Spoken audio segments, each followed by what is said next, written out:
and the system identified it as Luosaris. She found the room 20 years ago, Wei said, to the system's display of the record. She touched the lock. She couldn't open it. She had known the room existed and what it contained, and had spent 20 years arranging events such that the person who could open it would eventually arrive. The cook-off, the formal challenge, the negotiation maneuvering, all of it in service of this moment, where the system host accessed what the founding cook had left and understood what needed to be understood before the cook-off gave the founding chef's tools to the right person. Guan Shouheng, reading the record alongside Wei, said nothing for a long time. The founding chef, he said finally. He encoded the message knowing that the wrong people would try to access it and fail. He designed the lock to be unbreakable except to the system host, which means he understood that Wei could come, eventually. He designed the message for someone who hadn't been born yet when he encoded it. He was building for a future he couldn't see, Wei said. Not couldn't see, Guan said. Wouldn't be present for. He could see it in the sense that he understood the pattern. The civilization's degradation trajectory, the timeline that would produce the conditions for the system host's emergence, the approximate period when the convergence formation would be sufficiently depleted to create urgency. He turned toward the walls. He built a message that would survive until the urgency was acute enough to motivate the search.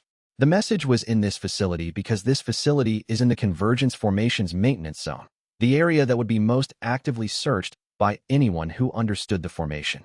He expected the system host to be investigating the formation, Wei said. He expected the system host to be investigating the syndicate, Guan said. Because the syndicate was the only organization that would know about the formation and would be active in this zone. And the system host would encounter the syndicate because the syndicate would be pursuing the cauldron. He paused. He designed the chain of discovery. The cauldron leads to the treasury. The treasury leads to the registration seal. The seal leads to the recovery. The recovery leads to the syndicate's attention. The syndicate's attention leads to the mountain facility. The mountain facility leads to the abandoned facility. The abandoned facility leads to the room. A treasure hunt, Wei said. A curriculum, Guan corrected. Each stage teaches something specific about what the system host needs to understand before reaching the next stage. The treasury recovery required understanding the hall's legal history. The syndicate's attention required understanding the convergence formation's significance. The mountain facility required understanding what the cook-off was actually for. He regarded Wei. The room's message was the final lesson. What's the lesson? The founding chef's pattern shows a practitioner who understood that institutional power cannot be reformed through confrontation alone, Guan said. Every stage of the system he built provided an alternative, a better option, rather than just a challenge to the existing option. The hall doesn't defeat the tower by destroying the tower. It creates a cultivation world where the tower's monopoly is not necessary. He paused. The lesson in the room is that this is a long project, longer than any individual practitioner's career. The hall's founder built the infrastructure knowing he would not complete the work. He designed it to be completed by whoever came after, and by whoever came after them. It's generational, Wei said. It's civilizational, Guan said. The Tier 7 through Tier 9 preparations, the spirit vein restoration, the cultivation ecology rehabilitation, those aren't individual treatments. They're infrastructure repair. The kind of work that takes decades to produce measurable results and requires continuous management after the initial treatment. He studied Wei. The founding chef's student understood this. Su Muo has been managing the partial version of this work for 40 years, with incomplete tools and no system host. You have the tools now. The question is whether you have the understanding. Wei looked at the cultivation memory stone's record. For failed access attempts, 300 years. The founding chef's message waiting with the patience of that practitioner who had understood. When he encoded it, that patience was the foundational requirement. The Tier 6 preparation, Wei said. The original heaven flower, once it's fully awake. The cultivation fate correction for a single practitioner whose cultivation development has been foreclosed. The flower is months from full awakening, Guan said. Months, Wei confirmed. Enough time to prepare properly. Enough time to understand what the Tier 6 preparation requires before attempting it. He looked at the room's encoded message, the founding chef's pattern, the civilizational scope of the work, the generational timeline. And then, after the Tier 6, the understanding of what the Tier 7 preparations require will be more complete. Step by step, Guan said. The founding chef's approach, Wei said. He didn't try to address the civilizational problem directly from the beginning. He built the capability. He documented the understanding. He established the precedent. One meal at a time, one practitioner at a time, one breakthrough at a time, until the precedent was strong enough to support the larger work. And now you're at the Tier 6 stage, Guan said. Now I'm at the Tier 6 stage, Wei confirmed. Which means the work ahead is larger than anything that's come before, and the preparation for it starts when we get home. Gao Wenba had designed a chain of discovery leading exactly here, which meant he had understood, 300 years ago, that the system host would eventually arrive at this precise moment of understanding, and had trusted that whatever the host built on that understanding would be adequate to what came next. The curriculum the original cook had designed, and that Su Muo had been proctoring, had just reached its final examination, and in 8 days, the cook-off in the mountain compound would determine whether Wei had understood the lesson. Chapter 71 Luo Sari arrived at the hall space without announcement on the 42nd day of the capital treatment course. She came in through the main gate, which was unlocked for morning service, and sat at the hall's outer consultation table without requesting service from Fenwu or engaging with any of the hall's normal intake procedures. She simply sat, a woman in practical cultivation traveling clothes who looked, to anyone not running a system assessment, like a regular consultation guest waiting for her scheduled appointment.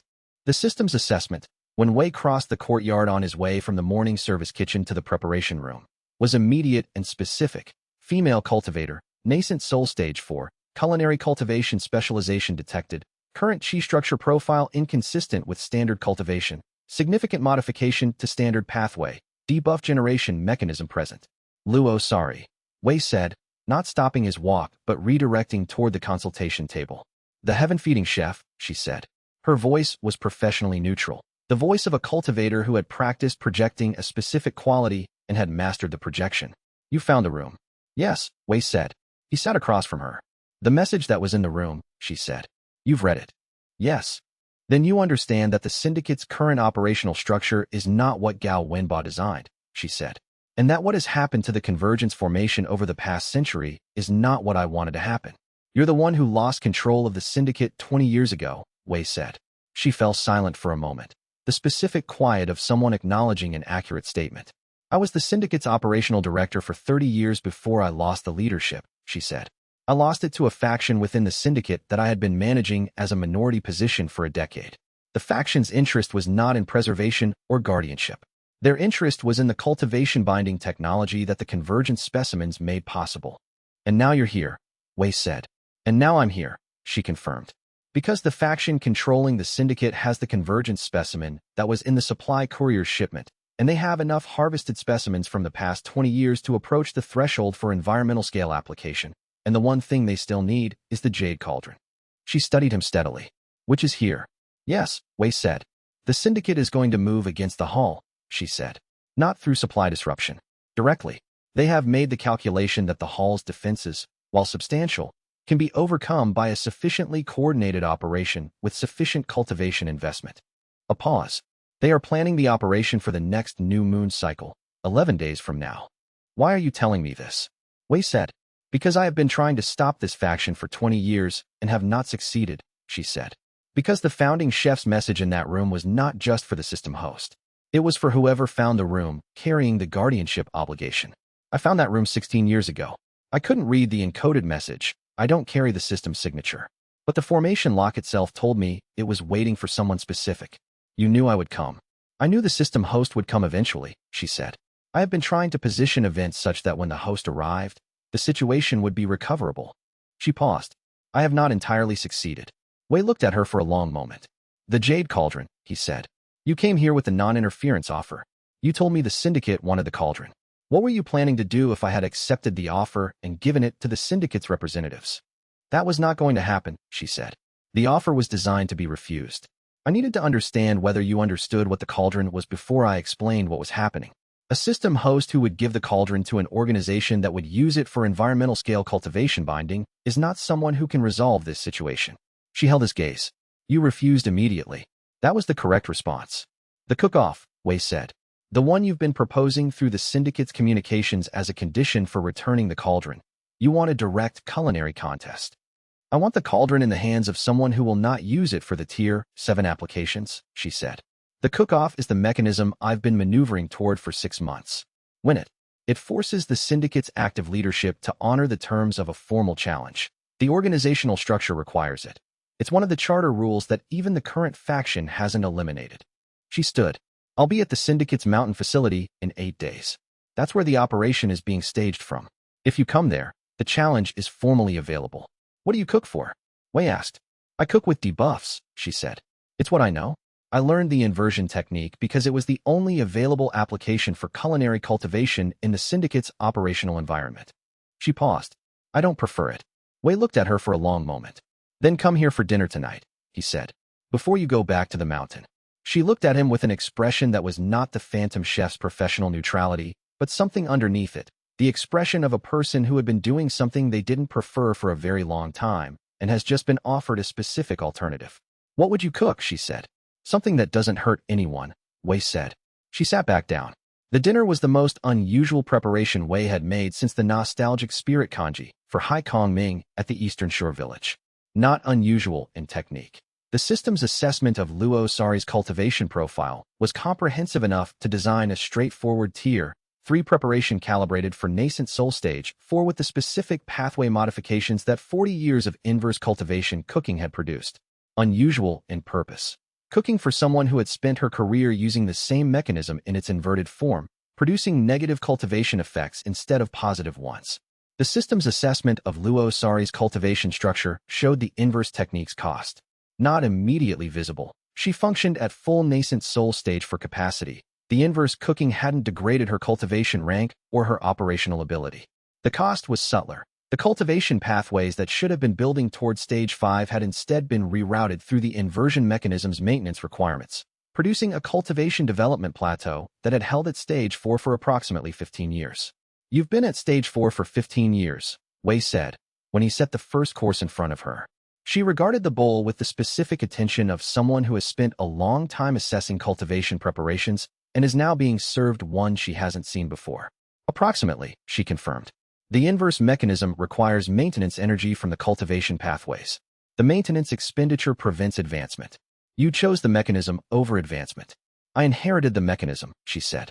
By the time I understood what it was costing, I had been using it for 20 years, and the inversion pathways were integrated into my cultivation structure at a level that discontinuing the technique would have required a full pathway rebuild. She paused. The syndicate had needed what I could do. I continued doing it. Until you lost control of the syndicate. Until I lost control of the syndicate, she confirmed. And then I was using a technique that was costing me cultivation advancement to serve an organization I no longer controlled, toward objectives I actively opposed. She glanced at the bowl. I have been having a frustrating 20 years. Wei watched the system's assessment of the first course's interaction with Luo Sari's cultivation structure. The preparation was doing what it was designed to do, not addressing the inverse pathways directly, which would require a longer course, but providing cultivation support that allowed the pathways not currently engaged in the inversion mechanism's maintenance to develop more efficiently. The advancement plateau, Wei said. The system suggests it's partially addressable. Not complete reversal of the inverse technique's integration. That would require a dedicated treatment course. But the maintenance load can be reduced if the inversion mechanism's efficiency is improved. She looked at him. You're saying I can be more efficiently terrible at what I do. I'm saying the mechanism can operate at reduced cultivation cost, Wei said, which allows the pathways not needed for maintenance to advance, which allows you to reach stage 5. He paused. Whether you continue using the inversion technique after that is your decision. She ate the first course in the quiet of someone processing an offer they hadn't expected. The cultivation response was immediate and measurable. The system confirmed the pathway efficiency improvement beginning, the maintenance load reducing fractionally. Why are you doing this? She said. The cook-off, Wei said. I need you at your best. If you're competing at a stage 4 cultivation level maintained by a technique that's costing you development, you're not at your best. He served the second course. And because you've been doing something you didn't prefer for 40 years because it was necessary, that deserves something better than continuing. Luo Sari was quiet through the second course. When she finished it, she said, the founding chef student, Su Muo, he's going to find us at that facility. I know, Wei said. He has that archive section, she said. He's been protecting it for 40 years. He'll give it to the system host when he's convinced the system host is the right person to have it. She regarded Wei directly. He'll be convinced before the cook-off is over. How do you know? Because the cook-off was his idea, she said. He designed the founding charter provision 20 years ago when I was still in control of the syndicate. He designed it knowing the system host would eventually come and would need a mechanism for reclaiming the cauldron from whoever had it. She paused. He has been preparing for your arrival for 40 years. The second half of the archive is the last thing he has to give. He'll give it when he's certain. And he'll be certain after the cook-off, Wei said. After you win the cook-off, she confirmed. Which you will. The cauldron amplifies what I can do. But what you can do at Golden Core with the system's assessment depth, against a practitioner who has been using an inverted mechanism for 40 years, the cook-off goes one direction. Wei served the third course. Then the cook-off should be straightforward. The cook-off will be straightforward, she said. What comes after it won't be. She accepted the third course. Whatever the archive's second half contains, it will require more from you than anything you've done so far. That's what Su Muo has been preparing. And it's why the founding charter provision exists, because the system host needed to be ready before receiving it. And ready means having the cauldron, having the practical knowledge from the cook-off, and having demonstrated, in front of witnesses who matter to the organization, that the hall's approach is legitimate. He was designing my curriculum, Wei said. The founding chef designed your curriculum, she said. Su Muo has been proctoring it for 40 years. She finished the third course. The system's assessment showed the Stage 4 to Stage 5 advancement pathway beginning to open, months away from actual breakthrough, but the direction established, the first movement toward a development that 40 years of plateau had prevented. Whatever Luo Sari chose to do with the inversion technique after the mountain facility, she was no longer stuck. The hall's kitchen smelled of the evening's preparation, and somewhere outside, the next 11 days were already in motion. The dinner was over, and Luo Sari had her first movement toward Stage 5 in 15 years, and in 11 days the cook-off at the mountain facility would determine whether Gao Wenba's design was going to be restored or whether the next attempt would need to start from the beginning. And whatever happened, Wei was going to cook his best meal. Chapter 72. The preparation for the Continental Cooking Exhibition had been in progress for 3 weeks before the syndicate's attack timeline made the exhibition's continuation uncertain. The exhibition was the Medical Saints Initiative. Hai Kongming, fully recovered from Shun Dao's attack on his island and operating from a temporary residence Guan Shouheng had arranged in Greenwater City, had proposed the public demonstration as the hall's response to the recognition that the Continental Cultivation Council's formal statement of culinary cultivation's legitimacy needed to be accompanied by a live demonstration that made the legitimacy undeniable to anyone who attended. The exhibition was scheduled for 12 days from the planning date. The syndicate's operational timeline, as Luo Sari had described it, placed the attack at 11 days out, 1 day before the exhibition. They scheduled it to prevent the exhibition, Xiaoruan said, when she reviewed the two timelines side by side. Or the exhibition timing was chosen by Hai Kongming without knowing the attack timeline. Wei said, the overlap may be coincidence. It's not coincidence, Hai Kongming said, from across the hall's planning table. He had the particular certainty of that practitioner who had spent 4 centuries learning to distinguish coincidence from alignment. The syndicate has had intelligence about the exhibition planning since the first week of preparation. The attack timeline was set after they knew when the exhibition was scheduled. He studied Wei. They're trying to prevent the exhibition from happening, because the exhibition demonstrates, in public and in undeniable terms, what the hall can do. A successful exhibition removes one of the syndicate's remaining arguments for why the Jade Cauldron should not be in the hall's possession. Which argument? Huofeng said. That Wei Liang is not the legitimate system host, Hai said. The current faction's leadership has been maintaining a legal argument within the continental governance structure that the system's host designation is unclear and that the cauldron's possession by the hall is therefore illegitimate pending formal verification. He paused. A public exhibition where Wei demonstrates what the system can do is a live verification process. It makes the host designation undeniable. The exhibition continues, Wei said. The attack timeline doesn't change, Xiaoruan said. 11 days is the attack timeline, Wei said. We have 10 days to prepare for the exhibition and simultaneously prepare for a direct confrontation at the syndicate's mountain facility. The two preparations aren't mutually exclusive. He looked around the planning table. The exhibition happens. The challenge at the facility also happens. The question is the sequence. We go to the mountain first, Huofeng said. 8 days to get there, challenge accepted, cauldron secure, return to the hall in time for the exhibition. If the challenge takes 8 days and the travel takes time within that window, the timeline is extremely tight, Miling said. Luo Sari said 8 days to position herself at the facility, Wei said. The syndicate's attack is in 11 days. If the challenge happens on day 8 or 9, and we return to the hall with the convergent specimens on day 10, the attack timeline either proceeds against a hall that's fully operational and has recovered the specimens, which changes the syndicate's calculation, or it gets called off because the challenge has changed the operational context. Chen Muyao, who had been present at the planning table as a consultant rather than a patient, The treatment course had 3 sessions remaining and the Meridian architecture repair was in its final consolidation phase, said the Challenge's organizational authority. The syndicate's founding charter requiring the current leadership to honor a formal challenge outcome. How certain are you of Luo Sari's assessment of that provision? She said it's the one provision the current faction hasn't eliminated, Wei said. Because eliminating it would require a full organizational vote, Chen Muyao said. And a full organizational vote would expose the current leadership's faction to challenge from the preservation wing that still holds plurality in the membership. They've been maintaining de facto control without the formal vote. He assessed Wei, which means the provision is intact, but enforcing it after a challenge outcome will require someone to enforce it, someone with organizational standing. Luo Sari, Wei said. Luo Sari has organizational standing, Chen Muyao confirmed. She was the operational director for 30 years. Her membership in the organization is formally active even if her leadership was deposed. A challenge she witnesses and certifies carries the organizational authority she brings to it. So the cook-off works if Luo Sari certifies the outcome, Wei said. And if the outcome requires me to win. You need to win, Chen Muyao said simply. Wei looked at the planning table. 11 days. 10 to prepare 2 simultaneous operations that would determine the hall's position in the continental cultivation landscape for the next century or more. And then the exhibition, in which every guest who attended would see in person what that founding cook had built and what Wei had inherited and what the system could do when it was in the right hands. I'll be ready, Wei said. He went back to the kitchen. The exhibition preparation continues. The mountain facility preparation starts tomorrow. He paused at the kitchen door. And I need to think about what to cook for the cook-off, because Luo Sari is technically accomplished and the Jade Cauldron amplifies everything she does, which means winning will require the best preparation I've made yet. Mao Bing's cultivation ceiling, Guan said, from the preparation station. The cook-off requires making a neutral taster cultivate. Mao Bing is at his ceiling. Yes, Wei said. What does a celestial crane need to transcend his own ceiling? Guan asked. Wei thought about it.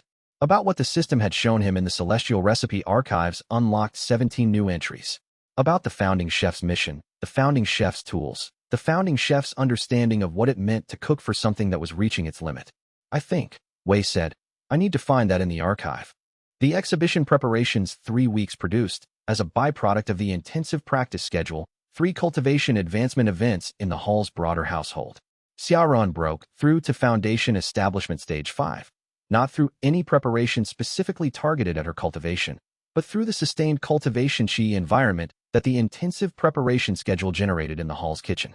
She had been approaching the Stage 4 to Stage 5 threshold for 2 months. The 3 weeks of concentrated cooking chi exposure provided the ambient cultivation support that tipped the balance. Miling, working alongside Wei on the exhibition's more complex multi-course preparations, had her cultivation sense integration upgrade, not a full cultivation rank advancement, but the specific upgrade that the system labeled as Ingredient Sense Secondary Access, Ambient Cultivation Material Assessment within 30-meter range, permanent. A functional change that would make her supply network assessment capability significantly more precise. Guan Shouhong, attending the preparation sessions as an observer and occasional advisor, had the most subtle advancement, a partial restoration of the meridian capacity that had been suppressed during his 30 years of kitchen deprivation. Not a new breakthrough, but a recovery. The functional range of his cultivation returning incrementally toward what it had been before the tower's destruction of his kitchen. The ambient environment is healing him, Fen Wu said, when she noticed the documentation entry Guan had quietly submitted to the hall's cultivation advancement record. The system notes that prolonged exposure to a high-quality cultivation cooking environment has restorative effects on previously suppressed cultivation pathways, Wei said. It's in the founding chef's notes. He described the hall's ambient environment as the first thing I would give someone who needed to recover. He paused. Guan has been here for nearly a year. A year of ambient restoration, Fen Wu said. At his age, and with the original suppression damage, full recovery may not be possible. But partial recovery is still recovery, Wei said. The exhibition's planning had occupied Hai Kongming more than any other aspect of the preparation. The Medical Saints Network across the continental governance bodies was the primary means through which the audience for the exhibition had been assembled, not just cultivation practitioners, but cultivation administrators, governance officials, members of the Continental Council's Certification Committee, and the examination officers who would be responsible for implementing the culinary cultivation certification pathway once the charter amendment took effect. The exhibition is not for the general public, Hai said, during one of the planning sessions. The general public's opinion is already favorable. The hall's track record, the tribunal result, the patriarch's treatment record, these have built a public understanding that culinary cultivation is real and works. The exhibition is for the institutional decision-makers who implement policy. The people who need to understand the mechanism, Xianxia said. The people who need to understand it precisely enough to design certification standards that preserve what matters and don't inadvertently exclude practitioners who can do what Wei can do, Hai confirmed. A poorly designed certification standard is as damaging as no certification. It creates the appearance of regulation while allowing the actual mechanism to be assessed incorrectly. You're thinking about the founding chef's kitchen, Guan said quietly. The founding chef's kitchen was destroyed by people who assessed it incorrectly, Hai said. They called it a pharmaceutical operation because it produced cultivation advancement substances. It was a kitchen. The distinction matters for how you regulate it. He paused. The exhibition's technical documentation, the real-time assessment records, will form the basis for the certification committee's design work. The records need to show what the mechanism actually is. Which is cooking, Wei said. Which is cooking, Hai confirmed. Not pharmaceutical preparation, not alchemy, not meditation practice in a kitchen context. Cooking. The preparation of ingredients through fire and technique to produce a nutritional medium that carries cultivation qi in a bioavailable form. He regarded Wei steadily. If the certification committee understands that, the standard they design will protect what the founding chef built. If they misunderstand it, the standard will produce something that looks like regulation while allowing the actual mechanism to be captured by the framework they're already familiar with. The tower's framework, Wei said. Any existing framework, Hai said. The towers, the medical academies, the independent alchemist guilds. All of them were designed for their own purposes. None of them were designed for this. The exhibition, when it occurred, produced the documentation that the certification committee needed. Not through performance, through demonstration. Those platform records were the document. Wei's cooking was the evidence. And the young woman whose meridian block had been identified at the exhibition was the case that showed, in live real-time documentation, that the mechanism found what other approaches missed. The certification committee's working group produced its first draft standard within 2 weeks of the exhibition's records being submitted to the formal review process. The standard's core requirement, a demonstration of cultivation advancement production in a monitored assessment context, using culinary preparation as the primary medium, without pharmaceutical or alchemical substrate. Cooking, as the core requirement for certification. The founding chef, reading the draft standard in whatever form existence took after 3 centuries, would have approved. The certification committee's standard, if correctly designed, would make what that chef had built impossible to misclassify again, and the exhibition's documentation was either sufficient for that design or insufficient, and either way the answer would arrive within 2 weeks. The certification committee's standard was 12 days away from its first draft, the exhibition was 2 days away, and the syndicate's attack timeline was 11 days, and the sequence that would determine which of those events shaped the others was already in motion. Chapter 73. The Continental Cooking Exhibition was staged in the city's Central Cultivation Plaza, an open-air venue that had hosted 300 years of cultivation demonstrations and tournaments, large enough to accommodate several thousand standing observers, with a permanent cultivation monitoring platform that allowed any registered cultivation examiner to provide real-time assessment of qi changes in anyone standing in the plaza's central area. Wei set up the preparation station at the plaza center. A single stove, a single prep surface, the spirit cutting knife, and the system's assessment function visible in the ambient qi field as a faint overlay that cultivation-sensitive attendees could read as a secondary display of what was happening in the preparation. He was not trying to impress. The exhibition's purpose was demonstration, and demonstration required clarity rather than performance. He chose the simplest possible preparation, the qi fortifying broth from the founding chef's earliest archived recipe, the preparation that the system had designated as the beginning of the cultivation cooking pathway. Not the most technically demanding preparation in the archive. Not the most impressive. The one that showed most clearly what the mechanism was. The carrot he used was common, purchased from the plaza's market that morning, cultivation grade but not rare grade, the kind of ingredient that the cultivation world classified as too ordinary for serious cultivation practice. The system's modification of the standard broth preparation for the common carrot produced a result that was, technically, the most elegant adaptation the system had generated in Wei's experience. A complete recalibration of the cooking pathway to work with the carrot's specific cultivation qi profile, which was modest but present, drawing from the market's ley line connection in the way that all spirit cultivation plants drew from their growth environment. The guest who received the first bowl was a young woman at the exhibition's edge, Foundation Establishment Stage 2, cultivation development stalled for approximately 8 months based on the ambient assessment.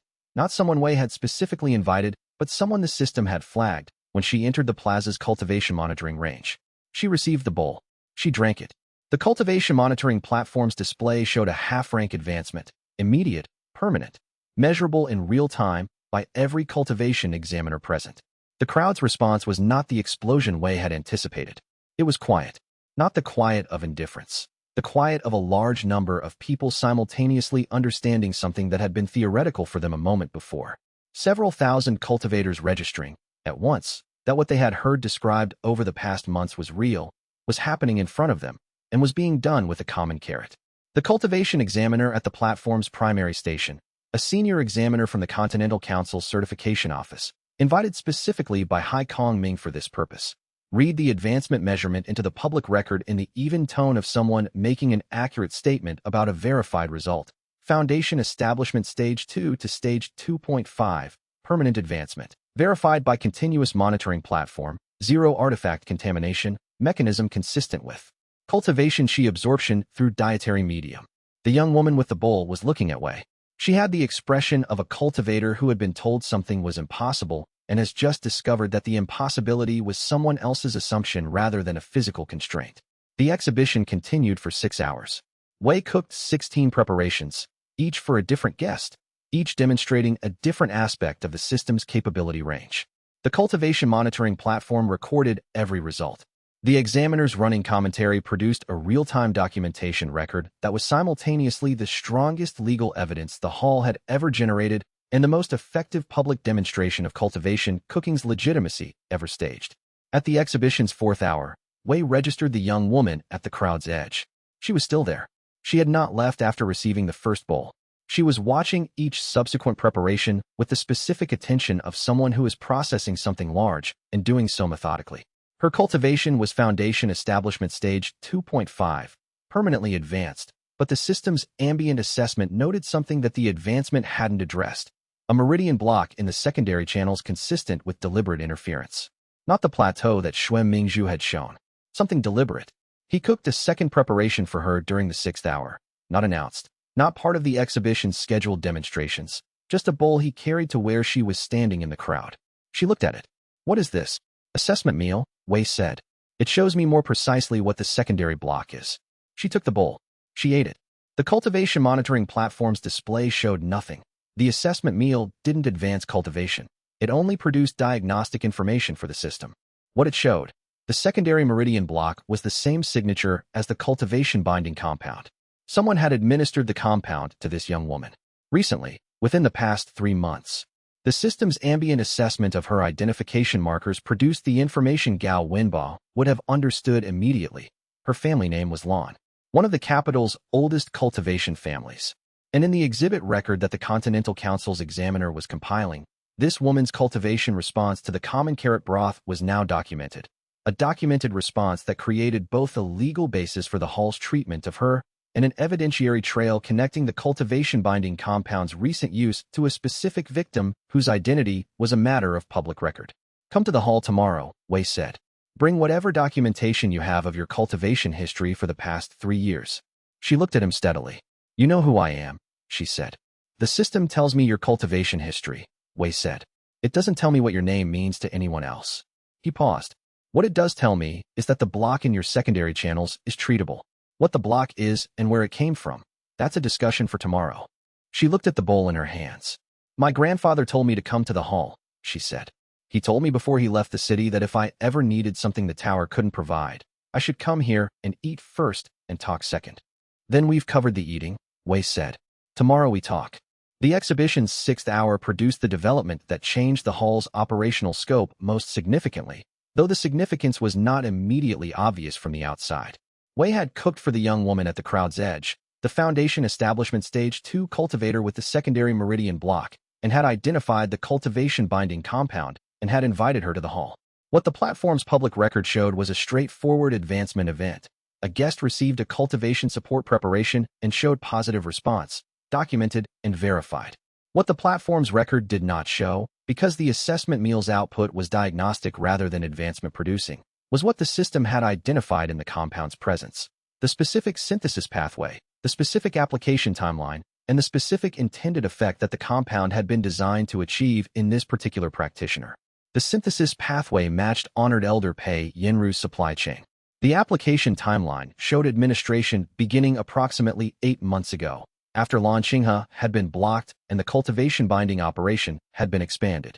The intended effect was the same as in every other application: cultivation path redirection through established qi dependency. What was different in this case was the target's position. Not a political figure, not a governance body member. A young woman at the edge of a public exhibition, attending because her foundation establishment development had stalled in ways that conventional medicine hadn't addressed. Why her? Xia Ruoyan asked, when Wei described the system's assessment after the exhibition's conclusion. The Lan household connection, Wei said. She is launching his cousin. The connection is through the family's secondary branch, not prominent, not politically significant in the same way as Chun Muyao's granddaughter, but within the family. Honored Elder Pei targeted 2 Lan family members, Xia Ruoyan said. The Lan family's patriarch sits on 3 continental governance bodies, Wei said. The patriarch's political independence is tied to the family's cultivation rank position, blocking the family's 2 most cultivation-talented members. The primary branch representative and the secondary branch practitioner simultaneously would have addressed the cultivation rank dependency more thoroughly than either case alone. She was thorough, Xia Ruoyan said. She was very thorough, Wei said. The operations design reflects genuine strategic thinking about how family-level cultivation development affects governance-level political positions. He paused. The Continental Council investigation needs this case in the documentation, not just as an additional cultivation binding victim, but as evidence of the operation's systematic scope, that the targeting was strategic across multiple family members, not opportunistic. I'll contact the Lan family patriarch, Xia Ruoyan said, through the hall's formal documentation request process. She paused. And I'll contact the Continental Council's investigation opening brief. Chen Muyao's team has the framework. We provide the additional documentation. The cultivation monitoring platform's records were requested by 4 separate institutional bodies within 3 days of the exhibition's conclusion: the Continental Council's Certification Committee, the Tower's Administrative Office, the capital's cultivation practice regulatory body, and 1 request that Fenwu noted as coming from a private cultivation practitioner address that matched no known institutional affiliation. The private request, Xia Ruoyan said, reviewing Fenwu's documentation. The address is in the capital. The request was filed the day after the exhibition. It asked specifically for the platform's records related to the secondary blockage case identified during the 6th hour. Honored Elder Pei's operation, Wei said. Monitoring her own operations exposure, Xia Ruoyan said. She wants to know exactly what the exhibition record captured. What did the platform capture? Wei said. The advancement measurement, the cultivation qi assessment, and the system's visible ambient overlay display, she said. The display showed the secondary block's presence, but not its cause. The cause determination was in the system's internal assessment, which is not part of the platform's public record. She doesn't know we identified the binding compound, Wei said. Not from the platform records, Xia Ruoyan confirmed. She knows we saw the block. She doesn't know we analyzed the mechanism. Then she'll be managing her response to the partial information, Wei said. She'll be calculating whether the hall identified the compound's origin or only its presence. She'll also be calculating, Xia Ruoyan said, whether she should make contact with the young woman before we do. She looked at Wei directly. The morning appointment. The woman arrives in 4 hours. She should not be intercepted before she arrives. Agreed, Wei said. He looked at Fenwu. If anyone contacts the hall asking about this morning's appointment, the appointment is not confirmed. Fenwu's expression was the expression she adopted when someone stated operational security protocols she had already implemented. I documented the appointment as a standard consultation, she said, with a pseudonymous reference code. The actual guest's name and the appointment time are in a separate restricted log. When did you implement that? Wei said. When you told her to come tomorrow, Fenwu said. The look on her face told me the appointment required protection. Wei looked at Fenwu for a moment. The sage attendant's grandmother had preserved Gao Wenba's notes on principle she never articulated directly. The sage attendant herself had been doing exactly this, protecting what needed protecting without being asked, since the hall had opened. Thank you, Wei said. Fenwu returned to her documentation. The morning preparations began. Fenwu had protected the appointment before being asked, which was either the most important operational security decision in the hall's recent history or a precaution that turned out not to be needed, and in 4 hours they would know which. The young woman's appointment was in 4 hours, and whatever honored elder Pei's monitoring operation had captured from the exhibition. She didn't know yet that the most significant thing Wei had seen at the exhibition was something the cultivation platform's records didn't show. Chapter 74 Lan Xinghua arrived at the hall the following morning with a cultivation assessment portfolio that she had clearly been maintaining herself for years, handwritten, precise, cross-referenced between 3 different assessment methodologies, the work of a person who had been trying to understand what was happening to her own cultivation and had applied rigorous documentation to the attempt. The portfolio covered 9 years of cultivation development. The first 6 years showed the normal progression of a cultivator with exceptional natural talent. The Lan family's lineage produced strong foundation establishment practitioners, and Lan Xinghua's development, through foundation establishment, had been faster than the family baseline. The documentation for those 6 years was confident, forward-looking, detailed. The last 3 years were different. The confidence in the documentation notes didn't change. Lan Xinghua's hand remained steady throughout, but the content shifted from forward-looking to analytical. She had been trying to understand why her development had stopped, why the secondary meridian channels had developed a resistance that prevented the qi circulation patterns necessary for nascent soul threshold crossing, why every treatment option she had explored had addressed the symptom without improving the underlying condition. The meridian poisoning, Wei's system confirmed upon reading the portfolio, had occurred in 3 stages. The first stage had created the secondary channel restriction. The second stage had introduced the cultivation binding compound that Wei had detected at the exhibition. The third stage, which the portfolio's most recent notes described as increased fatigue during cultivation practice, no identified cause, had begun within the past 2 weeks. 3 stages: methodical, not spontaneous poisoning, deliberate escalation. And the timeline of the second stage's introduction matched the period immediately following the Continental Cooking Exhibition's announcement. Someone administered this to you recently, Wei said. In 3 phases, over the past 3 years. The first phase was more subtle. It could have been introduced through a contaminated cultivation pill or through environmental exposure. The second and third phases were direct, dietary or pill form. Lan Xinghua said nothing for a moment. The Cultivation Academy's nutritional program, she said.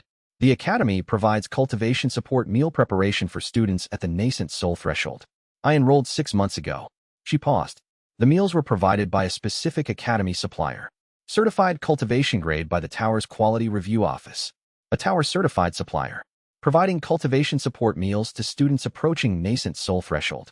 With cultivation binding compound introduced through a dietary medium. Exactly the mechanism the system had identified in the supply courier shipment. The supplier, Wei said. Which family does the supplier belong to? She looked at him for a moment. The contract was held by a trading house called the Tianfeng Provisions. I don't know the ownership structure. I'll find out, Xiaoruan said, from the doorway where she had been listening. She was already moving toward the documentation room. The treatment, Wei said, returning to Lan Xinghua's portfolio. The secondary meridian block, in the founding chef's archive, there is a preparation specifically designed for deliberate cultivation interference. Not naturally occurring blockage, not developmental plateau. The mechanism is different from what I've used before.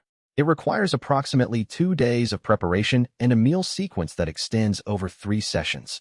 He looked at her. The 12-bridge meridian feast. The system flags it as the appropriate preparation for this specific condition profile. That's a tier 4 preparation, she said. She had clearly been researching the hall's documented capabilities. Tier 4 Wei confirmed. 2 days. 3 sessions. Your cultivation history suggests the nascent soul threshold is accessible once the secondary block is cleared. The natural talent is intact. The meridian infrastructure is intact. The block is the only barrier. He paused. This is treatable. Fully treatable. She looked at him for a long moment. Not the cultivator's analytical assessment she had been applying to everything since she arrived. Something more immediate, more personal. My grandfather said the hall treats people differently than the tower does, she said. The system assesses what's actually happening, Wei said. Not what the conventional treatment model predicts should be happening.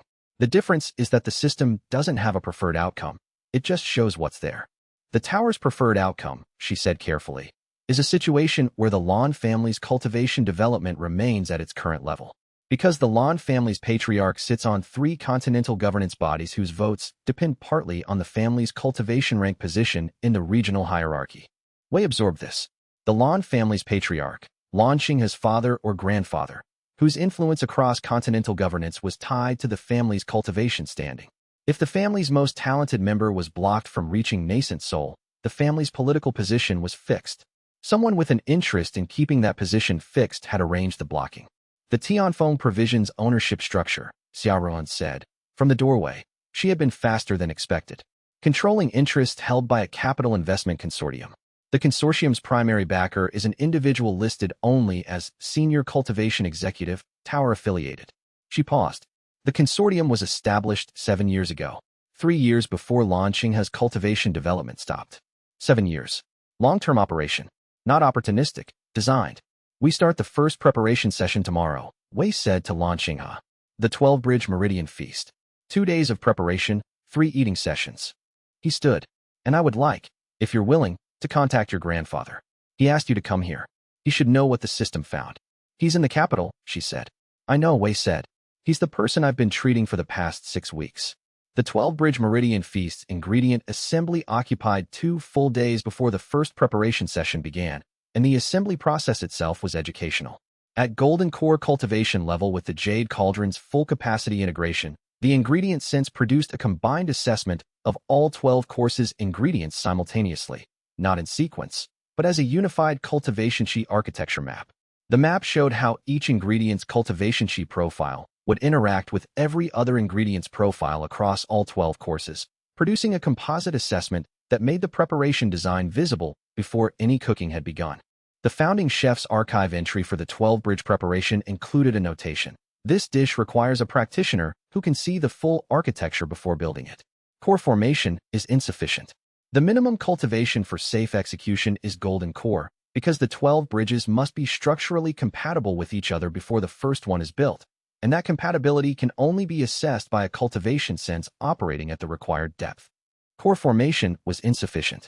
Wei had encountered this notation when the system had first flagged the preparation for launching his case, and had understood it as a requirement he had met. What the actual execution revealed was why the requirement existed.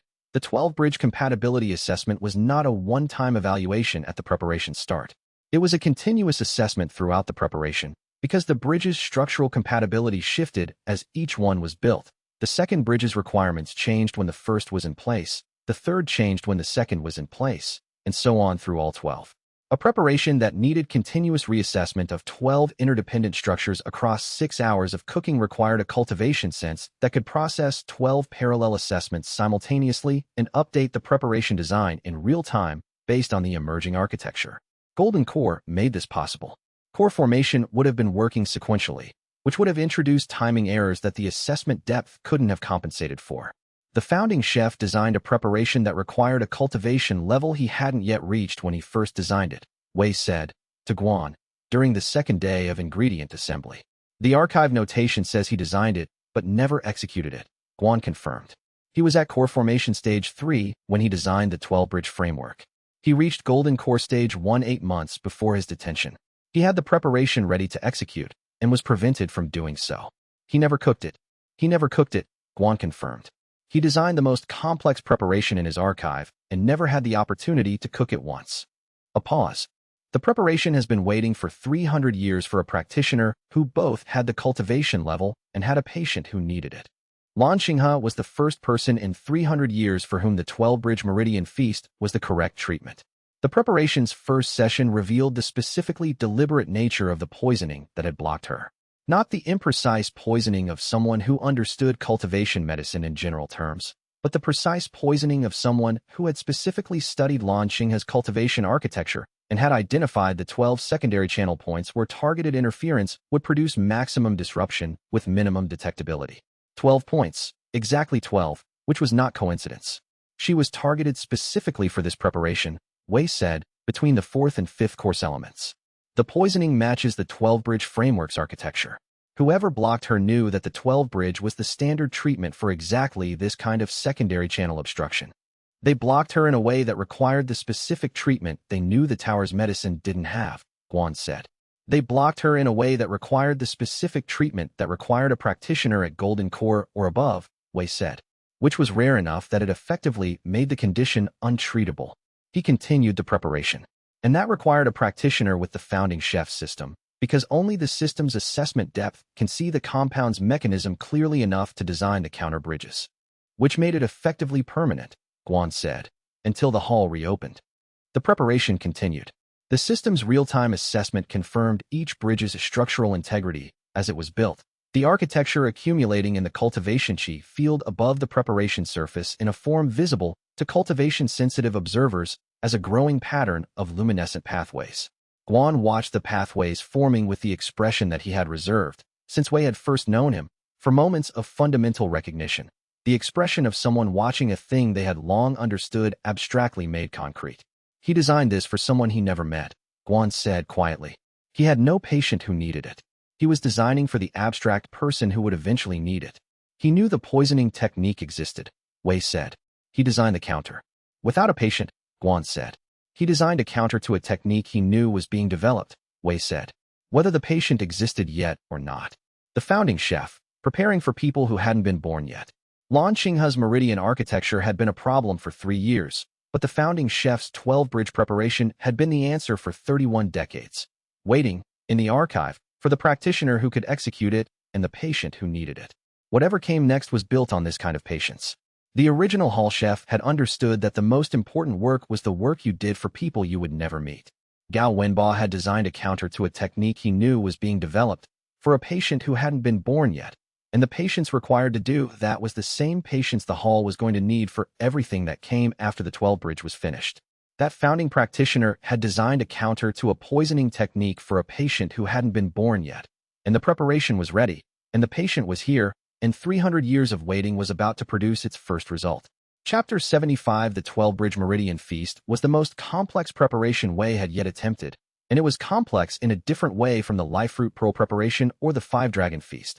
Those had been demanding in the precision of their mechanisms, the fine control required across extended sessions. The 12-bridge preparation was demanding in its simultaneity. 12 distinct meridian pathway support mechanisms operating in parallel through 12 coordinated course elements, each building a bridge across a specific blocked segment of the secondary channel network. The visual metaphor in the name was accurate. 12 bridges, crossing 12 blocked sections of a river that had been deliberately dammed. The preparations had to be sequenced precisely. The first bridge needed to be in place before the second was built, because the second's structural stability depended on the first's foundation, and so on through all 12. Wei had been preparing for this preparation since the night after Lan Xinghe's assessment. The ingredient sourcing had taken a full day, drawing from the hall's complete inventory, Hai Koming's donated specimens, and 3 emergency acquisitions through Miling's fastest supply network channels. The system had been running the preparation design throughout. 12 interdependent mechanisms that needed to be individually precise and collectively coherent. Chen Muyao had asked to observe. Not as a medical overseer, the system's assessment was sufficient for that, but as someone who had been watching the hall's capabilities develop over the past 6 weeks and wanted to see the 12-bridge preparation executed. Your granddaughter has exceptional cultivation potential, Wei said, during the preparation's 4th hour, when Chen Muyao was sitting in the observation corner and the first 6 course elements were in their development stages. She does, Chen Muyao said. It is why the blocking was applied. The talent itself became the reason for the interference. The individual who arranged the blocking, Wei said. Tianfeng Provisions, 7 years ago. Is this the same operation as the successor council binding attempt? The same faction, Chen Muyao said. Individual operators differ between the 2 factions. The strategic objective, preventing any development that would shift the continental governance balance toward independence from Tower institutional authority, is consistent. He watched Wei manage the 4th and 5th course elements simultaneously. My granddaughter's advancement to nascent soul would have given the Lan family a cultivation anchor at a level that significantly increased the family patriarch's independence from Tower-controlled cultivation resources. The patriarch does not need Tower-provided cultivation support if his family's leading cultivator is self-sufficient at nascent soul level. So they blocked her to keep him dependent, Wei said. Yes. Wei adjusted the 6th course element's temperature gradient, a difference of 4 degrees that the system had flagged as critical for the 6th bridge's architectural compatibility with the 7th. The adjustment required 60 seconds of continuous precise attention that precluded other conversation. When the adjustment was complete, the operation against you personally, the successor council binding, and the operation against Lan Xinghe, are these from the same source as the syndicate's current leadership? The syndicate's current faction and the successor council faction are allied, Chen Muyao said. They share strategic objectives and in some cases share operational personnel. The syndicate provides resources and operational capability. The council faction provides Tower institutional access and political influence. He paused. Luo Sari lost control of the syndicate to exactly this alliance. The faction within the syndicate merged with the faction within the council, and between them, they have spent 20 years building a position that addresses both the tower's internal power structure and the continental governance structure outside it. A coordinated long operation, Wei said. A very long operation, Chen Muyao confirmed. They have been patient, and they have been positioned, for the past 6 months, to execute the final phase, which requires the Jade Cauldron, the convergent specimens, and the cultivation binding technology at environmental scale. The 12-bridge preparation's 9th course required a technique that Guan Shouheng had been coaching Wei through for 2 days. Not a system-generated technique, but one from the founding chef's preparation notes, applicable only to meridian interference conditions that the system labeled as deliberately inflicted rather than naturally developed. The technique involved a specific form of the Heaven Flame knife's chi-conductive cutting that broke down the binding compound's molecular structure while the 9th bridge course was being built. It worked. The system confirmed. 9th blocking compound layer dissolution proceeding, 9th meridian bridge structural integrity holding, combined mechanism stable. 3 more courses. The exhibition yesterday, Chen Muyao said, in the kitchen's particular quiet that extended long preparation sessions. The young woman you cooked for first. The common carrot broth. Yes. The founding chef would have done exactly that, he said. The simplest possible preparation. The most accessible possible ingredient. The clearest possible demonstration of the mechanism. He paused. I understood, watching it, why he thought what he built was worth dying for. Wei kept cooking. The 12th bridge course completed at the 7th hour, with the system confirming all 12 meridian bridges structurally stable and the secondary channel network showing progressive clearing of the blocking compounds throughout. The visual display in the kitchen's ambient chi field showed 12 luminescent paths forming across what had been 12 blocked sections of a cultivation pathway that was, after long absence in 3 years, becoming fully navigable again. The meal served to Lan Xinghe that evening was the first session's complete sequence, 12 courses, each timed with the previous, the entire sequence taking approximately 3 hours of eating with consultation intervals between courses. Chen Muyao was present for the meal. The second session was the following morning. The third session was the following afternoon. 3 days later, Lan Xinghe broke through to nascent soul stage 1. The morning of the second treatment session brought Chen Muyao to the hall's kitchen. Not for his own treatment. The full course was complete. He came to watch the second session of his granddaughter's treatment, which Wei had not anticipated but understood immediately. Lan Xinghe's cultivation development had been blocked by an operation Chen Muyao had been managing his awareness of for 4 years without being able to act on it. The treatment of the consequence was something the patriarch was not going to observe from a distance. He sat in the observation corner for the full session. He did not speak during the preparation. When the second session's 12 courses were complete and Lan Xinghe had eaten the final course and the system's assessment showed the 9th through 12th bridges successfully established, he looked at the cultivation chi field's visible bridge architecture for a long time. She had the potential for this 3 years ago, he said. Before the blocking. The potential is unchanged, Wei said. The block prevented the development path from activating. The path itself was always intact. 3 years, he said, of watching her struggle with a plateau that I couldn't explain to her without revealing what I knew, which would have told the faction that I was aware of their operation. He paused. 3 years of allowing a person I was responsible for to continue suffering because the strategic situation required managing my knowledge carefully. The strategic situation is resolved, Wei said. Yes, he said, at a cost. He looked at Lan Xinghe, who was completing the post-session rest period that Wei had established as protocol for the treatment's intensive phase. The founding chef, Gao Wenba, his detention lasted 3 years. He spent 3 years in the tower's custody while the system he had built continued operating without him. His student maintained what he could, Wei said. Su Muo was 15 when Gao Wenba was detained, Chen Muyao said. A student with 3 years of training. Entirely inadequate to maintain what Gao Wenba had built. Su Muo has spent 40 years attempting to recover what was lost in those 3 years. He paused. I was 47 years old when the detention began. Not Gao Wenba's student, but present in the tower structure at a level where I knew what was happening and assessed the strategic considerations. A long pause. I concluded that addressing the detention directly would cost more than the cultivation world could afford in institutional destabilization. Wei said nothing. I was wrong about the cost calculation, Chen Muyao said. The destabilization I was trying to prevent happened anyway. Over 300 years of the tower's institutional expansion into every cultivation practice. What I prevented was the possibility that Gao Wenba's system would be operating throughout those 300 years alongside the tower, building the alternative that eventually made the current moment possible. He fell silent for a moment. The 3 years I allowed to continue were not 3 years. They were 300. Wei cleaned the preparation station. The Heaven Flame knife needed attention after 2 days of intensive work, 6 hours per session, 12 bridge preparations per session, the cutting precision maintained throughout. The founding chef understood what you would decide, Wei said. He built the system to survive the decision. The life fruit pearl in the kitchen floor, the jade cauldron in the tower's treasury under the seal that preserved the ownership chain, the message in the room, the archive in the system, all of it designed to survive 300 years of exactly the kind of institutional management that produced the decision you made. He anticipated my decision, Chen Muyao said.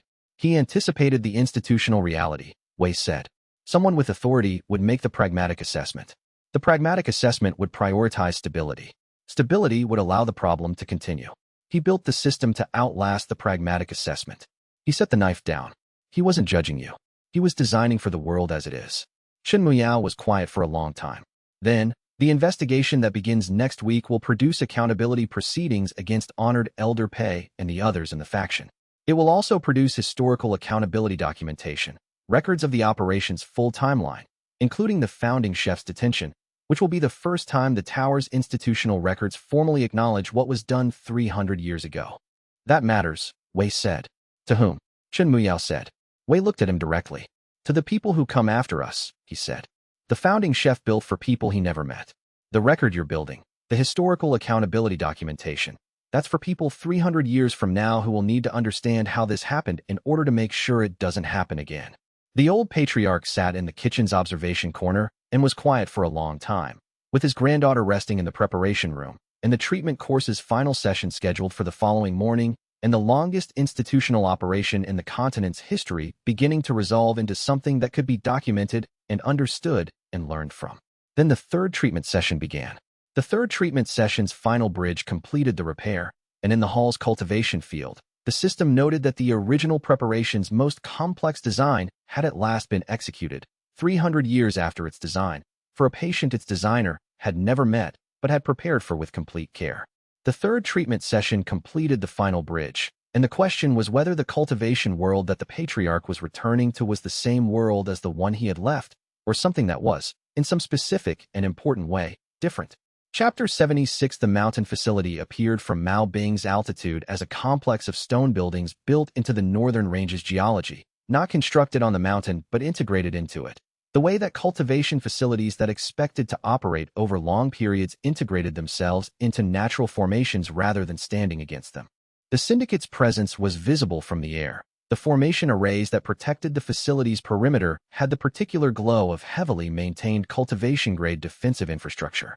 The arrays were old, not the founding chef's period, but sufficiently aged to have accumulated decades of cultivation qi reinforcement.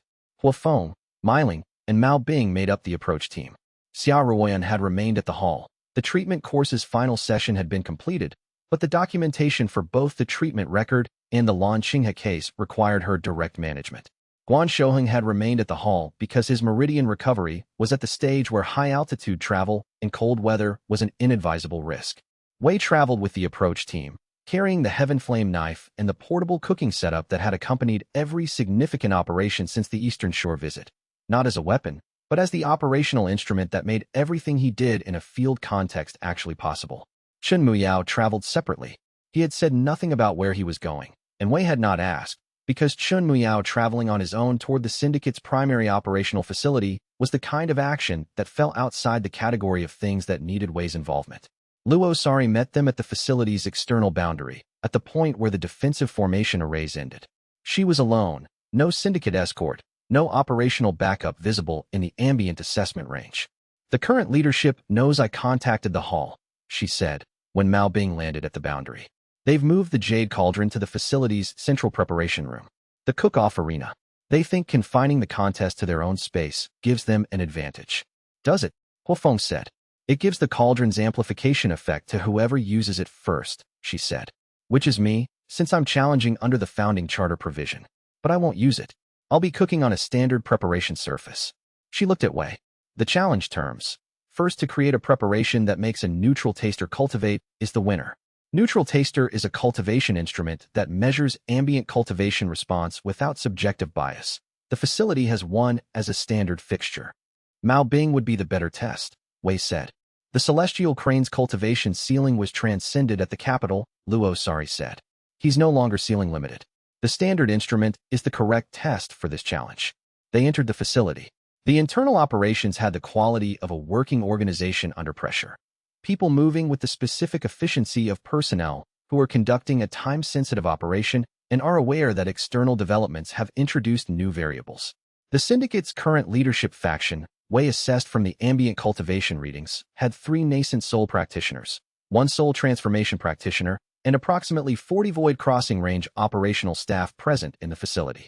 The central preparation room was what the founding chef's preparation notes described as a cultivation kitchen, a cooking space designed specifically for high-tier cultivation cooking, with formation arrays optimized for the specific kind of cultivation work that the highest-tier preparations required. The jade cauldron sat on the primary preparation surface, active and integrated into the room's cultivation environment, its resonance with the space visibly amplifying every ingredient in the room's ambient assessment range. Luo Sari began her preparation first. The challenge's terms gave the challenging party first preparation rights. What she cooked was technically precise. Wei watched the mechanism with the specific attention of someone who had been told to expect skilled inverse cultivation cooking and was now seeing it for the first time. The cultivation pathway Luo Sari's preparation used moved in the opposite direction from Wei's system-generated preparations. Rather than adding cultivation qi to the diner's circulation, it created a vacancy, a specific deficit in the diner's cultivation field that the diner's own body would rush to fill with ambient qi. The net effect was cultivation advancement, achieved through deprivation rather than provision. The standard cultivation instrument registered the response. A minor advancement, half a rank, consistent with the inverse mechanism's efficiency range at Luo Sari's preparation level. Then Wei cooked. He used nothing from the facility's ingredient inventory. Everything came from his own supply case, the Heaven Feeding Hall's ingredients, sourced through Miling's network, carrying the provenance data that the core formation-level ingredient sense could read from each one. The preparation was the Tier 5 preparation the system had designated for cultivation ceiling transcendence, an application that the archive had flagged as requiring the host's cultivation history with the specific practitioner being cooked for. 200 years of Mao Bing. Not Mao Bing as the neutral tester, Mao Bing as the example, the pattern, the specific cultivation history that Wei had been building alongside for months. The system had accumulated a detailed model of what celestial crane cultivation looked like at its highest accessible range, and the preparation Wei was designing was not for the standard cultivation instrument. It was for the standard cultivation instrument's equivalent in cultivation ceiling terms, the measurement point that the instrument used to determine whether a result was significant or exceptional. The instrument was calibrated to a cultivation ceiling. Wei's preparation was calibrated to exceed it. The standard cultivation instrument, when it registered the result, produced a reading it was not designed to display, a measurement that exceeded its calibration range by a factor that the instrument's display represented as a row of symbols it used when its output exceeded normal parameters. The facility's senior syndicate members, watching the instrument display, were quiet for a moment. Then the soul transformation practitioner at the room's edge said, "The challenge terms specify first to make a neutral taster cultivate." The instrument registered a result that exceeds the challenge's calibration parameters. "The challenge terms don't specify a ceiling on the result," Luo Sari said. The instrument registered. The preparation succeeded. The outcome is determined. She looked at the current faction's leadership representative, a nascent Soul Stage 3 practitioner named Zhao, whose expression was the specific expression of someone who has just had a significant operational assumption removed. Under Founding Charter Provision 7, the challenge outcome is binding. Zhao looked at the jade cauldron on the preparation surface. "The Founding Charter Provision is still operative," Luo Sari said. "You haven't eliminated it. You know you haven't eliminated it. And everyone in this room knows that attempting to eliminate it now, after a formal challenge has been executed under it, would trigger the organizational vote that you have spent 20 years avoiding." The cauldron was returned to Wei's custody within the hour.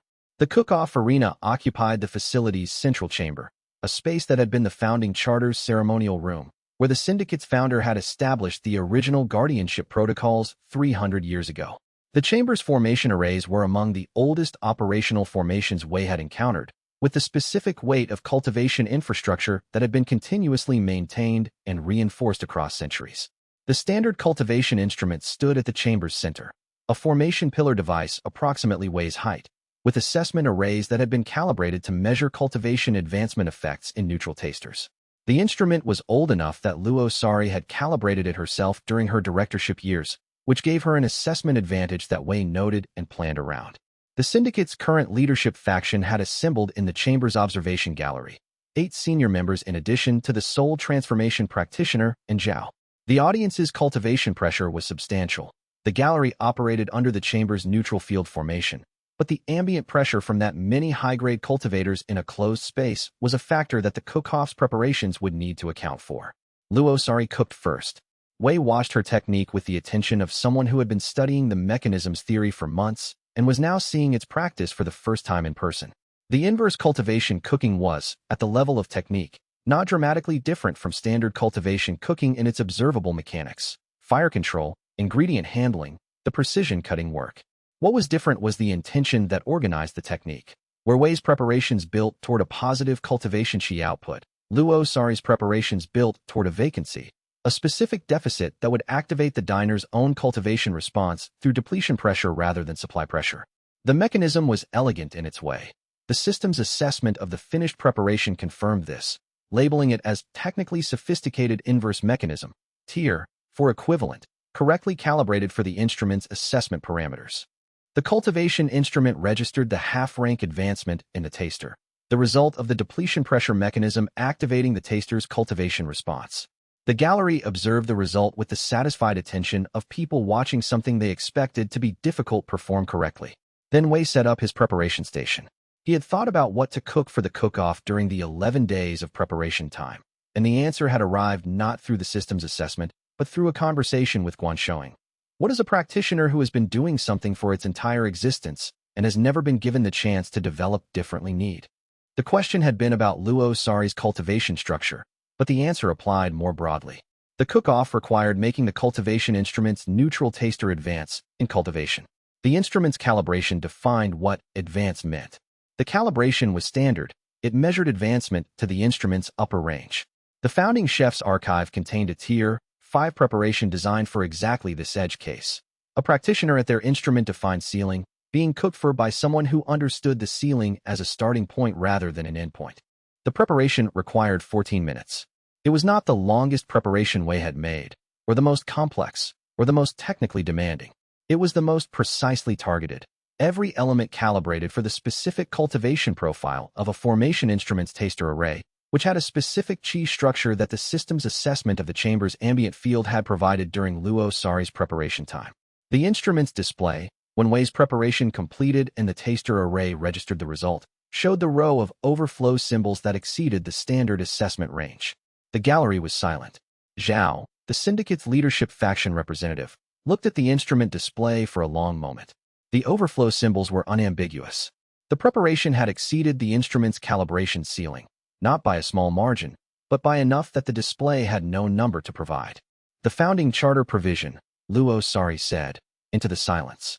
The challenge outcome is determined. She was right, and everyone in the gallery knew she was right, and the particular silence that followed was the silence of a calculation changing. People who had been building toward one outcome recalibrating around the recognition that the outcome they had been planning for was not the one that had arrived. The Jade Cauldron, Wei said, into the silence. The cauldron was returned to his custody. The cauldron was in Wei's hands, and the cook-off was complete, and the syndicate's founding charter provision had done exactly what Su Muo had designed it to do 300 years later.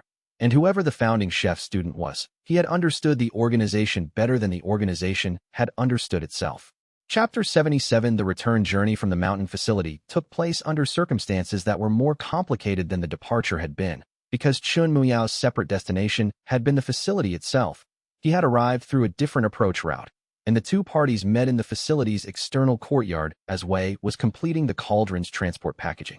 The Patriarch's presence in the courtyard had a specific effect on the syndicate's operational personnel. Not suppression through aura. The facility's formation arrays were designed to maintain neutral cultivation pressure, but the recognition effect, which was more basic and possibly more useful.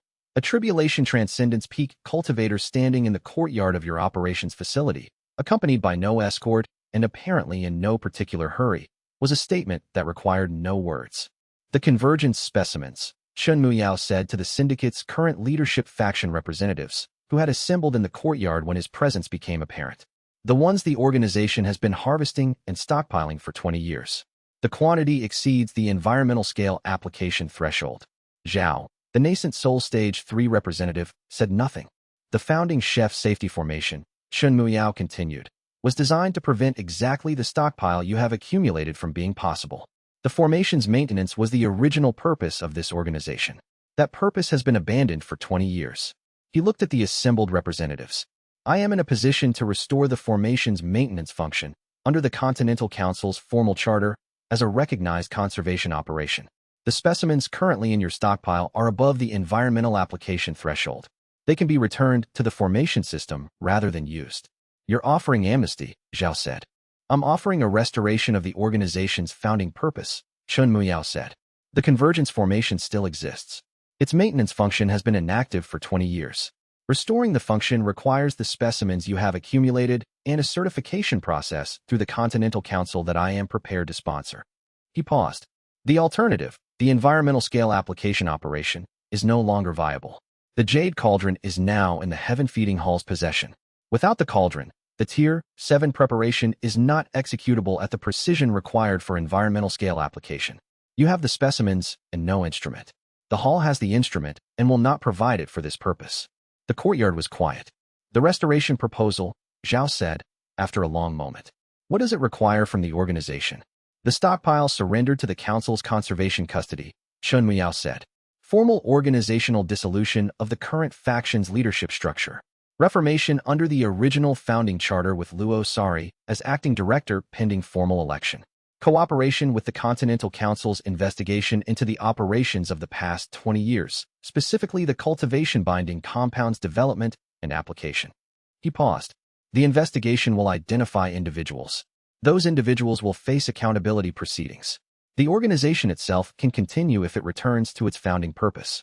Luo Sari, standing at the courtyard's edge, had the expression of someone watching a conclusion arrive that they had been trying to produce for 20 years and had not been able to produce alone.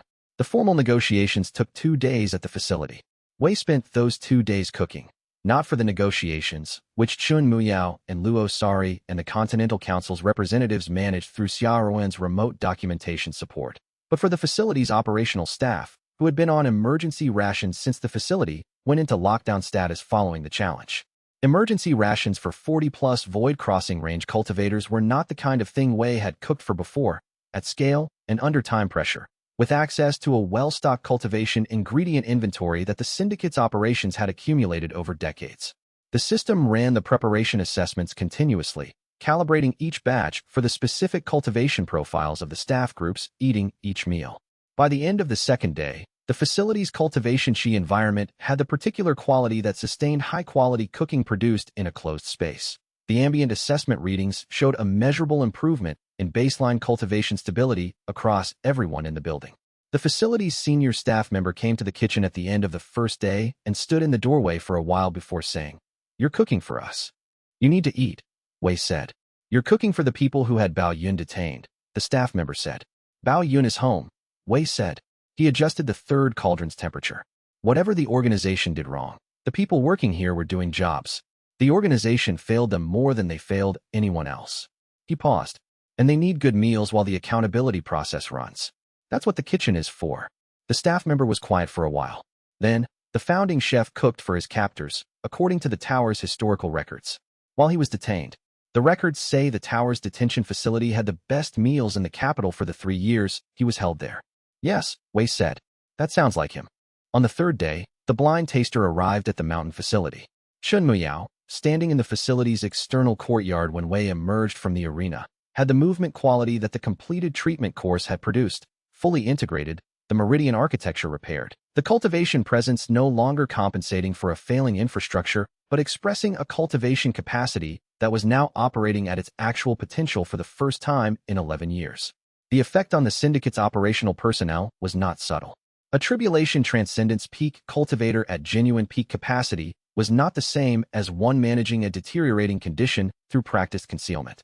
The personnel in the courtyard registered the difference without being able to articulate it precisely. The restructuring proposal, Chun Muyao said, when Wei joined him. I've presented it to the faction's remaining members who were not present at that facility.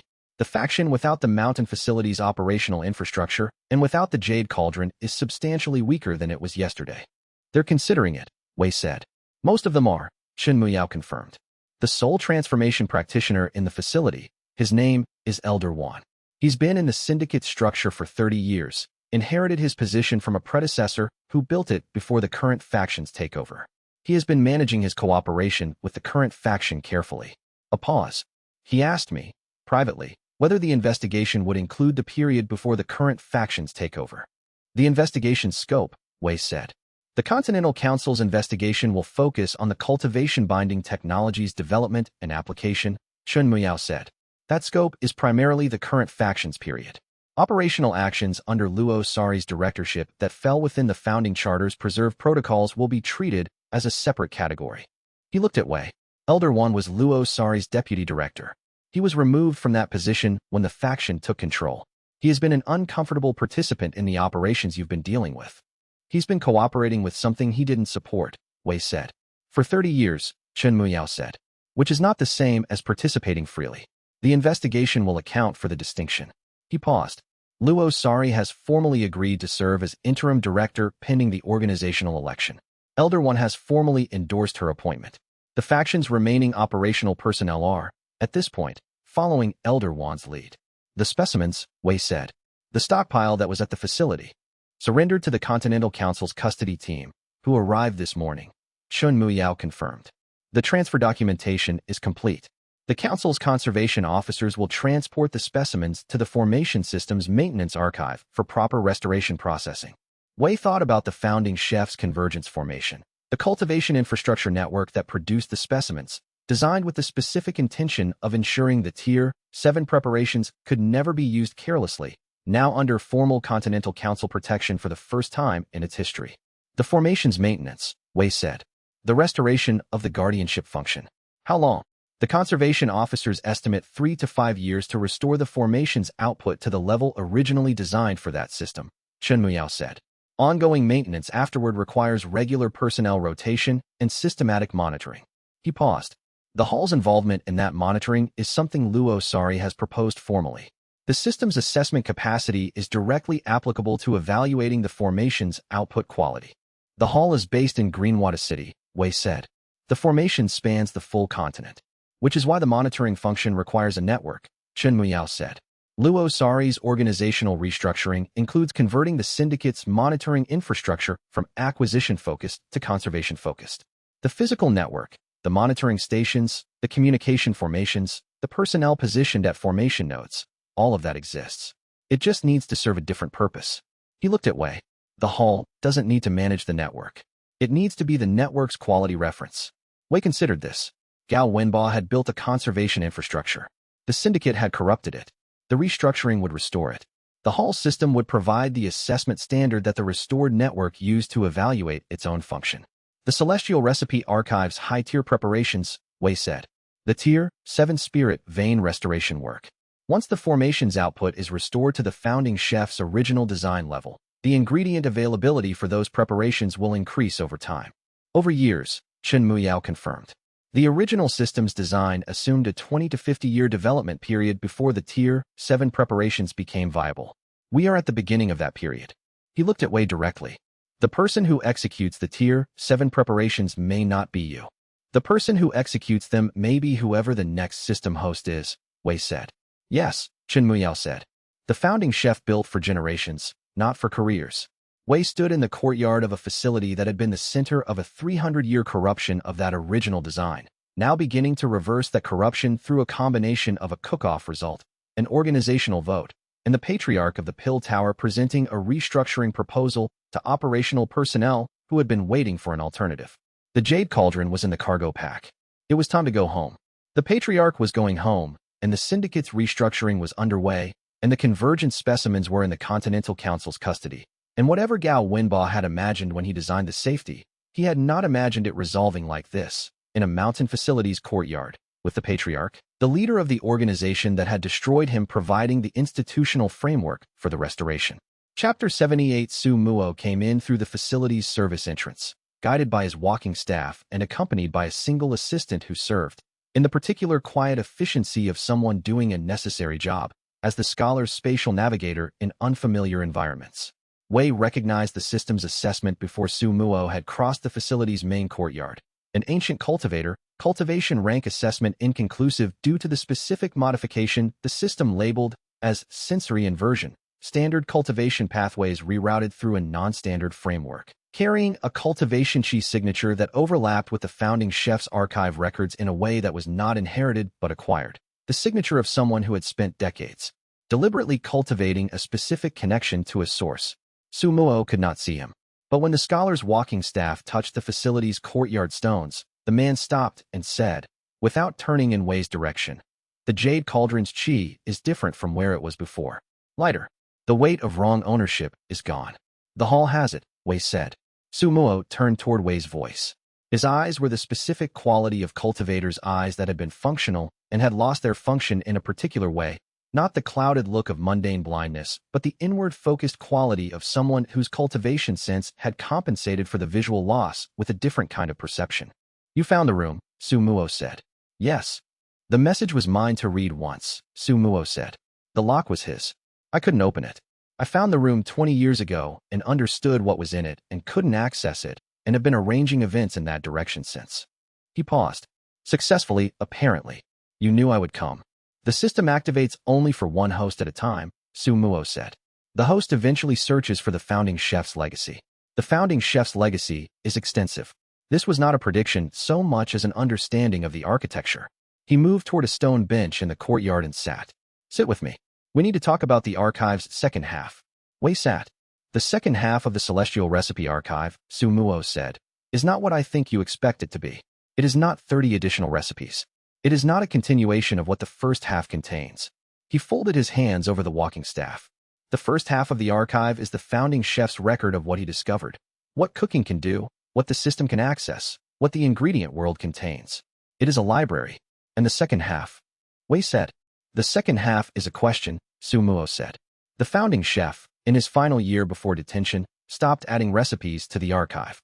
He started adding a different kind of document, not what he knew, but what he hadn't yet answered. The question that the founding chef couldn't answer in his lifetime. The thing the system was built to find the answer to." He paused. "I have been compiling the second half of the archive from the founding chef's question documents, the scattered records his students preserved, and 40 years of my own observation. It is not complete. It will never be complete until the question is answered." "What is the question?" Wei said. Su Muo was quiet for a long moment. "The founding chef built the system to do what cultivation medicine cannot do," he said. "He built the archive to record what he learned about the mechanism. He built the cauldron as the anchor for the mechanism's highest applications. He built the convergence formation as the safety for the most powerful aspects of those applications." Another pause. "He built all of this because he understood something that no one in the cultivation world has accepted. That cultivation practice is failing." Wei was quiet. "The cultivation world has been developing for 10,000 years, Su Muo continued. The number of cultivators who reach nascent soul has declined as a percentage of the population for the past 1,000 years. The number reaching soul transformation has declined more steeply. The higher ranks are becoming less accessible, not more, despite improvements in pill technology and cultivation technique." He looked toward Wei without seeing him. "The founding chef understood this pattern 40 years before anyone else registered it, as a pattern rather than a fluctuation. He spent his career investigating why. The system is not a tool for personal advancement or commercial cultivation medicine. It is a diagnostic instrument for a civilizational problem." "What did he find?" Wei said. "He found," Su Muo said, "that the problem was in the cultivation infrastructure itself. The cultivation ecology, the spirit veins, the spirit ingredient populations, the cultivation Qi environment, has been degrading since the first major alchemical operations began industrializing the extraction of spirit resources. The pill tower's expansion over the past 300 years has accelerated the degradation. The Eastern Shore extraction stations are the most visible current example, but not the largest. The Tier 7 recipes," Wei said. "The cultivation fate correction recipes. They're for this. They are designed to address the cultivation infrastructure at the environmental level," Su Muo confirmed. The founding chef designed preparations that could partially restore a degraded spirit vein, partially rehabilitate a depleted cultivation ecology, and, at the highest tier, partially reset the cultivation Qi environment of a region that has been extracted below viable threshold. He paused. He never executed them. He didn't have the cauldron by the time he understood fully what he was designing. And the Tier 8 and Tier 9 preparations require the original heaven flower and ingredients that were still decades from availability. The heaven flower is awakening, Wei said, in the hall's eastern garden. It began responding to the ley line 3 months ago. Su Muo was quiet for a longer moment than anything that had preceded it. Then the architecture, he said, is complete. The cauldron is recovered. The flower is awakening. The convergent specimens will be restored to the formation system rather than stockpiled. The system has a host. He held the walking staff. The question is whether the host understands what they're holding, and whether they're willing to cook their way toward the answer. Wei looked at the blind scholar sitting in the courtyard of a facility that had been running a corrupted version of Gao Wenba's design for 20 years, with the jade cauldron in his pack, and the heaven flower awakening in his garden, and the second half of the archive apparently in his hands, waiting. I'll cook the meal, Wei said. Tell me what to prepare. Su Muo smiled. The specific smile of someone who has been waiting for a particular answer for a very long time and has just received it. Cook what the moment requires, he said. The founding chef's instruction for the highest tier preparations was always the same. Cook for what is actually in front of you, not for what you plan to cook. The archive's second half will tell you the framework. What you put in the framework is yours to determine. Su Muo's 6 scrolls were not the founding chef's handwriting throughout. The first 2 were the founding chef's direct words, translated from archaic notation into current script by Su Muo's consistent hand. The third and fourth scrolls were Su Muo's own compilation from the founding chef's scattered records and from the records of students who had preserved partial documentation through the centuries of the hall's dormancy. The fifth scroll was the compilation of Su Muo's 40 years of observation, what he had seen the cultivation world doing wrong and why, and what that original practitioner had understood about the pattern before anyone else had registered it as a pattern. The sixth scroll was the question. Wei read the first 5 scrolls during the return journey from the mountain facility. 3 days of crane flight that Mao Bing completed at reduced speed given the wing strain's remaining recovery requirement. Each scroll consumed approximately half a day of reading and rereading, the density of the founding chef's reasoning requiring the kind of attention that made the crane's motion and the landscape below irrelevant. The 5th scroll ended with a specific observation that Su Muo had made 40 years ago, an observation that had motivated his decades of compilation work. The founding chef designed a system for addressing the civilization's cultivation degradation problem. The system is complete. The system itself, the archive, the cauldron, the convergence formation, the specimens. What the founding chef did not design was the practitioner who would use the system to its full potential. The founding chef built the tools. The tools require a person who understands not just how to use them, but why they were designed. And that understanding cannot be transmitted through a recipe or a preparation technique. It is the understanding that comes from having cooked through enough of the human dimension of cultivation practice to know what the civilization needs from the outside, not just from the inside. The cultivation world from the outside, not from within the cultivation practice's own framework, but from the perspective of what cultivation practice was supposed to produce in the lives of the people who practiced it. Wei thought about this during the remaining flight time, with Mao Bing's steady wingbeat rhythm beneath him and the mountain range giving way to the cultivation district's familiar aerial profile. Gao Wenba had been a chef before he was a cultivator. He had understood food as what people needed, not as a cultivation medium, but as the thing that sustained life, that connected people to each other and to the world. The system had grown from that understanding. The insight that cultivation advancement, viewed through the lens of what food actually did for people, was not a separate category from nutrition but a subset of it, a more complex form of nourishment. The thing that people needed at the cultivation level in the same way they needed adequate food at the physical level. The civilization's degradation problem was not primarily a cultivation resource problem. It was a distribution problem, a design problem. The tower had built a system that concentrated cultivation advancement resources in the hands of those who could pay for tower-certified products, which progressively restricted advancement access as the tower's institutional power grew and its definition of what counted as legitimate cultivation advancement narrowed. Gao Wenba had built a counter-system, not a competing institution, a different design principle. That cultivation advancement should be as widely accessible as food, should require the same skills as cooking, should be available to anyone with the cultivation potential and a practitioner who understood how to cook for what they actually needed. The system host, Su Muo had written, needed to understand both things. Both what the original chef had built and why. Both the technical capability and the design purpose. The understanding that came from having cooked enough, in the way the hall's founder had meant cooking, which was cooking for people in the full sense rather than cooking for cultivation advancement specifically. Wei had been cooking for people for a year. He had cooked for a starving beggar who turned out to be the city lord's fourth son. He had cooked for the medical saint's homesickness. He had cooked for a village's dying fields. He had cooked for the patriarch of the pill tower in the middle of the night because the patriarch needed something the tower's own medicine couldn't provide. He had cooked for a woman who had been blocked from her cultivation potential for 3 years by someone who wanted to control her family's political independence. He had not been cooking for cultivation advancement. He had been cooking for people. The advancement had been the outcome of cooking for what people actually needed. The sixth scroll, when Wei opened it on the final day of the return journey, was shorter than the others, approximately 40 pages of the founding chef's archaic notation, with Su Muo's translation running in the margin.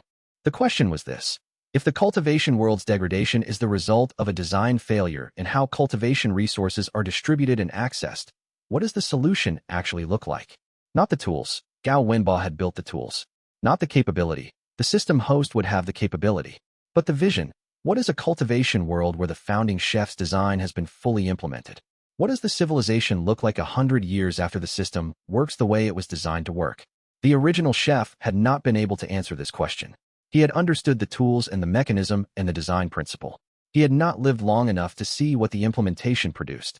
Su Muo had spent 40 years watching the implementation's absence, watching what the cultivation world looked like without the founding chef's design, and had determined that the system host needed to answer the question for themselves, through the practice of cooking for what people actually needed, before the highest-tier preparations could be executed with the understanding they required. Wei sat with the sixth scroll in his hands as Mao Bing descended toward Greenwater City, and understood that the question was not a challenge to be solved before proceeding. It was the question that the practice was designed to answer, continuously, one meal at a time, through the accumulated understanding of a practitioner who was cooking for the civilization rather than for themselves. The archive's second half was complete. The question was alive in the practice, and the hall was open. The question the hall's founder had left was alive, not answered, but alive, which was the correct state for a question that was designed to be answered through practice rather than through reasoning, and the hall was home, and the practice continued. Chapter 79, the blind taster's communication to the heaven-feeding hall had been sent through every formation in the hall simultaneously. This was the detail that the founding chef would have recognized immediately. That foundational design had built the hall's formation network with a specific vulnerability, not a weakness, a door. A formation address that any sufficiently knowledgeable practitioner could use to broadcast a message to all formation nodes simultaneously, bypassing the normal one-node-at-a-time communication architecture. It was a feature, not a flaw. That founding cook had left it specifically so that his successor would be reachable by people who needed to reach the hall's chef without going through normal channels. The message Su Muo had sent using that formation address had arrived while Wei was en route to the mountain facility. Fenwu had documented it in the communication log with the notation, simultaneous formation broadcast, source, Su Muo, blind taster, Celestial Syndicate, founding scholar. Message content, question, not threat. The message read, "How many people have you cooked for today? I know the answer. I have always known. We need to talk. Now." In the mountain facility's courtyard, Wei understood what the message had meant. Not a surveillance threat. An announcement.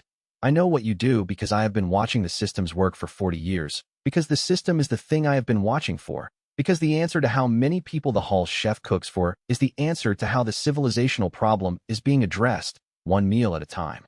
The document that Su Muo produced from his traveling case, 6 scrolls, each densely annotated in the scholar's compressed writing, supplemented by sketches that had the quality of memory images rather than observation sketches, was the archive's second half.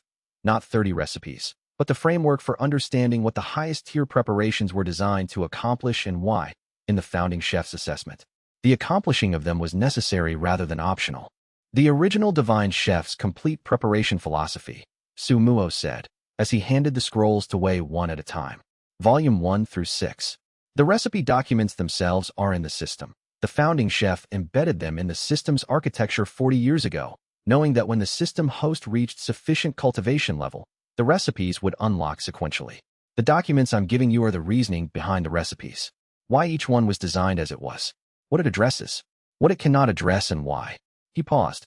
And the question that the founding chef couldn't answer in his lifetime, stated as precisely as he could manage, in the sixth scroll. Wei held the 6 scrolls. They were lighter than they looked. The scholars' archive-quality materials produced documents that preserved their content across centuries without the weight that lower-quality materials accumulated. The hall's formation address, Wei said. You broadcast using the founding chef's door. I've known about that door for 40 years, Su Muo confirmed. I've been waiting until I had something worth broadcasting. He paused. The message was meant to tell you that I existed, that I had the archive documents, and that the conversation we just had was the one I had been working toward. A small pause. It also told the syndicate's current leadership faction that I had broken their communication security and was operating independently of their authority, which accelerated the timeline for this conversation. You used the broadcast to force the syndicate's timeline, Wei said. I used the broadcast to tell the system host that it was time to have this conversation, Su Muo said. The effect on the syndicate's timeline was a secondary consequence. He folded his hands over the walking staff. The founding chef's door in the hall's formation network was the founding chef's way of saying, when the time comes, this is how to reach you. I used it when the time came. The 6 scrolls went into Wei's document case alongside the founding chef's preparation notes. They did not go into the hall's legal evidence archive or the operational archive. They went into the personal case that Wei kept with the preparation notes, the collection of documents that represented not the hall's institutional record, but the founding chef's institutional inheritance. 6 scrolls. The reasoning behind 30 years of preparatory architecture. The question that remained unanswered after all of it. Wei would read them on the return journey. The syndicate's formal restructuring process was underway. The convergent specimens were in the Continental Council's custody. The mountain facility was being transferred to Luo Sari's interim directorship. Chun Miao was already en route back to the capital, where the successor council's compromised member had been removed from her position in the period of Chun Miao's absence. A removal that the patriarch had arranged through the tower's formal accountability process, with documentation that the cultivation binding operations evidence supported unambiguously. The hall's ingredient supply routes had been restored. The regulatory harassment filings had been withdrawn. The exhibition documentation was in the Continental Council's formal record. Lan Qinghe was at nascent Soul Stage 1, and her grandfather was completing the final treatment session in the hall's kitchen. What happens now? Huofeng asked, as Mao being prepared for the return flight. Wei put the document case in the cargo pack. We go home, he said, and I start reading. The communication archive that Su Muo handed over in the courtyard. Not just the 6 scrolls, but a secondary documentation package that the scholar had not mentioned in the conversation, contained something that Wei did not expect. 40 years of Su Muo's correspondence with the heaven-feeding hall. Not correspondence that had been received. The hall had been dormant when Su Muo's first letters were sent. Correspondence that had been prepared, dated, and preserved in archival storage. Letters addressed to the heaven-feeding hall's chef, written across 40 years, describing events that Su Muo had observed and believed the hall's chef needed to know. The earliest letter was dated 38 years ago. It described the cultivation binding technology's first application in a tower-affiliated pharmaceutical context. The earliest instance Su Muo had identified of the syndicate's cultivation binding research producing a practical result. The letter was detailed, specific about the synthesis pathway, and clearly intended for a practitioner who would understand its implications for the cultivation world's development. The latest letter was dated 3 weeks ago. It described the exhibition's impact on the capital's political landscape and included Su Muo's assessment of what the hall's next operational priority should be. 40 years of letters to no one, Huofeng said, when Wei described the correspondence package on the return flight. To the hall, Wei said. He was writing to the hall. The hall was dormant. He wrote anyway. Why? Because the letters were the practice, Wei said. The discipline of observing and documenting what was happening, in the form of communication to the practitioner who needed to know it, kept the understanding alive across 40 years of waiting. He paused. The founding chef's message in the room was encoded in cultivation memory stone because the founding chef understood that encoding information required action. You had to do the encoding, not just decide you would encode it when the time came. Su Muo understood the same thing about documentation. The correspondence package went into the personal document case alongside the 6 scrolls and the founding chef's preparation notes. Not the hall's institutional archive, but the chef's own accumulation. What the hall's founder had left, what Su Muo had preserved and documented, and what Wei was beginning to build toward the next practitioner. Because the next practitioner would come. Gao Wenba had built for it. Su Muo had documented for it. And whatever Wei built during the years between the current moment and whatever came after would be the inheritance that made the next practitioner's work possible. The blind taster's communication, Myling said, during one of the flight's rest stops, reviewing the correspondence package. The broadcast through the hall's formation address. The message said, "How many people have you cooked for today? I know the answer. I have always known." That wasn't surveillance. He was counting. Yes, Wei said.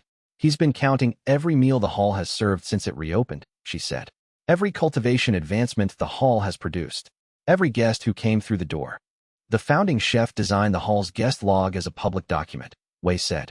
Anyone who watched the log watched the count grow. Su Muo was watching the count as evidence that the system was working the way it was designed to work. And when the count reached a specific number, it didn't reach a number, Wei said. The broadcast wasn't about reaching a count. It was about recognizing a pattern. The count was evidence that the pattern was established, that the hall was cooking for people consistently, at scale, in the way the founding chef's design required. Once the pattern was established, the conversation was ready. He was waiting for you to demonstrate the practice, Myling said. He was waiting for the practice to be real, Wei said. Not declared, not designed, not planned. Actually happening. People actually eating, actually advancing, the cultivation world actually changing in the specific way the founding chef intended, one meal at a time, through the hall's kitchen. The correspondence package's 40 years of careful documentation, addressed to a dormant hall, was Su Muo's version of the founding chef's message in the cultivation memory stone room, a record prepared for whoever came after, preserving the understanding through the action of documenting it. The hall was home in 2 days. The founding chef's complete system, the tools, the archive, the specimens, the formation, and now the documentation, was, for the first time in 300 years, fully assembled. What came next was the work it had all been designed to enable. 40 years of letters to a dormant hall, now in Wei's document case alongside the founding chef's preparation notes and the 6 scrolls. And whatever came next, the correspondence would be there, waiting to be the third layer of documentation that the next practitioner would find when they came looking. Chapter 80. The heaven-feeding hall's kitchen at the 3rd hour of the morning was quiet in the particular way of spaces that have been the location of significant events and now hold the residue of those events in their chi field.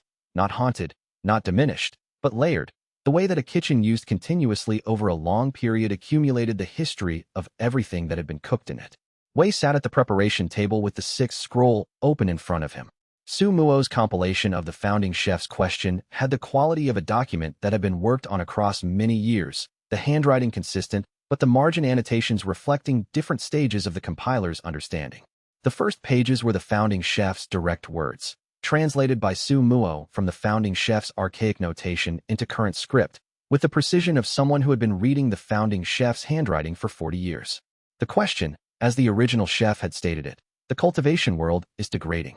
The spirit ingredient ecosystem is being depleted faster than it recovers.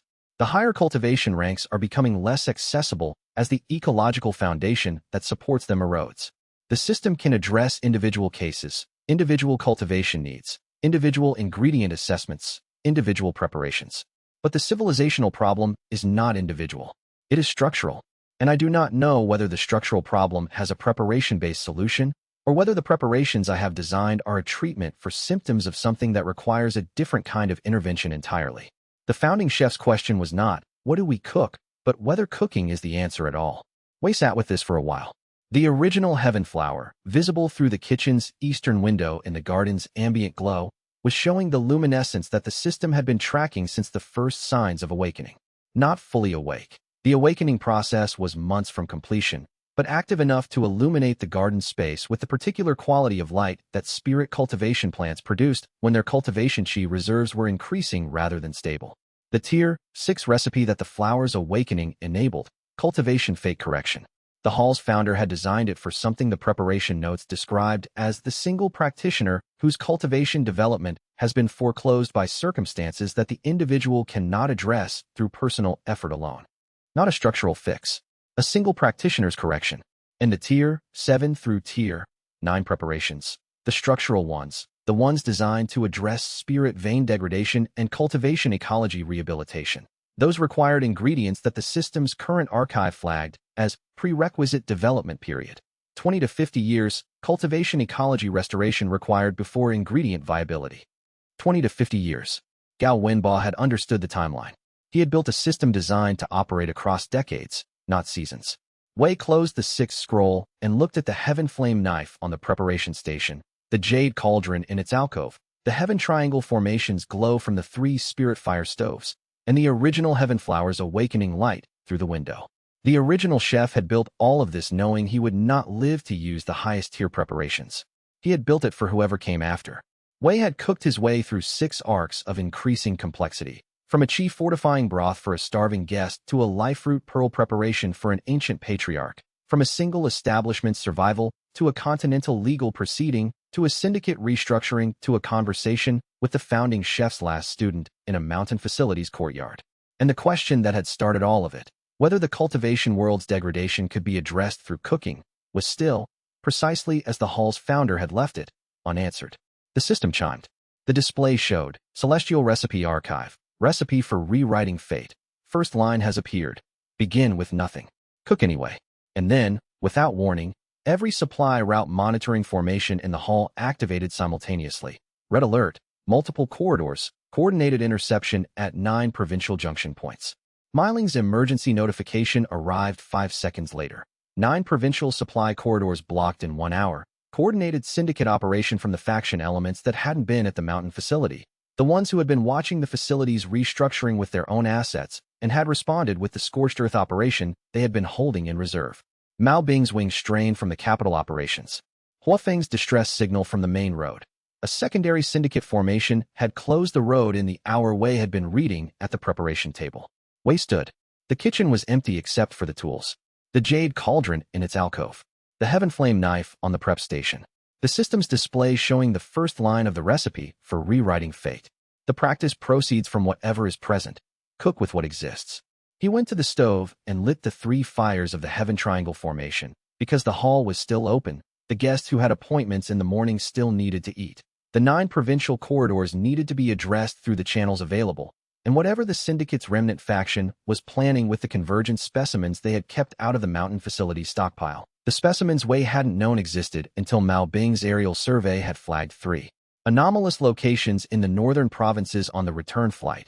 That was a problem for the next chapter. The first problem was breakfast, and then the road, and then, in the long run, the founding chef's question, which was also, Wei understood now, the reason the system had been waiting for 300 years for someone to find it. Begin with nothing. Cook anyway. The stoves ignited, the kitchen warmed, and the heaven-feeding hall opened its doors to whatever came next. The heaven triangle formation's 3 stoves lit at the 4th hour of the morning with the particular quality that the ley line's earth element energy produced in the early hours. A warmth that was specific to this kitchen, this location, this convergence of fire and spirit vein infrastructure that the founding chef had built into an operational cooking environment. Wei had been awake since the 2nd hour, reading the 6 scroll's final pages for the 3rd time. The question the founding chef had left, what does a cultivation world look like 100 years after the design works, was not the kind of question that produced a final answer. It was the kind that evolved as the practice evolved, the answer growing with the understanding of the practitioner who was doing the cooking. The system's display of the recipe for rewriting fate's first line, begin with nothing. Cook anyway, was not a recipe instruction. It was a philosophy statement, the founding chef's summary of his entire approach to the civilizational problem. You begin from a position of apparent inadequacy, with tools that seem insufficient for the scale of what's needed, and you cook anyway, because the cooking is the practice, and the practice is the answer, and the answer grows through the doing of it. The monitoring formation's red alert, when it came, was not a surprise. Not because Wei had anticipated this specific attack at this specific moment, but because the founding chef had designed a system that operated in a world where attacks were a persistent operational reality, and the system's design had accounted for that reality at every level. The hall's defenses were built into the hall's function. As long as Wei cooked, the cooking chi environment powered the defensive arrays. The attacks tested the defenses. The defenses revealed what the attacks were trying to reach. 9 provincial corridors, Miling's emergency notification said. All 9 simultaneously. Coordinated beyond what the mountain facility's primary faction had the remaining capacity to execute. A secondary faction element. The mountain facility had hosted the primary operational personnel, but the syndicate's network had always been more distributed than any single facility could represent. The secondary elements, the personnel and resources that had not been at the mountain facility during the restructuring, had been watching. When the mountain facility's operations ended in the cook-off's outcome and the restructurings beginning, the secondary elements had responded with the operation they had been holding in reserve. The convergence specimens, Wei said, when Miling's full report arrived. Mao Bing's aerial survey flagged 3 anomalous locations on the return flight. 3 locations we hadn't reached. The secondary faction's collection points, Huofeng confirmed, from the road communications.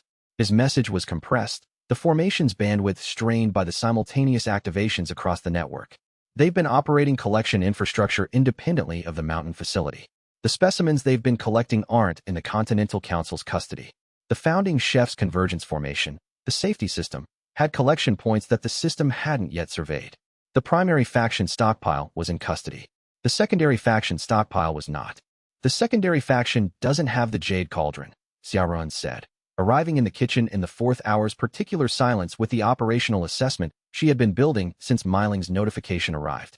Without the cauldron, the specimens are not usable for environmental scale application. But they're usable for individual scale application, Wei said. The cultivation binding compound. The individual person delivery mechanism. The secondary faction still has an operational capability even without the cauldron, which they're using, she said. The supply route blockages, 9 corridors, coordinated timing. This is a demonstration operation. They're showing that they have capacity to disrupt the Hall's supply network at continental scale, even with the primary faction's mountain facility restructured. They're showing they haven't been stopped, Wei said. They're showing they need to be addressed, she confirmed. The mountain facility resolved the cauldron question and the primary faction's leadership question. The secondary faction is a different question. Wei lit the 3rd stove, completing the Heaven Triangle formation's ignition sequence.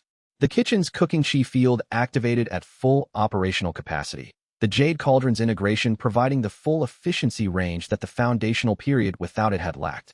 The hall is operational, Wei said. The morning service runs on schedule. The supply disruptions are being rerouted through the backup network Miling has been developing since the first interception. The hall doesn't stop. And the secondary faction? Xia Ruoyan said. The Continental Council's investigation has the primary faction's full documentation, Wei said. The secondary faction is connected to the same organizational structure. The investigation scope will reach them when the documentation is complete. He regarded the Jade Cauldron in its alcove, the Heaven Flame knife on the prep station, the system's display showing the recipe for rewriting Fate's first line. The secondary faction's demonstration is a response to what happened at the mountain facility. It's a rearguard action, not an advance. You're sure of that, she said. The founding chef system was designed to address a problem that operates at civilizational timescale, Wei said. The secondary faction is operating at a timescale where cutting off 9 supply corridors simultaneously counts as a decisive action. He began the morning's first preparation. Those are different scales. The secondary faction is reacting to a change they don't fully understand yet. Xia Ruoyan watched him work for a moment. And the road that Huofeng says is blocked. Huofeng will find a way through, Wei said. He always does. She sat at the consultation table with her documentation and the morning's operational tracking, and the hall's kitchen continued doing what the hall's kitchen had been designed to do. Cooking, in the specific way that the founding chef had built it to cook, for the specific purpose that 300 years of dormancy had not changed. The answer to the founding chef's question was not a vision of the future. It was the practice in the present. One meal at a time.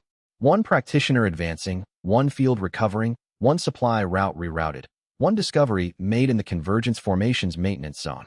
Begin with nothing. Cook anyway. The morning service began at the 6th hour, as always, and whatever came next, the hall was ready for it, because the founding chef had built a kitchen that was specifically designed to continue functioning when everything outside it was trying to prevent it from doing so. Begin with nothing. Cook anyway. And whatever the secondary faction had planned, the hall was open, the morning service was running, and the kitchen was doing what it had been designed to do. Chapter 81. The secondary faction's opening move was not an attack. It was a document. 3 hours after the morning service concluded, a formal complaint arrived at the hall feeding through the Pill Tower's official correspondence channel. The document cited 14 irregularities in the hall's operating procedures, requested an immediate compliance review, and proposed, in language precise enough to suggest lawyers had spent considerable time on it, a provisional suspension of the hall's certification authority pending the investigation's outcome. Wei read it twice. They're not trying to destroy us, he said to Xia Ruoyan, who had brought the document to the kitchen personally. They're trying to tie us up. Temporarily suspend certification authority, she said.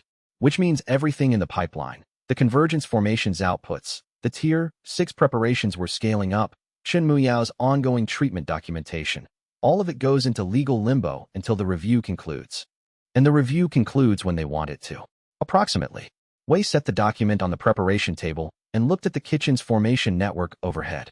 The convergence formation had been integrated for 6 weeks now. The network hummed with a regularity that had become the hall's baseline operating state, deeper than it had been in Gao Wenba's original design, according to Su Muo's assessment notes, because the Jade Cauldron had been absent for 3 centuries. What's the basis for their complaint? He asked. Xia Ruoyan opened the document to the second page. Irregularity 1.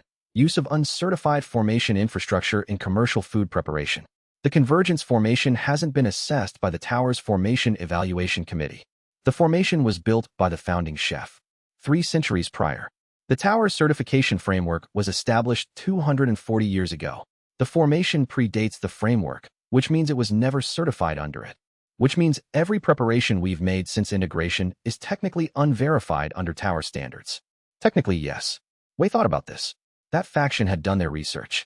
The complaint wasn't fabricated. It exploited a genuine gap in the regulatory record.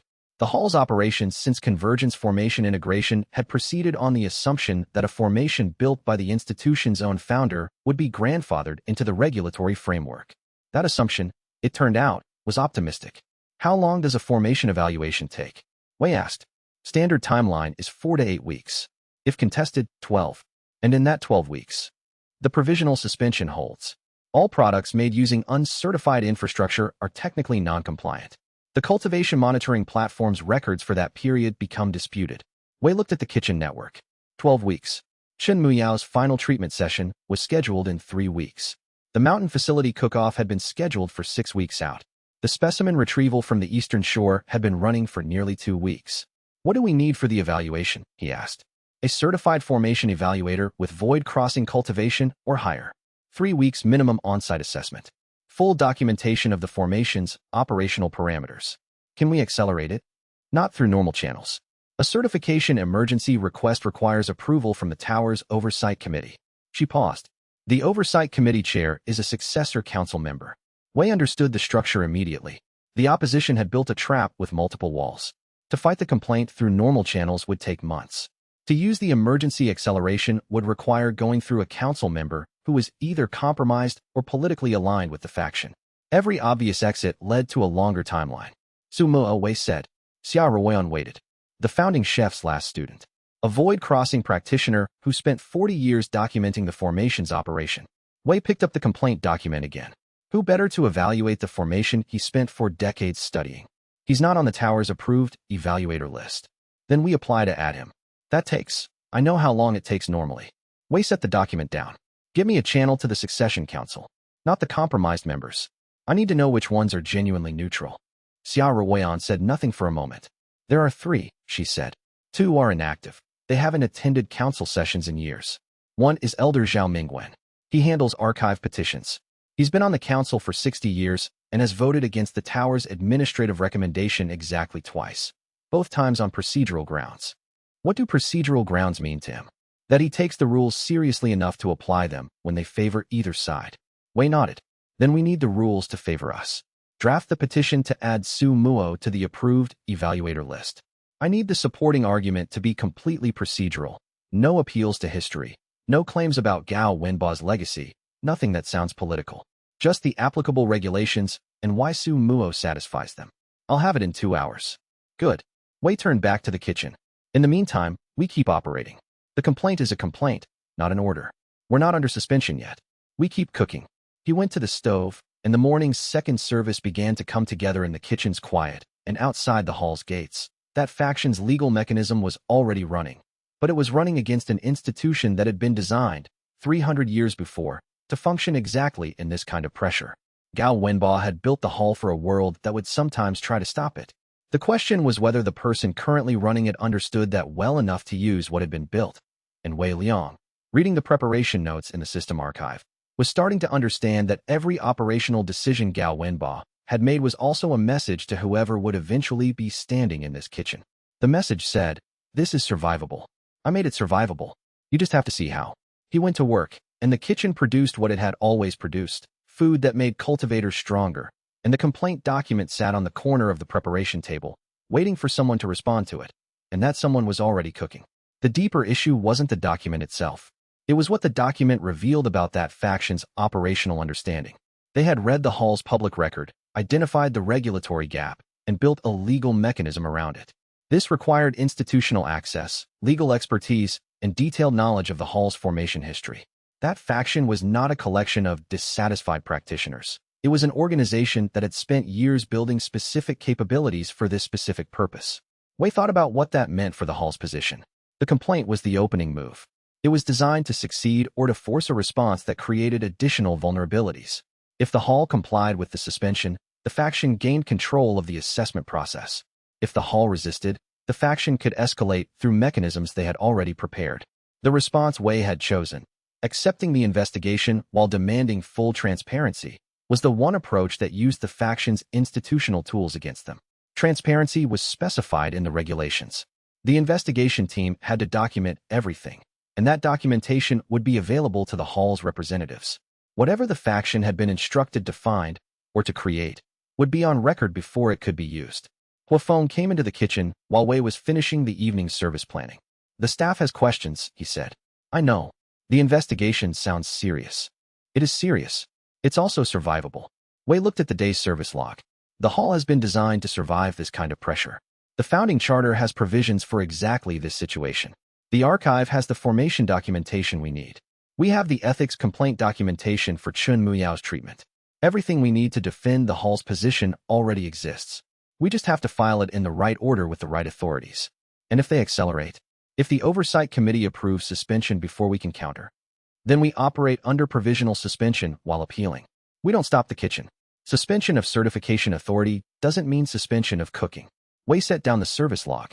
The founding chef ran this institution for 30 years before the tower's certification framework existed. We can operate without their certification temporarily. What we can't do is let the legal mechanism run uncontested. Huafeng absorbed this.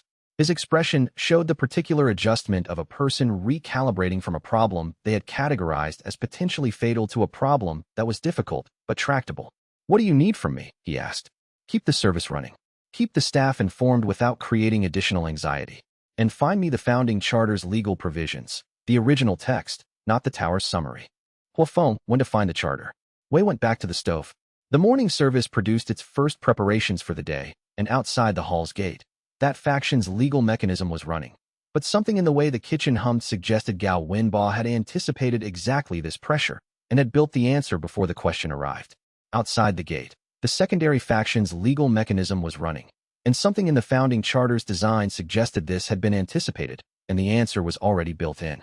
Outside the gate, the secondary faction's legal mechanism was already running, but the founding charter's provisions had anticipated exactly this, and the answer was already built in.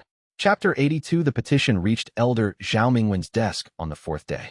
On the 5th day, he responded. Not with approval, with a question. Specifically, a single question, handwritten at the bottom of the petition in a script that suggested someone who had spent decades in bureaucratic correspondence and had refined the art of the minimally committal reply. Does the candidate meet criterion 7C of the formation evaluator standards? Specifically the requirement for direct assessment of 20 or more distinct formation types in the past century. Wei read the question and looked at Su Muo, who was sitting at the preparation room's secondary table eating a bowl of plain rice that he had assessed, without any apparent irony, as adequately prepared. Criterion 7C, Wei said. He set down his bowl. 20 distinct formation types. I have documented 143 distinct formation types across my 40 years at this facility.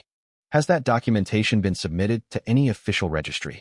Su Muo paused for a moment in the way he was quiet when consulting the interior record that seemed to substitute for visual inspection. No, he said.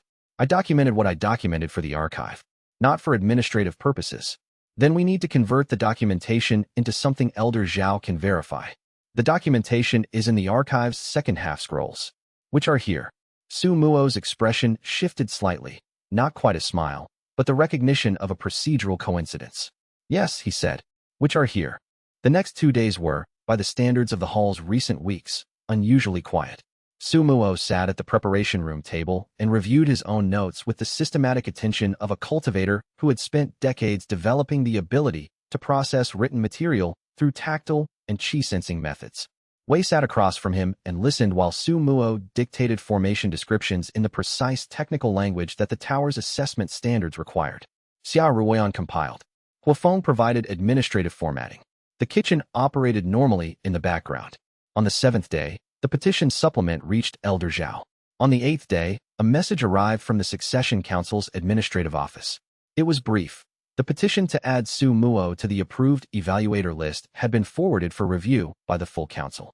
Standard timeline for full council review, 2 to 6 weeks. They sat on it, Huafeng said. Not quite, Xia Ruoyan said.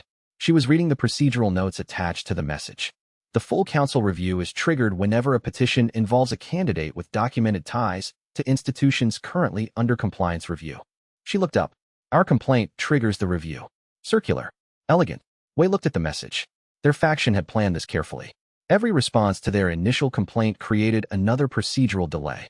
The system was set up to favor the faction with more institutional access, and those practitioners had spent 20 years building that access while the hall operated as a regional institution with limited tower interface. What happens if we simply wait? Huafeng asked. In 2 weeks, the provisional suspension request goes to the Oversight Committee for approval, Xia Ruoyan said. If approved, we go into provisional suspension.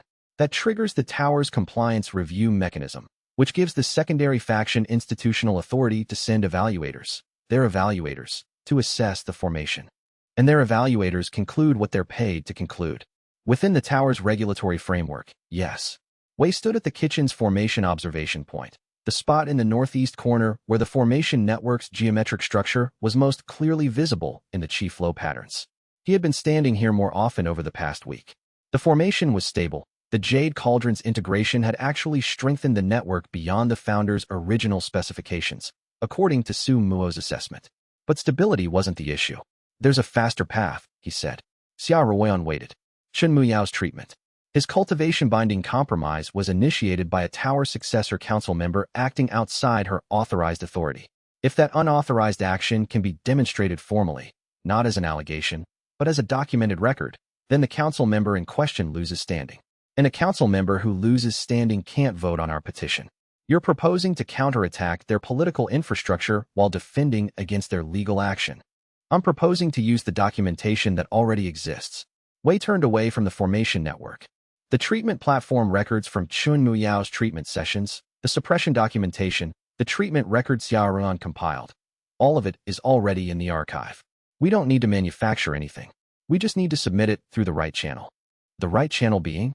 The tower's Ethics Review Committee, which Elder Zhao Mingwen chairs as a secondary responsibility. Wei picked up the morning service log. He takes procedural grounds seriously. The ethics review is procedural grounds. Xia Ruoyan was silent for an extended pause.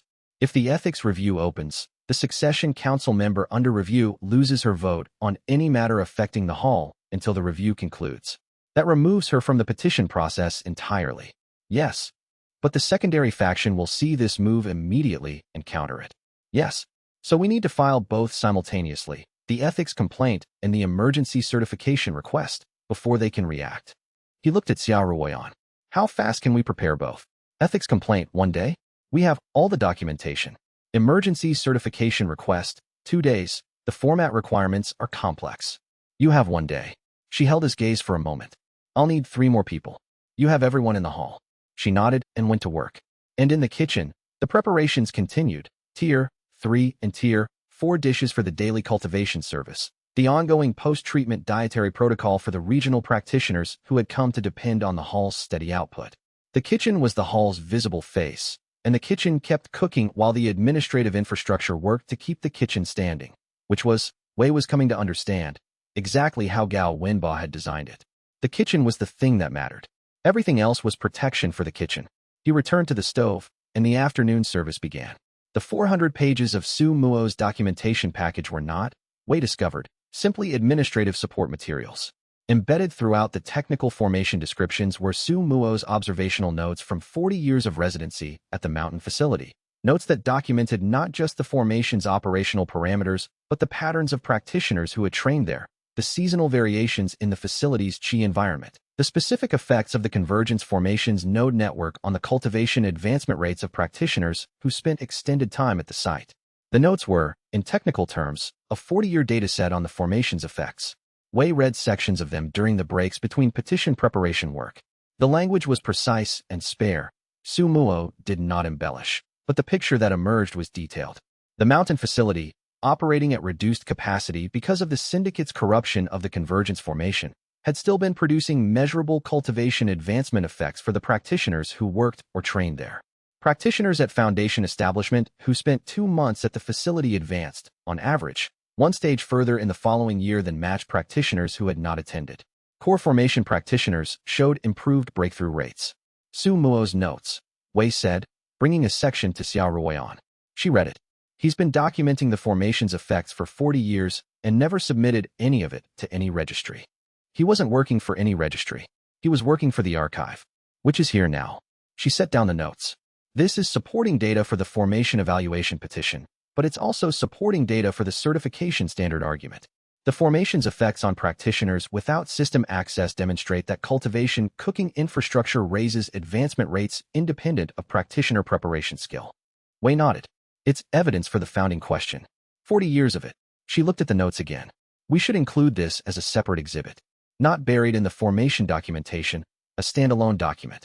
They worked through the reorganization together, pulling Su Muo's observational notes out of the technical documentation and compiling them into a coherent research summary.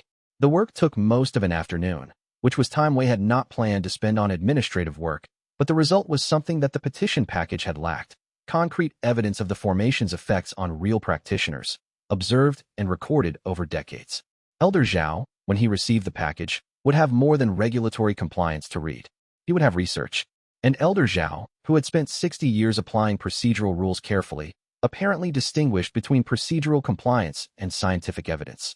The first was his domain, but the second was something he apparently found more interesting, judging by the additional day his review took before he sent his query about Criterion 7C. The petition went out, and the 400 pages Su Muo had built would either reach the right desk at the right time, or the hall would be making its case in a more contested arena than Elder Zhao's careful office. The petition was in Elder Zhao's hands, and whatever he did with it would determine whether the hall's argument won on procedural grounds or was forced into a Messier arena. The petition was in Elder Zhao's hands now, and his query about Criterion 7C suggested he was looking for a reason to approve rather than a reason to deny. Chapter 83. The simultaneous filing worked. Not perfectly. Nothing in institutional politics worked perfectly, but it worked well enough. The ethics complaint reached Elder Zhao Mingwen's office at the same moment as the emergency certification request, and Elder Zhao, who had spent 60 years applying procedural rules to situations where both sides had legitimate claims, read both documents, and spent what his staff described as an unusually long time looking out his office window before making any notes. The notes he made were brief. Procedural conflict requiring sequential resolution. Ethics review takes precedence over certification process. Ethics review opens immediately. Certification petition held pending review outcome. Certification complaint, the secondary faction's compliance challenge, also held pending review outcome. Everything stopped. The secondary faction's legal mechanism paused. The hall's petition paused. The compliance review paused. And the ethics review opened. Wei learned about this through a message from Xiao Ruoyan that arrived during the morning services prep period.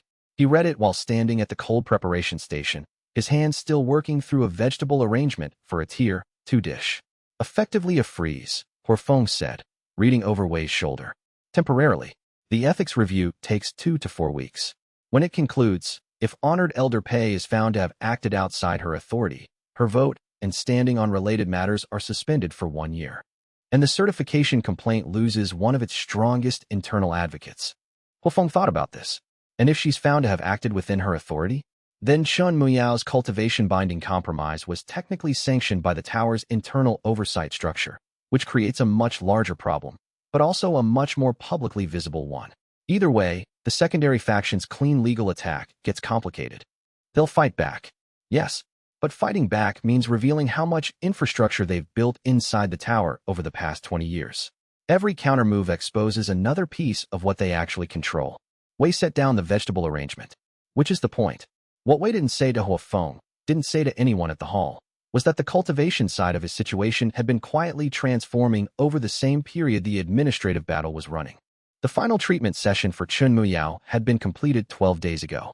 The 12-bridge Meridian Feast's full preparation had run through a 6-day protocol, and the results had been everything the founding chef's notes had described and more. The cultivation binding compromise that honored Elder Pei's agent had embedded in Chun Muyao's meridian channels over 30 years had been cleared, slowly, and then completely, by a sequence of preparations that targeted the binding compound's specific qi signature with the precision of a calibration instrument. What Wei had not expected was the residual effect on his own cultivation. The 12-bridge preparation at Tier 4 required the practitioner to maintain continuous qi synchronization with the patient's meridian network over the full preparation period.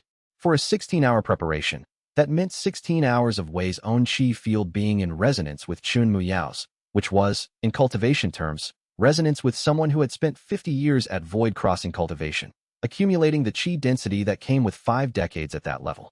The system had flagged it on day 3 of the preparation sequence. Host QI field resonance effect. Extended synchronization with high-density cultivation field is producing accelerated qi accumulation in host's upper dantian. Current host cultivation level, golden core, stage 3. Projected effect, stage advancement likely within current preparation sequence. Recommend maintaining synchronization. This is the preparation's intended secondary mechanism. Wei kept cooking. He had 16 more hours of preparation to complete, and a patient whose treatment depended on uninterrupted qi synchronization. The cultivation advancement, or potential advancement, was the system's concern. The preparation was his. On the 6th day, when the final preparation was served and Chun Muyao had eaten the last course and sat in silence for an extended period with his eyes closed, the system produced a new notification. Host cultivation advancement. Golden core stage 3 nascent soul, stage 1. Golden core had shattered. The nascent soul had formed. Not through the conventional meditative breakthrough that most golden core practitioners spent years attempting, but through the resonance effect of 16 hours of daily qi synchronization with one of the highest level cultivators on the continent. The system had, Wei realized afterward, designed this. The 12-bridge meridian feast's secondary mechanism wasn't documented in the preparation notes Wei had been given. Su Muo hadn't mentioned it.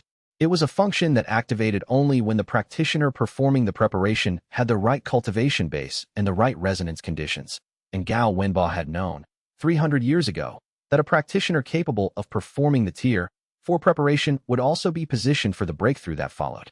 Wei stood in the kitchen after Chun Muyao had left and the staff had cleared the service area, and he looked at the formation network overhead, which felt, now, qualitatively different than it had that morning. The network was the same. His perception of it had changed. Nascent soul cultivation perceives qi fields as landscape rather than weather. Where Wei had previously sensed the formation network as a dynamic system of forces, he now saw it as a geography. Each node a distinct feature, each connection a path with measurable properties. He had built the hall's formation network with this perception in mind. The pathways made sense now in a way they hadn't before, not just operationally, but architecturally. He could see the design intent in the network structure, the choices Gao Wenba had made about load distribution and redundancy, the specific nodes that were stronger than their operational role required. The strongest node was under the kitchen floor, not the jade cauldron's mounting, something older, something that had been built into the foundation when the hall was first constructed. Wei looked at the floor. Then he turned back to work, because there was a morning service to prepare for tomorrow, and whatever was under the floor had survived 300 years without his attention. It would survive one more night. The day the simultaneous filing was submitted was also the day the first shipment of convergent specimens arrived from the mountain facility's storage cache. Su Muo had sent them down with the formation repair documentation, a box of specimens in cultivation preservation storage, gathered from the formation's output over the 40 years he had been in residence, preserved but not otherwise processed. They arrived in the hall's receiving room that afternoon, and Wei set aside the petition response work to open the box and examine what was in it. The specimens were extraordinary. He had been using the convergence formation's current output, specimens generated since the formation's restoration, and those were already qualitatively different from standard cultivation ingredients. The 40-year cache from Su Muo's storage was something beyond that. 40 years of undisturbed maturation in a high-altitude qi environment with convergence formation enhancement had produced cultivation ingredients that the system assessed at Tier 6 minimum, several at Tier 7. Tier 7. The highest grade Wei had worked with before was Tier 4. He held a dried spirit root. The system assessed it at Tier 7, cultivation qi density in the exceptional range, suitable for preparations targeting core formation to golden core transition, and understood something about Su Muo that hadn't been obvious before. The blind taster had spent 4 decades in solitary residence at the mountain facility, maintaining and documenting the convergence formation, gathering and preserving specimens, without any clear knowledge of when or whether the hall would restore operations. He had done this because he had been the founding chef's last student, and Gao Wenbo had told him to.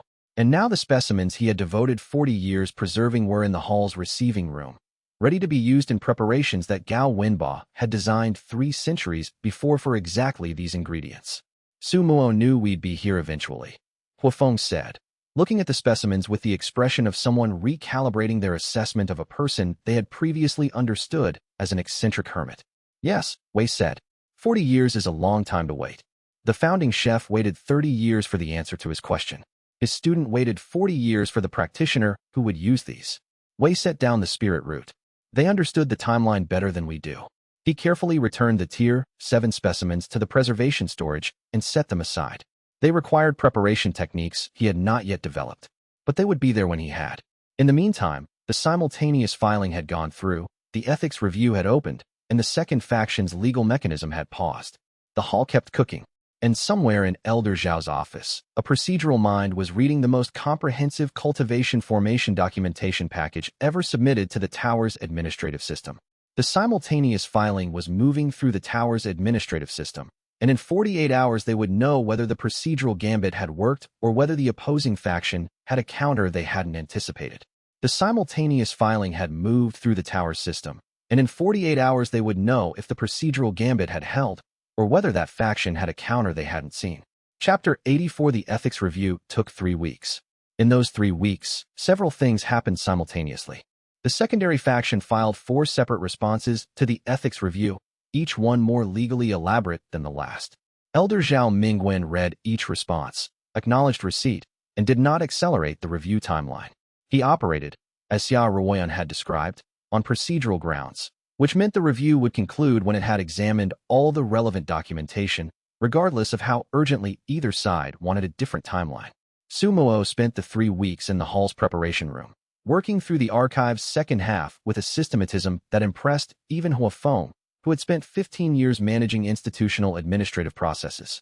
Each day Su Muo produced a section of annotated documentation, that original formation notes, cross-referenced with Su Muo's 40 years of operational observations, translated from Gao Wenbo's archaic cultivation notation into the precise technical language that modern formation assessment required.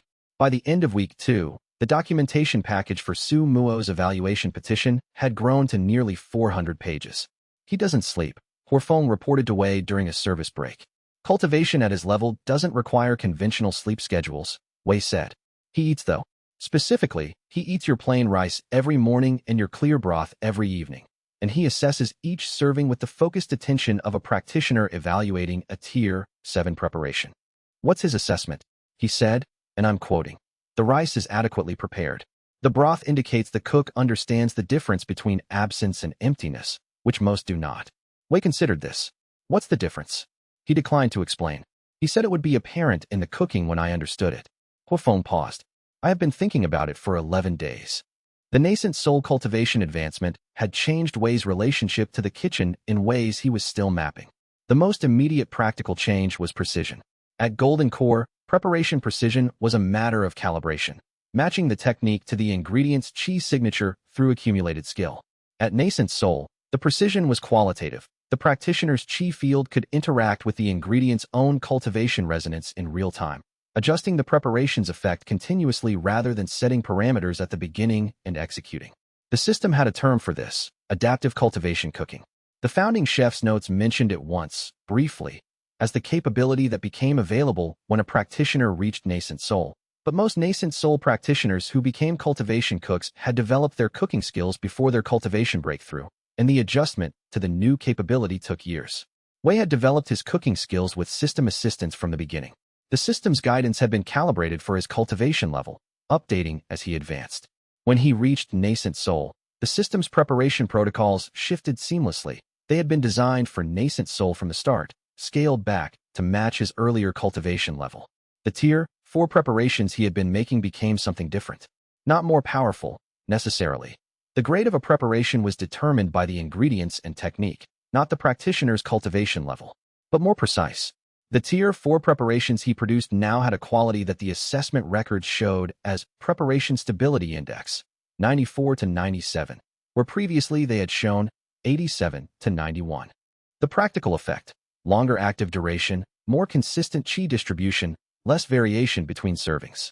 Chen Muyao, at his final dietary consultation before departing the capital, had tasted the week's preparations and said nothing for some time. Then, "You've advanced." "Yes," Wei said. "The 12-bridge preparation did what it was designed to do." "I understand that now." Chen Muyao studied him with the assessment gaze that Wei had come to recognize. The evaluation of a cultivator who had spent 50 years at Void Crossing and could read cultivation state the way most people read facial expressions. Gao Wenbo designed the preparation to advance the practitioner as well as treat the patient, Chen Muyao said. He couldn't know who would eventually perform it. He knew only that whoever could perform it would benefit from performing it. It's a practical generosity. Or it's an efficiency, Wei said. The practitioner who could perform the treatment would be more useful at nascent soul than at golden core. Chen Muyao was briefly still. Both, he said. It's both. He was a practical person and a generous one. Those aren't incompatible. He left the following morning, returning to the pill tower with a formal letter of treatment completion and the cultivation monitoring platform documentation of his restored meridian function. The documentation was thorough enough to serve as both a medical record and, if needed, an exhibit in the ethics review proceedings. 3 days after Chen Muyao's departure, the ethics review concluded. Honored Elder Pei Yanru had authorized the cultivation binding treatment without full succession council approval. The action fell within a category of administrative decisions that individual council members could take unilaterally, but only under specific conditions, one of which was that the treatment subject had consented. There was no consent documentation. The finding: procedural violation, Category 2. Consequence: suspension of voting rights on related matters for 18 months. Required remediation: formal apology to treatment subject and full documentation of the action in the tower's ethics record. The secondary faction's compliance complaint against the hall, which had been on hold, was now routed back to Elder Zhao's committee for regular review, without honored Elder Pei's vote, and without the expedited processing the faction had been attempting. Standard timeline applied, 8 to 12 weeks, by which point the cook-off would have concluded, the certification standard draft would be complete, and whatever that faction had been preparing would have to operate in a different institutional landscape than the one they had designed it for. Wei read the ethics review finding in the kitchen, then folded the document and placed it in the operational archive. The day's service was starting, and there were preparations to make. The cultivation advancement to nascent soul had other effects that Wei was still discovering weeks later. The most unexpected was his relationship to the system's guidance. At Golden Core, the system's instructions were calibrated to his cultivation level, specific steps, precise parameters, detailed guidance that compensated for the gap between what his cultivation allowed him to sense and what the preparation required him to sense. At Nascent Soul, the gap had narrowed significantly. The system's guidance became less prescriptive, less, add the secondary qi component at the 14-minute mark, and more, the secondary qi component is ready when you feel the ingredient's resonance peak. The preparation knowledge was moving from external instruction to internal perception. This was, Wei understood, the transition the founding chef's notes described as the cook beginning to hear the food rather than following the recipe. Gao Wenbo had written about it once. A practitioner who has not reached this point should follow the preparation notes precisely. A practitioner who has reached this point should follow the preparation notes as a memory aid rather than an instruction set. The preparation knows what it needs. The practitioner's role is to understand what the preparation is telling them. Wei had been cooking well for months. He was now beginning to cook well in a different way. The training students noticed. Not all of them. The foundation establishment students didn't have the cultivation perception to sense the difference. But the 2 core formation students in the first cohort, and particularly Luo Sari's former student, who had joined the program from the Phantom Chef tradition, could feel something different in the preparations Wei made during demonstration sessions. "You're cooking differently," the Phantom Chef student said, after a demonstration of the Tier 3 secondary meridian support preparation. "I advanced recently," Wei said. "That's not exactly what I mean." She was silent for a moment, frowning at the preparation she was attempting to replicate. In the Phantom Chef tradition, there are practitioners who cook from the outside in. They understand the technique, they execute it correctly, and the result is what it's supposed to be. And there are practitioners who cook from the inside out. The technique comes from something the practitioner is experiencing, and the result has a quality that's hard to explain but is immediately recognizable. Which did Luo Sari teach? Both. She said the outside in was the foundation and the inside out was the destination. She looked at her preparation. "You're cooking from the inside out now. Last month you weren't."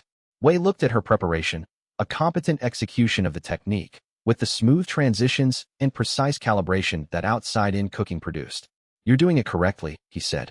Keep working from the outside in. The inside-out develops from having done the outside-in so many times that the technique stops requiring deliberate attention. She nodded and went back to her preparation. Wei went back to his station, and the morning's demonstration session continued, and the kitchen held both kinds of cooking simultaneously, the learning kind and the knowing kind, which was, he supposed, how every kitchen worth anything had always worked.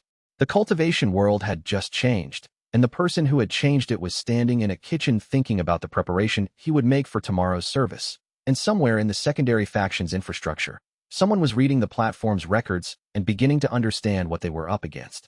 The cultivation world had just gained a nascent soul practitioner standing in a kitchen who understood, for the first time, what Gao Wenba had been building, and the implications of that were still unfolding. Chapter 85. The cook-off was in 4 days. The mountain facility, the Heaven Feeding Hall's original research compound, established in the hall's second decade by the founding chef for work that required isolation from the capital's chi field interference, sat at an elevation of approximately 4,000 feet above the provincial plains, accessible by a half-day mountain road from the nearest town. The cook-off format had been established in the negotiation documentation. 6 courses, each practitioner cooking their own menu, a panel of 5 judges with assessment at the end. The judges were drawn from the Succession Council's neutral members, the regional cultivation academies, and, at the secondary faction's insistence, 1 judge nominated by the Celestial Syndicate's current restructuring committee. That last judge was Luo Sari. Wei had known this for 2 weeks. The opposition had nominated Luo Sari, apparently assuming she was still aligned with their interests, which suggested they hadn't fully processed what had happened at the Continental Exhibition, where Luo Sari had publicly challenged the secondary faction's representative and documented the inverse cultivation cooking technique in a way that made the faction's operational methods visible to anyone paying attention. Luo Sari had sent a message to the hall 3 days after the exhibition. It was brief. I understand the judge nomination was not your doing. I will evaluate the cooking on its merits. This is the only promise I make. Wei had taken the message at face value. The mountain facility preparations required 2 days of travel and setup. The facility had been maintained in basic operational condition throughout the centuries, one of the founding chef's few institutional decisions that even their faction hadn't moved to alter, probably because the facility's chi field characteristics made it valuable for cultivation research regardless of the hall's involvement. Wei spent those 2 days in transit and preparation, reviewing the system's menu guidance for the cook-off. The system's recommendation was, characteristically, straightforward. Cook-OFF assessment context. Panel of 5 judges including 2 neutral senior cultivators, core formation or above, 2 cultivation academy representatives, foundation establishment, 1 syndicate restructuring committee representative, nascent soul. Assessment criteria: taste quality 30%, cultivation effect 40%, technical execution 30%. Recommended approach: design 6-course menu around the cultivation advancement chain from foundation establishment to core formation. Judges at foundation establishment level will experience the food's cultivation effect directly. Core formation and above judges will assess the food's quality and technical execution. A menu optimized for foundation establishment advancement demonstrates both practical effectiveness and technical precision. Tier 3 preparations recommended. Ingredient availability at mountain facility is standard for this elevation. Convergent specimens should not be transported. Use locally available ingredients. Menu should not demonstrate capabilities unavailable to practitioners without the Jade Cauldron or Convergence Formation access, as the cook-off's purpose is demonstrating a teaching and certification standard applicable to general cultivation cooking practitioners. This last line was important. The cook-off wasn't just a competition, it was a demonstration of what cultivation cooking certification should require. The menu Wei designed had to show the teaching standard he was proposing, which meant showing what a practitioner with good training could accomplish with standard ingredients and standard techniques, not showcasing the hall's unique infrastructure. He planned accordingly. The mountain facility was cold. The elevation brought a different quality of qi, thinner, cleaner, with the specific character of high-altitude spirit vein proximity that Gao Wenba had originally selected the site for. The kitchen equipment was older but functional. The formation infrastructure was basic, monitoring capacity only, no enhancement networks. Luo Sari was already at the facility when Wei arrived. She was standing in the kitchen reviewing the ingredient stores with the practiced attention of a phantom chef, tasting small samples, examining cultivation chi signatures, cataloging what the facility had available. She acknowledged Wei's arrival with a brief nod and continued her inventory. Same ingredient access, she said, without looking up from a dried spirit mushroom she was examining. That was the agreed format, Wei said. The format is correct. She set down the mushroom. I want you to know that I am not here as a faction representative. The Syndicate's restructuring committee nominated me because they believe I am still aligned with the secondary faction's approach. I am not. I know. She looked at him then, the assessment gaze of a cultivator who had spent decades reading people through the chi fields they projected rather than the words they said. You read the exhibition documentation. You made your position visible. The secondary faction has known for some time that I was dissatisfied. Making it visible publicly was different from expressing it internally. She picked up another ingredient. The cook-off judge nomination was their way of testing whether I would act against the hall in exchange for continued standing in the Syndicate's new structure. And you won't. The Syndicate's founding purpose was cultivation cooking advancement. Its current secondary faction has been using it to suppress and exploit the same cultivation cooking ecosystem it was founded to develop. She said this with the flat precision of a person who had arrived at a conclusion through long observation and was not interested in making it more or less emotional than the facts warranted. I built my Phantom Chef techniques over 30 years to demonstrate that cultivation cooking works in unexpected directions, that absence and reversal are as valid as addition and amplification. I did not build them to give an institutional faction operational tools for maintaining a monopoly. Wei nodded. She moved back to her ingredient inventory. He went to the other side of the kitchen and began his own. The cook-off began the following morning, and the mountain air was clean, and the kitchen was simple, and whatever was going to happen in the next few hours was going to happen in a space stripped of everything except the cooking itself. The mountain facility kitchen was simple in the way that clarity is simple, not emptiness, but the removal of everything that wasn't necessary. The equipment was functional without being elaborate. The ingredient stores were comprehensive without excess. The formation monitoring was honest. It showed exactly what was happening, without the administrative overlay of the capital's cultivation monitoring platform systems. Wei found this simplicity easier to cook in than he had expected. His months in the hall's main kitchen had been productive, but the hall's kitchen was complex. The full formation network overhead, the cauldron at its mount, the training students moving around the practice stations, the administrative events that periodically required his attention. The mountain facility's kitchen asked nothing of him except cooking. He spent the cook-off's evening preparation period, the hours after the ingredient inventory and before the morning service, in the kitchen alone, reviewing the menu he had designed and thinking about what he was actually trying to demonstrate. The certification standard argument was institutional, but the cook-off was personal, a practical demonstration, 5 judges eating food, the cultivation effect either present or not. At nascent soul cultivation, he could feel the gap between a preparation that would work and a preparation that would work and also be clearly, immediately recognizable as working. The difference was the inside-out quality the Phantom Chef student had described. He could approach it, but couldn't always achieve it. The founding chef's notes had a term for it: cultivation cooking at peak presence. The preparation produced its intended cultivation effect and also communicated something about the ingredients, their specific nature, the cultivation environment they'd grown in, the particular quality of the season's harvest. A practitioner eating the food experienced not just the cultivation advancement, but a specific encounter with the cultivation world's own quality. Wei had tasted this once, in the 8th month of his system operation, in a preparation he had produced almost accidentally, a clear soup made from a single mountain mushroom that the system had assessed as preparation quality, 97, peak presence active. He hadn't known what peak presence was at the time. He knew now that it was the inside-out quality, the moment when the preparation stopped being technique and became perception. He wasn't going to achieve it under examination conditions. He knew that. What he could do was make the 6 courses as good as the inside-out preparation that was possible in an unfamiliar kitchen with standard ingredients and the clean attention of a cook who had nothing to prove except what cultivation cooking could accomplish. He reviewed the menu. He considered the judges, Elder Zhao's careful procedural attention, the Academy representative's experienced curiosity, Luo Sari's 30 years of inverse direction expertise. He thought about what each of them needed to understand from the food. Then he set the menu down and went to sleep. The cook-off would tell him what he needed to know. The cook-off morning arrived with the high-altitude clarity of a place stripped to essentials, and whatever happened in the next few hours would determine whether the cultivation world certification standard was going to change, or whether the secondary faction's resistance would outlast the hall's momentum. Chapter 86 Wei's menu was 6 courses, each targeting a specific point in the foundation establishment to core formation advancement chain. Course 1. Clear bone broth with spirit grain ash, foundation establishment, stage 1 to 2, strengthening meridian openness and initial qi circulation capacity. Simple ingredients, simple technique, everything about the execution. Course 2. 5 mountain vegetable arrangement with circulation oil, foundation establishment stage 3 to 4, focusing on the secondary meridian channels that most cultivation manuals ignored until practitioners were already struggling with blockage accumulation.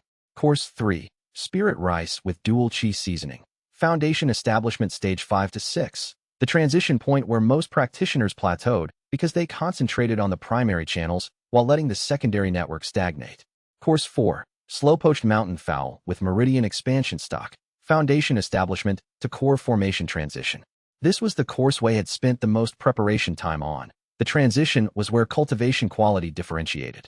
A preparation that smoothed this transition would produce core formation practitioners with broader foundation, better stability, less reliance on single-axis advancement. Course 5. 3-element grain with awakening salt. Core formation stage 1 to 2. Establishing the cultivation field's 3-element balance that made higher advancement possible without the kind of instability that produced the cultivation accidents Wei had been treating since the hall reopened. Course 6. Winter mushroom consommé with echo spice. Core formation stage 2 to 3, the refinement preparation that most practitioners didn't know existed because the cultivation manuals treated core formation establishment as the endpoint rather than the beginning of a new phase. He cooked. Each course took between 30 minutes and 2 hours depending on complexity. The kitchen was quiet except for the sounds of preparation. Luo Sari worked at the kitchen's other station with a focus that suggested she was doing something technically demanding. He could hear the controlled qi regulation sounds of precise cultivation cooking technique from her side of the kitchen. The judges arrived at midday. Elder Zhao Mingwen and his council colleague Elder Chen Bailing, both in their formal assessment robes. 2 academy representatives, a man and a woman, both at what the system assessed as late foundation establishment, who spoke quietly to each other and examined the preparation stations with the engaged attention of practitioners who actually used cultivation food in their teaching. And Luo Sari, already at the kitchen, who had set aside her judge's role to confirm her position when the secondary faction's nominated representative arrived, a young man from the syndicate's restructuring committee who seemed surprised to see Luo Sari standing on the cook's side of the service line rather than the judge's. Change of role, Luo Sari said. The young man's expression adjusted to diplomatic neutrality. The service ran through the afternoon. Wei presented each course with the preparation notes he had developed, not marketing language, not cultivation poetry, but the precise technical description of what the preparation was doing and why, in a format that a certification committee could use as an assessment standard. Elder Zhao ate in silence and took notes throughout. Elder Chen Bailing asked 3 questions during the service, each one precise enough to suggest she understood exactly what she was evaluating. The academy representatives ate carefully, with the attention of practitioners feeling the food's cultivation effect directly. After course 3, the woman looked at her colleague with an expression Wei recognized, the recognition of something working exactly as described. After course 4, she asked a question. The secondary meridian channel support, she said. This is what the current certification standard doesn't require. The current certification standard was written 30 years ago, Wei said. At that point, the secondary meridian documentation in the cultivation literature was incomplete. But you're sourcing this from an older document set, from a system designed by a practitioner who worked with this material 3 centuries ago. The knowledge existed.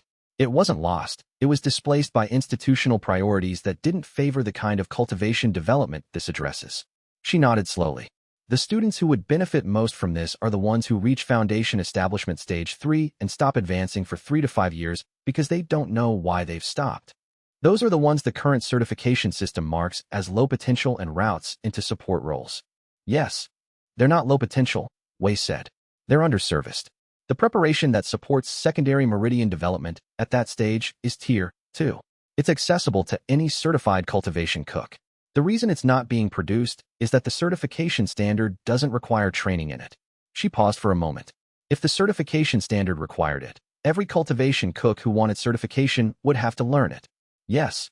And the practitioners who currently plateau at foundation establishment stage 3 would have access to preparations that actually address their advancement barrier.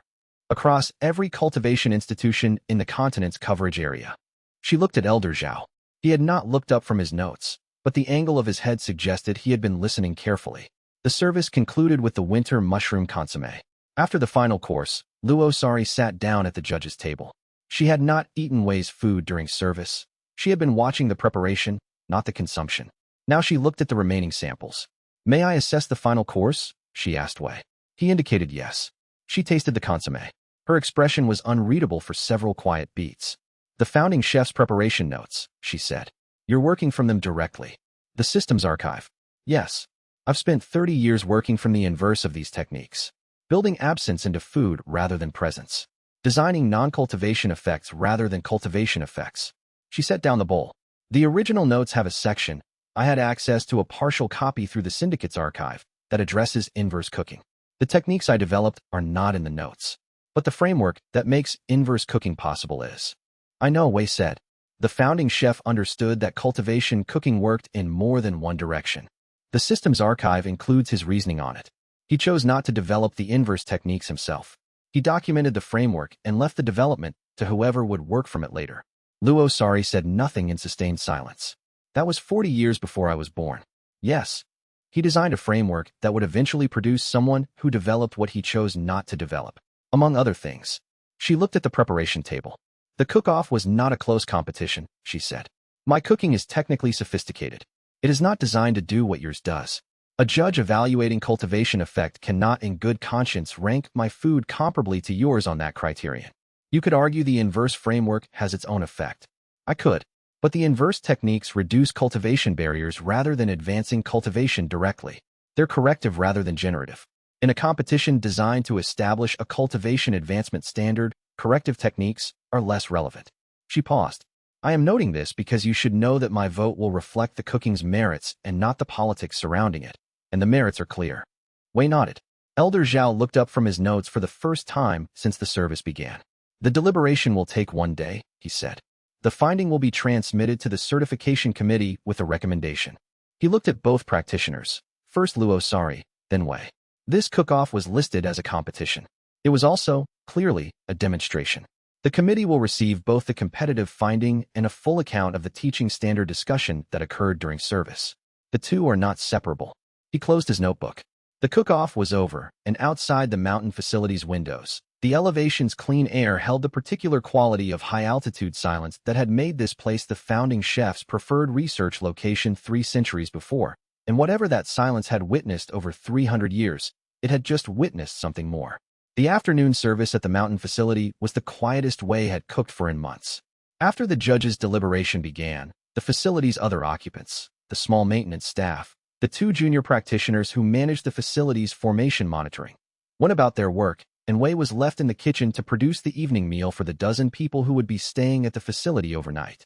He cooked the way he cooked at 3 in the morning in the hall's kitchen, without the awareness of being observed, without the structure of a service schedule, without anything except the kitchen and the ingredients and the specific question of what these people needed to eat tonight. The evening meal was not cultivation cooking in the technical sense. It was food, vegetable soup with dried mountain herbs, steamed grain with a simple oil preparation, preserved mountain fruit with a light cultivation integration that would help everyone sleep well at high altitude. Luo Sari appeared at the kitchen door partway through. "The deliberation is running longer than expected," she said. "Good," Wei said. "That means they're taking it seriously." She stood in the doorway for a moment, watching him work. In the cook-off's formal service, she had been observing with an assessor's attention, analyzing technique, reading cultivation effect, taking notes. Now she watched the way a practitioner watched another practitioner they respected, looking not at what was being done, but at how the person was doing it. "The 6-course menu," she said. "Each course targets a specific advancement point." "Yes. The foundation is the meridian theory from Gao Wenba's archive. The archive and the 40 years of observational data Su Muo contributed to the documentation package." Su Muo. She said the name with the specific weight of someone encountering a piece of information that recontextualized other information. "I knew him as the blind taster. Culinary legend in the Phantom Chef community. We had third-hand accounts of his assessments, which were apparently never wrong. He would say adequately prepared is not wrong." She actually smiled at that. Small, brief, but genuine. He would. She watched Wei work for another moment. "The inverse cooking framework," she said. "The techniques I developed, they reduce cultivation barriers rather than enhancing cultivation advancement. You wrote Gao Wenbo documented the framework. The archive includes the framework. He documented it as a theoretical possibility he chose not to develop. Because he was focused on the ceiling question. Partly because the applications he could see for the inverse framework were narrow, specific treatment contexts, specific kinds of cultivation interference. Wei looked up briefly. He didn't see what you saw. What did I see? That inverse cooking could be a diagnostic tool as well as a treatment. That if you know what a practitioner can't do, what preparations they can't process, you know something specific about where their cultivation is blocked. He returned to the soup. The founding chef was interested in raising the ceiling. You develop tools for finding where the floor has cracks. Luo Sari was still for a long moment. The two approaches together, she said. The certification standard addresses advancement barriers at specific rank transitions. Your diagnostic framework addresses individual practitioner blockage. The two together produce a complete picture, systematic advancement support, and individual barrier identification. She was silent for another moment. I built my techniques to oppose what the secondary faction was doing. I didn't build them thinking about integration with the foundational approach. Most practitioners don't think about integration until the integration is possible, Wei said. The soup was ready. She helped him carry the evening service out, which was not something the cook-off's formal structure had included in her role, but nobody was keeping track of formal structures at that hour in a mountain facility kitchen. The deliberation concluded the following morning. Chapter 87 The cook-off findings transmission to the certification committee was accompanied by something the panel had not been formally asked to produce, a supplementary report. Elder Zhao had written it himself, in the same careful prose he used for all his administrative documents, precise, detailed, and structured around procedural grounds that happened to make a substantive point. The supplementary report noted that the cook-off had demonstrated more than a competitive result. It had demonstrated a pedagogical approach, the practice of explaining cultivation cooking technique in terms that practitioners without cultivation cooking training could understand and apply. The report recommended that the certification committee consider whether the new standard should include not just preparation competency requirements, but explanation competency requirements, the ability to articulate what a preparation was doing and why. Elder Chen Bailing, reviewing the recommendation, sent a note to the committee. Agree. A cook who can only do the work is less valuable than a cook who can do the work and explain it. We train practitioners to advance their own cultivation.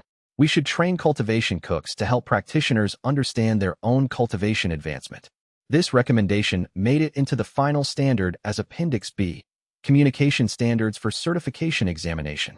Wei read it in the kitchen and considered the founding chef's notes on teaching. The passages about the difference between demonstrating and explaining, about making the invisible visible to the practitioners who depended on cultivation food, but had no framework for understanding what it was doing to their cultivation. That founding chef had been trying to build practitioners who could explain the work. The certification standard had just made that a formal requirement. The system worked. The syndicate's restructuring committee sent a message the following day. The cook-off judge nomination had been recalled. Luo Sari's standing with the committee was, the message noted diplomatically, under ongoing review. What the message did not say, but what Wei understood from Xia Ruoyan's contacts in the capital, was that the secondary faction's influence over the syndicate's restructuring process had weakened significantly since the cook-off.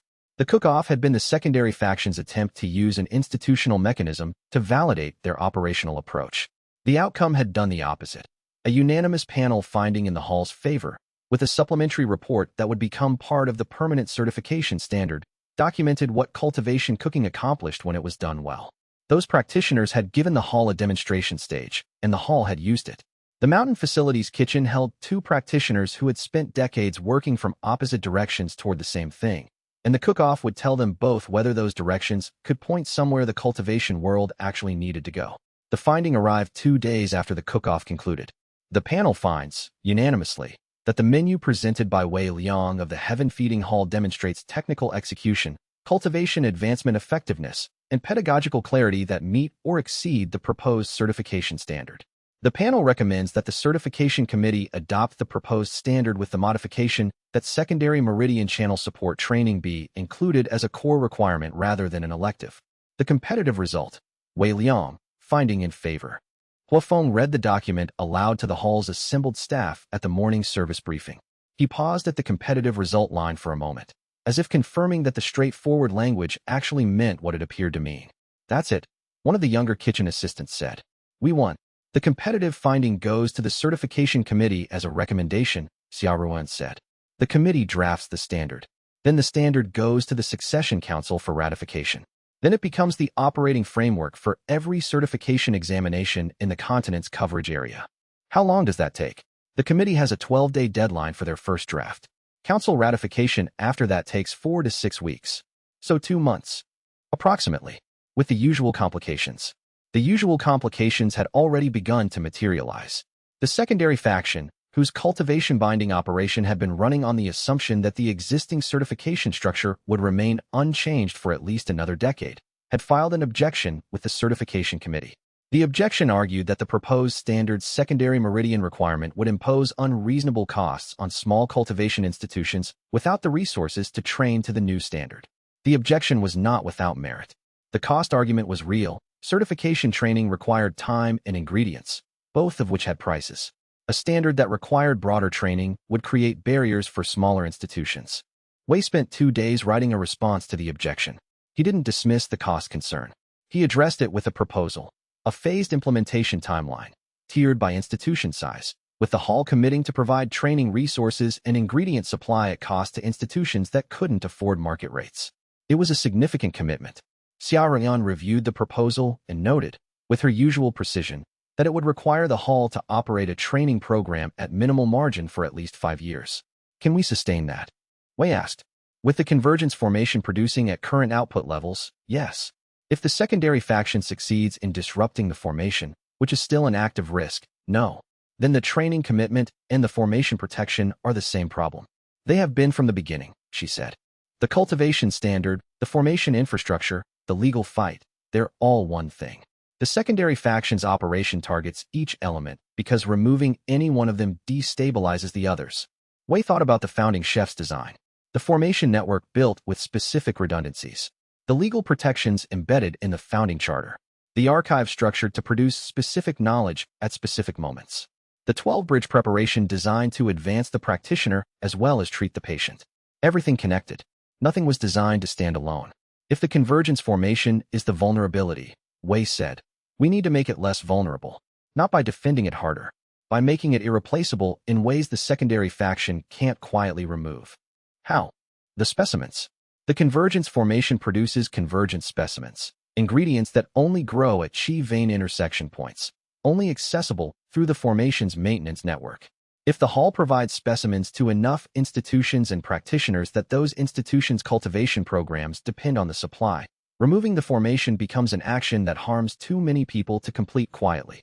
Xianxia was still for a moment. You're proposing to distribute the formation's strategic value. I'm proposing to make the formation's output part of the regional cultivation ecosystem rather than the hall's private asset, which is what the founding chef originally designed it for. Wei paused. The syndicate corrupted the formation to harvest specimens exclusively. We restored the formation to its original function. Now we need to operate it at its original function scale. She began writing. The specimen distribution program took 3 days to draft. By the end of those 3 days, the hall had sent preliminary agreements to 14 regional cultivation institutions, 7 independent cultivation academies, and 4 state-sanctioned cultivation research programs. The agreements provided convergent specimen supply at cost in exchange for documentation sharing. The institution's cultivation advancement data would feed back into the hall's research archive, improving the system's calibration for broader practitioner populations. The secondary faction filed another objection. This one-sided formation output limitations and proposed that specimen distribution should be managed by a joint committee rather than by the hall independently. Wei's response. The joint committee was fine, as long as the committee's membership included institution representatives rather than only tower-aligned administrators. The negotiation over committee membership ran for a week. During that week, the first batch of convergent specimens was shipped to 3 of the most eager institutions. And the kitchen produced its daily output, and the hall's cultivation service continued, and the secondary faction's legal and administrative mechanisms kept running. But they were running against a system that was, day by day, becoming more deeply embedded in the cultivation world's everyday function, which was exactly what he had been trying to build 300 years before, in a context where the same forces that now opposed the hall had opposed it then. The difference was that now there was a specific practitioner in the kitchen who had been trained, by the system itself, to cook at the level Gao Wenba had always intended the hall to reach. The supplementary report's pedagogical recommendation was, within weeks of the certification standards publication, producing effects the committee had not specifically planned for. Regional cultivation academies that had been training practitioners for decades, running cultivation advancement programs calibrated to the existing certification framework, began inquiring about the explanation competency component. Not about whether to implement it, but about how. What did good cultivation cooking explanation look like? What were the benchmark competencies? Where could instructors learn to teach it? The hall had built one training cohort. The demand was for 20. Xianxia brought this information to Wei during a service break in the hall's 34th week. She had, as usual, already thought through several implications before presenting the question. We can scale the training program, she said. We have the curriculum, the ingredients from the convergence formation, Su Muo's expertise for the advanced material. But scaling requires a different staffing model. Train the trainers, Wei said. Yes. The 4 students who stayed at the hall, the ones with the clearest aptitude for the explanation work, could run secondary cohorts with supervision. We'd be training more slowly at the advanced level while scaling more quickly at the foundational level. What's the risk? Quality dilution. The first cohort was trained with my direct involvement for every session. A supervised secondary cohort has more variation. Wei thought about the founding chef's approach. 12 students over 40 years. Deep investment, high quality, low throughput. The founding practitioner had designed for depth because the cultivation world's ceiling wasn't going to change in a decade. It required generational investment. But that founding cook had also designed the certification standard to scale. The archive's documentation structure, the monitoring network, the specimen distribution program. All of it was infrastructure for broad distribution, not just deep cultivation. We run both in parallel, he said. The deep training track, my direct involvement, limited cohort size, maximum quality. The foundational training track, supervised, broader reach, focused on the certification standard's core competencies. We're transparent about which track is which. Practitioners who want the foundational certification go through the supervised track. Practitioners who want to train other practitioners, the explanation competency at the level that can actually teach others, come through the deep track. And the deep track graduates become trainers for the regional academy's internal programs. Xianxia nodded slowly. That's the hall's original model. A relatively small number of highly trained practitioners who train a much larger number of adequately trained practitioners. With the systems monitoring providing quality feedback across the entire network. Wei looked at the training students currently at the practice stations. We'll know if the quality is dropping. The assessment data will show it. The secondary faction won't like this, she said. The secondary faction is currently spending its resources on legal mechanisms that are producing fewer results than they planned for. They'll like this even less, but liking it less has not been an effective operational capability for them recently. She smiled, small, professional, but genuine. I'll draft the 2-track structure. Good.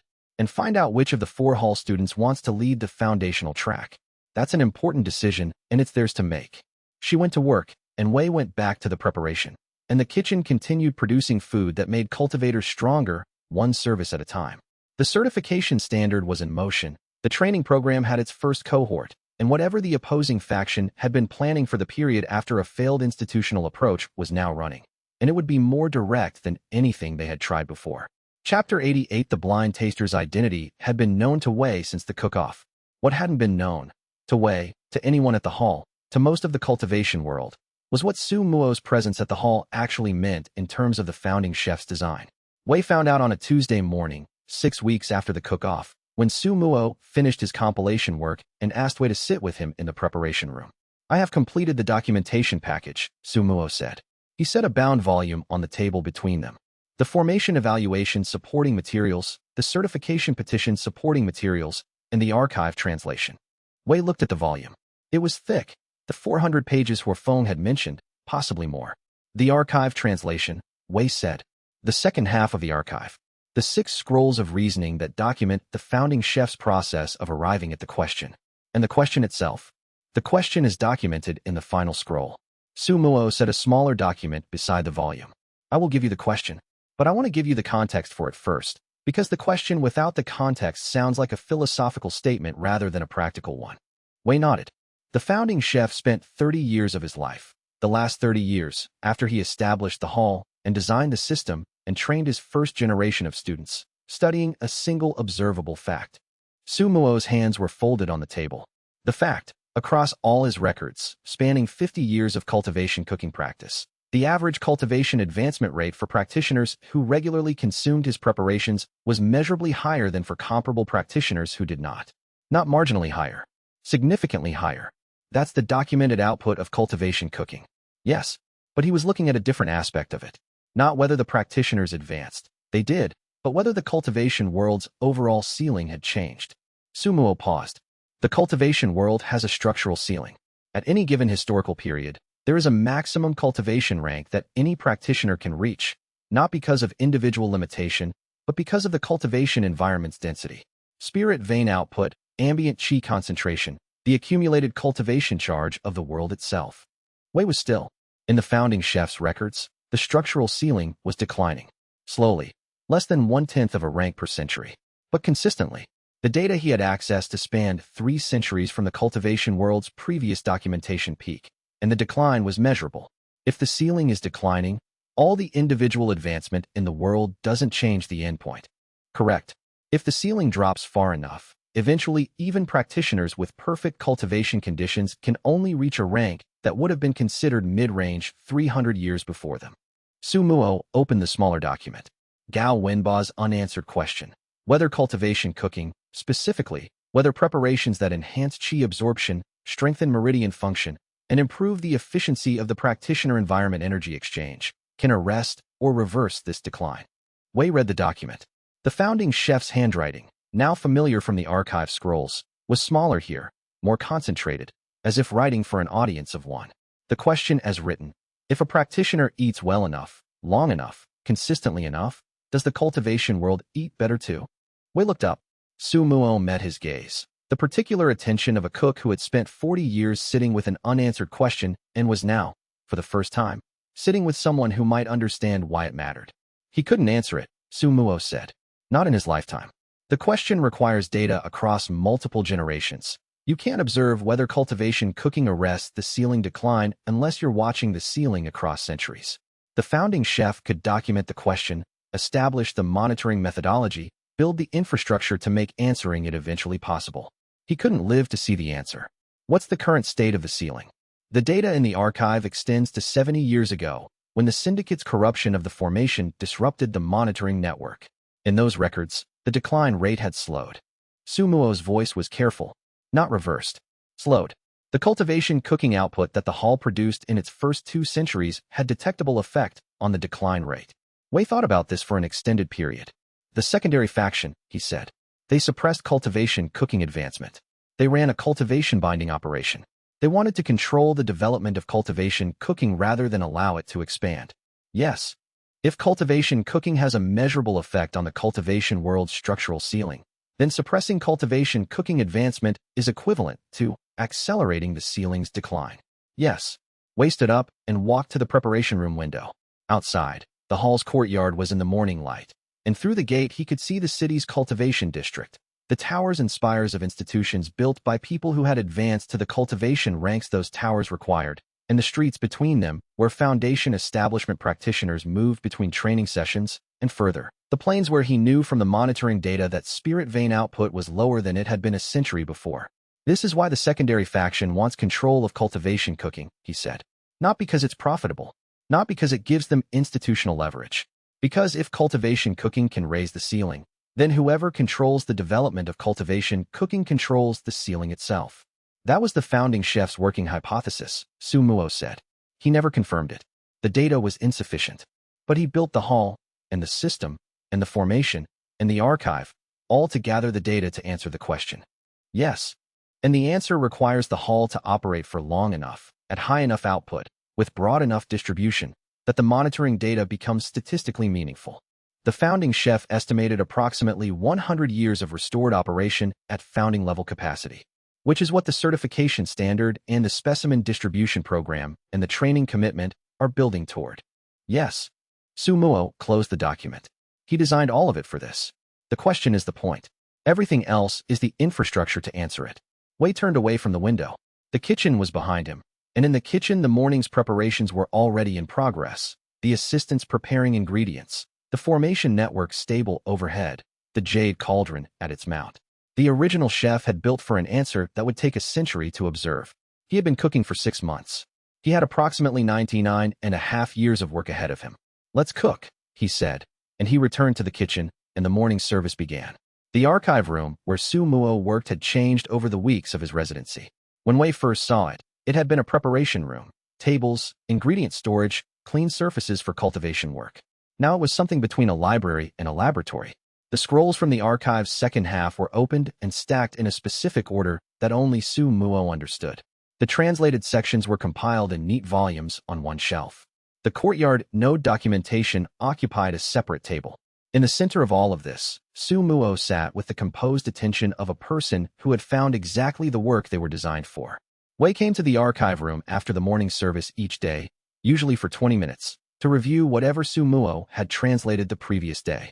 These sessions had become the most useful thing in his week, not because the translated material was immediately applicable to the hall's practical operations, but because the founding chef's reasoning, stripped of its archaic notation and presented in Su Muo's precise modern language, was a sustained argument for a way of understanding cultivation cooking that Wei had been working toward from the inside, without the theoretical framework to explain it. He had been thinking about the same things Wei was thinking about 300 years earlier, with less information, less infrastructure, less cultivation level to work from. The parallel was humbling. He understood the limitation of individual-level optimization, Su Muo said one morning, midway through a translation session. The founding chef recognized early in his career that he could make extraordinary preparations that produced extraordinary advancement for individual practitioners. And he recognized that this was insufficient.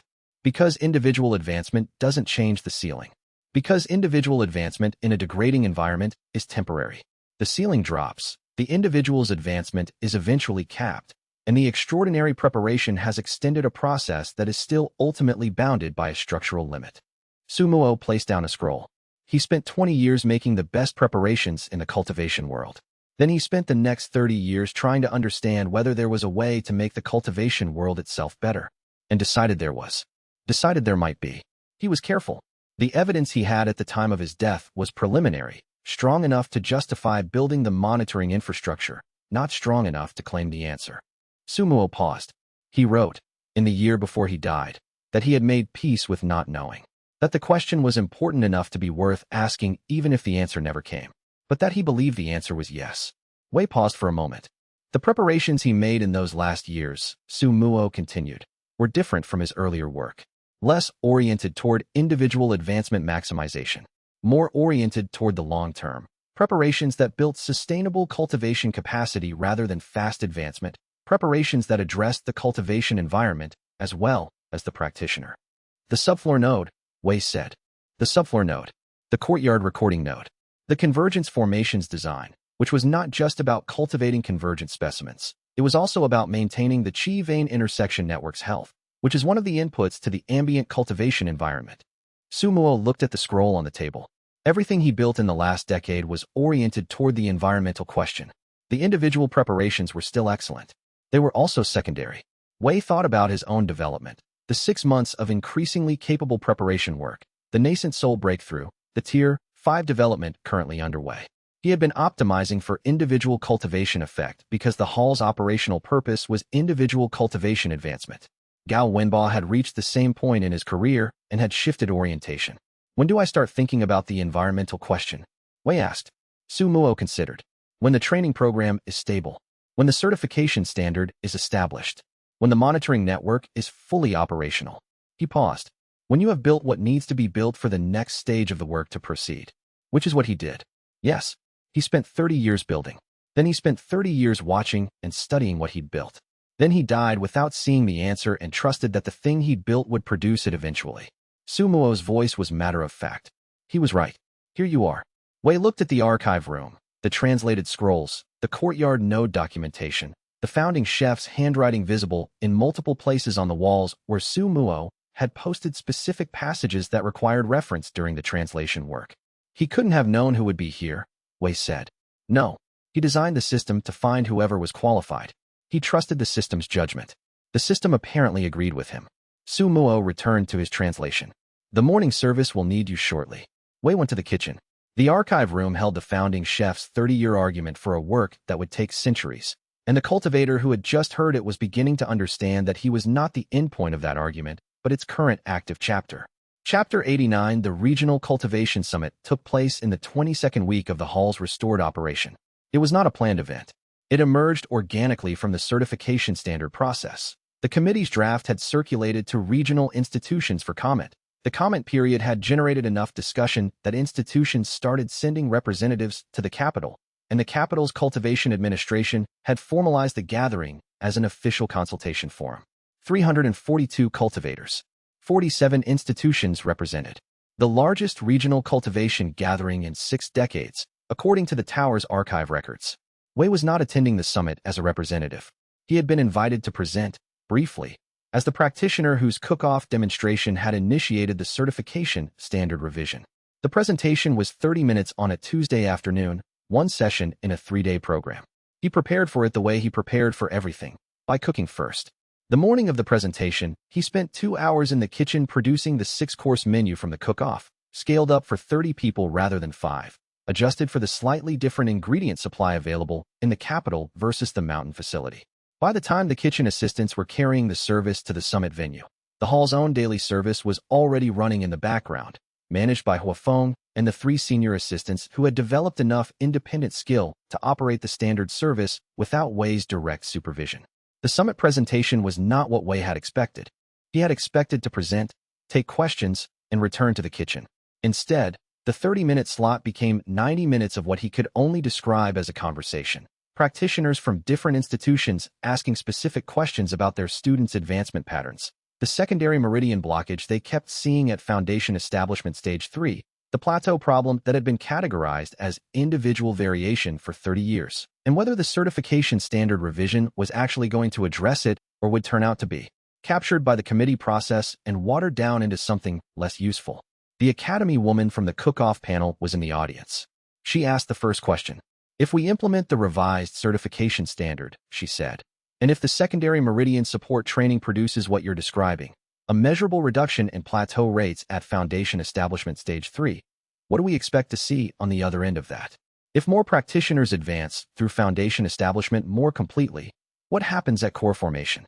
The same problem appears at a higher level, Wei said. The core formation advancement has its own secondary support gaps in the current training standard. We address Foundation Establishment now. Core formation follows in the next revision cycle. Which takes how long? If the first revision demonstrates the effect we expect, the committee will be receptive to a second revision within 2 years. And after core formation, Wei looked at the room. 300-plus cultivators, representatives of 47 institutions, people who had spent their professional lives working within a cultivation training system that had been steadily optimizing for the advancement rates its certification structure measured, which were not the same as the advancement rates a well-designed cultivation cooking standard could produce. There are 6 major advancement barriers between Foundation Establishment and Void Crossing, he said. The founding archive documents preparations that address each of them. We are currently equipped to operate at Tier 3 to 4. As the hall's infrastructure scales, and as more practitioners train to the revised certification standard, we can address higher barriers. He paused. This is a long-term project. The founding chef designed it as a long-term project. He expected it to take multiple generations. But the rate at which we can address each level depends on how broadly the cultivation cooking infrastructure is distributed, which is what the certification standard revision enables. The room was quiet in the particular way of a group of practitioners who have just been told something that changes how they understand a problem they've been working on for years. Elder Zhao Mingguan, who had not been on the summit speaker list but was sitting in the second row, made a note. The presentation ended. The conversation continued afterward in smaller groups, Wei talking with academy representatives, with independent practitioners, with 2 institutional directors who wanted to discuss the specimen distribution agreement. Huafeng arrived with the service containers and set up a small demonstration tasting in the corridor outside the main hall, and for 2 hours there was cultivation food available, free, to anyone who walked by, and the assessment reader in the corridor tracked what happened when 342 cultivators ate preparations calibrated to their specific advancement barriers. The data went into the archive. The original hall chef had built a monitoring network. The monitoring network was being used. Wei returned to the hall after dark. The kitchen was cleaned, the service accounts were balanced, and on the preparation table was a message from Xia Ruan. The compliance complaint has been formally downgraded to an advisory notice. We are not under suspension. Standard operating status continues. He sat in the kitchen for a moment in the quiet.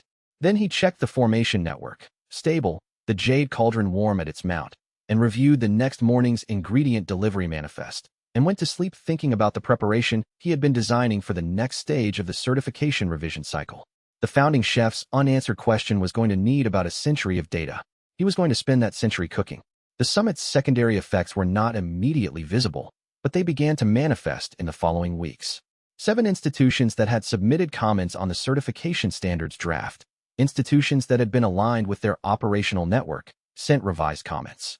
The original comments had objected to the secondary meridian requirement on cost grounds. The revised comments withdrew the cost objection and substituted technical questions about implementation timeline.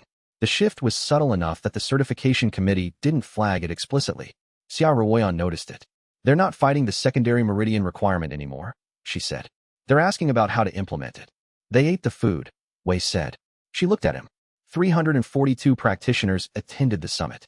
Some of them were from those institutions. They felt the preparations. He looked at the comment documents. You can argue against a certification standard in an administrative comment. It's harder to argue against a preparation that you've eaten and that demonstrably did what the preparation claimed to do. Institutional politics and direct experience are different things. Yes, the secondary faction has been operating entirely in the institutional politics domain. The summit was a direct experience domain. The practitioners who ate the food went back to their institutions and told their administrators what they had experienced, and the administrators updated their comments. This was, in retrospect, why that original practitioner had always made the hall's food publicly available. The service was not just the hall's operational function, it was the hall's primary argument. Anyone who tried to suppress the hall was working against practitioners who had direct experience of what the hall produced. You could bureaucratically resist an institution. It was harder to bureaucratically resist the memory of a preparation that had advanced your cultivation by 3 months of normal training time. The specimen distribution program's second round of agreements was concluded in the same week. 11 more institutions. The distribution network now covered enough of the regional cultivation ecosystem that disrupting it would affect practitioners in 43 separate institutions across the continent's central and northern coverage area. The secondary faction's leverage is narrowing, Xiaoruoyan said, reviewing the distribution map. We haven't solved their core problem, Wei said. They want control of cultivation cooking development. We've made that control harder to achieve, but the underlying interest is still there. What do they do when leverage narrows? Wei thought about the compliance inspection attempt, the mountain facility sabotage, the Level 2 investigation. They shift from institutional to operational, he said. They've been doing that already.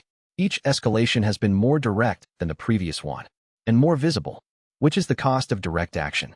Institutional mechanisms are deniable.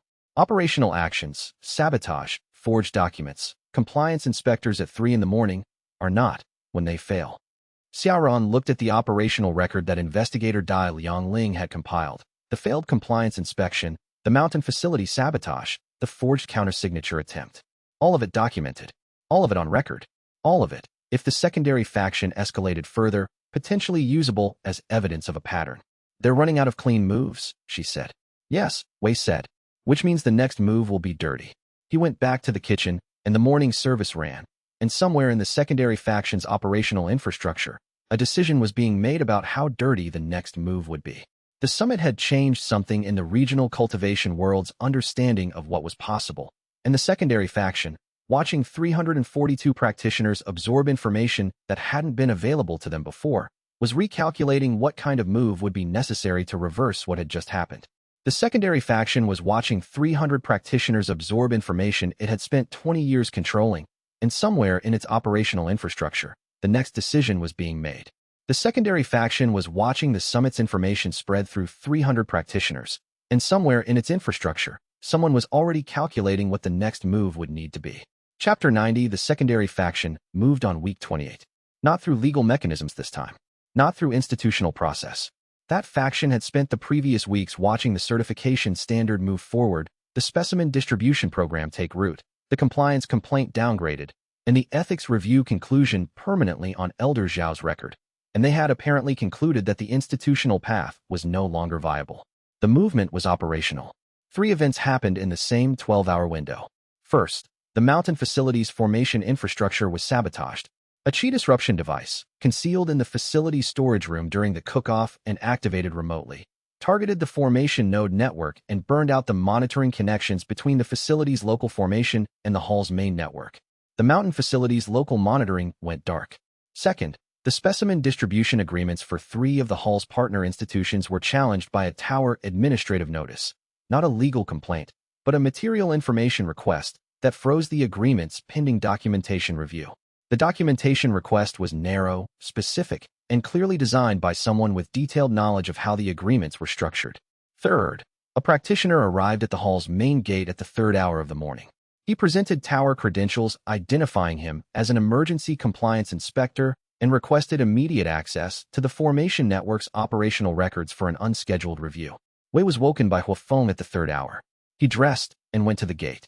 The compliance inspector was a man in his mid-40s, foundation establishment cultivation, tower administrative seal intact.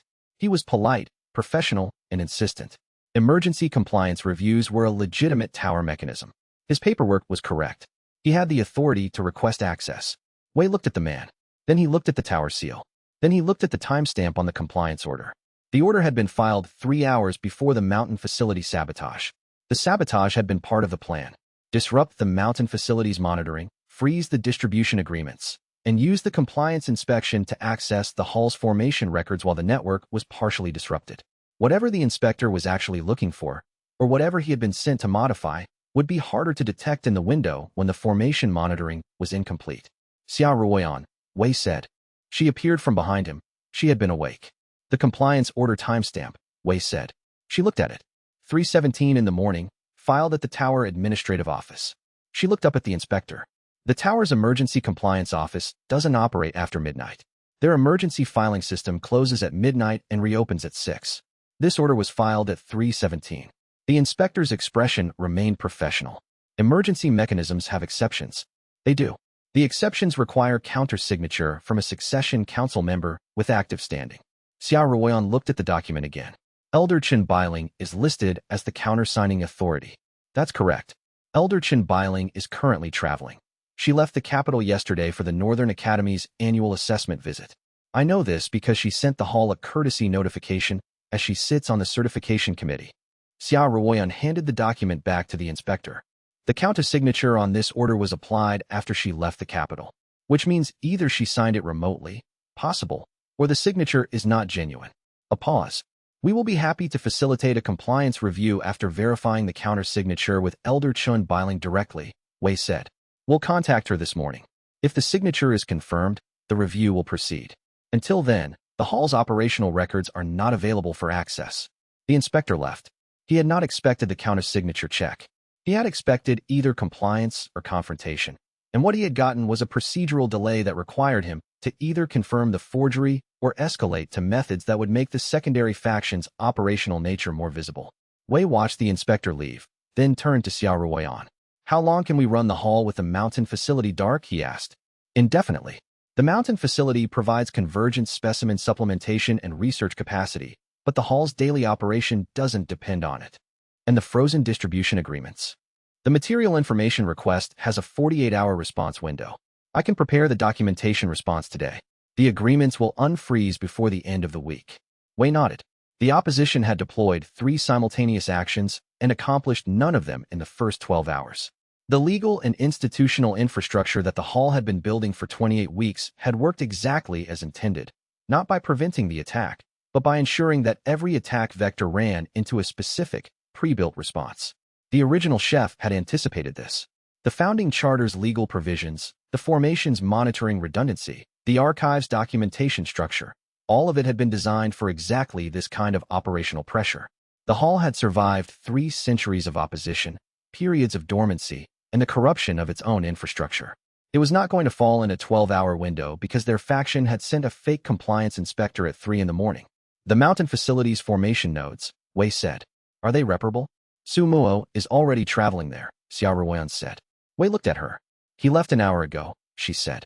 He anticipated the move. The blind taster had, apparently, been watching the secondary faction's operational patterns for 40 years. He knew what they looked like when they shifted from institutional to direct action. Wei went to the kitchen. The daily service was not going to prepare itself, and whatever the opposing side had planned for the next 48 hours was going to run into a kitchen that was open, staffed, and producing food. Begin with nothing. Cook anyway. The morning after the failed inspection attempt, Wei called the full staff together before the morning service. 23 people, kitchen staff, administrative staff, the training program's 4 resident students, Su Muo sitting at the back with his tea. Wei stood at the preparation table and looked at all of them. The secondary faction tried something last night, he said. It didn't work. They'll try something else. I want everyone to know what happened, what it means, and what we're going to do about it. He described the inspection attempt without minimizing and without dramatizing. The forged order, the counter-signature problem, the procedural response, the inspector's departure. The hall is not in danger of immediate closure, he said. The legal and administrative infrastructure we've built over the past 6 months has worked the way it was designed to work. The compliance complaint is downgraded. The investigation's preliminary finding is clean. The certification standard is in the comment period. None of these things are being undone by last night. He paused. What last night tells us is that the secondary faction has moved from institutional mechanisms to direct operational action. That's a change. It means the institutional path wasn't producing results they could accept, and they've decided to use different tools. Those tools are more visible, more legally risky for them, and more immediately threatening to us. He looked at the kitchen staff, the people who had been cooking daily service since the hall's reopening, who had learned the preparations, who had built the operational routines that kept the kitchen running. Nothing changes in the kitchen, he said. The service runs. The training program runs. The administrative work runs. If something happens that puts the kitchen at immediate physical risk, everyone leaves through the east gate to the evacuation assembly point and does not return until I or Xiarun give the all-clear. The safety protocols are posted at every station. He looked at Huofeng. Review the safety protocols with each staff member today. Huofeng nodded. Any questions? Wei said. A kitchen assistant, one of the newer staff, a young woman who had joined the hall 2 months earlier, raised her hand. Why are they doing this? I mean, why does it matter to them that much that we're here? Wei thought about Su Muo's description of that centuries-old question, about the cultivation ceiling data, about what the secondary faction stood to lose if cultivation cooking became broadly distributed and institutionally supported. The work we're doing here, he said, affects who can advance in the cultivation world and how far. The secondary faction has built their operations around a world where cultivation advancement is limited and controllable. If the ceiling rises, if more practitioners can advance further because they have access to what this kitchen produces, the structure that their operations depend on changes. He paused. They're not wrong that what we're doing threatens them. They're wrong about whether that threat should be stopped. The kitchen assistant nodded slowly. We keep cooking, Wei said. That's our answer. He went to the stove. The morning service began. The kitchen was running and the morning service was in progress, and the secondary faction's next operational decision was being made somewhere in the capital. And whatever it was going to run into a system that had been designed 3 centuries before to survive exactly this kind of pressure. The morning service was running and the kitchen was open, and whatever the secondary faction's next move was going to be, it was going to run into a system that had been designed to survive it. The morning service was running and the hall was open, and whatever the secondary faction would try next would run into a kitchen that had been designed to function under exactly this kind of pressure. Chapter 91. The secondary faction's second operational wave came in 4 days. This time it was not subtle. A group of 12 cultivators arrived at the hall's outer gate in formation, not a combat formation, but a legal one. 2 tower administrative officials, for Succession Council observers, 6 practitioners wearing Celestial Syndicate Junior faction insignia. They had documentation, a formal investigation notice, issued by the tower's governance committee, citing the compliance inspection failure as a basis for a Level 2 institutional investigation. Level 2 investigations were serious. They authorized temporary administrative oversight, meaning an external administrative team could co-manage the hall's operations during the investigation period. The investigation team could review any operational record, access any physical facility, and recommend suspension of specific activities pending investigation outcome. The investigation notice had Elder Chun Bailing's countersignature. She had returned from the Northern Academy 2 days before. Wei read the notice at the gate. Can we verify the countersignature directly? He asked Xia Ruoyan. I already sent a message to Elder Chun Bailing this morning, she said. The response has not arrived yet. Wei looked at the administrative officials. They were patient and professional. The documentation was correct. This was not the fake compliance order. This was a real institutional mechanism being operated by people who had spent the last 4 days responding to the counter-signature failure by going to Elder Chun Bailing directly. How long does a Level 2 investigation typically run? Wei asked one of the officials. 30 to 60 days, the official said. Standard duration. And during that period, the investigation team conducts a full review of all operational activities. Specific activities can be suspended if the investigation team identifies cause for concern. Full operational suspension requires a separate finding. 30 to 60 days of administrative oversight, with the ability to suspend specific activities. The secondary faction could use that window to disrupt the convergence formation certification process, freeze the specimen distribution program's expansion, and build a formal record of irregularities that would support the next round of legal action. Wei stood at the gate for a long moment. "We accept the investigation," he said. The administrative officials did not quite show surprise. They were experienced enough to keep their expressions neutral, but they had clearly prepared for a longer negotiation. "We accept the investigation," Wei said again, under one condition. The investigation team's review process must be fully documented and the documentation made available to the Hall's legal representatives in real time. "We are not contesting the investigation authority. We are exercising our right to full transparency of the review process." The officials exchanged a look. Full transparency of the review process was a legitimate demand. It was specified in the Level 2 investigation regulations. It was also something that investigation teams rarely had to accommodate, because institutions facing investigation generally didn't think to request it in the first moment of contact. "That condition is consistent with the regulations," the official said. "We'll proceed on that basis." They came inside. The hall staff watched the investigation team enter.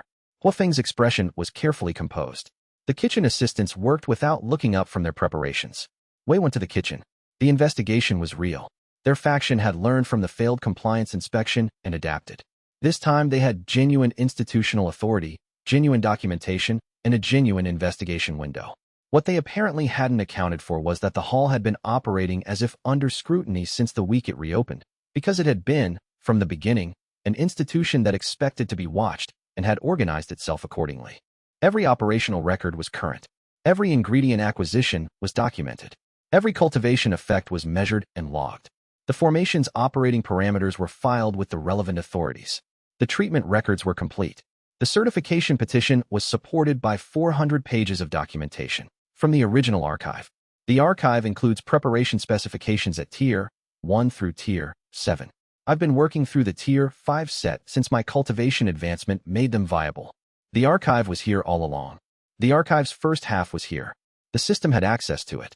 The second half was being held by Su Muo at the mountain facility and arrived here approximately 8 months ago.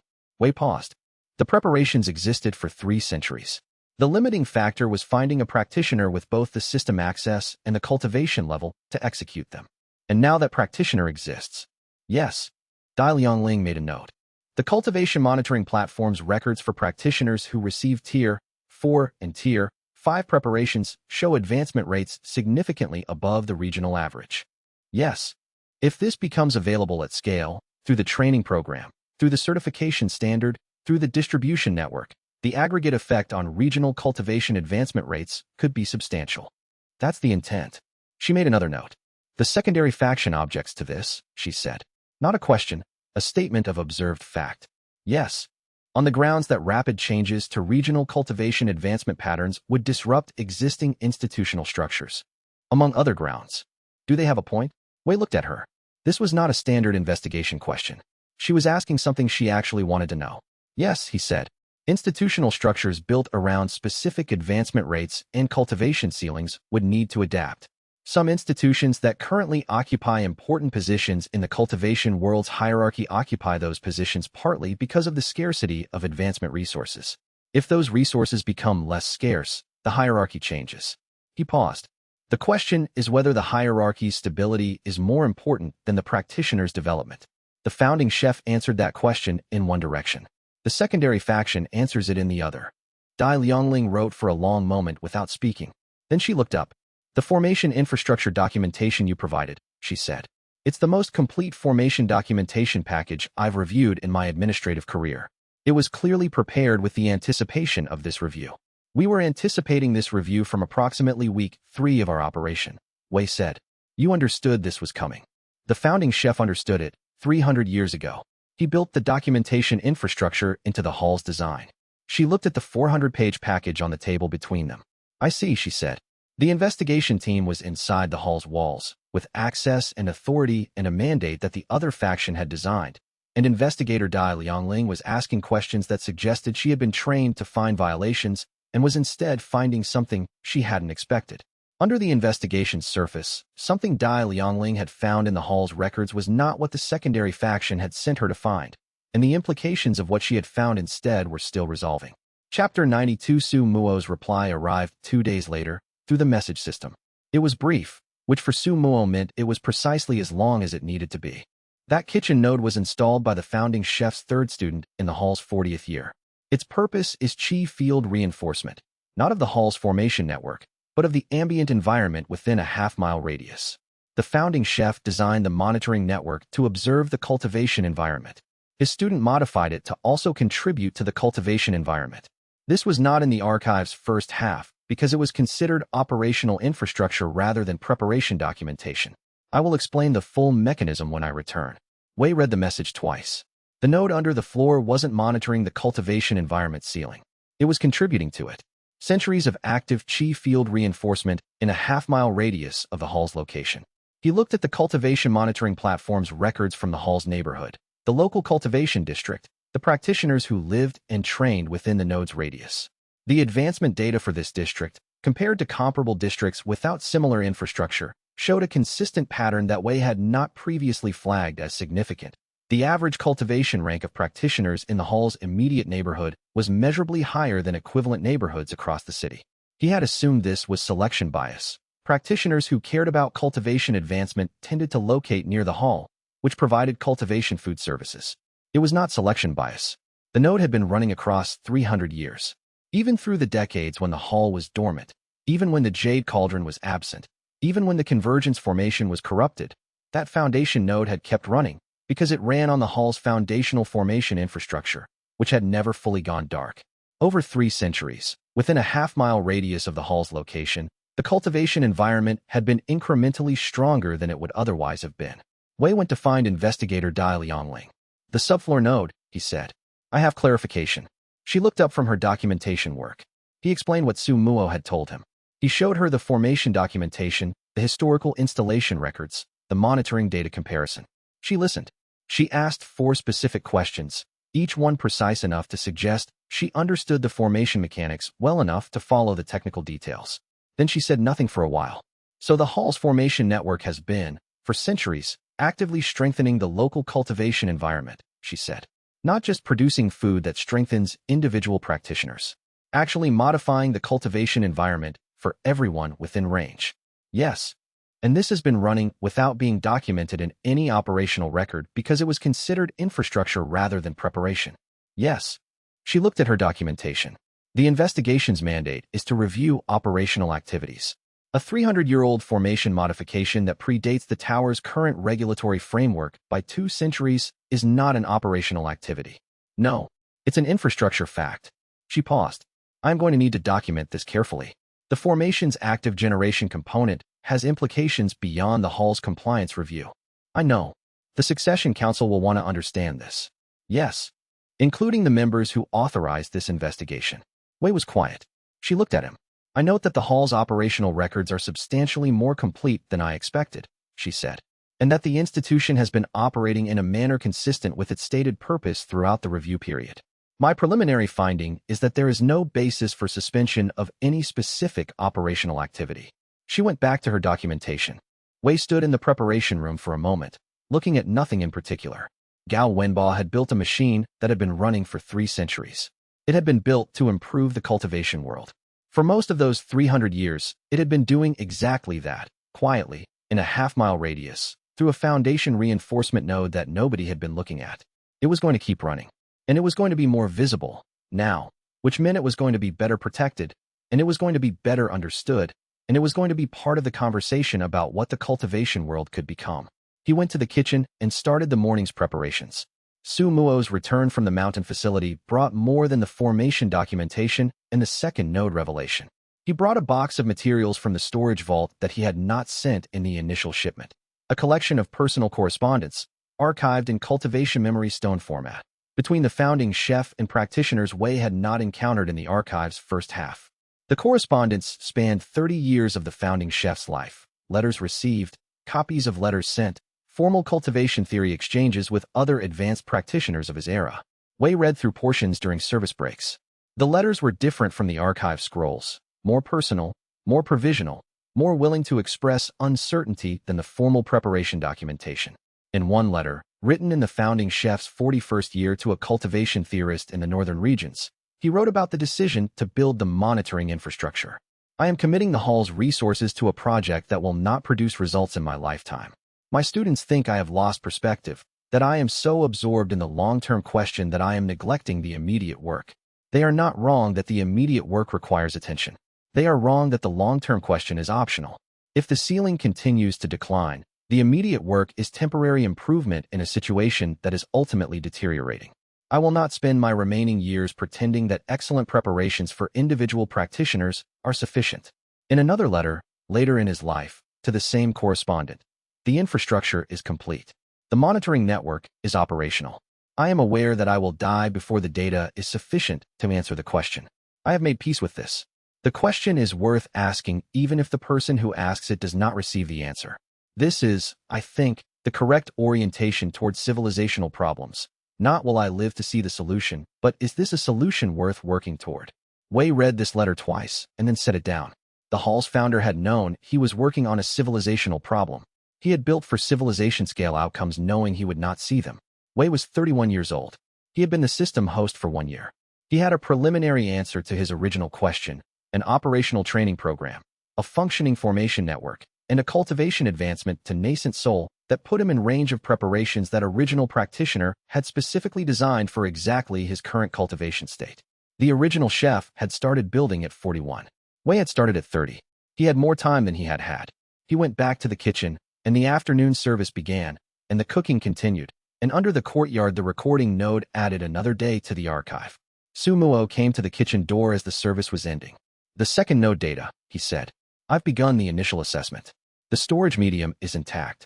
All nearly 300 years are readable. Wei set down the service log. All 290 years. Good, he said. Under the courtyard, the second node held close to all those years of cultivation world history, and the practitioner who could read it had just returned from the mountain facility carrying everything needed to access it.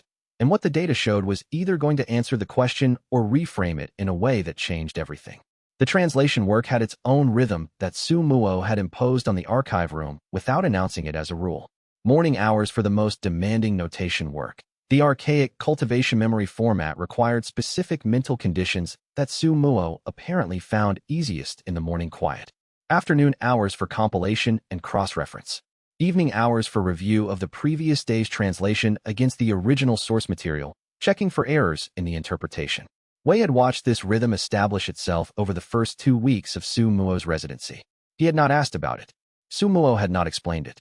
But on the rare occasions when the hall's administrative schedule disrupted the rhythm, a morning that required Su Muo to attend a certification committee consultation, an afternoon that the investigation team needed for an interview, the translation work for that day was measurably less reliable, requiring more revision. The founding chef's original notation system was, according to Su Muo, deliberately complex. Not because complexity was necessary for the content, but because the archive had been designed to require qualified readers. An unqualified reader encountering the notation would find it illegible. A reader who had been trained in the foundational cultivation cooking theory would find it interpretable. A reader who had been trained in the foundational theory and had extensive formation experience would find it fully readable and would also understand the implications that the notation structure encoded. He embedded the interpretation in the format, Su Muo said once, during an afternoon review session. Reading the archive correctly produces a different understanding than reading it incorrectly. The content is accurate either way. The implications are only visible to the right reader. Wei looked at a page of the translated material. What are the implications I'm missing? Currently, you're missing approximately 30% of the embedded implications. Your cultivation theory foundation is correct, but not complete.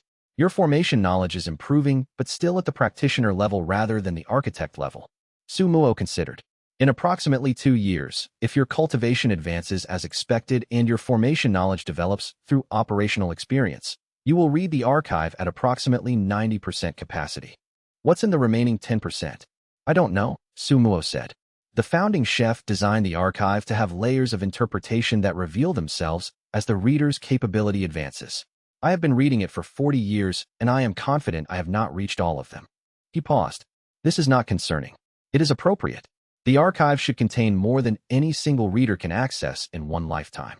Wei thought about what the founding practitioner had built, a system that grew with the practitioner, revealing more as understanding deepened, holding things in reserve for a comprehension level not yet reached.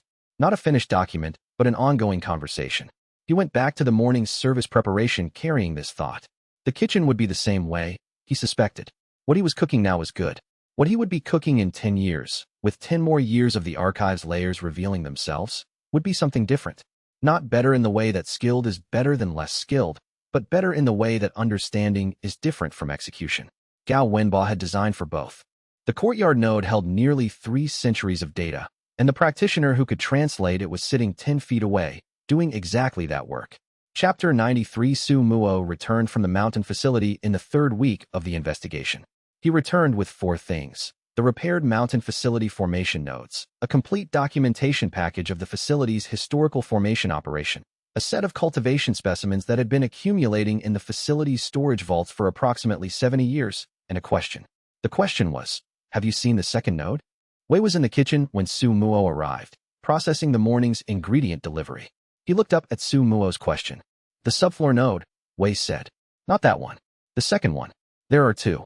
The blind taster set aside his travel pack and accepted the cup of tea that a kitchen assistant had somehow materialized for him at exactly the right moment. The 1st node is in the kitchen. The 2nd is under the courtyard. Wei had not known about a 2nd node. He looked at Su Muo. Su Muo drank his tea. The founding chef's 3rd student, Wei said. The one who installed the 1st node. Installed both of them. One under the kitchen, one under the courtyard. The kitchen node reinforces the cultivation environment. The courtyard node does something different. Su Muo set down his tea. I found the documentation in the mountain facility's storage vault. It was in a box labeled Infrastructure Correspondence in an archaic storage format. I only found it because I was looking for something else. What does the courtyard node do? It records. Wei waited. Everything that happens in the cultivation environment within a quarter-mile radius of the hall. Every cultivation advancement, every formation operation, every significant Qi event. The courtyard node has been recording since it was installed, approximately nearly 300 years ago. Su Muo's voice was careful. The records are stored in a cultivation memory medium in the node's housing. The founding chef's student designed the recording format to match the cultivation memory stones used in the archive scrolls.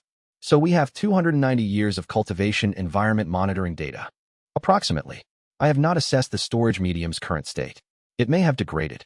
Wei thought about what Su Muo had told him 2 weeks earlier. The founding question, whether cultivation cooking could arrest the cultivation ceiling's decline.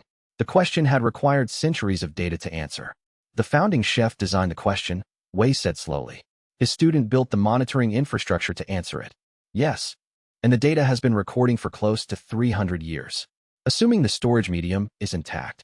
If it's intact, if we can read it, we might have the data the founding chef was trying to gather. Su Muo set down his tea. That is my assessment, he said. Yes. Wei looked at the kitchen floor, and then at the courtyard through the kitchen's window, and then at Su Muo. How do we read it, he asked. With difficulty, Su Muo said. The format is archaic. I can translate it, given time. But the translation work will require the full archive, both halves, and several months. We have months. We may not have them uninterrupted, Su Muo said. The investigation's outcome will determine whether the hall has operational stability long enough for the translation work to complete. Wei thought about investigator Dai Liangling's preliminary finding, no basis for suspension. It was preliminary. The final investigation report went to the Succession Council for review, and the Succession Council was where the secondary faction still had leverage. Then the investigation outcome is important, Wei said. Yes. For more than the immediate operational reasons. Su Muo nodded. The founding chef built this across decades and generations because he believed the question was important enough to warrant that kind of investment. The data to answer it has been recording for nearly 3 centuries. Whether that data gets read depends on whether the hall survives long enough for the translation to complete. Wei stood in the kitchen for a moment. He had been thinking of the hall's survival as a practical problem, legal, institutional, operational. Now he understood it as something more than that. The hall's survival was the condition for answering Gao Wenba's unanswered question. The question's answer would tell the cultivation world whether cultivation cooking mattered not just to individual practitioners, but to the cultivation environment itself. Everything the secondary faction had been trying to prevent, the certification standard, the specimen distribution, the formation restoration, was not just about maintaining their operational monopoly. It was about preventing the question from being answered. They had spent 20 years suppressing cultivation cooking advancement because if the question was answered, the answer would make visible how much damage their suppression had done. "We'll keep the hall running," Wei said. Sumuo picked up his tea again. "I know," he said. The question of who had modified the courtyard node's function was answered 2 weeks into the translation process. Sumuo found the installation documentation in a sub-archive that the founding chef's cataloging system had nested under a category labeled Infrastructure Correspondence, which was not where Wei would have looked and apparently not where anyone else had looked in 300 years. The person who had installed both nodes was the founding chef's third student. Her name was Su Kaiyun. She had left the hall after completing her training, established a small cultivation research program in the eastern provinces, and returned to the hall in her 47th year after the founding chef's death to complete certain infrastructure work, according to the single notation in the hall's administrative records. The infrastructure work was the 2 nodes. Her installation documentation was meticulous, more detailed than the founding chef's own notes on comparable infrastructure, in the way of a practitioner who had learned from someone thorough and exceeded their teacher's thoroughness. The documents explained the chi reinforcement function of the kitchen node, the recording function of the courtyard node, the relationship between the two, and the specific conditions under which the data would be readable. One condition was noted. The data stored in the courtyard node requires interpretation by a practitioner trained in the archive's notation system, possessing both cultivation cooking knowledge and formation reading ability, at nascent soul cultivation or above. The data cannot be misread by an unqualified reader. It will simply not resolve. The right practitioner will understand immediately what the data shows. Wei looked at this condition. She designed the data access to require someone like Su Muo, he said. Or someone like me, Su Muo said. She designed it to require a practitioner who had completed the founding chef's training system. The archive notation is specific to that lineage. The cultivation cooking knowledge is specific to that lineage. The formation reading ability, at the level required to interpret nearly a full era of environmental monitoring data, is not common. She anticipated that the data would eventually be read by someone who had been trained through the founding chef's lineage. Yes, and that the data should not be accessible to a practitioner who had not been. Su Muo set down the installation documentation. Su Kaiyun was the founding chef's third student. She came back to the hall after his death and built the infrastructure to protect his work from misuse. His voice was steady. "She shares my family name." Wei looked at Su Muo. "Yes," Su Muo said, before the question was asked. "She was my ancestor, for generations removed. I did not know this when I began my residency at the mountain facility. I found the family archive connection through the installation documentation." He said this with the same composure he brought to everything, not unaffected, but not performing being affected. The flat acknowledgement of a fact that had significant weight. She built the data access restriction so her lineage would eventually interpret the data, Wei said, or a practitioner trained through the founding chef system. The restriction is functional, not genealogical. But yes, she apparently anticipated that the founding chef's lineage would maintain both the formation knowledge and the cultivation cooking knowledge that the interpretation required. He paused. She was right. Wei thought about the founding chef's third student, returning to the hall in her 47th year after her teacher's death, installing nodes that would record the cultivation environment for centuries, designing a data access restriction that would require the right kind of practitioner to read it, then leaving, and her lineage maintaining the knowledge for 300 years until one of them came to the mountain facility to document what she had built. She trusted the lineage, Wei said. She trusted the system she had been trained in to produce practitioners who could complete the work. Su Muo looked at the courtyard node documentation. She was not wrong. He returned to his translation, and Wei went to the kitchen, and the hall continued operating. The lineage of practitioners who had built this thing across 3 centuries, each one doing their part and trusting the next generation to do theirs. Gao Wenba had started something. It was still running. The hall's founder had trusted his lineage to complete the work he had started, and 300 years later, the last member of that lineage who still understood the archive notation was sitting in the hall's preparation room, proving him right. The hall's founder had trusted his lineage to complete the work he'd started, and 3 centuries later, that trust had produced someone sitting in the hall's archive room with everything needed to prove him right. Chapter 94. The investigation concluded in its 42nd day. Investigator Dai Liangling submitted her final report to the Succession Council with a finding that matched her preliminary assessment. No operational violations, no basis for suspension, full compliance with all applicable regulations. The hall's formation infrastructure, while complex, was operating within its founding documentation parameters and predated the current regulatory framework in ways that had no material compliance implications. The kitchen reinforcement node was noted in a special appendix. Formation infrastructure of historical significance, operating in a manner consistent with original installation documentation, producing ambient qi reinforcement effects that have contributed to the cultivation advancement environment of the surrounding district for approximately 3 centuries. Regulatory status, not subject to current certification requirements. Recommendation, preservation designation. The courtyard node was noted in a separate appendix. Secondary formation infrastructure, recording function, storage medium in apparently intact condition. Data contents require specialized translation. Recommendation, hall-directed translation process under archive protocol. The Succession Council received the report. The secondary faction's members filed 2 objections. Elder Zhao Mingguan, reviewing the objections with the same procedural attention he had applied to every document in this extended series, noted that the objections raised legal questions that had been addressed in the investigation's appendices. He scheduled a procedural session to review the objections. The procedural session was scheduled for 3 weeks hence.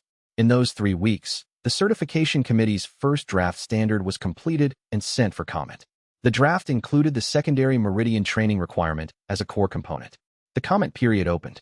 The specimen distribution program, unfrozen with the investigation's conclusion, resumed its expansion. 7 new institutions signed preliminary agreements in the first week. Su Muo began the translation work. Wei cooked. The morning service, the afternoon service, the ongoing dietary protocols, the standard preparation calendar that now ran with enough staff capacity that Wei could spend 2 or 3 hours each day on the more complex research work. The Tier 5 preparations that the system had flagged as achievable with his current cultivation level and the convergent specimens now producing consistently from the restored formation. The Tier 5 preparations were for practitioners at core formation to golden core transition, exactly the point where the founding chef's archive showed the second major advancement barrier. The preparations were complex. The qi synchronization requirement was significant, the ingredient calibration was precise, and the preparation window for each dish was narrow. He worked through 3 failed attempts before the system flagged the specific parameter he had been mishandling. The timing of the cultivation qi integration step, which at Tier 5 occurred 2/3 through the preparation rather than at the end, as it did in Tier 3 and Tier 4 preparations. The 4th attempt produced a result that the system assessed as preparation quality, 89, adequate for intended purpose. He ran the preparation 3 more times over the following week. The quality improved to 93. The system flagged at 94. Milestone, Tier 5 preparation at consistent quality threshold. System archive unlocking, Tier 5 preparation set. Core formation to golden core transition. 14 preparation types available. He went through the preparation types systematically, learning 1 per day, practicing each until he could produce it reliably without reference to the system's step-by-step guidance. By the end of the 3rd week, he could produce 8 of the 14 Tier 5 preparations with consistent quality. The kitchen was operating at a level that original practitioner had designed it for, but had never, in his own lifetime, seen it reach. The formation was stable. The jade cauldron was fully integrated. The convergent specimens were flowing. The archive translation was underway, and the secondary faction's objections were pending before Elder Zhao, and the certification standard was in comment, and the cultivation world was beginning to understand that the thing that had been dormant in the capital for 60 years was not dormant anymore. That centuries-old question was going to get its answer. Wei Liang just had to keep the kitchen running long enough for the data to come in, and the kitchen, like everything else the original chef had built, had been designed to keep running. The designation changed the hall's administrative context in ways that took weeks to fully manifest. The most immediate effect was the compliance complaints transformation. A formal complaint against a national heritage institution required a different process than a complaint against a regional certification applicant. More documentation, more committee involvement, more explicit justification. The secondary faction's legal team had built their complaint infrastructure for the previous context. Adapting it for the new context required time. The secondary faction's senior administrative representative, at a procedural session 3 weeks after the designation, made a statement that Xia Ruan characterized afterward as the sound of someone watching their operational plan become obsolete in real time. The statement acknowledged the designation, noted that it did not remove the underlying compliance questions, and proposed a new timeline for the review process. Elder Zhao listened, asked 2 questions about the timeline's specific procedural basis, and adjourned the session for further review. The second effect was external attention. National heritage designations were not common. The tower's records showed 11 previous designations in the institution's 300-year history, all of them for historical sites rather than operating institutions. The hall was the first active cultivation institution to receive the designation. This produced coverage in the cultivation community's documentation networks, practitioner communication channels, academy newsletters, the tower's official record summaries. The coverage was largely neutral in tone, but its volume was significant. Within 4 weeks of the designation, the hall had received 217 formal correspondence items, institutional inquiries about the training program, research partnership proposals, requests for cultivation food service, expressions of support from practitioners who had used the hall's service and wanted to record their favorable experience in a formal way. The research partnership proposals were particularly interesting. For cultivation academies, 2 independent research programs and 1 regional governing body proposed joint research arrangements. The proposals varied in scope and seriousness, but the core interest in all of them was the same: the courtyard node data, and what it might say about the relationship between cultivation cooking infrastructure and the cultivation environment's long-term trajectory. His original question had been known to a small circle for 30 years: Wei, Su Muo, Chun Muyao, Xiaoran, a handful of others who had been involved in the hall's restoration. The National Heritage Designation and Chun Muyao's council statement had made it public. The cultivation world was beginning to understand that there might be an answer to a question it hadn't known was being asked. Wei handled the research partnership proposals with care, reviewing each one, consulting with Su Muo on the translation timeline, assessing which partnerships would accelerate the data's interpretation without compromising its integrity. He declined 3 proposals that had secondary faction affiliations visible in their institutional structure. He accepted preliminary conversations with 2 academies whose research programs had direct methodological relevance to the environmental monitoring work. The data will take time to translate, he said to the first academy representative, a woman from the Northern Academy's Cultivation Research Division. What we can share now is the methodology, how the monitoring was designed, what the data categories represent, what the baseline looked like. The methodology alone is significant, she said. The founding chef designed the monitoring system 300 years ago. If it's been recording continuously, it's the longest continuous cultivation environment record in existence. It is. She was silent for a moment. And the preliminary findings, what you described at the council session, they suggest the relationship between cultivation cooking and environmental quality is causal rather than correlational. The first 50 years of data suggest it. The full dataset will make the case more strongly. Or more weakly, she said, if the data contradicts the preliminary finding. Yes, Wei said. If the data contradicts it, we'll know that too, and that will also be important. She nodded, with the expression of a researcher who appreciated empirical honesty. The hall's commitment, Wei said, is to publish the findings when the translation is complete, regardless of what the findings show. The founding chef built the monitoring infrastructure to answer the question. The answer is the answer. Agreed, she said. They began talking about methodology. The National Heritage Designation had created a new information landscape, and the research partnership conversations had begun, and somewhere in the Succession Council, members who had voted based on incomplete information were reading Chun Muyao's statement and recalibrating, which meant the secondary faction's political infrastructure was about to encounter the correction it had spent 20 years preventing. The National Heritage Designation had changed the information environment, and 17 Succession Council members had just demonstrated what happens when incomplete information gets corrected. Chapter 95. The Succession Council procedural session produced a surprise. Elder Zhao had scheduled it as a review of the secondary faction's objections to the investigation report. What it became, in the 4 days of preparation that Elder Zhao apparently did with the same careful attention he gave everything procedural, was something different.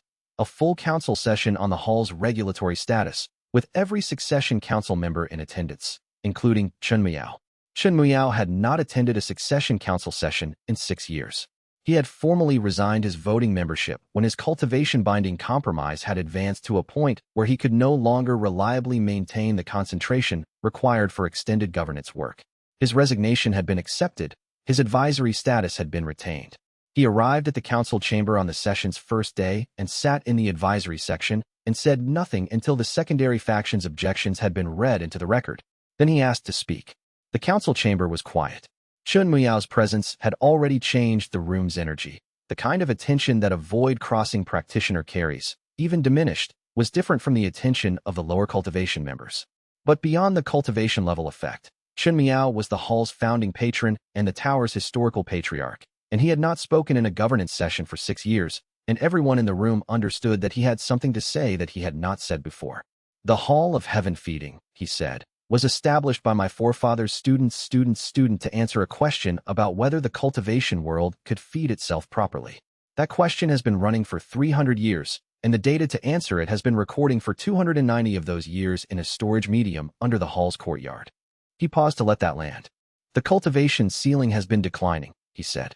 The data from the founding chef's monitoring network shows this clearly, at least for the period before the syndicate disrupted the monitoring. The decline rate had been slowing in the hall's most productive centuries. In the 60 years since the hall went dormant, the monitoring data suggests the decline rate has returned to its original trajectory. He looked at the council members. I have been compromised for most of my tenure as patriarch, he said. A cultivation binding agent embedded by a member of this council has been reducing my decision-making capacity for 30 years. The treatment that reversed this compromise was performed at the Hall of Heaven Feeding by the current system host, using a preparation from the founding chef's archive that was designed specifically for this type of cultivation interference. I am here today because the hall is working. I am here today to say that the hall's survival is not a factional interest or an institutional competition. It is a question of whether the cultivation world can continue to advance, or whether we have reached the point where advancement is accessible only to those who already have it. He sat back. The council chamber was very quiet. Elder Zhao, who had said nothing during Chun Muyao's statement, looked at the secondary faction's representatives. The procedural session is adjourned, he said. The full council will reconvene in 2 days for a plenary session on the hall's regulatory status. All members will attend. The secondary faction's senior representative began to speak. Adjourned, Elder Zhao said again, and there was something in his voice that indicated he had been waiting 60 years to say something like this, and he was very sure he was correct about what he was saying. The session ended. Wei was not in the council chamber. He was in the kitchen, running the afternoon service, and Huofeng came in during the service's final stretch with the expression of someone carrying news that was too large for normal delivery. Chen Muyao spoke at the council session, Huofeng said. Wei kept cooking. He told them about the cultivation ceiling data, Huofeng said, and about his treatment, and about the hall. Wei plated the final course of the afternoon service. He looked at the jade cauldron, at the formation network overhead, at the kitchen that had been operating for 300 years under different names and different practitioners, and the same essential purpose. Good, he said. He sent the service out. Chen Muyao's council statement produced effects beyond the immediate governance session. In the week after the plenary session, 6 succession council members who had been nominal supporters of the secondary faction's positions sent private messages to the hall. The messages varied in tone and content, but shared a common element. Each member noted that the cultivation ceiling data, as described in Chen Muyao's statement, was not information they had previously had access to, and that their understanding of the hall's significance had changed. They did not say they were switching political alignment. They said their understanding had changed. Xia Ruoyan characterized this as the difference between being persuaded and being informed. The secondary faction's political support in the Succession Council had been maintained through a combination of institutional inertia, incomplete information, and the assumption that the hall's restoration was a regional matter with limited broader implications. Chen Muyao's statement had changed the information environment. They didn't know about the ceiling data, she said. The secondary faction knew. They've been suppressing cultivation cooking advancement partly because of it. But they didn't share that information with their nominal allies.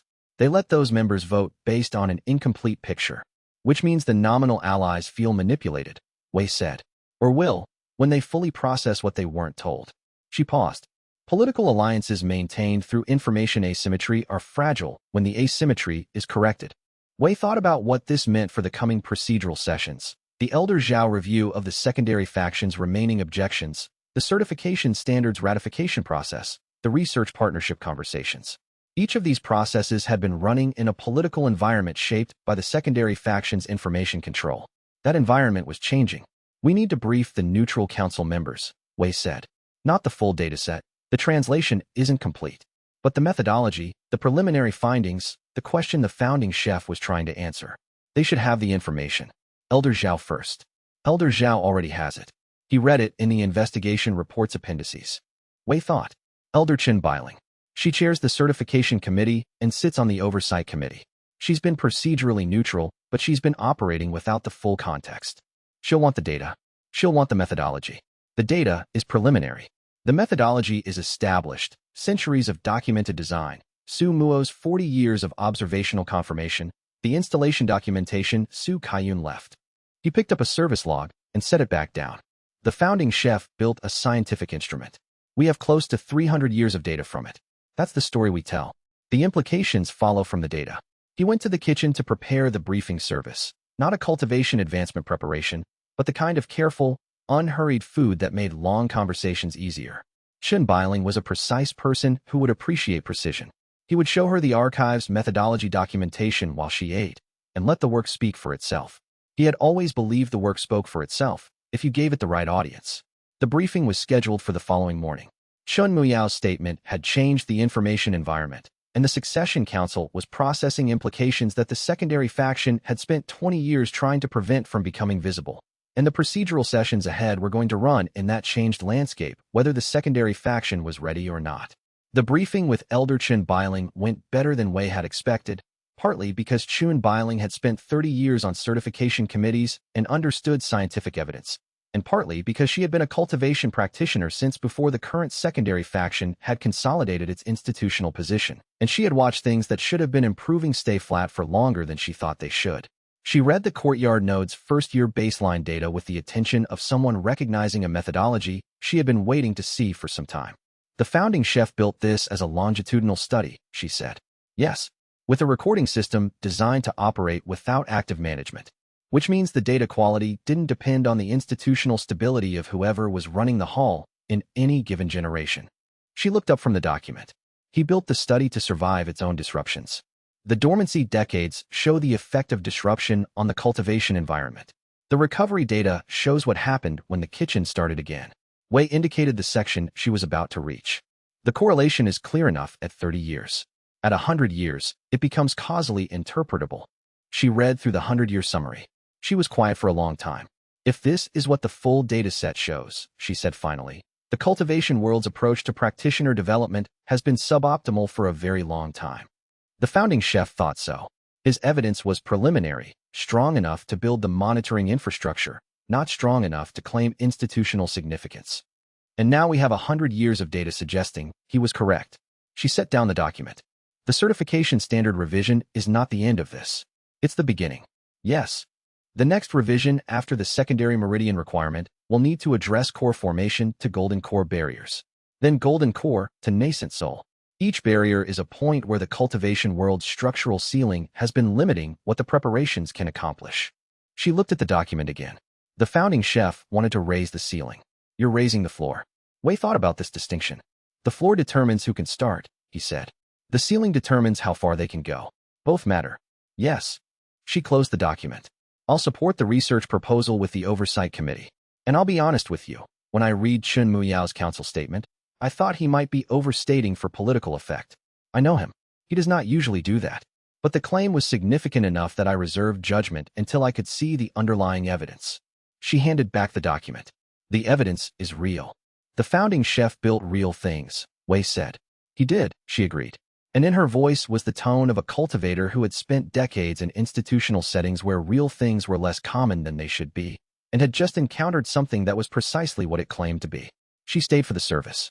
She ate the secondary meridian preparation and sat with the cultivation effect for a long moment. Then she thanked Wei and left, and the data was a little more out in the world than it had been that morning.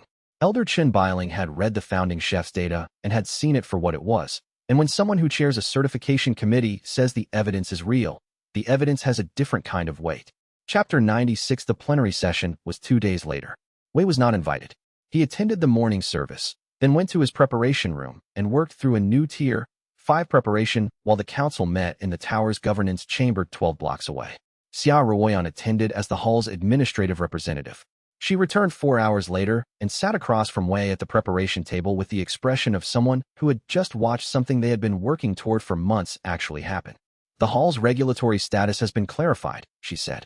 New designation, National Heritage Institution of Cultivation Significance, with enhanced operational protections and a direct reporting relationship to a newly established oversight committee with equal representation from the Succession Council, the regional academies, and the regional cultivation institutions. The formation infrastructure, both nodes, has been designated as National Heritage Formation Infrastructure. Wei looked at the preparation in front of him. He had been at a delicate point in the Qi integration step. The secondary faction's compliance complaint, he said, formally withdrawn.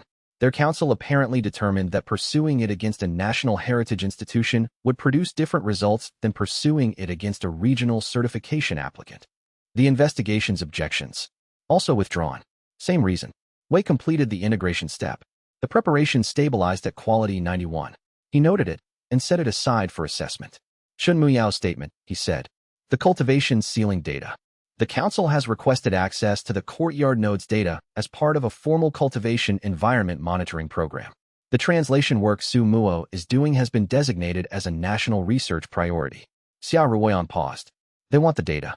They want to know whether the question has an answer. And if it does? Then the certification standard revision is the beginning of a cultivation policy reorientation that changes how the tower and the regional institutions think about practitioner development. She looked at her notes. Elder Zhao Mingwen made the motion for the national heritage designation. It was seconded by Chun Muyao from the advisory section. It passed 17-3. The 3 opposing votes were from secondary faction members. Their opposition had been noted in the record. Wei looked at the window. The cultivation district outside was moving through its late afternoon pattern.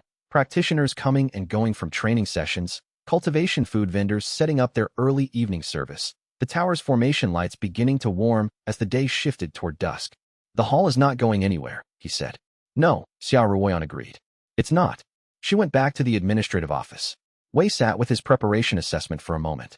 Then he thought about Su Muo, who was somewhere in the hall reading archaic cultivation notation and translating nearly 300 years of environmental monitoring data with the steady attention of a practitioner who had spent 40 years waiting to do exactly this work. He thought about the founding chef, who had built the monitoring network and the recording node and the archive and the system and the hall's formation infrastructure, all the pieces of an answer to a question he knew he would not live to see answered. He thought about the kitchen, which had been running for 300 years and was still running, and was now running better than it had run at any point in those 300 years, because the specific person the system had been waiting for had finally arrived in it. He went back to the stove. There was a dinner service to prepare, and the cultivation world needed feeding. The plenary session's vote, 17-3, had a precedent-setting quality that Elder Zhao's formal finding made explicit. The National Heritage designation for an operating institution was the first in the tower's 300-year history. The findings language was therefore unusually careful about what the designation meant and what it didn't. What it meant. The hall's formation infrastructure, operational purpose, and institutional continuity were recognized as having significance beyond the regional context. The designation conferred protection against routine administrative challenges and elevated compliance reviews to the national oversight level. What it didn't mean, immunity from legitimate oversight, suspension of all compliance requirements, or exemption from the tower's governance authority. The hall remained subject to the Succession Council's authority and the tower's institutional framework. This balance was deliberate. Elder Zhao had written the finding language himself, and his drafting showed the same care he brought to everything.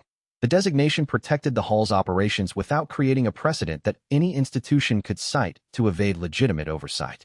Wei read the finding and appreciated the precision. He's protecting both sides, Xia Ruoyan said. He's protecting the principle, Wei said. The hall should be protected because of what it is and what it does, not because it won a political fight. If the protection is based on the politics, it can be reversed when the politics change. If it's based on the institution's substance, it's durable. This was, he understood, what Elder Zhao had spent 60 years working toward. Institutions that worked on procedural grounds rather than political grounds, where the rules applied consistently regardless of which faction had more influence in a given session. The secondary faction's 3 dissenting votes were noted in the record. Their subsequent objections were processed through the newly calibrated oversight structure. Each objection required a higher threshold of documentation than the previous compliance complaint had required.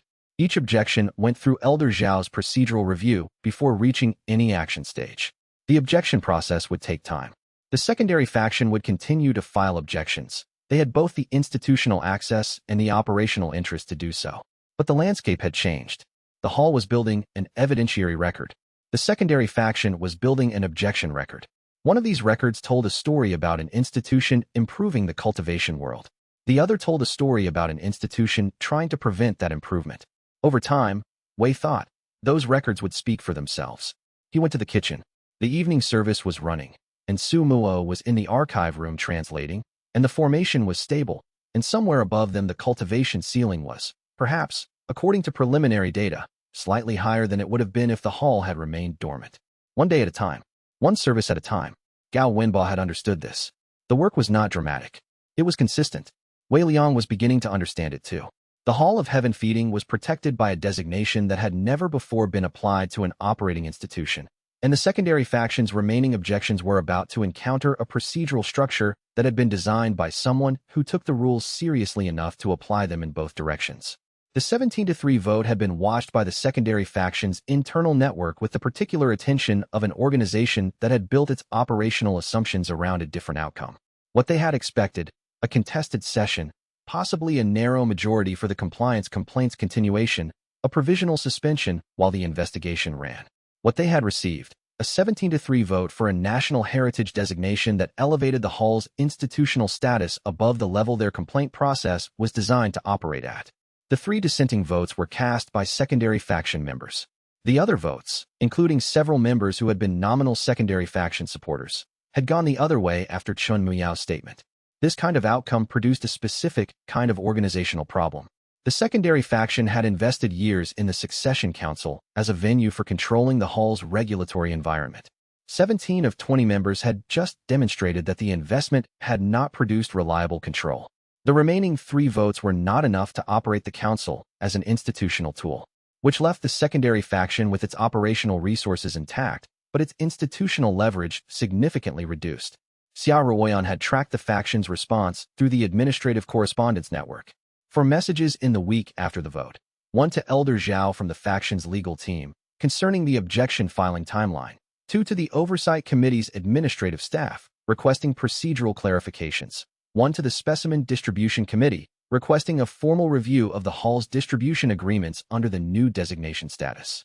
All 4 were procedurally legitimate. All 4 were oriented toward whatever operational space remained after the designation. They haven't stopped, Xia Ruoyan said. They won't stop, Wei said. The interest hasn't changed. The leverage has changed.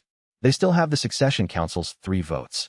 They still have the syndicate's secondary faction structure, though it's weakening. They still have the administrative access they've built over 20 years. And they're going to use all of it in whatever way produces results. That's the operational reality.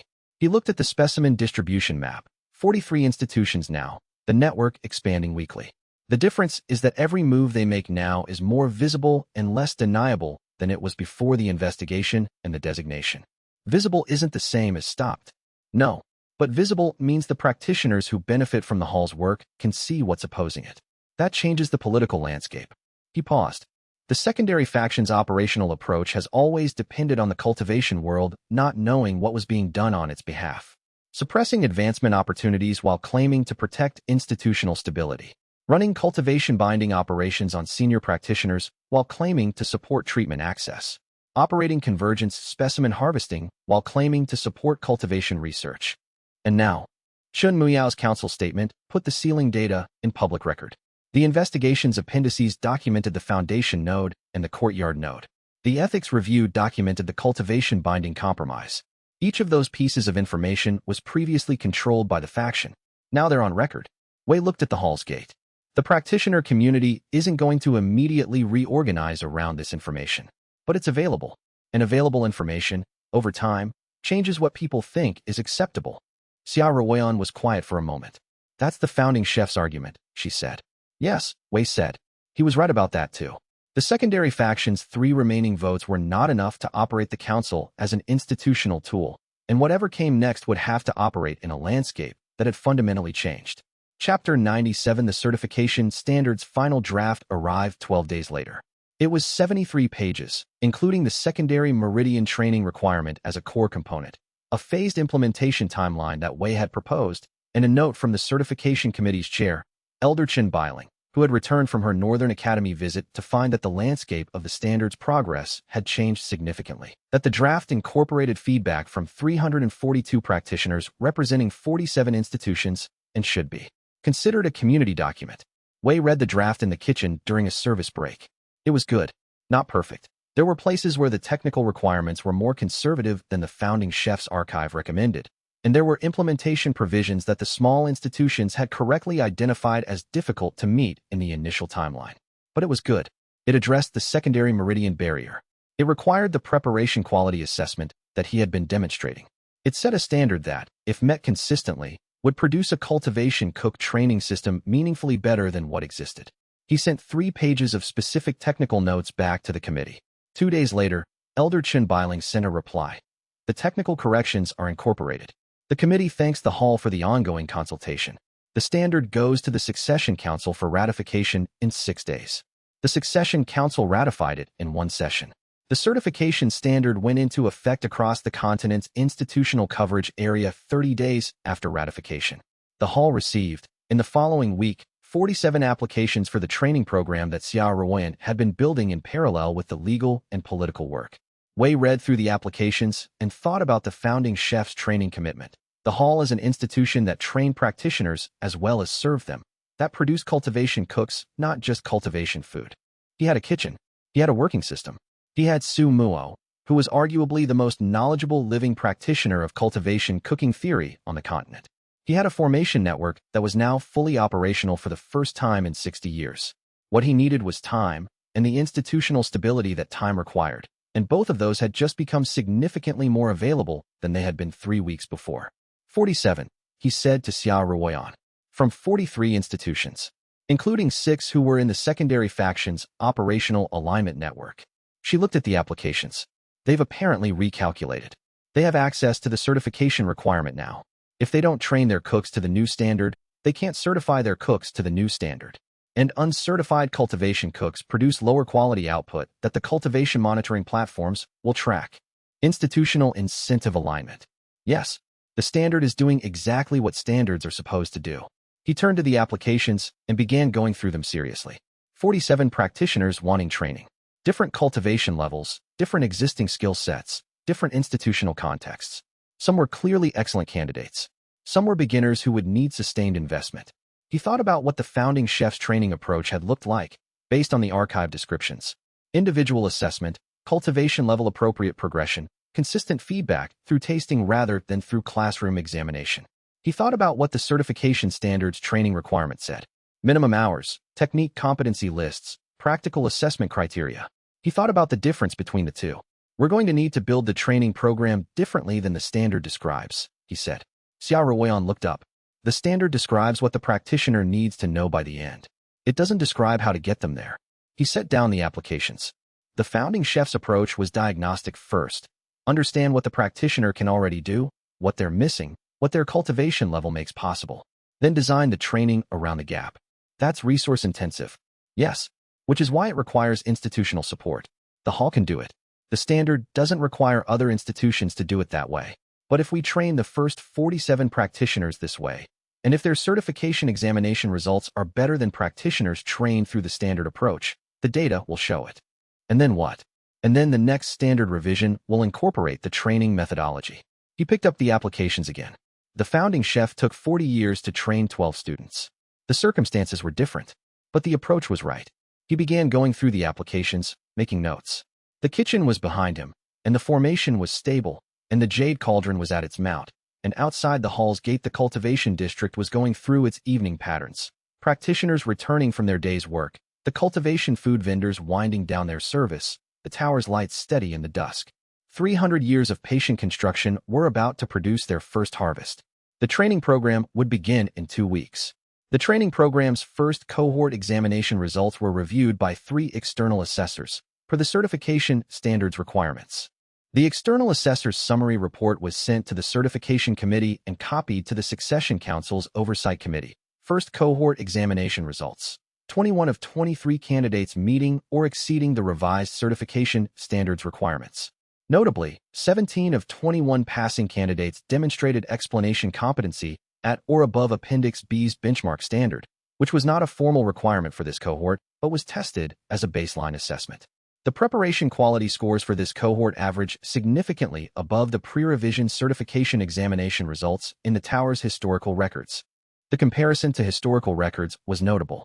The certification committee had pulled decades of examination results for context. The first cohort's average preparation quality score was better, not marginally, but measurably, than the average score from the tower's previous certification examinations under the old standard. This was not because Wei's students were exceptional. Most of them were ordinary practitioners from ordinary institutions with average prior cultivation cooking training. The difference was the training methodology. Elder Chen Bailing sent a note. The data supports a formal comparison study between the hall's training methodology and standard institutional training. I would like to propose this as a research project for the Oversight Committee's consideration. Wei read this and thought about what it would mean. A formal comparison study would require the hall's methodology to be documented in a way that other institutions could replicate, assessed against outcomes across a large enough population to be statistically meaningful, and the results published through the tower's research channels. It would take years. It would require the hall to operate its training program at sufficient scale to provide statistically significant data. It would produce the kind of evidence that changed institutional practice across the continent. It was exactly what the founding chef would have wanted to see happen. Accept the proposal, he told Xiaoruoyan. With one modification, the comparison study should include the Phantom Chef tradition's diagnostic techniques as a third variable, not just a comparison of the hall's approach versus standard institutional training. She looked at him. Luo Sari has been developing inverse cooking techniques for 30 years, he said. If we're measuring cultivation advancement outcomes, we should measure what her diagnostic approach produces alongside the foundational approach. The two are complementary. She's not affiliated with the hall. She's not affiliated with the secondary faction anymore either. And the research partnership would give her methods formal documentation and institutional standing, which is what she's been denied by the syndicate's secondary faction for 20 years. Xiaoruoyan wrote this down. She'll need to agree. I'll write to her. He did, that evening. The letter was brief. He had found that brief letters were the most effective when the proposition being made was self-evidently worthwhile. Luo Sari was a practitioner who had spent 30 years being clear-eyed about what her work was and what it was for. She would understand the proposal without extensive explanation. Her reply arrived 4 days later. Agreed, conditional on the research being published regardless of outcome. I have been suppressed by one institution. I will not have my work buried by another. Wei wrote back. The founding chef's principle. The work speaks for itself. We publish what the data shows. She replied with a single character. The classical cultivation notation for understood. The study was scheduled.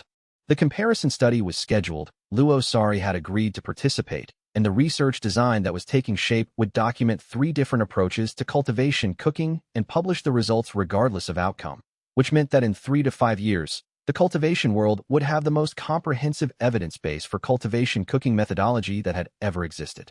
Chapter 98. 2 weeks into the training program, Su Muo made an announcement. He had been working through the courtyard node's data with a combination of archaic formation techniques and the kind of patient systematic attention that 40 years of solitary archive work had apparently developed to a very high level. He had been quiet about his progress. Su Muo's work style did not involve periodic updates, and the announcement, which arrived through the kitchen's message system in the middle of the morning service, was characteristically brief. The first 50 years of data are readable. Come to the archive room when you have a moment. Wei had a moment at the service's end. The archive room, which had been the preparation room before Su Muo had gradually colonized it with translation work, was wall-to-wall documentation. Su Muo sat at the center of it with the composed attention of someone who had been waiting for a long time and was now watching something arrive. The first 50 years, Wei said. The founding chef established the node in the hall's 39th year. The first year of data is baseline. The cultivation environment before the node began reinforcing. Su Muo gestured to a table on his left, covered in translated documentation. The second year shows the beginning of the reinforcement effect. By year 5, the ambient qi density within the node's radius had increased by approximately 3%. By year 30, 11%. Wei looked at the documentation. The ceiling data, he said, is consistent with the ambient density data. Su Muo's voice was steady. As ambient qi density increases, the structural ceiling rises. Not dramatically, the founding chef's data showed incremental improvement, not transformation, but measurable, sustained, correlated with the hall's operational output. When the hall went dormant, the correlation breaks. The ambient density gain begins to decay. The ceiling data shows the decline resuming. Su Muo paused. The first 50 years established the causal relationship clearly enough to be statistically significant. Wei was quiet for a moment. The founding question, he said, has a preliminary answer. Su Muo set down the document he was holding. If the hall operates at sufficient output for sufficient duration, the cultivation world's structural ceiling rises. Not quickly, not dramatically, but measurably, sustainably, in the direction of more practitioners being able to reach more advanced cultivation ranks over generational timescales. Wei looked at the archive room walls, the shelves of scrolls and translated documentation, the founding chef's handwriting appearing in multiple places, the blind taster's annotations filling the margins with 40 years of careful observation. The hall's founder had spent 30 years gathering preliminary evidence. His student had spent his life building the infrastructure to gather more. Su Muo had spent 40 years in solitary documentation work. And now, on a Tuesday morning in the hall's kitchen archive room, the first fraction of a 300-year dataset was producing an answer to the question that had motivated everything. How confident are you in the correlation? Wei asked. At 50 years, with the baseline included, the confidence level is high enough that the founding chef would have been confident sharing it. Su Muo paused. He was a careful person. He did not claim certainty about things he was uncertain about. He would have said, "We have preliminary evidence that this is worth continuing." The full answer requires the full dataset, which takes how long to translate. At my current pace, 2 years for the readable portions. Some of the data formats degraded. I cannot estimate what we've lost. 2 years for a partial answer. A significant partial answer. The first 150 years of data are the most important, the hall's most productive period, the period of dormancy, and the early recovery. Su Muo looked at Wei. Whatever we find in those 150 years will be enough to answer the founding chef's question to a reasonable scientific standard. Wei stood in the archive room for a long time. The training program had 23 students in its first cohort, practitioners from the 47 applications, selected for a mix of cultivation levels and institutional contexts. They were learning the secondary meridian support preparations, the foundational technique theory, the cultivation sheet assessment methodology that made good cultivation cooking possible. Outside the hall's gate, the cultivation world was going through its daily operation, training, advancing, plateauing, pushing against limits that had been declining slowly for centuries. What the founding chef wanted to know, Wei said, was whether you can cook the ceiling higher. Yes. And the preliminary answer is yes. The preliminary answer is yes. Wei looked at the kitchen, visible through the archive room's doorway, the jade cauldron at its mount, the formation network overhead, the training students visible at the practice stations where the senior kitchen assistants were supervising the morning's technique work. Then we cook, he said. It was, as statements went, not particularly eloquent. Su Muo, who had spent 40 years in solitary scholarship and had once told Wei that the rice was adequately prepared, nodded as if this was the most appropriate possible response to 300 years of accumulated effort and preliminary scientific evidence of a world-altering effect. Yes, he said. Wei went to the kitchen. The first 100 years of courtyard node data included a period that Su Muo had initially hesitated to translate. The period was the hall's dormancy decades, 60 years, roughly, during which the hall had been operationally inactive. The founding chef's monitoring network had continued recording. The subfloor node had continued reinforcing. The chi field had continued its slow changes in the absence of the kitchen's active cultivation cooking output. Su Muo translated this section over 3 careful days and presented the results to Wei in the archive room. The dormancy data, he said, shows what happens to the cultivation environment when the hall is not operating. Wei looked at the translated records. The graphs of ambient chi density showed a clear inflection point at the hall's operational cessation, a plateau, then a slow decline that accelerated over the first decade of dormancy, and then settled into a steady downward trajectory. The reinforcement effect decays without the cooking, Wei said. The reinforcement node continues its active support, but the node's reinforcement capacity is calibrated to supplement the kitchen's output, not substitute for it. The kitchen's cultivation cooking produces a primary chi enrichment effect. The node amplifies and sustains it. Without the cooking, the node is operating below its design parameters. And the ceiling data? Consistent with the density data, the ceiling continued its background decline during the dormancy period. The slowing effect that the first 2 operational centuries had achieved began to reverse. Su Muo paused. The dormancy was 60 years. The data shows that 60 years of inactivity partially offset the gains from the preceding 2 centuries of operation. Partially, the network's infrastructure remained. When operation resumed, when you reactivated the kitchen, the recovery was faster than the original establishment because the infrastructure was still in place. He paused. The founding chef's design anticipated this. The infrastructure was built for durability precisely because he expected periods of disruption. He wanted the recovery to be achievable. Wei thought about what the secondary faction had been trying to accomplish for 20 years. not just suppressing the hall's current operations, preventing the restoration of operations that would recover what had been lost during the dormancy.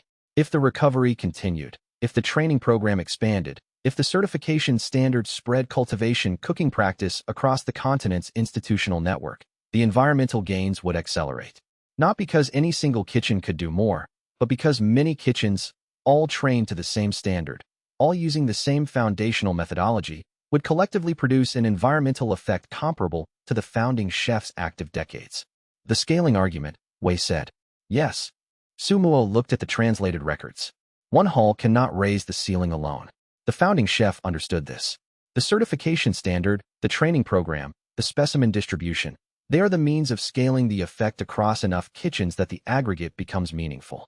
Which is why the secondary faction wants to control the certification standard. Control the standard, control the scale. A certification standard that doesn't teach the secondary meridian support preparations, that doesn't emphasize the foundational methodology, that orients cultivation cooks toward fast individual advancement rather than sustainable environmental contribution. Such a standard produces practitioners who are technically certified and systematically oriented toward the wrong thing. Wei thought about the practitioners at the summit, the 47 institutions, the comment revisions. People who had eaten the food and felt the difference, who had recalibrated their understanding because the experience was direct and unambiguous. The food is the argument, Wei said. Yes, Sumuo said. The founding chef understood that too. He cooked at every governance session he attended. He said the arguments that mattered were the ones you could taste. The dormancy data showed what happened to the cultivation ceiling when the kitchen stopped working, and the recovery data showed that the infrastructure made the restoration achievable, which meant that original practitioner had built not just for his lifetime, but for the recovery that would eventually follow whatever disruption came next. Chapter 99 The Hall of Heaven Feeding received its National Heritage Designation plaque at a formal ceremony in the 31st week of restored operation. Chen Muyao attended. He arrived early and stood in the hall's courtyard for a long time before the ceremony began, in the specific location above the recording node. Wei watched him from the kitchen window and understood what he was doing. Listening to the formation, in the way a void-crossing practitioner listened, not with ears, but with the cultivation perception that experienced the chi field as a landscape. The recording node had been running for close to 3 centuries years. Chen Muyao was old enough to have heard stories, as a child, of the person who had installed it. The ceremony was brief and official. Elder Zhao Mingwen read the designation language. Xia Ruoyan accepted the plaque on behalf of the hall. Several succession council members who had voted for the designation made short statements. The cultivation monitoring platform's records for the day showed the first time in the system's history that the Hall of Heaven Feeding had received any designation from the tower's governance structure. Afterward, the hall provided a meal service for the ceremony attendees. Wei cooked.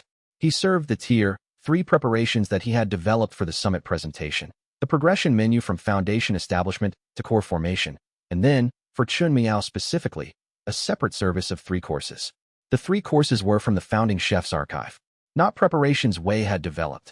Preparations Gao Wenba had developed, recorded in the archive's first half scrolls, with detailed notes on the specific cultivation state they were designed for. Wei had been practicing them for 2 weeks, calibrating the technique to the archive's specifications. The first course was for void crossing stability, a preparation designed to reinforce the cultivation state's structural integrity at the highest end of the rank Gao Wenba had documented. The second course was for recovery from extended cultivation suppression, designed for practitioners whose chi field had been compressed or restricted for prolonged periods, addressing the specific kind of chronic cultivation fatigue that developed when high-level cultivation was inhibited rather than progressed. The third course was the founding chef's meal for an elder practitioner near the end of their active cultivation work. Not a treatment, not an advancement preparation, but something quieter, a preparation that supported the cultivation state's graceful transition into what came after. Gao Wenba's notes for this third preparation were different in register from his other notes. Less technical, less precisely described. The preparation instructions were straightforward, but the accompanying notes were written as if to a student he would never meet, about the kind of cooking that mattered when advancement was no longer the point. Wei had read the notes several times. He cooked the third course in the kitchen alone, after the main service had concluded, while the ceremony guests were still in the courtyard. He brought it to Chen Muyao himself. Chen Muyao looked at it. He looked at Wei. The archive's third preparation for void crossing elders, he said. Yes. Chen Muyao was quiet for a moment. My grandfather told me the founding chef made this for practitioners who had reached the point where the question was no longer about advancing, but about what they were leaving behind. He looked at the bowl. He noted the founder made it for 3 of his own teachers, and that it was the preparation they spoke of most after they were gone. The notes say it's designed to help the practitioner understand what they've built. That is a useful thing to understand. Shen Muyao took the bowl. He ate slowly, with the attention of a practitioner experiencing something his cultivation perception was reading at more layers than ordinary eating reached. When he was done, he sat in the kitchen's quiet for a long time. He was right, he said finally. The founding chef. He did not specify what Gao Wenba had been right about. Wei did not ask. Some things the cooking told you that words didn't need to. The National Heritage Plaque was a physical object, bronze, circular, approximately 18 inches in diameter, with the tower's official seal and the hall's founding date and designation language in classical cultivation notation. Huofeng had spent 3 days finding the right mounting location. He had eventually settled on the kitchen's east wall, visible from the main preparation area, positioned so that practitioners coming in for the cultivation food service would see it without having to specifically look for it. The founding chef's portrait, he said to Wei, indicating the small reproduction that had hung on the east wall previously. Move it next to the plaque, Wei said. Not beneath, next to. Huofeng considered the aesthetic implication. Equal position. The plaque recognizes what he built. He should be next to it. The portrait had been found in the hall's storage during the renovation work. It was a formal cultivation practice portrait, the kind made for senior practitioners' institutional records, painted in the founding chef's early 50s, by which point he had already built the hall and trained the first generation of students. His expression was attentive and slightly amused, in the way of practitioners who had spent enough time doing serious work that they had stopped needing to look serious. Wei had looked at the portrait many times.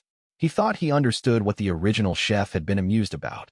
The formal portrait, in the middle of a life spent working on a 300-year project that would answer a question nobody else thought was important, had probably struck the founding chef as a very small thing. The ceremony attendees moved through the hall after the formal proceedings, through the kitchen, through the archive room, where Su Muo briefly explained the translation work, through the courtyard where the recording node sat invisible under the flagstones. A foundation establishment practitioner from one of the regional academies stopped in the courtyard and looked at the flagstones. Something under here? He asked. The formation's recording node, Wei said. 290 years of continuous environmental monitoring data. The practitioner looked at the flagstones for a long moment. All that time, he said. Waiting. It wasn't waiting, Wei said. It was recording. That's different. The practitioner looked at him. Waiting is passive, Wei said. Recording is the work. The node was doing its job the whole time. We're the ones who had to catch up. The practitioner thought about this. Then he nodded, with the expression of someone who had just had a piece of their understanding of the world adjusted in a way that would take a while to fully integrate. He moved on into the kitchen, where the service was running and the formation was humming and the food was ready. The hall was alive. It had always been alive. The recording node had been doing its job for 290 years and was still doing it. And the practitioner standing above it in the courtyard was beginning to understand that the hall had never been waiting for him to arrive, because the hall had been running all along. The day of the ceremony, Wei made something he had not made before. It wasn't part of the service. It wasn't for the ceremony's formal attendees. It was for Su Muo, who had arrived that morning from the archive room with the particular composure of someone who had been awake most of the night and was not going to mention this. The preparation was from the founding chef's archive, a section Wei had read 3 months earlier and set aside because the cultivation level required to execute it accurately was above what he had been capable of at the time. Now, at Nascent Soul, the parameters were within reach. The preparation was described in the archive as morning clarity preparation for extended archive work. That original practitioner had developed it for his senior students who were engaged in long-form cultivation theory work, the kind of sustained intellectual attention that cultivation cooking practice supported but rarely directly addressed. The ingredients were simple. The technique was precise. The cultivation effect was subtle, clarity rather than advancement, the specific kind of mental cultivation integration that made complex pattern recognition easier. Wei had made it once the previous week as a test. The system had assessed the result at quality 88. He had made it again 2 days later, quality 91. He made it the morning of the ceremony at quality 93. Su Muo received the bowl without comment and drank it with the specific attention he brought to every preparation Wei made. He was quiet for a while. The morning clarity preparation, he said. This was the founding chef's standard morning service for his senior students. Yes, I found it in the archive 3 months ago. I have been waiting 40 years to taste this preparation. Sumuo set down the bowl. I did not think it likely I would. Wei looked at him. The founding chef's direct students described it, Sumuo said. In correspondence records I read decades ago, they described it as the preparation that made the archive readable, not the notation system, but the depth of it. The part that only opened to a certain kind of attention. He paused. They were right. The ceremony began an hour later, and Sumuo sat in the archive room during most of it, translating, while the formal proceedings ran in the courtyard and the kitchen below. He emerged for the service and ate quietly in the kitchen's corner. When Chun Miao sat in the courtyard above the recording node, Sumuo watched from the kitchen doorway. The founding chef's last student and the Pill Tower's patriarch, two practitioners who had spent their lives shaped by a 300-year project neither of them had fully understood until recently, stood at the center of it, on the day the cultivation world formally acknowledged that it existed. Wei cooked the third course and carried it out, and the kitchen continued working, and the archive room held 40 years of careful preparation that had been waiting for this morning. Chapter 100. The training program's first cohort completed their initial certification examinations in the hall's 36th week. 21 of 23 students passed. The examination format was the one Wei had developed: practical assessment, observed preparation of 3 required dishes, cultivation effect monitoring, panel of assessors drawn from the regional academies, and the hall's senior staff. 2 students didn't pass. One because of cultivation level limitations that the preparation quality requirement genuinely exceeded.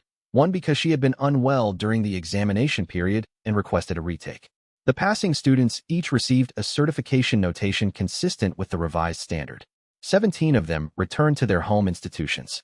For accepted positions at the hall, where Xianxia had created formal kitchen assistant roles with cultivation advancement support built into the employment structure. The 2 regional academies with the most students in the cohort sent requests for their own training program partnerships. They wanted to run the hall's methodology at their own facilities, with hall supervision and ingredient supply. The training program expanded. In the 38th week, Sumuo completed the translation of the first 100 years of courtyard node data. The data showed what the first 50 years had suggested, extended to a century. The hall's active operational periods correlated with measurable ambient qi density increase in the surrounding cultivation district. The dormant periods correlated with decay. The convergence formation's corruption had accelerated the decay. The Jade Cauldron's absence had been a significant factor. The Jade Cauldron's integration with the formation network turned out to have a qi reinforcement function that neither Wei nor Sumuo had fully understood from the documentation, and the century of its absence had removed that reinforcement from the environmental support system. The founding chef's question had a 100-year preliminary answer. Yes, cultivation cooking at sufficient institutional scale raised the cultivation ceiling. The effect was small per year, significant across decades, and apparently reversible if the cooking stopped. Elder Zhao Mingwen received a summary of the translation results and sat with it for 2 days before sending a response. The certification committee should be informed. The succession council will require a full briefing. The data is significant. Wei was in the kitchen when this message arrived. He read it and set it down and went back to the preparation he had been in the middle of. The data was significant. Elder Zhao was correct. The succession council would want a briefing. The committee would want documentation. The process of making the data's implications part of the cultivation world's institutional understanding would take time and would encounter resistance and would require the same patient, systematic work that everything else had required. But the data existed. The question had a preliminary answer. The founding chef's 300-year investment had produced something real. Wei looked at the kitchen, the Jade Cauldron at its mount, the formation network overhead, the training students at the practice stations, the senior staff running the service, Huafeng organizing the ingredient delivery manifest, Xia Ruoyan's voice from the administrative corridor going through the evening's service accounts. The heaven-feeding hall was running. For the first time in 60 years, it was running at something approaching its design capacity, producing food that made individual practitioners stronger while the monitoring data suggested it was also making the world they practiced in a little better than it would otherwise be. The founding practitioner had designed this. He had not lived to see it. He had believed it was worth building anyway. Wei Liang, standing in the kitchen 300 years later, thought that Gao Wenba had been exactly right about that. And he went back to the stove, and the evening service began. The kitchen warm and working, the formation humming overhead, and somewhere under the courtyard. The recording node was adding another day to the 291-year archive of everything that happened in this small patch of the cultivation world that had been set aside for the practice of feeding people properly. The data came in 1 day at a time. That was how every answer worth having came in. On the 38th week's last day, Su Muo produced the translated summary of the first 100 years of courtyard node data in a format suitable for external publication. The document was 40 pages. It included the founding chef's original question, Su Muo's translation methodology, the monitoring system's design principles as documented by Su Kaiyun, and the first 100 years of data with analysis. The central finding: over the hall's first 2 centuries of operation, ambient qi density in the surrounding cultivation district increased by 17% above baseline. Structural ceiling indicators rose in parallel. The rate of advancement for practitioners in the district outpaced comparable regions without similar cultivation cooking infrastructure. The dormancy period, the gains partially reversed. Rate of decline during dormancy was slower than the original establishment rate because the infrastructure remained. The preliminary conclusion: cultivation cooking at institutional scale contributes to the cultivation environment's quality in measurable ways. The effect is not large in any single year. Across decades and centuries, it is significant. The founding chef's question had a preliminary positive answer. Su Muo handed Wei the document over the morning's breakfast, with the specific quietness of someone who had spent 300 years of accumulated human effort, in the form of his own 40-year preparation and the founding chef's original construction, arriving at this moment. Wei read the document from beginning to end.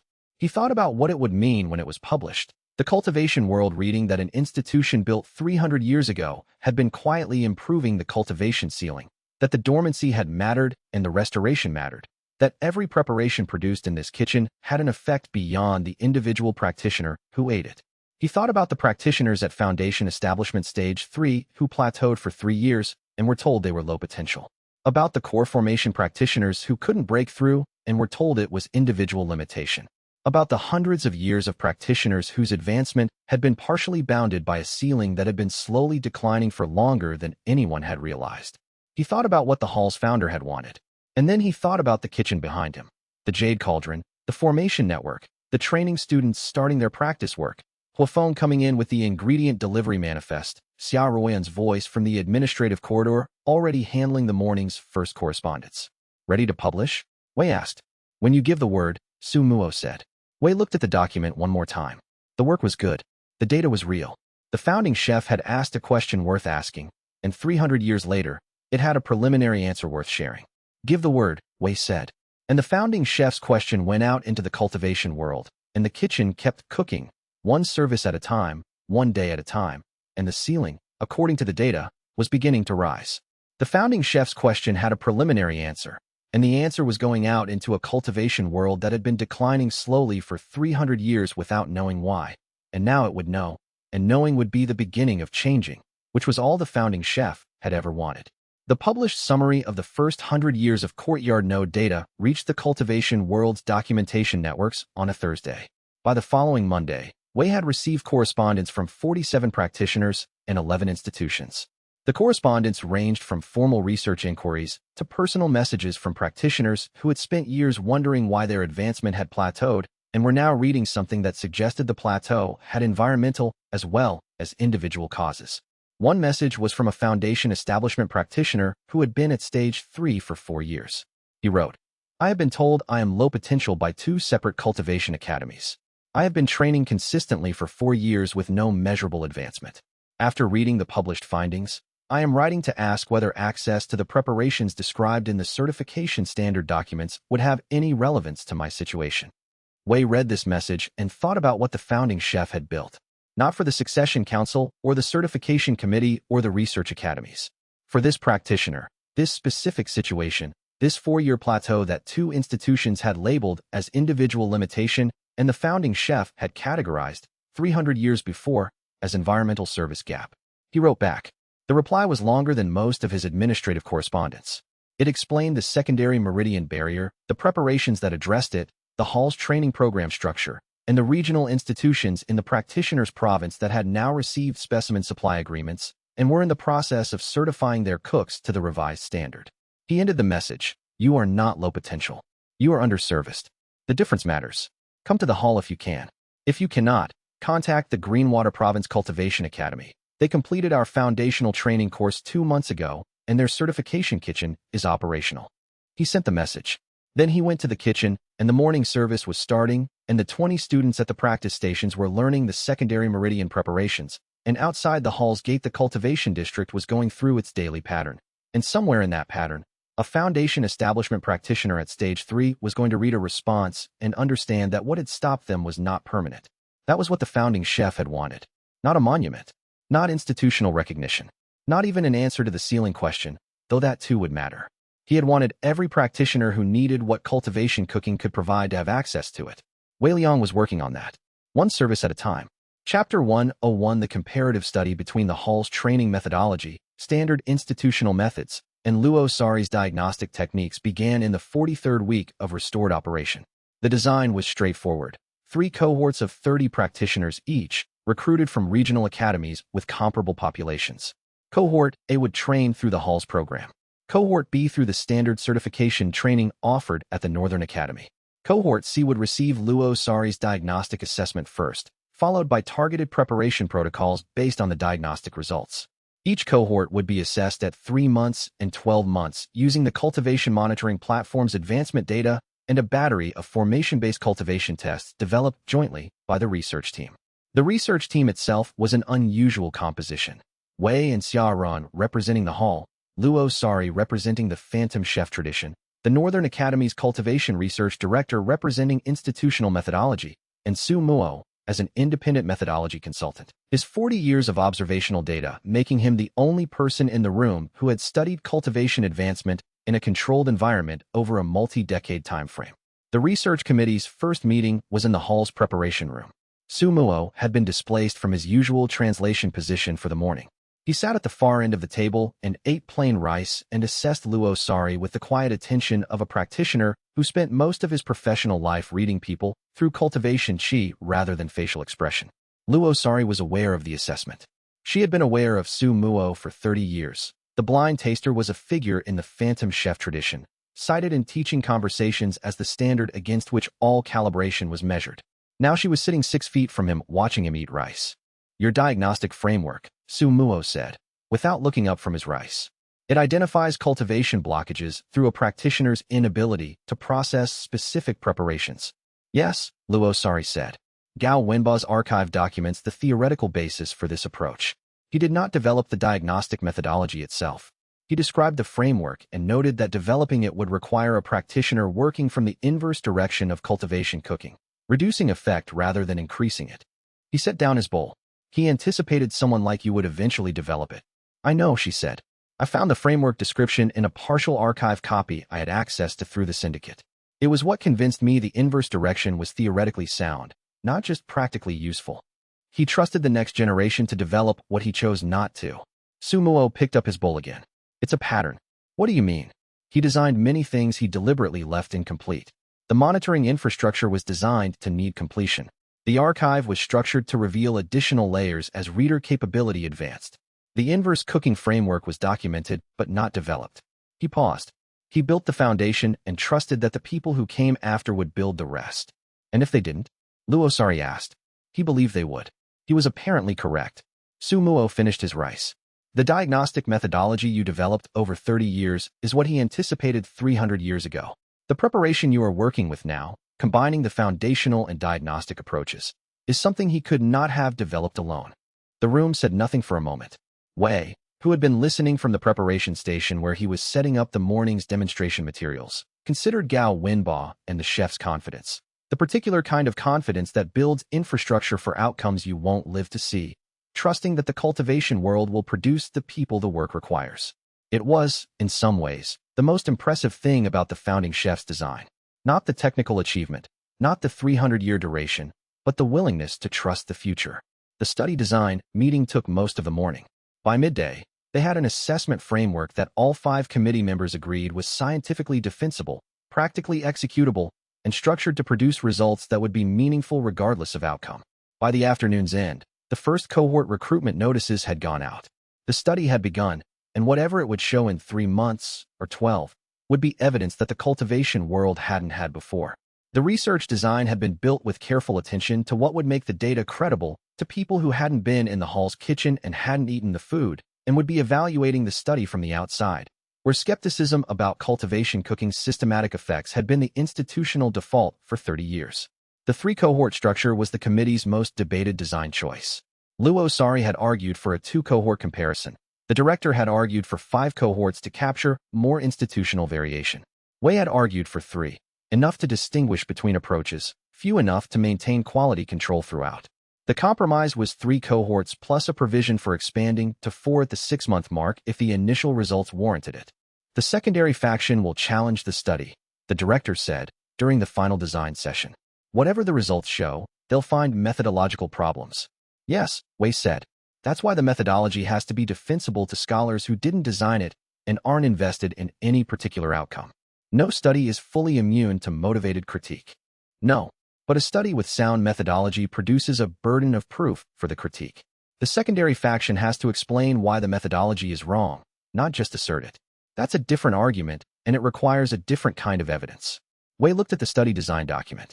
The founding chef's approach to research was, build it so well that the person who disagrees with the results has to do the work of disproving them rather than the work of doubting them. The director read the document. He was a methodologist. He was someone who built things that needed to last. Same principle. Wei went to the preparation station to set up the demonstration materials. The study design is in the first category. What we do next depends on what we find. The committee approved the design. Recruitment notices went out before the end of the day, and the cultivation world's first systematic comparison study of cultivation cooking methodologies was in motion. Wei went to the kitchen. The study design was sound. The question was whether the cultivation community was ready for what the data would eventually show. The first cohort's recruitment period was 3 weeks. Wei had expected 20 applications. The program received 47 in the first week. The volume was a measurement of something. Practitioners who had eaten at the hall's service, or attended the summit, or read the certification standards published rationale, and had understood that there was a training methodology available that addressed what standard institutional training had been missing. He read through the applications carefully, spending an hour each evening for 2 weeks. The demographic was broader than he had anticipated, not just young practitioners in the early stages of their cultivation careers, but experienced practitioners at core formation who had plateaued and were trying to understand why. Cultivators who had been working as cultivation food service operators and wanted to upgrade their technique foundation. 2 students who had been teaching cultivation cooking at regional academies and wanted to bring back methodological improvements. The experienced practitioners were the most interesting group. They had years of practical cultivation cooking experience. They also had years of institutionally formed habits, technique patterns that were correct by the old standard and might not fully align with the foundational methodology's approach. Training them would require addressing habits as well as filling knowledge gaps. Xia Ruoyan's assessment of the enrollment was characteristically direct. The demand exceeds our current training capacity. You can run 1 cohort at a time at full quality. If you run 2 simultaneously, quality drops.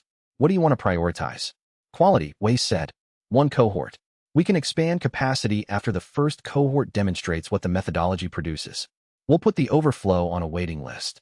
How many people are on the waiting list? After the first cohort is filled, approximately 19. Tell them the second cohort opens when the first cohort completes their initial certification examinations. She did. All 19 stayed on the waiting list. Practitioners across the world were, apparently, ready for this. Whatever the court decided, the data Sumuo had translated was already in 17 institutional hands, and data that widely distributed does not disappear. Chapter 102 The third-month assessment produced results that Wei had expected, but that Guomingji had not.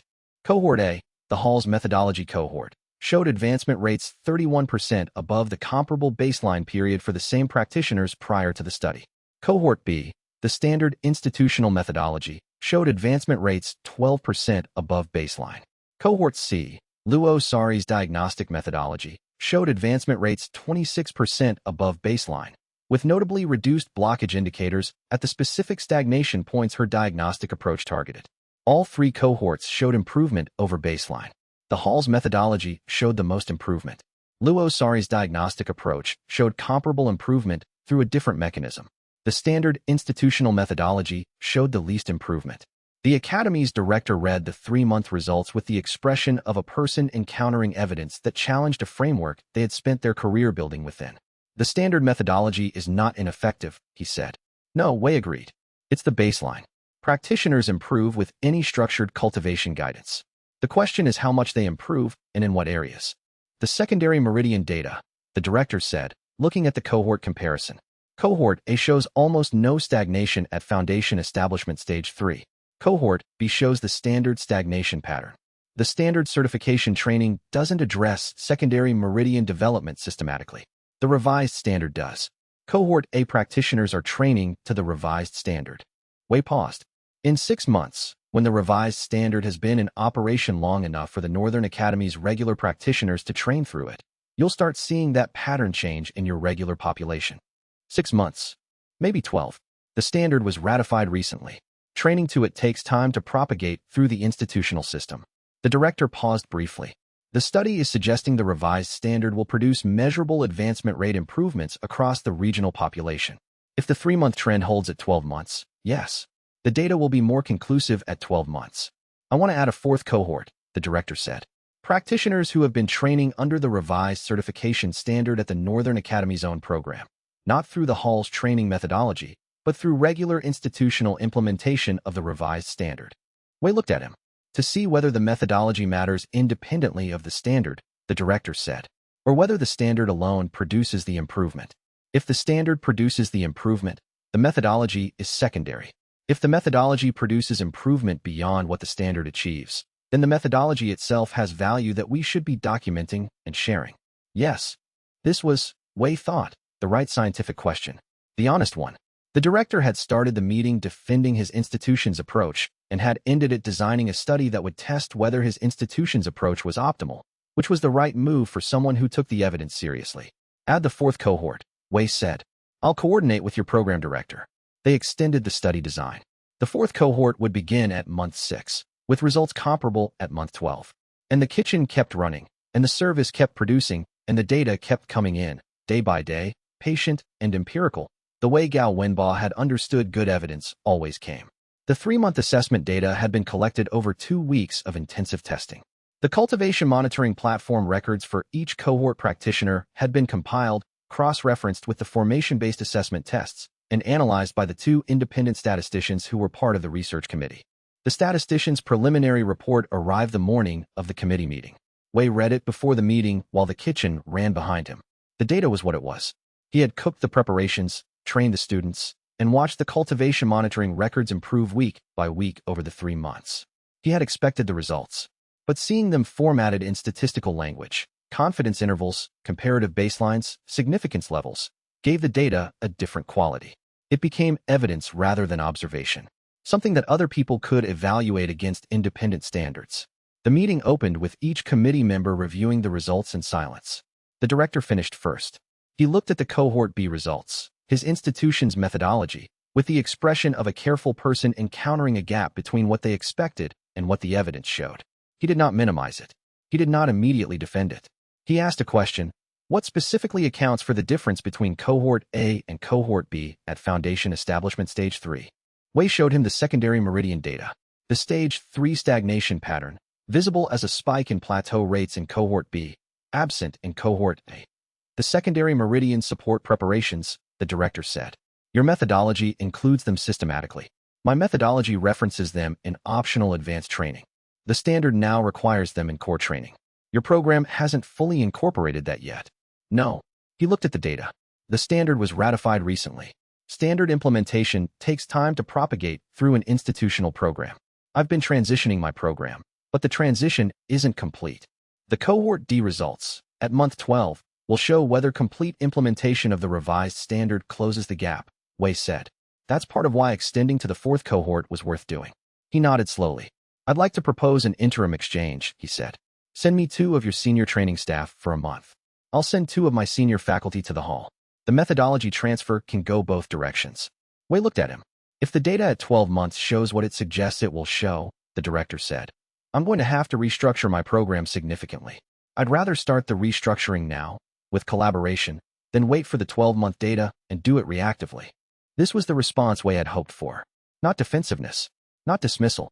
The honest recognition of a gap and the practical question of how to close it. Send your 2 faculty tomorrow, Wei said. I'll identify the hall staff for the exchange by end of day. The research committee's meeting had produced one unexpected result. Genuine collegial respect between Wei and the Northern Academy's director that hadn't existed at the meeting's start. The director, his name was Guo Mingji, Wei had learned when the formality of the first session had relaxed, had spent his career in an institutional context that had systematically undervalued the foundational methodology's approach, not through malice, but through the accumulated inertia of an institution that had found a functional standard and had not had compelling evidence to upgrade it. The research study's 3-month data was the compelling evidence. But what had shifted the director's personal orientation was something more specific: the secondary meridian data for his own cohort B practitioners. He had looked at the plateau pattern and recognized practitioners he knew. People he had been advising for years, telling them that their advancement rate was probably at the upper end of their natural range, when the data now suggested they had a specific, addressable barrier. "I owe 12 practitioners a different conversation," he said, after the meeting had formally concluded and the research committee had dispersed.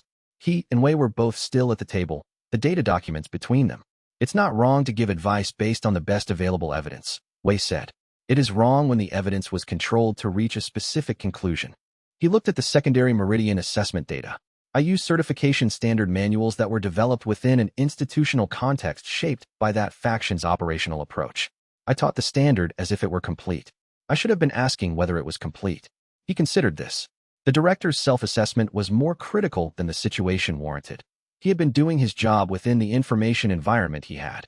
But the recognition was genuine, and genuine recognition was worth more than defensive institutional justification. "What would you do differently?" Wei asked. "I would teach the question as well as the standard," Guomingji said. "Every standard is a snapshot of the best available understanding at the time it was written. Practitioners trained to the standard should be trained to understand its limitations as well as its requirements." He paused.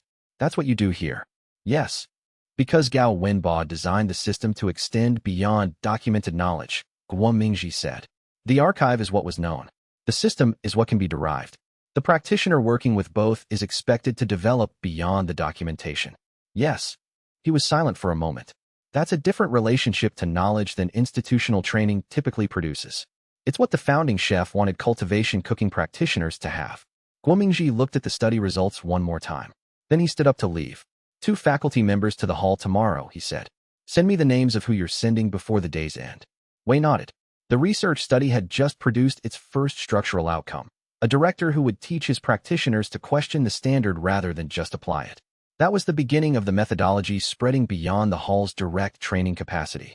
The research study's first outcome was already in motion: a director who would teach his practitioners to question the standard, and 2 institutions beginning a methodology exchange that would change how both trained their cooks. Somewhere in the syndicate's remaining infrastructure, someone was reading the same results Wei was, and calculating what 340 practitioners in advancement meant for their operational model. Chapter 103: The Celestial Syndicate's secondary faction made its final major operational move in the 48th week. It was not violent. It was structural. They filed a legal action in the tower's Cultivation Commerce Court, citing the hall's specimen distribution agreements as violations of the Cultivation Commerce Act's provisions on exclusive supply arrangements. The argument: the agreements between the hall and its partner institutions constituted a cultivation commerce monopoly, because the hall controlled the convergence formation that produced the specimens, and no other institution could produce equivalent specimens, and the agreements locked partner institutions into a supply relationship with no competitive alternative. The argument was, technically, not wrong. The hall did control the only convergence formation with the founding chef's original design. The specimens it produced were unique. The distribution agreements, while priced at cost rather than market value, did create preferential supply relationships. The Commerce Court's jurisdiction covered the continent's cultivation commerce infrastructure. Its findings had regulatory force. A successful commerce violation finding could require the hall to either open formation access to competitors, restructure the agreements, or pay damages sufficient to fund alternative specimen production elsewhere. Xia Ruoyan brought the filing to Wei during the morning service. He read it while the kitchen ran behind him. "The secondary faction has been in the syndicate's specimen harvesting operation for 20 years, he said. "They know more about convergence formation operation than anyone except Su Muo." "Yes. If the Commerce Court requires us to open formation access, the secondary faction could request access. Legitimately. Yes. And with access to the convergence formation, they could harvest specimens in ways that disrupted the formation's stability, or simply harvest at rates that depleted the formation's output, reducing what was available for the distribution agreements." Wei looked at the filing. That faction had found a genuinely creative mechanism. The Commerce Court violation was legally legitimate. The remedy they were seeking, formation access for qualified operators, was formally presented as a competition enhancement measure. The damage it would enable, if granted, was operational but deniable. We need a response that addresses the commerce concern without giving them formation access, Wei said. The formation access remedy is in their proposed remedy section, Xianxia said. We can contest the remedy without contesting the underlying violation finding. Propose an alternative remedy. What alternative? She opened a second document. She had, as usual, prepared this before presenting the problem. The founding chef's founding charter includes a provision for cultivation commons infrastructure. Specifically, formation infrastructure designated as cultivation commons cannot be operated as a commerce monopoly because it's not commerce infrastructure. It's commons infrastructure. Wei looked at the provision. The founding charter, the original document, not the tower's summary, included a section on infrastructure categories that Gao Wenba had apparently been careful to specify. Commons infrastructure was defined as formation and preparation infrastructure made available to all qualified practitioners at cost, operated for the purpose of maintaining the cultivation ecosystem rather than for commercial benefit. We've been operating the formation as commons infrastructure, Wei said, since the distribution agreements were established.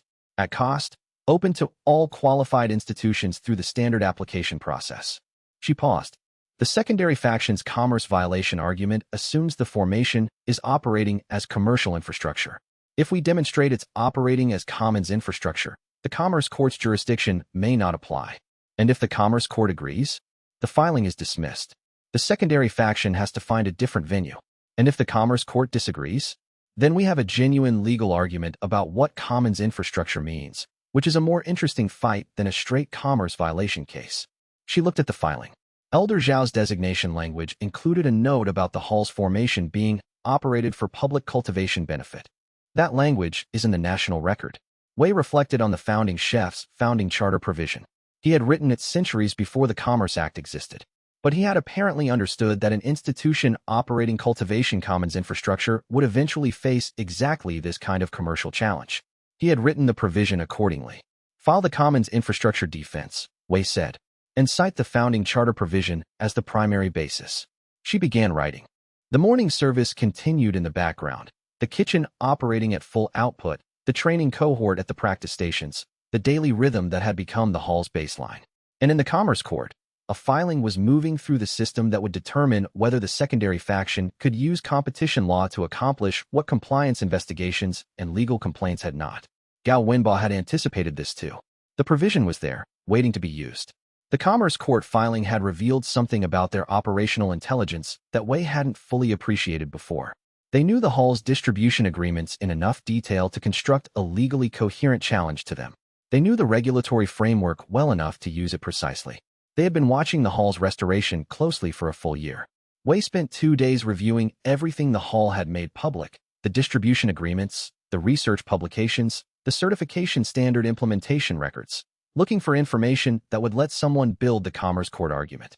The argument required knowing the formation's uniqueness, the agreement's preferential terms, and the Commerce Act's specific provisions.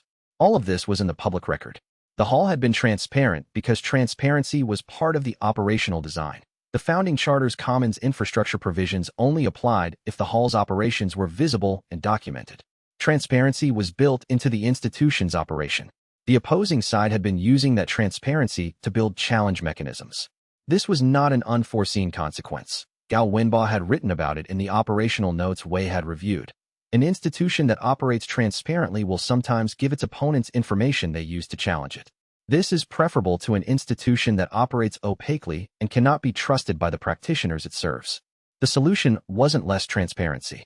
The solution was what the founding charter had already provided: the commons infrastructure designation, the institutional protections, the procedural frameworks that created legal cost for using transparency as an attack vector. Their faction had the information.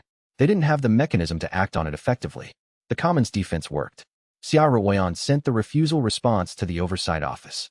The secondary faction's senior counsel received it and spent, by Xianxia's intelligence account, approximately 48 hours on internal discussion about what to do next. The discussion did not produce another filing. The Cultivation Commerce Act mechanism was exhausted. Wei watched this with the same attention he brought to a preparation that was completing correctly. Not relief, Exactly, but the satisfaction of a process working as designed. Gao Wenba had built the protective infrastructure. Someone had tried to get through it. The infrastructure had held. The day's preparation continued. The Commerce Court filing was off the table, the Commons defense had held, and whatever the secondary faction plan next would have to operate in a landscape where the founding charter had just demonstrated it was still relevant 300 years after it was written. The Commons infrastructure defense had worked because the founding charter's language was specific enough to be legally meaningful 300 years after it was written. Su Dowling had studied the charter language carefully during the investigation period, and his analysis was worth understanding in detail. The charter's Commons infrastructure provision used a specific cultivation law term, one that predated the Tower's regulatory framework by several centuries, derived from the cultivation world's foundational legal documents rather than the Tower's administrative development. The term translated, approximately, as formation-held cultivation commons, infrastructure that had been dedicated to the cultivation ecosystem in perpetuity, not owned by an institution but held in trust by one. The legal implication was that the Hall didn't own the convergence formation in the sense that would make commercial monopoly law applicable. The formation was cultivation commons infrastructure that the Hall maintained and operated, but which was dedicated to the cultivation ecosystem rather than to the Hall's commercial interests. The secondary faction's Commerce Court argument had treated the formation as the Hall's commercial asset. The Commons infrastructure defense had correctly identified it as something different. The founding chef knew the legal distinction, Su Dowling said, when he explained this to Wei. The charter language is deliberate. This specific term appears once, precisely where it needed to appear to create this specific legal protection. He anticipated cultivation commerce law would eventually develop in ways that would make this distinction necessary. He anticipated that something like cultivation commerce law would develop. He couldn't have known the specific regulations. He knew the principle that infrastructure dedicated to collective cultivation benefit would eventually face commercial challenge and needed a legal foundation that wasn't susceptible to it. Wei considered the founding chef writing the charter, thinking, 300 years before, about the legal vulnerabilities that an institution built around commons infrastructure would face, writing language that would still be legally meaningful when those vulnerabilities materialized. He was a lawyer, Wei said. He was a founder, Su Dowling said. The difference is that founders think about what happens after they're gone. Lawyers think about what's happening now. This was a fair distinction. The emergency provision argument you're preparing for, Wei said. The one the secondary faction hasn't filed yet. I'm drafting the preemptive brief. The cultivation ceiling research provides the most plausible framing for an emergency claim. The ceiling decline is a genuine cultivation emergency by any reasonable standard, and the archive contains preparations that could address it. Su Dowling paused. The counter-argument is that the Hall's operations are already addressing the emergency. The distribution agreements, the certification standard, the training program. These are emergency response measures. The claim that emergency access to the archive would accelerate the response assumes that archive access is the bottleneck, which it isn't. The bottleneck is practitioner training and formation infrastructure deployment. Exactly. Archive access without the practitioner capability to use it doesn't accelerate anything. Good, Wei said. Write that clearly. The brief should make that argument in terms that can't be easily contested. Su Dowling went back to work. Wei returned to the kitchen, where the service was running and the preparations were being made one at a time, addressing a problem Gao Wenba had identified 300 years before and had trusted the cultivation world to eventually solve. The foundations the founder had built were still holding, 300 years later, in a court proceeding he could not have anticipated, for reasons he had apparently anticipated very well. The question was not whether the courtyard nodes data was real.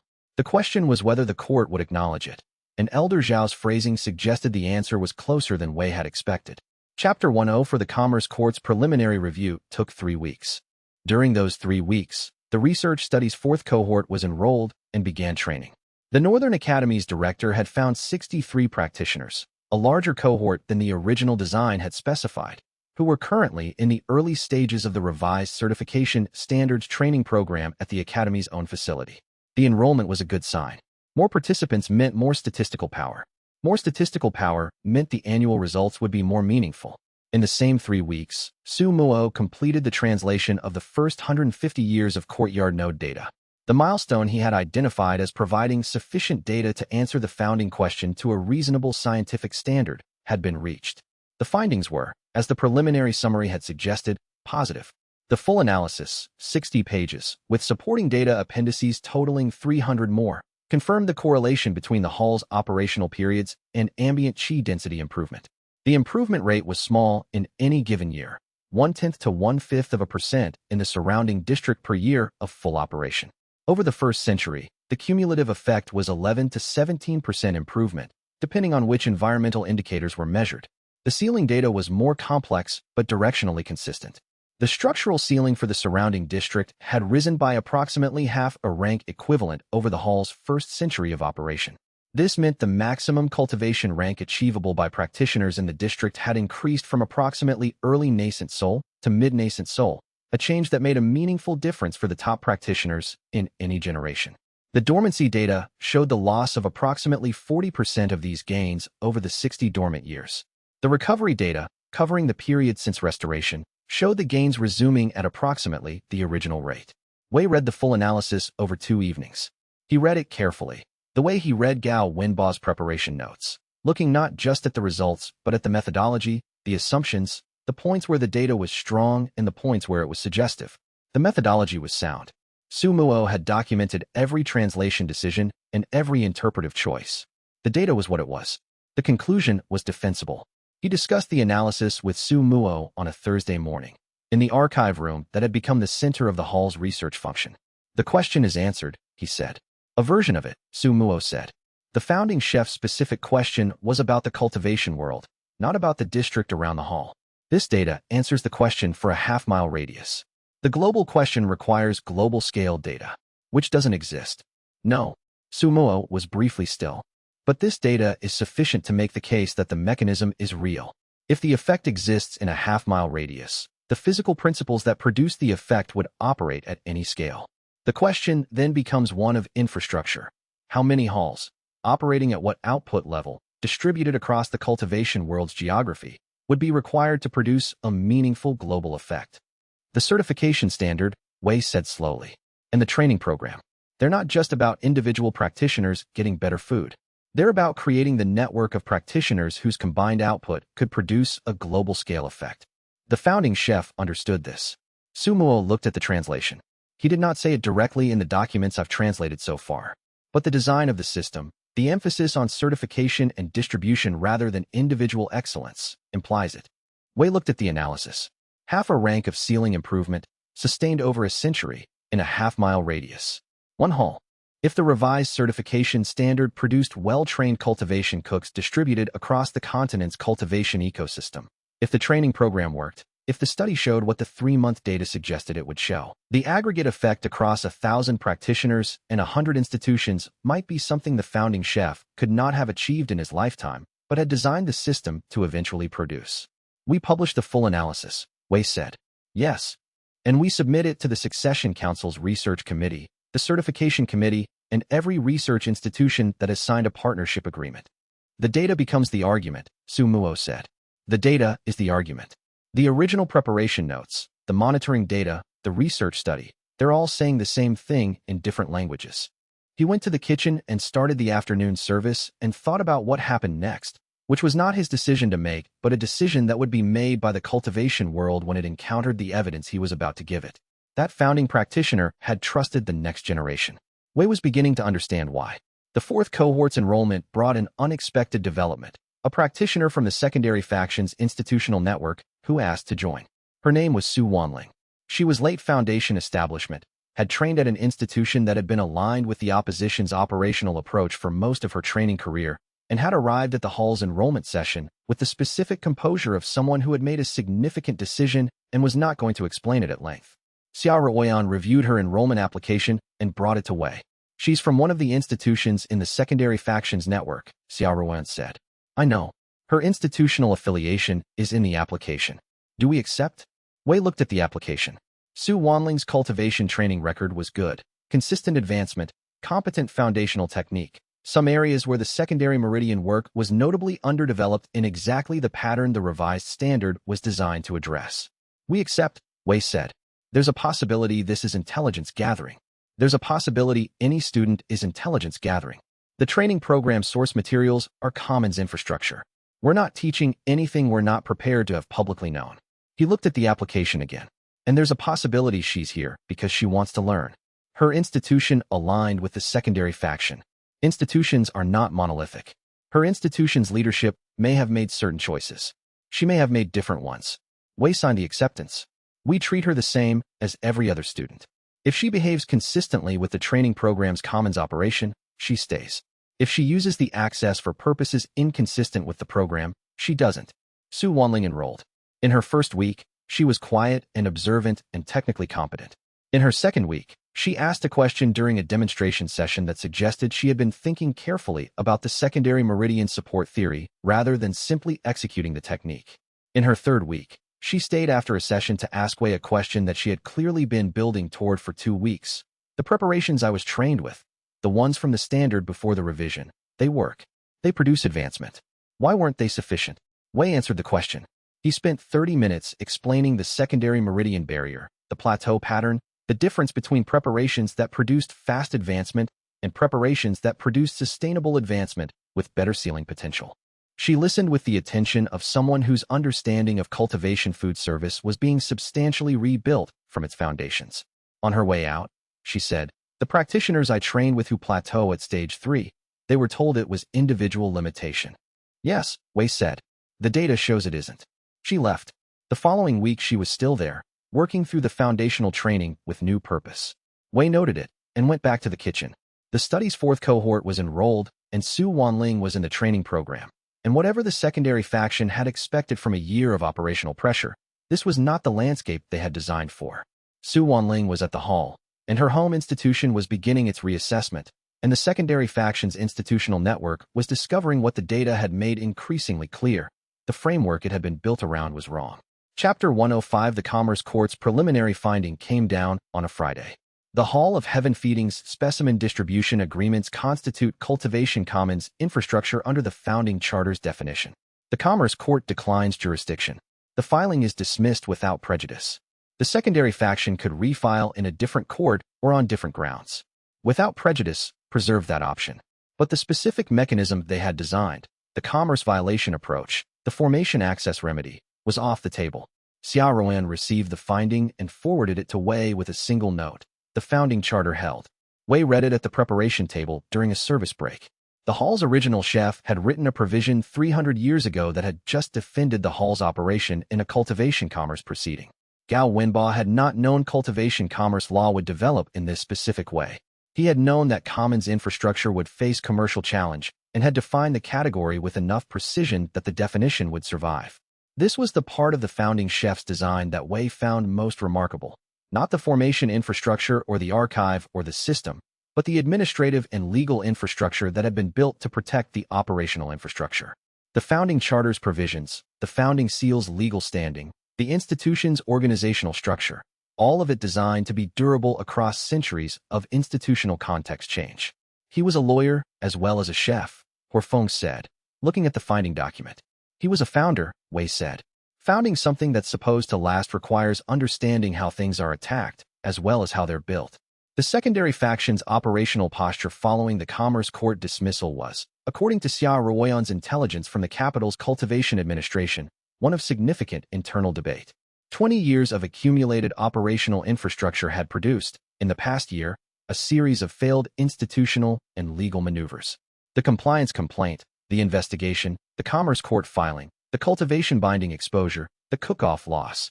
Each one had cost institutional resources and political capital without producing results. The faction still had the syndicate's secondary structure, the succession council's 3 votes, and the administrative access built over 20 years. But these were now operating in a landscape substantially different from the one the secondary faction had designed them for. The hall was a national heritage institution. That standard was in place. The research data was about to be published. The training program had 3 cohorts producing measurable results. The secondary faction's most effective remaining option was time. Not action, inaction. Wait for the hall to make a mistake. Wait for the political landscape to shift. Wait for Wei Liang's advancement to stall or his cultivation cooking to plateau. Institutions that had outlasted stronger opposition than the secondary faction's current capabilities had done so by outlasting the institutional support for the opposition rather than by defeating it directly. The hall had been built to outlast exactly this kind of patient opposition. The question was whether it would. Wei went back to the stove. The Commerce Court dismissal produced more institutional confidence than Wei had expected. The hall staff had been operating under legal threat for most of the restoration period. The compliance complaint, the investigation, the ethics review, the Commerce Court filing had been a sustained series of institutional challenges that created a background atmosphere of precariousness. Each one had been resolved, but the resolution didn't fully eliminate the precariousness because the next mechanism might succeed where the previous ones had failed. The Commerce Court dismissal was different, not because it was more significant than the previous resolutions. It wasn't, but because the secondary faction's response to it was different. They did not file again immediately. For 3 weeks after the dismissal, no new legal mechanism appeared. No compliance inquiry. No documentation request. The administrative channels that had been carrying constant friction for over a year went quiet. The staff noticed. Huafeng brought the observation to Wei with the specific caution of someone who didn't want to jinx something by naming it. It's been 3 weeks without a new filing. I know, Wei said. What does that mean? It means the mechanisms they designed their operation around are no longer producing results, and they're recalculating what to do next. Wei looked at the kitchen's formation network overhead. It doesn't mean they've stopped. It means the current tools aren't working and they need different ones. Or it means they're running out of tools. Possibly. 20 years of institutional access and legal infrastructure have been deployed over the past year. Each deployment has cost resources without producing the intended result. At some point, the cost-benefit calculation changes. Huafeng thought about this. What changes it? The data becomes undeniable. The joint analysis, the research study results, the certification standards' measurable effects. The foundation for the secondary faction's operational theory was that cultivation cooking's effects were manageable through institutional control. The data is systematically demonstrating that assumption was wrong. Wei went back to the preparation. Organizations built around a wrong assumption don't change the assumption immediately, but they eventually have to. The morning service ran. The training cohorts continued their development. The hall's operations moved forward, steady and productive. And outside, for the first time in over a year, the institutional environment was quiet. It was a strange kind of quiet, the quiet of something that had been running hard stopping. The original practitioner had written about this in the operational notes. Opposition does not disappear. It changes form. The quiet after sustained opposition is not an ending. It is a transition. Wei kept cooking. The 3 weeks of quiet were the quiet of a mechanism that had run out of useful options. And the question was what came next, and whether the founding charter had provisions for that too. The 3 weeks of quiet after the Commerce Court dismissal produced a different quality of organizational consciousness at the hall.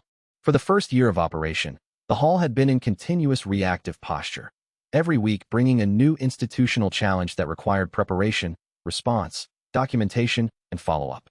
The compliance complaint, the investigation, the ethics review, the cook-off, the certification standard process, the Commerce Court filing. The operational cadence had been shaped by a steady sequence of external pressures. In the quiet weeks, the hall ran its established operations without that external pressure structure. This was, Wei discovered, harder than operating under pressure. Under pressure, the question of what to do each day was largely determined by what was threatening the hall's operation. Without that external structure, the question became, what should we be doing? The operational priorities shifted from reactive to generative. He spent 3 days in the archive room during the quiet weeks, reviewing Su Muo's translations more carefully than he had been able to during the previous months of sustained crisis management.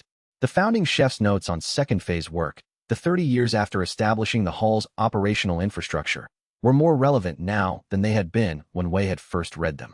The founding chef's second phase priority had been deepening, not building more infrastructure, but understanding more completely what the infrastructure he had built was doing, why it was doing it, and what it implied for the generations that would come after. The deep work, Gao Wenba had written, was the work most easily neglected. Crisis management was visible and urgent. Research and deepening were invisible and generative. An institution that spent all its time in crisis mode never developed the depth that made the crises manageable in the long run. Wei looked at the current operational calendar. The training program had its structure. The service had its rhythm. The research partnerships were established. The certification standard was in operation. He had space, for the first time, to choose what to work on. He chose the coastal preparations, the development work that the shore visit had initiated and that required sustained attention to complete. He chose the archive's second 100 years of translation review, working through the data Su Muo had produced with careful attention to the cultivation environment patterns. He chose the Tier 6 preparation development series, working through the archive specifications with that communication capability active, building preparation quality systematically upward. This was the second phase work. Not heroic. Not visible. Patient, consistent, deepening. The quiet weeks were not the quiet of opposition exhausted. They were the quiet of the hall operating as it was supposed to operate, the work happening without crisis management as its driver. Wei cooked. Chapter 106. The full analysis publication produced a response that Wei had not quite anticipated. Silence, and then a great deal of noise. The silence was the first 3 days. The research paper, 60 pages, 300 pages of appendices, published through the Tower's Cultivation Research Documentation Network, went into the scholarly record without immediate reaction. Research papers generally did. The people who would read it needed time to read it. On the 4th day, the Northern Academy's Cultivation Research Director sent a message. I have read the full analysis 3 times. The methodology is sound. The conclusions are defensible. I am forwarding this to the Academy's Research Committee with a recommendation for a formal replication study. On the 5th day, the message from the Cultivation Research Committee of the Tower's highest-level scholarly organization. The analysis has been assigned to review. Timeline. For weeks. This is expedited treatment. Standard review timeline is 12 weeks. On the 6th day, a message from Chun Muyao. The Pill Tower's research archive has been reviewing the courtyard node analysis. The Pill Tower's own environmental monitoring data, collected over 3 centuries at the Tower's facility, shows a correlated pattern consistent with the hall's findings. I am initiating a joint analysis. Wei read that last message twice. The Pill Tower had its own 300-year environmental monitoring record. A joint analysis would take the data from 1/2-mile radius to a much larger geographic scope. The Tower's monitoring network covered the entire capital region and several major cultivation districts. If the correlation held across the Tower's monitoring data, if the areas with more robust cultivation cooking infrastructure showed the same ambient qi density and ceiling improvement patterns as the hall's immediate surroundings, Gao Wenba's unanswered question stopped being a local curiosity and became a continental research priority. Chun Muyao, Wei said to Xia Ruoyan, when she came with the evening's correspondence summary. I saw, she said. The Pill Tower has the oldest continuous environmental monitoring dataset in the cultivation world, outside of what we've just translated. If they're corroborating the correlation pattern, the research case becomes much stronger. How long for a joint analysis? 6 months minimum, to do it properly. The Tower's data format is different from the courtyard node's format. There will be significant translation and reconciliation work. Who does that work? The Tower's archive research team, under Su Muo's methodological guidance. Wei looked at the message. Su Muo, who had spent 40 years in solitary preparation for exactly this work, was about to become the methodological anchor for the largest cultivation environment research project the world had seen. Tell him, Wei said. She went to the archive room. Su Muo's response, via Xia Ruoyan, arrived 30 minutes later. I am available. The Pill Tower's archive team will need 3 weeks of training in the courtyard node's notation system before the joint analysis can begin. I will prepare the training materials. He had apparently been expecting something like this. That founding practitioner had trusted the next generation. The next generation, it turned out, was also trusting the generation after that. The silence, and then the noise pattern repeated itself 3 days after the joint analysis was published. The silence was practitioners and scholars reading a research paper that was 43 pages plus 412 pages of appendices. It was not a quick read. On the 4th day, 6 messages arrived before morning service. By the end of the week, the messages numbered 73. The cultivation world's documentation networks were not designed for rapid information dissemination. The Tower's scholarly publication system moved at the pace of institutional consideration rather than popular attention. But the joint analysis had touched something. Practitioners who spent their careers thinking about cultivation advancement and environmental quality had been reading something that reorganized their understanding of the problem they were working on. The messages Wei found most interesting were not from senior cultivators or institutional directors. They were from practitioners with direct service experience, formation architects, environmental cultivation specialists, people who had been measuring ambient qi conditions in specific regions for decades without a theoretical framework for interpreting what the measurements meant. One message was from a practitioner who had spent 20 years monitoring formation networks in the southern cultivation districts. He had noticed a pattern that the joint analysis's framework suddenly made interpretable. The areas near regional cultivation academies that had implemented food service programs showed consistently higher ambient qi readings than comparable areas without such programs. I thought this was a formation quality difference, he wrote. I've been adjusting for it as a confound in my data. Reading your analysis, I understand it's not a confound. It's the signal. Another message, from a formation ecologist in the central cultivation districts. The environmental monitoring data you published matches patterns I've been documenting for 30 years and couldn't explain. I have 30 years of regional data that may be relevant to your analysis. Please contact me. Wei forwarded this message to Su Muo. Su Muo read it, set down his tea, and wrote back a reply that was 3 paragraphs of precise questions about the monitoring methodology. The joint analysis was producing data that the joint analysis team hadn't known existed, monitoring records that had been accumulating across the cultivation world without anyone understanding what they were measuring. The cultivation world had been gathering evidence for the founding chef's hypothesis without knowing it. All that was needed was a framework for reading it. The cultivation world was reading something that changed how it understood a problem it had been working on for generations, and the implications were still propagating outward from where the first ripple had struck. The 30-plus messages that arrived on the 4th day after the publication represented a kind of evidence for the research itself. The joint analysis had claimed that cultivation cooking infrastructure produced measurable environmental effects. The response pattern was evidence of a different kind. The research, once published, produced its own kind of environmental change, a shift in the information landscape that changed how practitioners thought about the problem of cultivation advancement and environmental quality. Wei spent 3 evenings reading through the messages carefully, making notes on which represented new data opportunities, which represented potential research partnerships, and which represented practitioners who needed assistance rather than partnership. The practitioners who needed assistance were the most numerous category. They had been working with cultivation advancement barriers for years, without a framework for understanding what was causing them. The joint analysis gave them a framework. Some of them were writing to thank the Hall for publishing. Some were writing to ask how to access the Hall's service or training program. A few were writing to describe specific local cultivation environments that sounded, from their descriptions, like they had the conditions for convergence formation development or enhanced cultivation cooking infrastructure. Wei forwarded these to Xia Ruoyan with a note: research partnership candidates. The ones who have been monitoring their local cultivation environments for years may have data we don't have. She began the outreach process. The cultivator who had been measuring ambient qi conditions in the southern cultivation districts, the one who had written about adjusting for a confound that turned out to be the signal, replied to Xia Ruoyan's inquiry within a day. He had 30 years of field data organized by district and formation type. He was willing to contribute to the joint analysis. The formation ecologist in the central districts had 45 years of data. His monitoring methodology was different from the courtyard node's design, but compatible enough to be analyzed in parallel.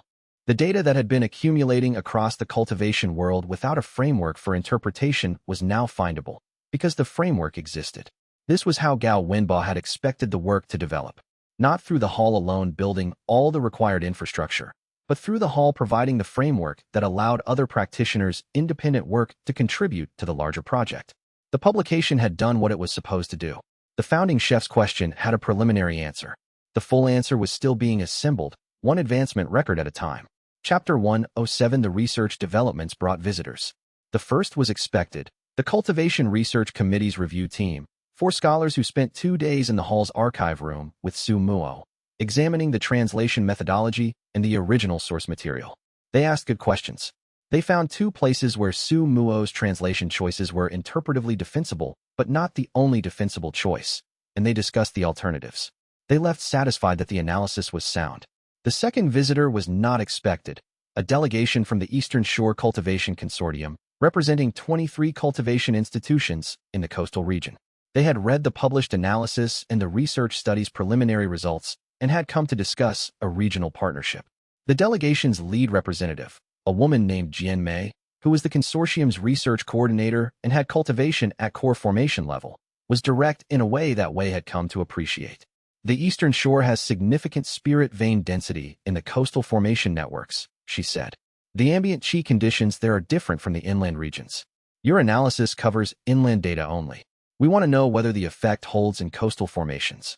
The mechanism should be formation independent, Wei said. But the only way to confirm that is coastal data, which we have, she said. We have 60 years of regional monitoring data, collected as part of the consortium's formation management program. We didn't know what we were looking for. After reading your analysis, we went back to our data and ran the correlation. She set a document on the preparation table. We looked at it. The Eastern Shore data showed the same pattern as the Hall's data, at slightly different magnitude. The coastal cultivation districts near the regional academies that had implemented cultivation cooking programs showed ambient qi density improvement. The districts without cultivation cooking infrastructure showed no improvement. The magnitude was smaller than the hall's data, approximately half the improvement rate per year of program operation. This was consistent with the academies having smaller-scale programs than a dedicated cultivation food hall. The mechanism was apparently scale-dependent. Larger cultivation cooking output produced larger environmental effect. This is independent corroboration, Wei said. Yes, Jianmei said. From 60 years of data that was collected without any intention of testing your hypothesis. Wei looked at the document. 3 independent data sources: the hall's courtyard node data, the Pill Tower's environmental monitoring record, and now the Eastern Shore Consortium's regional formation data. All 3 showing the same correlation. That civilizational question was getting answered from 3 different directions simultaneously. The consortium wants to join the joint analysis, Jianmei said. And we want to establish cultivation cooking programs at each of the consortium's 23 partner institutions, using your certification standard as the framework. Wei reflected on the logistics: 23 institutions, training programs for each, specimen supply, monitoring framework. The specimen supply is the constraint, he said. The convergence formation produces a finite quantity. The distribution agreements are already at capacity. We're not asking for convergent specimens. We're asking for the training and certification framework. The Eastern Shore has spirit vein formations that don't produce convergent specimens, but they produce other high-quality cultivation ingredients. The revised standards methodology applies to those ingredients. This was correct. The revised standard had been written for broad applicability. Convergent specimens were one category of cultivation ingredient, not the only one that the foundational methodology could work with. The consortium joins the joint analysis, Wei said, and we begin the training partnership. Your 23 institutions will be the first external implementation of the training methodology outside the hall's direct supervision. She nodded. It'll tell us something important, Wei added. Whether the methodology works without the jade cauldron and the convergence formation, operating in different cultivation environments with different ingredients. If it does, she said, the case for broad implementation becomes much stronger. And if it doesn't, we'll know what the methodology requires that we haven't yet been able to distribute. She extended her hand in the formal cultivation compact gesture, an agreement made in front of the cultivation environment as witness. Wei completed the compact. The kitchen had just expanded to the Eastern Shore. The review team from the Cultivation Research Committee brought one concern beyond the methodological questions. They raised it at the end of the second day, when the formal review was essentially complete and the tone had shifted from assessment to collegial discussion. The implications of this research, said the review team's senior member, a scholar named Dong Ruea, who had been in cultivation research for 40 years and had a reputation for asking the questions that made other scholars uncomfortable. If cultivation cooking infrastructure can raise the structural ceiling, the institutions that currently occupy the top of the cultivation hierarchy occupy that position partly because of a ceiling that has been artificially low. Wei was quiet. The current hierarchy, Dong Rueha continued, is built around the assumption that the ceiling is a natural fact. If the ceiling rises, if more practitioners can eventually reach higher cultivation ranks, the hierarchy built around the current ceiling becomes unstable. Yes, Wei said. The institutions at the top of the current hierarchy would logically prefer to maintain the current ceiling. The secondary faction understood this. Their operational approach was logical given this interest. Yes, the succession council members who supported the secondary faction's positions, they may have understood the same thing. Some of them may have. Others were acting on incomplete information. But the structural interest is real. The cultivation world's upper-level institutions benefit from a ceiling that limits the number of practitioners who can reach their level. Dong Rueha looked at the analysis. Publishing this research, developing the certification standard, building the training program. You're working against those institutions' structural interests. Yes, Wei said. Why haven't they fought harder? He turned this over.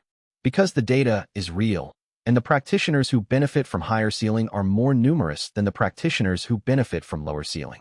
The institutions at the top have structural interest in the lower ceiling. The hundreds of thousands of foundation establishment practitioners who plateau at stage 3 have structural interest in higher advancement rates. He paused. That's a different political arithmetic than what the secondary faction was working with.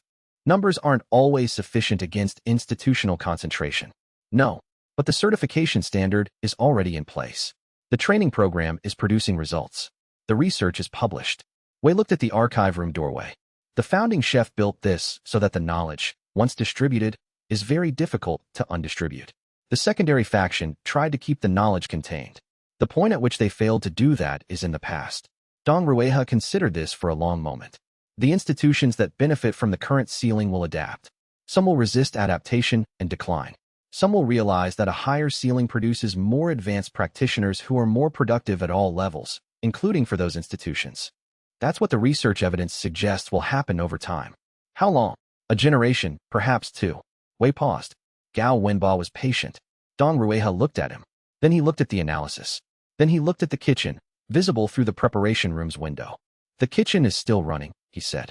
It will keep running, Wei said.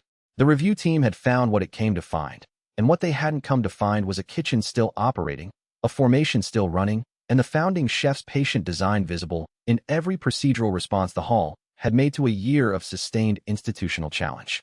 The review team's second day had moved from formal assessment to collaborative discussion, which Wei recognized as a sign that the methodology had been evaluated and found defensible.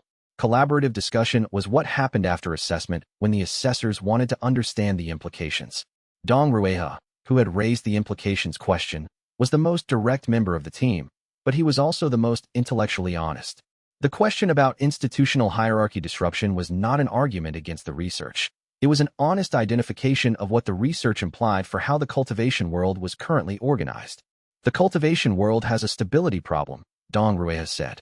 Not in the sense of immediate crisis, but in the long-run sense.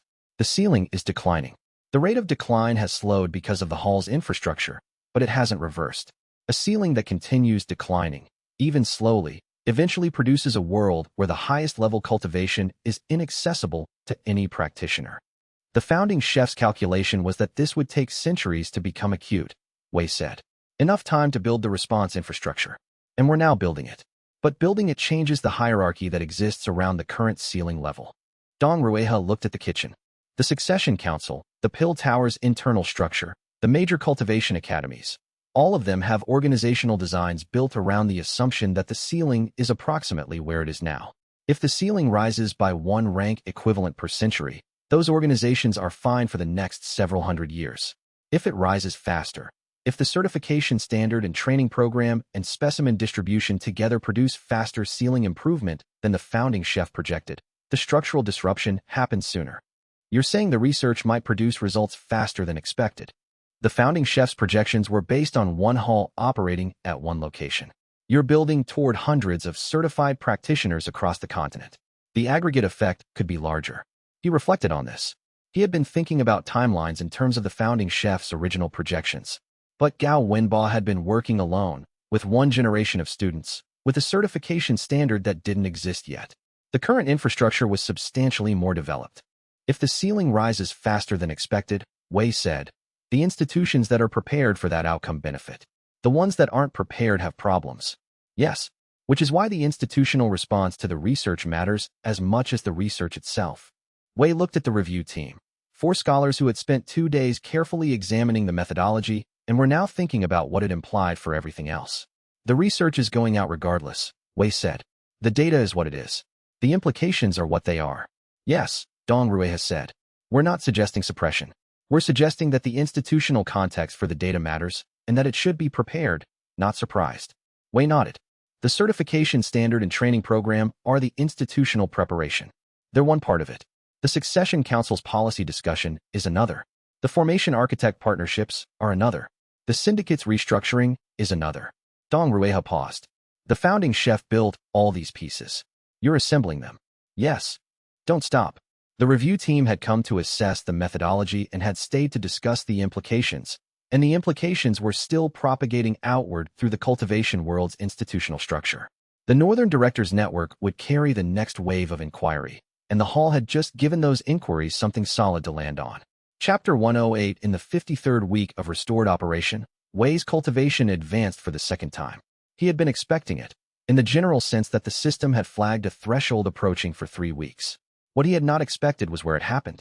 He was in the middle of a Tier 5 preparation, a core formation to golden core transition menu for a senior practitioner from the Northern Academy who had been attending the hall's service for 2 months. The preparation was running well. The cultivation Xianxia integration step was at the 12-minute mark. Everything was calibrated correctly. The practitioner sitting at the service table, a woman in her late 40s, core formation stage 3, who had been plateaued there for 2 years, was beginning to feel the preparation's early effect. Her cultivation field was starting to respond to the specific chi signature Wei had integrated into the third course. And then Wei's own cultivation field shifted. Not dramatically, not with the golden light and thunder that cultivation novels described. It was quieter, the nascent soul cultivation stabilizing into something that the system tagged immediately. Cultivation advancement. Nascent soul stage 1, nascent soul stage 2. Foundation integration complete. Extended range detection active. Extended range detection. He could now sense cultivation environments at greater distance. A nascent soul stage 2 capability that allowed perception of formation structures and ambient chi patterns at a range of approximately 300 feet rather than the previous 30. He kept cooking. The preparation was at a critical phase. The practitioner was mid-course. He could not stop, and he did not need to stop. The cultivation advancement had happened smoothly, without disrupting his chi field stability, which the system noted was a characteristic of advancement that occurred during active cultivation cooking. The work itself stabilized the transition. The preparation completed. The practitioner finished the final course and sat quietly for an extended period. Then, something happened. The third course completed the chi pathway opening, Wei said. The fourth and fifth courses will reinforce it over the next 3 days. Not just me, she said. Something happened with you. Wei looked at her. She was core formation. Core formation practitioners could sense major cultivation events in their immediate environment. Yes, he said. She studied him with the expression of a practitioner recalibrating their assessment of a situation. Nascent soul stage 2. Stage 2. During a preparation. Apparently, the preparation's chi synchronization creates conditions for advancement, he said. The founding chef documented this effect. I experienced it previously during the 12-bridge meridian feast. You advance by cooking. She said this with the specific tone of someone who has spent their life in cultivation practice and is encountering a mechanism they were not taught existed. The system maintains chi synchronization between the practitioner and the food during preparation. At high-level preparations, the synchronization produces effects that are usually only achievable through extended meditation. Wei began clearing the preparation station. It's not a shortcut. It requires the preparation quality to be high enough and the practitioner to maintain the synchronization correctly throughout. But it is in effect the original practitioner designed into the system. She was silent for a moment. You advance by doing your work. Yes. She thought about this. The cultivation world's standard model is cultivate to advance, then use advancement to do better work. You're describing do the work well, and advancement follows. The founding chef thought both were true simultaneously. The work and the cultivation are the same process. They're only separate if you treat them as separate. She left the service and walked back out into the hall's courtyard, and Wei could track her cultivation field at extended range now. A core formation field that had been partially opened by the afternoon's preparation, moving through the hall's ambient chi reinforcement network as she walked. He went to the kitchen and began preparing for the next service. The week after the cultivation advancement, Wei noticed something changing in how the kitchen felt when he was cooking in it. He had been tracking his perception of the kitchen's formation network since his first advancement. The shift from weather to geography, the way the network structure became readable rather than felt. At that cultivation stage, too, the readability had deepened. The formation's architecture was visible. The jade cauldron's chi integration function was perceptible in real time. The convergent specimen's contribution to the formation's output was trackable. At stage 3, something different happened. The kitchen was not just readable. It was responsive, not in a mechanical way. The formation network didn't respond to his intentions the way a practitioner's cultivation chi responds to deliberate direction. It was subtler than that. The formation seemed to register the quality of the preparation he was making and adjust the ambient chi distribution accordingly. When a preparation was going well, the formation's output shifted slightly toward the chi signature the preparation was building toward. When a preparation was going poorly, there was a slight resistance, not obstruction, but something like a question. Are you sure? He tested this over 3 days of careful observation. It was real. The system flagged it on the third day. Formation integration level 3. Host cultivation in nascent soul 3 has unlocked active formation communication. The Jade Cauldron and the primary formation network are designed to operate in consultation with a practitioner at this cultivation level. Preparation quality will improve as host learns to read the formation's feedback. Formation communication. Gao Wenba's design for the hall's formation network to interact with the practitioner in real time at nascent soul stage 3 and above. The network had been running in passive mode, functioning correctly, supporting the preparations, but not actively communicating for the full duration of Wei's occupancy. Now it was active. Wei spent the next week learning to read it. The formation communicated through qi density variation, something like temperature, but in the cultivation sense, that varied in ways that corresponded to the preparation's progress. He was learning a new language, the language Gao Wenbo had built into the kitchen itself. Su Mo, when Wei described this, was not surprised. The founding chef's notes describe this as the kitchen beginning to speak, Su Mo said. He reached this stage in his 15th year of cooking in this kitchen. He described the first 3 months as the period of learning to listen. He designed the formation to communicate with the practitioner. He designed the whole kitchen to be a teacher, Su Mo said. The archive teaches through documentation. The system teaches through guidance. The formation teaches through interaction. They're 3 modes of the same instruction. Wei stood in the kitchen for a moment, feeling the formation's ambient presence. Active now, responsive, attentive. It's been waiting for me to be ready to hear it, he said.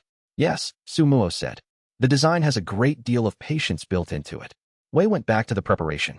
The kitchen was speaking. He was beginning to understand what it was saying. The formation had been waiting for this cultivation level, and now it was speaking, and Gao Wenbo had designed the kitchen as a teacher, and the teaching had just entered a new phase. The formation communication capability had a second dimension that emerged 2 weeks after Wei first noticed it. The formation didn't just communicate during active preparation. It communicated during the kitchen's quiet hours, when Wei was reviewing the previous day's service logs, when he was in the archive room working through translations, when he was walking through the courtyard. The communication in quiet hours was different from the communication during preparation. During preparation, it was direct and time-sensitive, quality signals about a specific preparation in progress.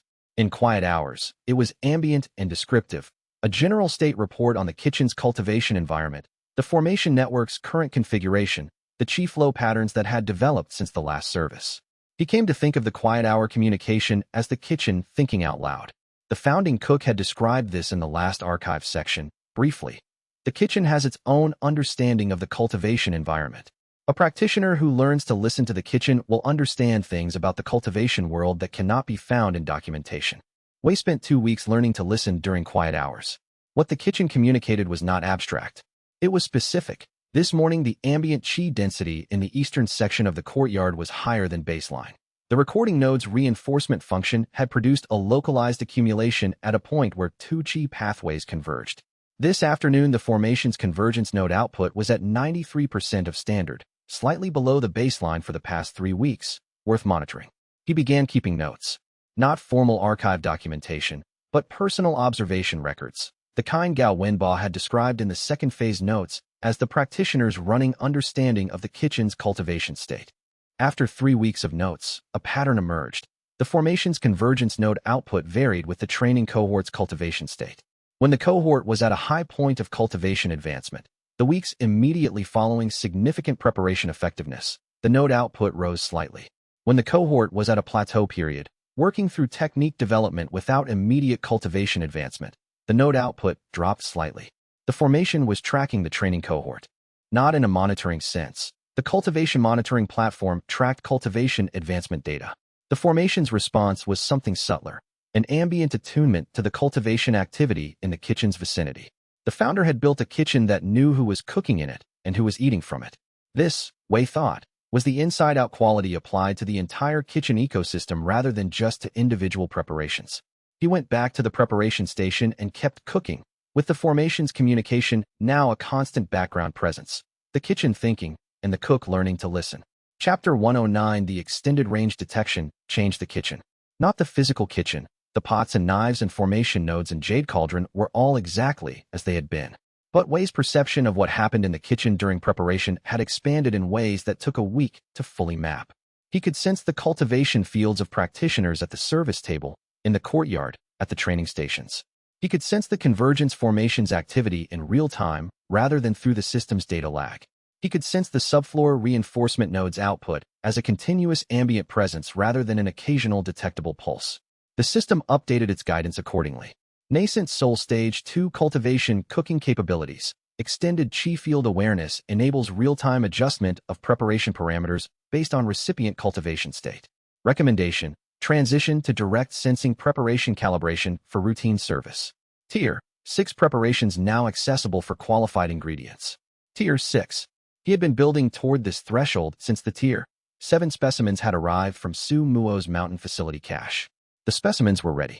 His cultivation level was now sufficient. The system had been holding back the preparation specifications until this threshold was reached. He looked at the Tier 7 specimens in the preservation storage. Tier 6 preparations for this advanced core formation to golden core transition, targeting the specific kind of deep channel cultivation restructuring that the standard preparation literature said was impossible to accelerate. He would start with one preparation. 1 day's practice, one recipient, carefully chosen. The recipient was not difficult to identify. He asked Luosari.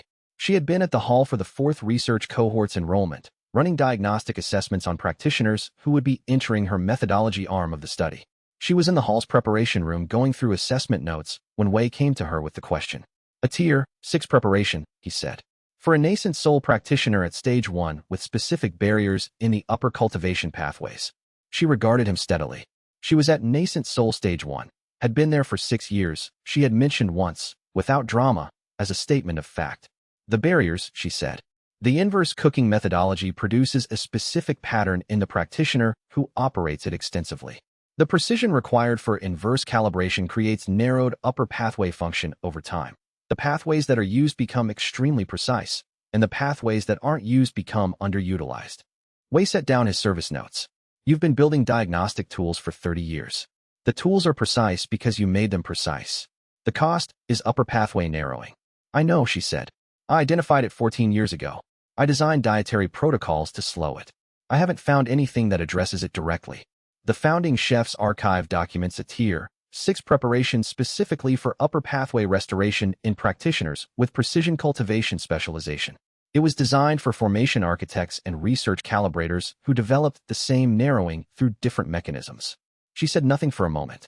I've been developing inverse cooking techniques for 30 years as opposition to the secondary faction's operational methods, she said. I didn't do it for personal cultivation benefit. I know. I'm also not refusing the preparation.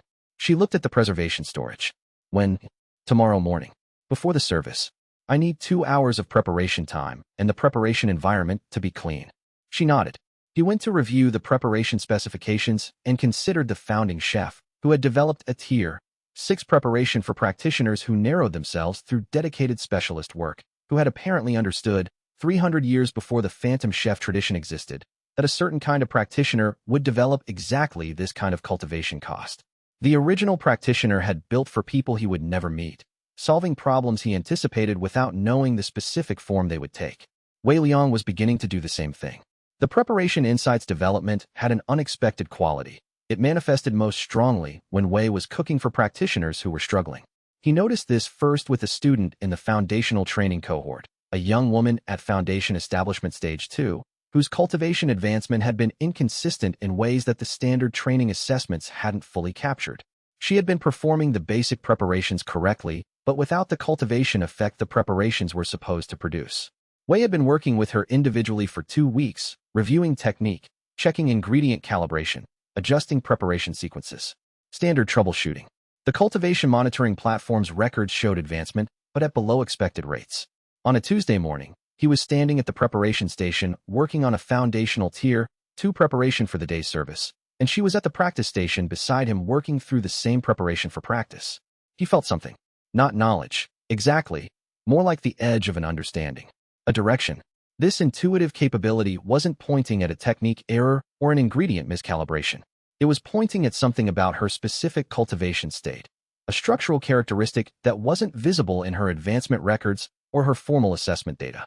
He cooked a second preparation, a variation, something he hadn't designed from documentation but had assembled in the moment from the combination of what he knew about the foundational preparations and what the preparation insight was telling him about her specific situation. Eat this one too, he said, setting it beside the standard preparation. She ate both. She looked at him. That second one, she said. What was it? Modified foundational support for a specific kind of chi pathway lateral restriction that doesn't appear in standard meridian mapping. He looked at the platform display. Her cultivation field had responded differently to the second preparation, not dramatically, but with the distinctive shift of a blockage that had been partially cleared. The standard preparations have been working against something structural, he said. Not causing the problem, they're correct preparations. But they're approaching a pathway configuration that requires a different entry point. She paused briefly. I've been training for 4 years, she said. Nobody identified this. The formation communication and the insight capability together make it possible to detect. Without both, the pattern is in the noise of normal variation. He noted the preparation in the research archive. We'll develop a modified preparation protocol for this configuration type. Your advancement should improve. It did. But what Wei found more interesting than the individual result was what it implied. That preparation sense wasn't just for developing new preparations. It was a diagnostic tool, the ability to read what a specific practitioner needed and design toward it in real time. That founding practitioner had built for a practitioner who could eventually do this. 300 years later, the practitioner was here, and the capability was developing, and the kitchen was speaking. He went back to the main preparation station and thought about all the practitioners who had eaten cultivation food that was correct in a general sense and not quite right for their specific situation. The ones who had advanced correctly and still felt something was missing. The preparation insight would change that. The preparation insight was still new and unreliable, but it was there, pointing at something specific, and the cultivation world was full of practitioners whose stagnation had the same pattern and whose answer the capability was being developed to find. The specific pattern Wei identified in the student with lateral pathway restriction became, over the following month, a diagnostic category in its own right. He found it in 3 more students from different cohorts, each time through the combination of the formation communication feedback and the preparation insight. The formation would show an anomalous cultivation field pattern during preparation service. The preparation insight would point toward a specific modification. Wei would make the modification. The cultivation monitoring platform would record a response different from the standard pattern. He documented each case carefully. The specific cultivation field characteristics that indicated the lateral restriction pattern, the modification approach that addressed it, the follow-on preparation protocol. After 4 cases, the pattern was recognizable enough to teach. He brought it to Luo Sari during a research committee session. She read the 4 case documentation sets with the careful attention of a practitioner whose entire work had been built around identifying what standard approaches missed. The lateral restriction pattern, she said. The diagnostic methodology can detect this. It shows up as a specific response, or non-response, to inverse preparations at the secondary meridian level. Your diagnostic approach identifies it. My preparation approach addresses it. Yes. She paused for a moment. The 2 methodologies are more complementary than I thought when we started the research study. I was thinking about them as parallel approaches to cultivation advancement. They're actually 2 parts of a diagnostic and treatment cycle. The diagnostic identifies what's wrong. The preparation addresses it. For practitioners with specific barriers, not just general advancement support, but targeted treatment for specific cultivation blockages. She looked at the case documentation.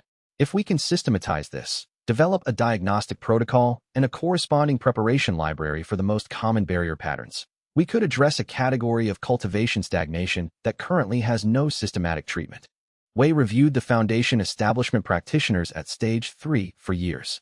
About the core formation practitioners who couldn't advance despite consistent cultivation effort. About everyone who had been told their advancement was limited by individual factors. How many barrier patterns? He asked. Based on the diagnostic work I've done over 30 years, probably 12 to 15 major categories, with subcategories for specific cultivation environments and formation types. She paused. The development work would take years. Then we start now. She nodded. The research study that had been designed to compare methodologies was evolving into something more integrated, a combined diagnostic and preparation practice that hadn't existed before the 2 approaches were brought together. Gao Wenbo had designed for this, in the abstract sense of building both the foundational and the inverse framework into the archive. What he couldn't have designed was the specific combination, because the combination required 2 practitioners, working from different traditions, meeting in the right context. The right context was the kitchen that was still running. The preparation insight had pointed at a pattern in one student's cultivation state, and that pattern, named and documented, was going to be recognizable in hundreds of practitioners across the cultivation world who had been told their limitation was individual. Su Muo's advancement had not been announced, but the cultivation monitoring platform's records were already updated, and records like that don't stay quiet. Chapter 110 The Tier 6 preparation for Luo Sari took 2 hours and 40 minutes.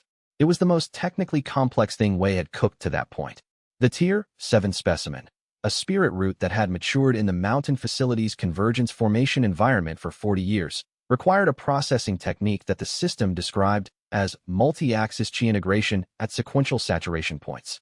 What this meant practically, the ingredients cultivation Qi had to be integrated into the preparation in 8 distinct stages, each at a different saturation level, each requiring the practitioner to sense the exact point at which the previous stage had fully integrated before beginning the next. At nascent soul stage 2, with extended range detection, he could sense the integration states directly. At any lower cultivation level, the preparation would have required external measurement tools and would have been significantly less precise. The system assessed the completed preparation at quality 96. Luo Sari sat across the preparation table and ate slowly, with the specific attention of a practitioner experienced in tasting cultivation effect in food. Each course produced a different response in her cultivation field. Wei could sense the upper pathway activity changing as the preparation moved through the sequence. When she finished, she sat without speaking for several minutes. He waited. The narrowing, she said finally. I've been managing it for 14 years. I know exactly what it feels like, the specific limitation where the pathways cut off. She paused. They're not cut off anymore. The restoration is partial, Wei said. The preparation addresses the structural narrowing. The pathways that were severely restricted are now open. The ones that were moderately restricted will need follow-on preparations over the next 2 months to fully clear. 2 months. Weekly preparations. Tier 5 level for the follow-on work. The Tier 6 opened the pathways. The Tier 5 series stabilizes them. She looked at him. The secondary faction suppressed cultivation cooking advancement for 20 years partly to prevent this from happening. Partly, they suppressed the development of Tier 6 preparations specifically. The archive's Tier 6 section was in the documents they managed to remove from the first half archive before the Jade Cauldron was recovered. Wei had not known this. The archive was tampered with. Selectively, those higher-level specifications were removed from the accessible portions. The second half scrolls that Su Muo held were apparently not the only protection the founding chef built. The mountain facility's inaccessibility was another. They had the first half, but not the complete preparation specifications. She paused. They knew Tier 6 preparations existed. They knew what they could accomplish. They didn't want them accessible. He considered this. The comparative studies results, he said. When the 12-month data comes in, if it shows what the 3-month data suggests, the case for Tier 6 preparation access becomes part of the research record. The secondary faction won't be able to suppress it at that point.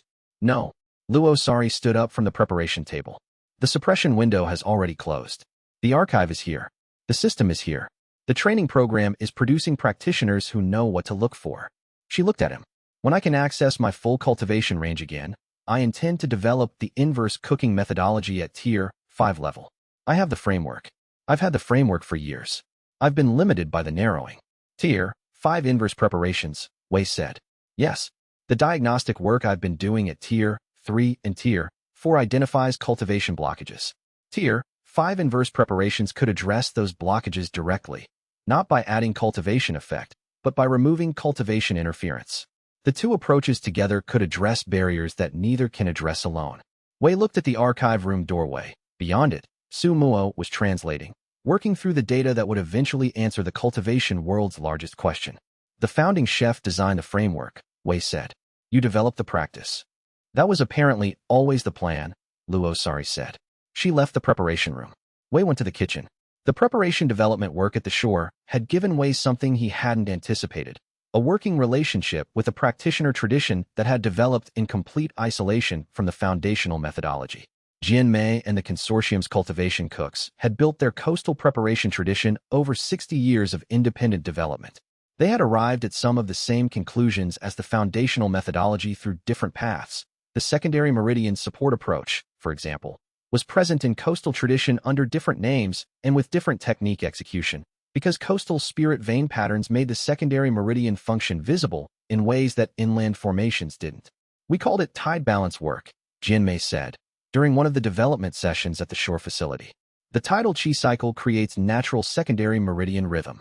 Practitioners who develop in coastal formations tend to have better secondary meridian function than inland practitioners, which is why the revised certification standards secondary meridian requirement came naturally to your practitioners but was more disruptive for inland institutions. Yes, for us it was formalizing something we already did. For inland institutions, it was adding something they hadn't prioritized.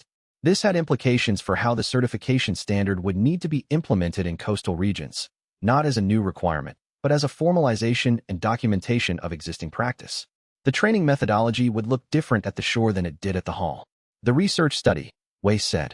If we run a cohort study at the shore, we'll see different baseline advancement rates than our inland cohorts, because the coastal formation environment is already producing better secondary meridian function. But the same improvement pattern when we apply the foundational methodology on top of the coastal baseline? Probably. The effect should be additive. Jianmei thought about this. I want to design a study that compares the combined approach, coastal formation environment plus foundational methodology, against each component alone. That's a third-level study, Wei said.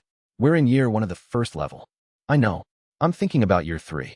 She looked at the specimen storage. The coastal tier, 6 preparations will take 2 years to fully develop.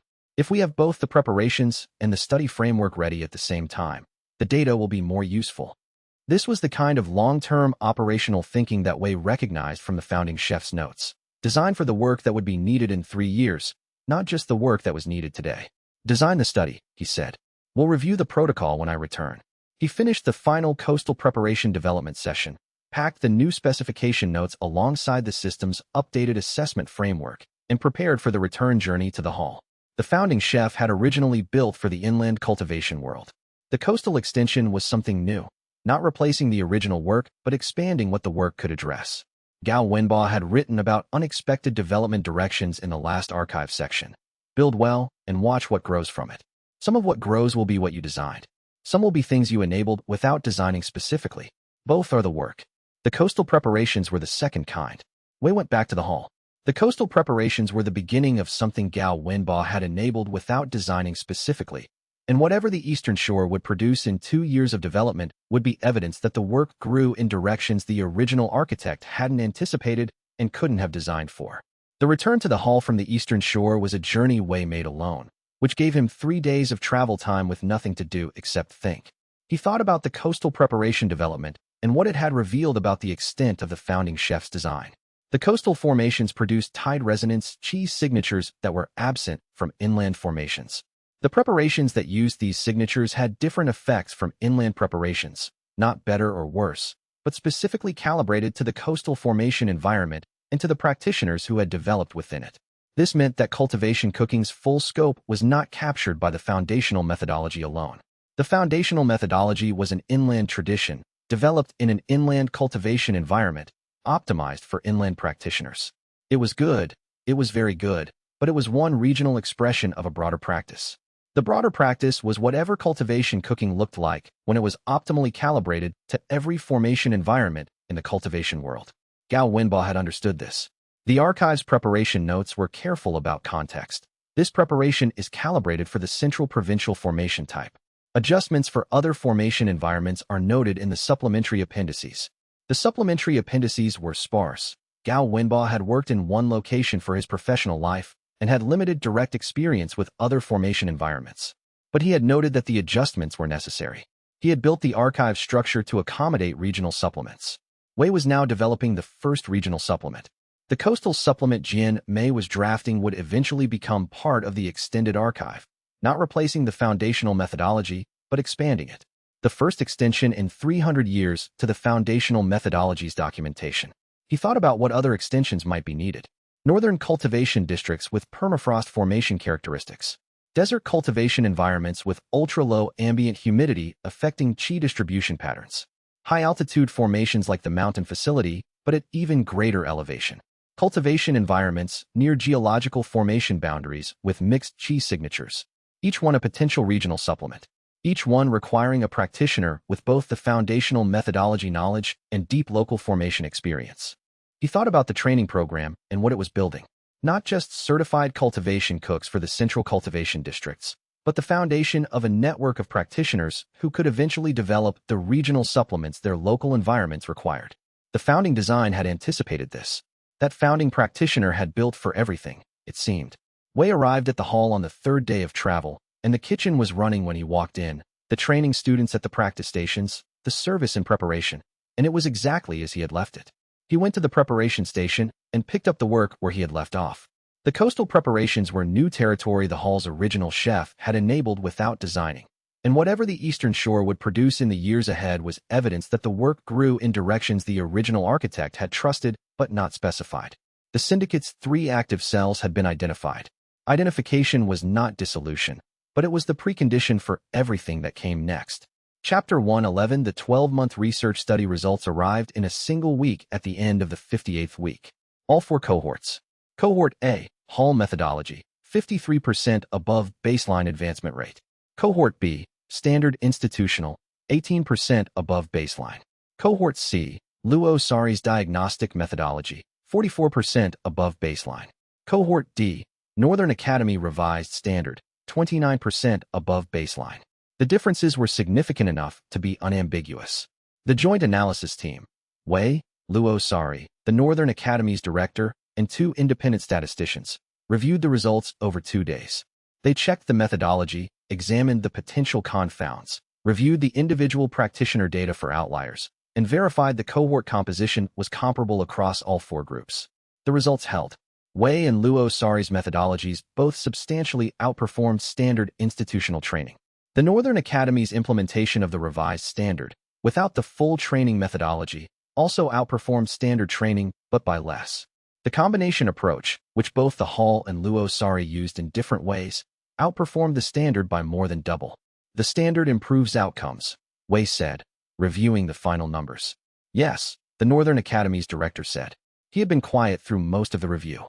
He was a careful man, and he was being careful about what this data implied for how he had spent his professional life. The methodology improves outcomes beyond what the standard alone achieves. Yes, the implication for training programs is that the standard is the floor, not the ceiling. Yes, he looked at the data. I've been telling my practitioners that following the standard was sufficient. This data says following the standard is necessary, but not sufficient. The standard was designed as a minimum competency requirement, Wei said, not as the complete specification for excellent training. I know that's what it was designed as. I've been operating my program as if it were the complete specification. Wei waited. What does the complete specification look like? The director asked. The founding chef's archive documents an approach that's been translated into the training methodology we've been using. I'd like to share it with the Northern Academy's program. Wei paused. Not as a replacement for what you're doing. As an extension. You have institutional infrastructure we don't have. You have reach into communities we can't access from the Hall. If we can combine the Hall's methodology depth with the Northern Academy's institutional reach, the aggregate effect is larger than either alone. The director was silent for a long time. The founding chef, he said finally. He designed this as a distributed system. Yes, one Hall couldn't produce the global effect. It was designed to spread. Through exactly this kind of partnership. Yes. The director looked at the results document. I'll need to present this to the Academy's Governance Council. There will be resistance. From practitioners who've been trained to the standard for their whole careers, from administrators who've built programs around the standard as the complete specification. I know. I'll do it anyway. He picked up the results document. The data is the argument. The founding chef was right about that. He left.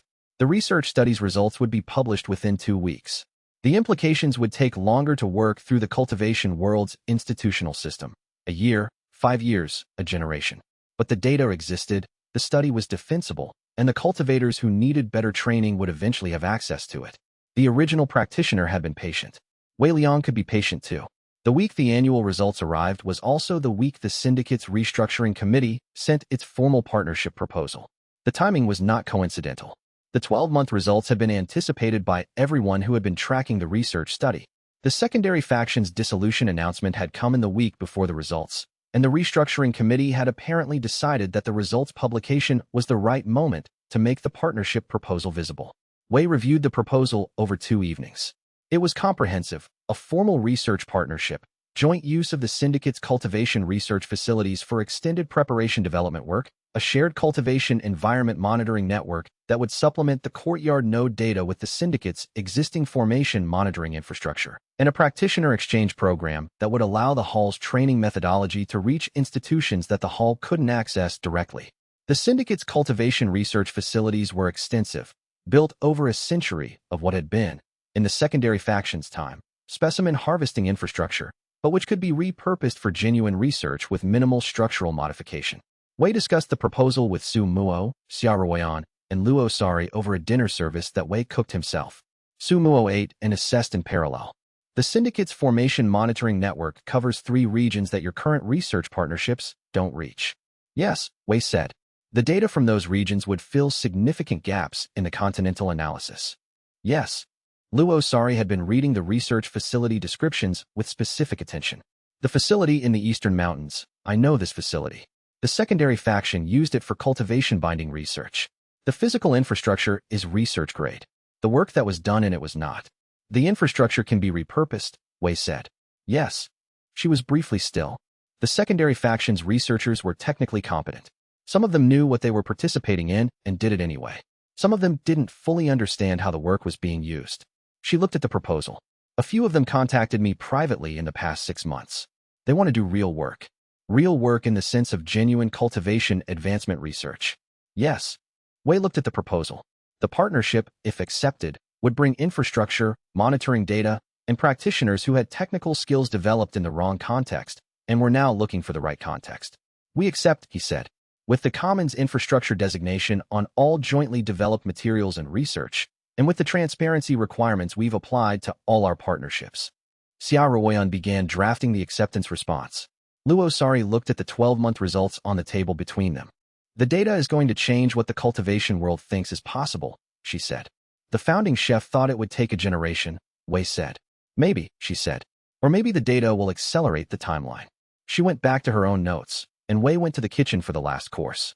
The 12-month results were in, the partnership proposal was on the table, and the cultivation world was in the middle of recalibrating what it thought was possible, which was exactly the condition the founding cook had been building toward for 30 years of his life. Luo Sari had spent the week of the 12-month results in a specific kind of intense focus that Wei recognized from his own work. The focus of someone who had just received data that either validated or challenged a framework they had built over years. For Luo Sari, the validation was complete. The diagnostic methodology cohort's 44% improvement over baseline was not just better than the standard institutional approach. It was comparable to the Hall's methodology in its overall effect, achieved through a completely different mechanism. The two approaches addressed the same problem from different directions, she said, during the research committee's 12-month review session. The Hall's approach provides optimal cultivation support, the right preparations at the right time for the practitioner's specific state. My diagnostic approach identifies and removes cultivation interference, the blocks that prevent the practitioner's natural advancement from proceeding. In the ideal case, the practitioner receives both, the Northern Academy's director said. In the ideal case, yes. The combined approach should outperform either alone. She looked at the data. We don't have a controlled study of the combined approach yet. That's what the next study is for, Wei said. The 12-month data had produced one finding that Luo Sari had not anticipated. The diagnostic methodology's improvement over baseline was higher for practitioners who had already received some foundational methodology training. The improvement rate for practitioners who came to the diagnostic approach with no prior cultivation food service experience was 22% above baseline. For those who had been receiving foundational methodology preparations for 3 months before the diagnostic assessment, it was 31%. The foundational preparations make the diagnostic approach more effective, she said. The foundation opens the pathways. The diagnostic work then identifies which of the open pathways still has interference. Sequence matters, Wei said. Sequence matters significantly. She looked at the data. The combined approach probably requires the foundational preparations first, then the diagnostic assessment, then targeted inverse preparations for specific blockages, then continued foundational support. She paused. That's a more resource-intensive protocol than either alone. But the outcomes would be better. If the 12-month preliminary data holds, yes. Substantially better. She closed her notes. I'm going to need to redesign the comparative studies third cohort around this sequence hypothesis. The research was evolving in ways that required methodological adaptation. This was what good research did. The data raised new questions rather than just answering old ones. Wei looked at the 12-month results and thought about the foundation establishment practitioner at stage 3 who had advanced after 3 months of foundational preparations. What would his advancement have been with foundational preparations and diagnostic assessment combined? The data didn't exist yet. It would. Chapter 112, the secondary faction's final operational move came in the 62nd week. It was the smallest move they had made, and it was the most creative. A practitioner arrived at the Hall's training program with legitimate credentials, a mid-level foundation establishment cultivator from a regional institution in the central provinces, with a reasonable cultivation history and acceptable prior training documentation. He enrolled in the foundational training track. He attended sessions. He did the work with average competence. On his 23rd day at the Hall, he submitted a formal documentation request to the Tower's Information Oversight Office. The request cited a regulation that permitted practitioners enrolled in certified training programs to request access to the training program's source materials for personal review. The regulation existed. The request was procedurally legitimate. The Oversight Office forwarded the request to the Hall for compliance.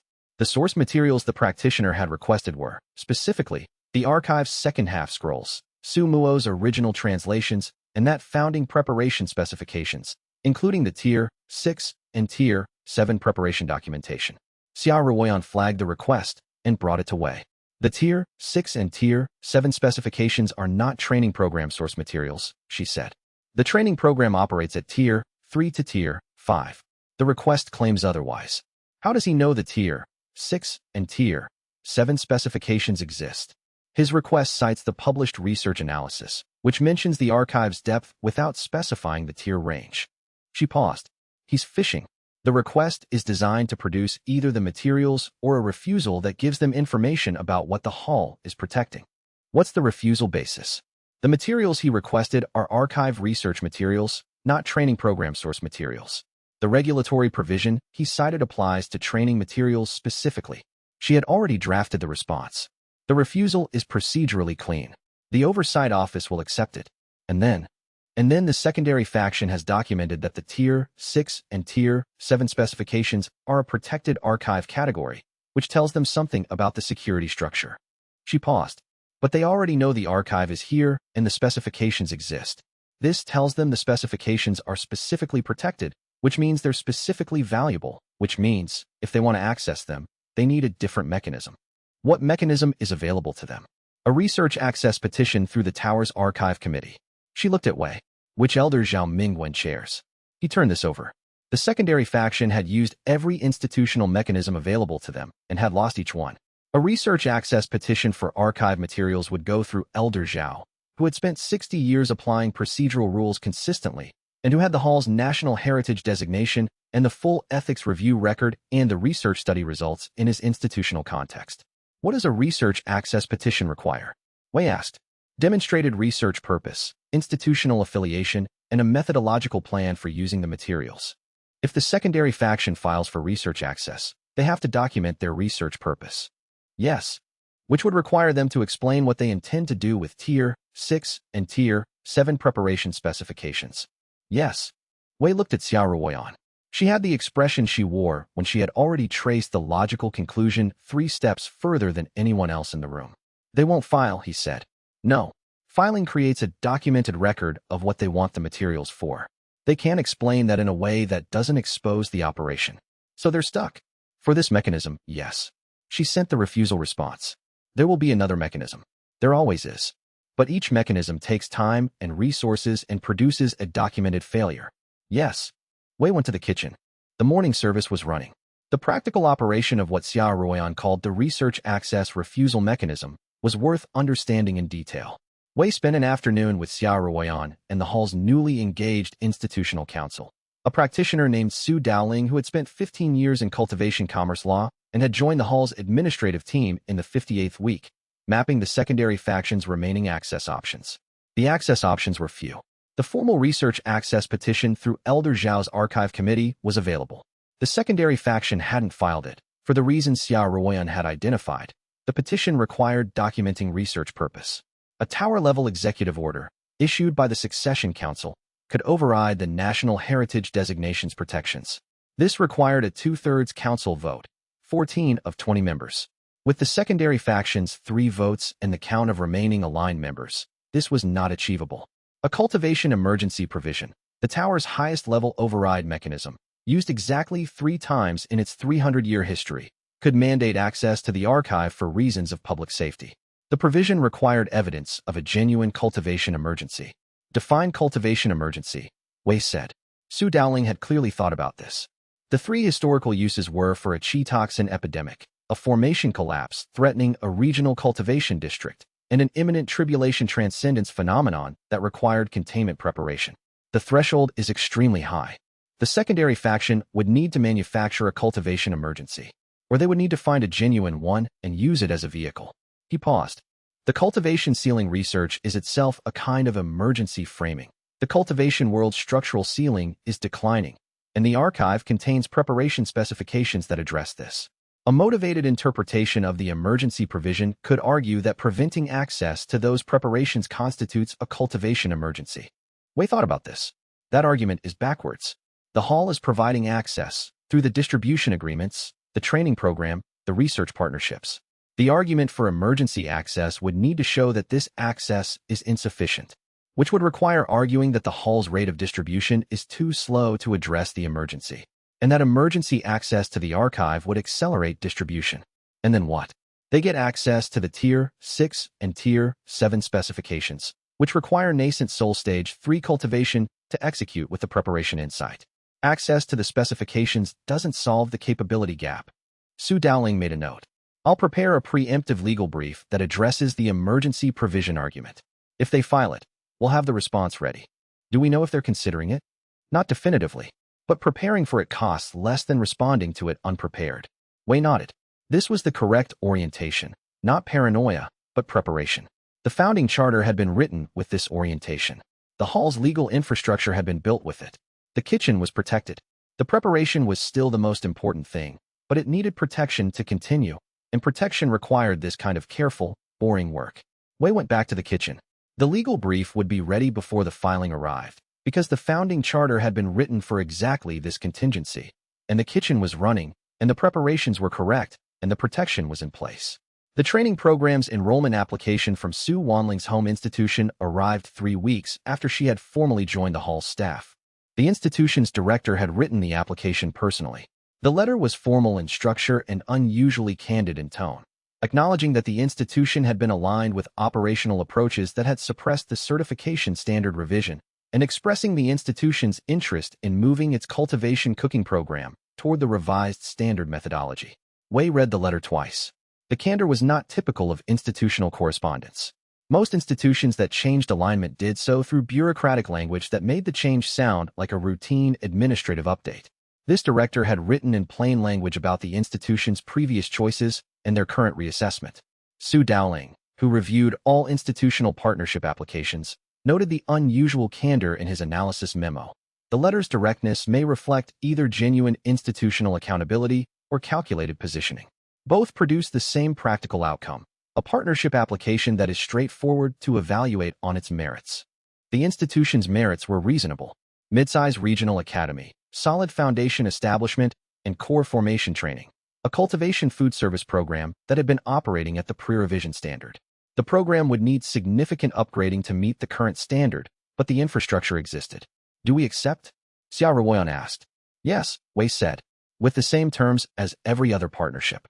Full transparency, commons infrastructure designation, the training methodology program with hall supervision for the first 2 cohorts. The secondary faction affiliation is in the past tense in their application. If it isn't actually in the past tense, the transparency requirements will show that quickly. Wei looked at the application. The founding charter's commons infrastructure provisions don't have an affiliation requirement. They have a transparency requirement and an operational alignment requirement. The institution meets both as stated. The partnership was approved. Su Wanling, when she heard about it, said nothing for a moment. They're trying to get it right, she said. Not defending the institution, acknowledging something about it. Most people who were wrong about something, when they find out they were wrong, try to get it right, Wei said. The ones who don't are the interesting exception. She nodded. The institution's first cohort would begin in 6 weeks, supervised by Su Wanling and 1 hall senior staff member. She would teach the methodology she had learned at the same institution she had trained at, but now correctly, without the framework that had been distorted. The work continued. Chapter 113, the joint analysis with the Pill Tower, concluded 6 months into the collaboration. The result was a research paper co-authored by Wei, Su Muo, Chun Muyao's designated research representative, and 3 scholars from the tower's cultivation research archive. The paper integrated the courtyard node data, the tower's environmental monitoring record, and the Eastern Shore Consortium's formation data into a single multi-regional analysis. The central finding was stated simply in the paper's abstract. Over the documented period, ambient qi density and structural cultivation ceiling indicators show consistent positive correlation with the presence and scale of cultivation cooking infrastructure. The effect is reproducible across 3 independent regional datasets and multiple cultivation environment types. The magnitude is small on an annual basis and significant across multi-decade time frames. The paper was 43 pages.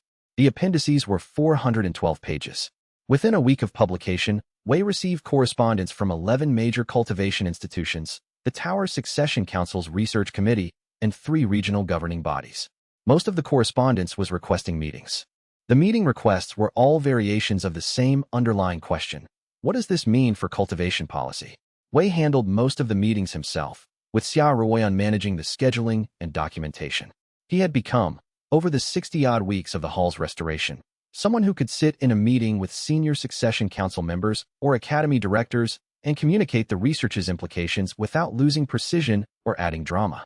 Gao Wenba's preparation notes described this capability as practitioner clarity, the ability to say what was true about the food without either overstating or understating the effect.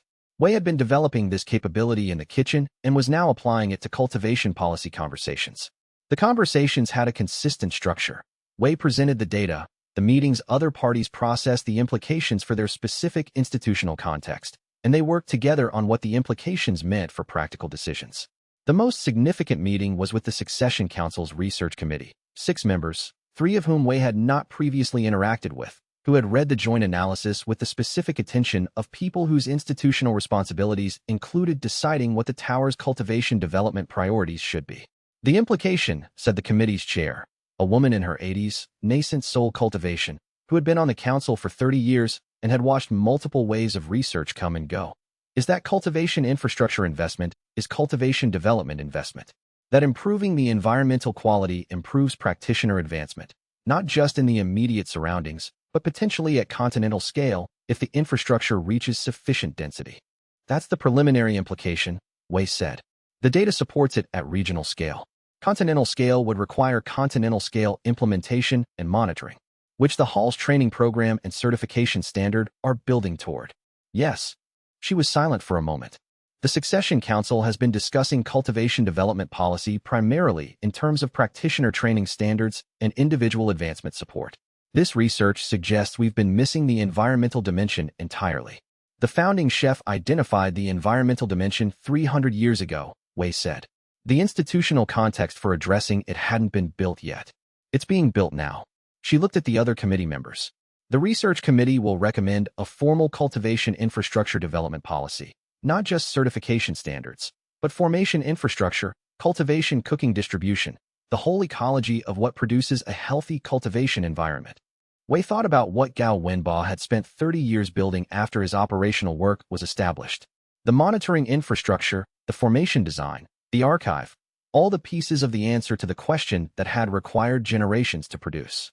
The Succession Council's Research Committee was beginning to understand the question. The answer was on its way.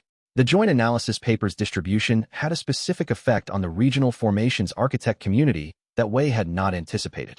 Formation architects, practitioners who designed and maintained the formation networks that structured the cultivation world's physical infrastructure, had a professional relationship to ambient qi conditions that was distinct from cultivation practitioners.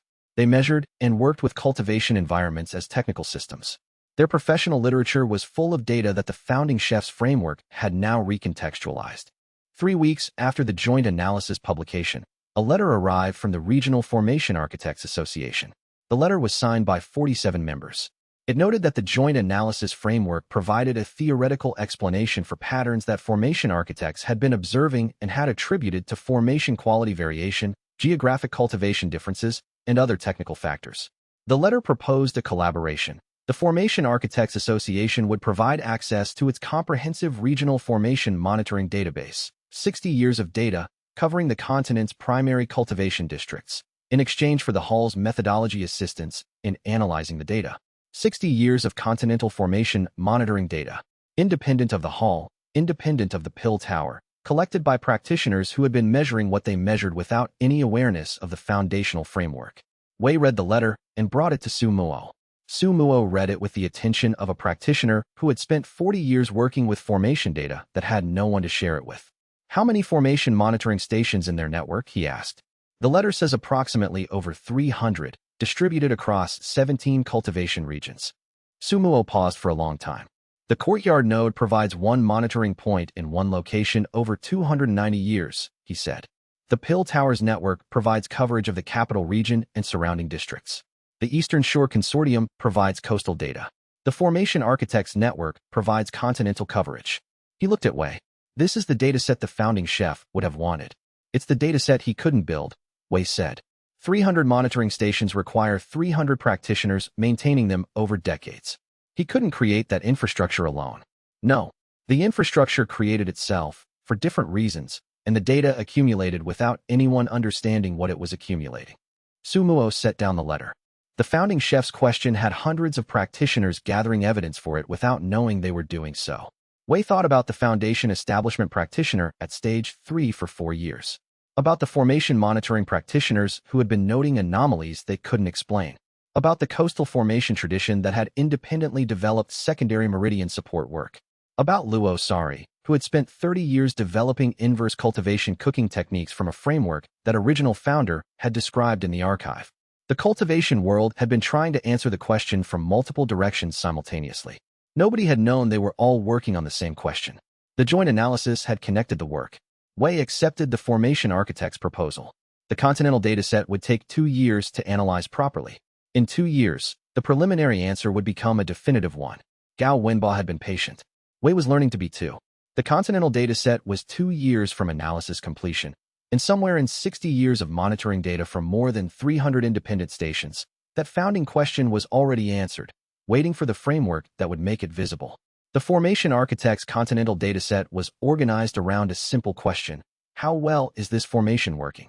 What working meant in practice was, how well was the formation maintaining the ambient cultivation quality in its area of influence? Formation architects assessed their networks against design specifications, identified nodes that were underperforming, and recommended maintenance or upgrade interventions. Their data was technical and precise, built around the question of formation performance rather than the question of cultivation advancement effects. The joint analysis framework provided a different question to ask of the same data. Does better formation performance correlate with better cultivation advancement rates in the surrounding area? The answer, when Wei and Su Muo began preliminary analysis of the first decade of the dataset, was yes. This was expected. Better formation infrastructure should produce better cultivation conditions, which should produce better advancement rates. The interesting finding was the magnitude of the correlation and its pattern across formation types. The strongest correlations appeared not in the highest performance formations, the most technically sophisticated formation networks in the major cultivation districts, but in formations that had been specifically designed or modified to support cultivation food production infrastructure. A formation network that had been upgraded to support a regional academy's cultivation kitchen showed stronger ambient qi improvement than a higher performance formation network without that specific modification. The formation modification mattered more than baseline performance. The founding chef's formation design, Wei said to Su Muo, reviewing the preliminary analysis. The convergence formation, the subfloor node, the courtyard node, they're not general-purpose formation infrastructure. They're specifically designed to support cultivation cooking output and environmental contribution simultaneously. Yes, Su Muo said. He didn't just build a kitchen with good formation support. He built formation infrastructure that was optimized for the environmental contribution, not just the cooking output. The coastal tier, 5 preparations I've been developing, they work better when the formation network has been modified for cultivation cooking support. Yes, Jianmei's data from the consortium's initial cohort showed that the institutions with better formation integration produced better preparation outcomes. I noted it, but didn't flag it because I wasn't sure of the mechanism. The mechanism was now clear. The formation contributed to the preparation as actively as the ingredients did. The founding chef's hall was the extreme case, a formation specifically designed for maximum cooking environment integration. But any formation that had been modified toward that goal showed improved outcomes. This becomes a formation modification recommendation, Wei said. For every institution implementing the revised certification standard, Su Muo agreed. Not just certification of the cook, but formation modification to support the cook's work. The certification standard should eventually include formation assessment requirements. That's a larger policy change than the current revision. Yes, the next revision cycle. Wei looked at the formation architect's data, 60 years of continental monitoring, 340 stations, now reinterpreted through the foundational methodology framework. The data was telling a story that formation architects had been gathering the materials for without knowing what the story was. The story was, the cultivation world's formations could be modified to support cultivation cooking infrastructure, and the ones that had been were doing better than the ones that hadn't. That was actionable information. Wei began drafting the formation modification recommendation memo. The anniversary dinner would be the first time Su Muo demonstrated void crossing cultivation publicly, and the cultivation world was watching to see what the hall had produced. Chapter 114. Wei Liang's cultivation advanced again in the 67th week. He was not cooking. He was reading. The archive room. Late in the evening, working through the second 100 years of courtyard node translation that Su Muo had completed.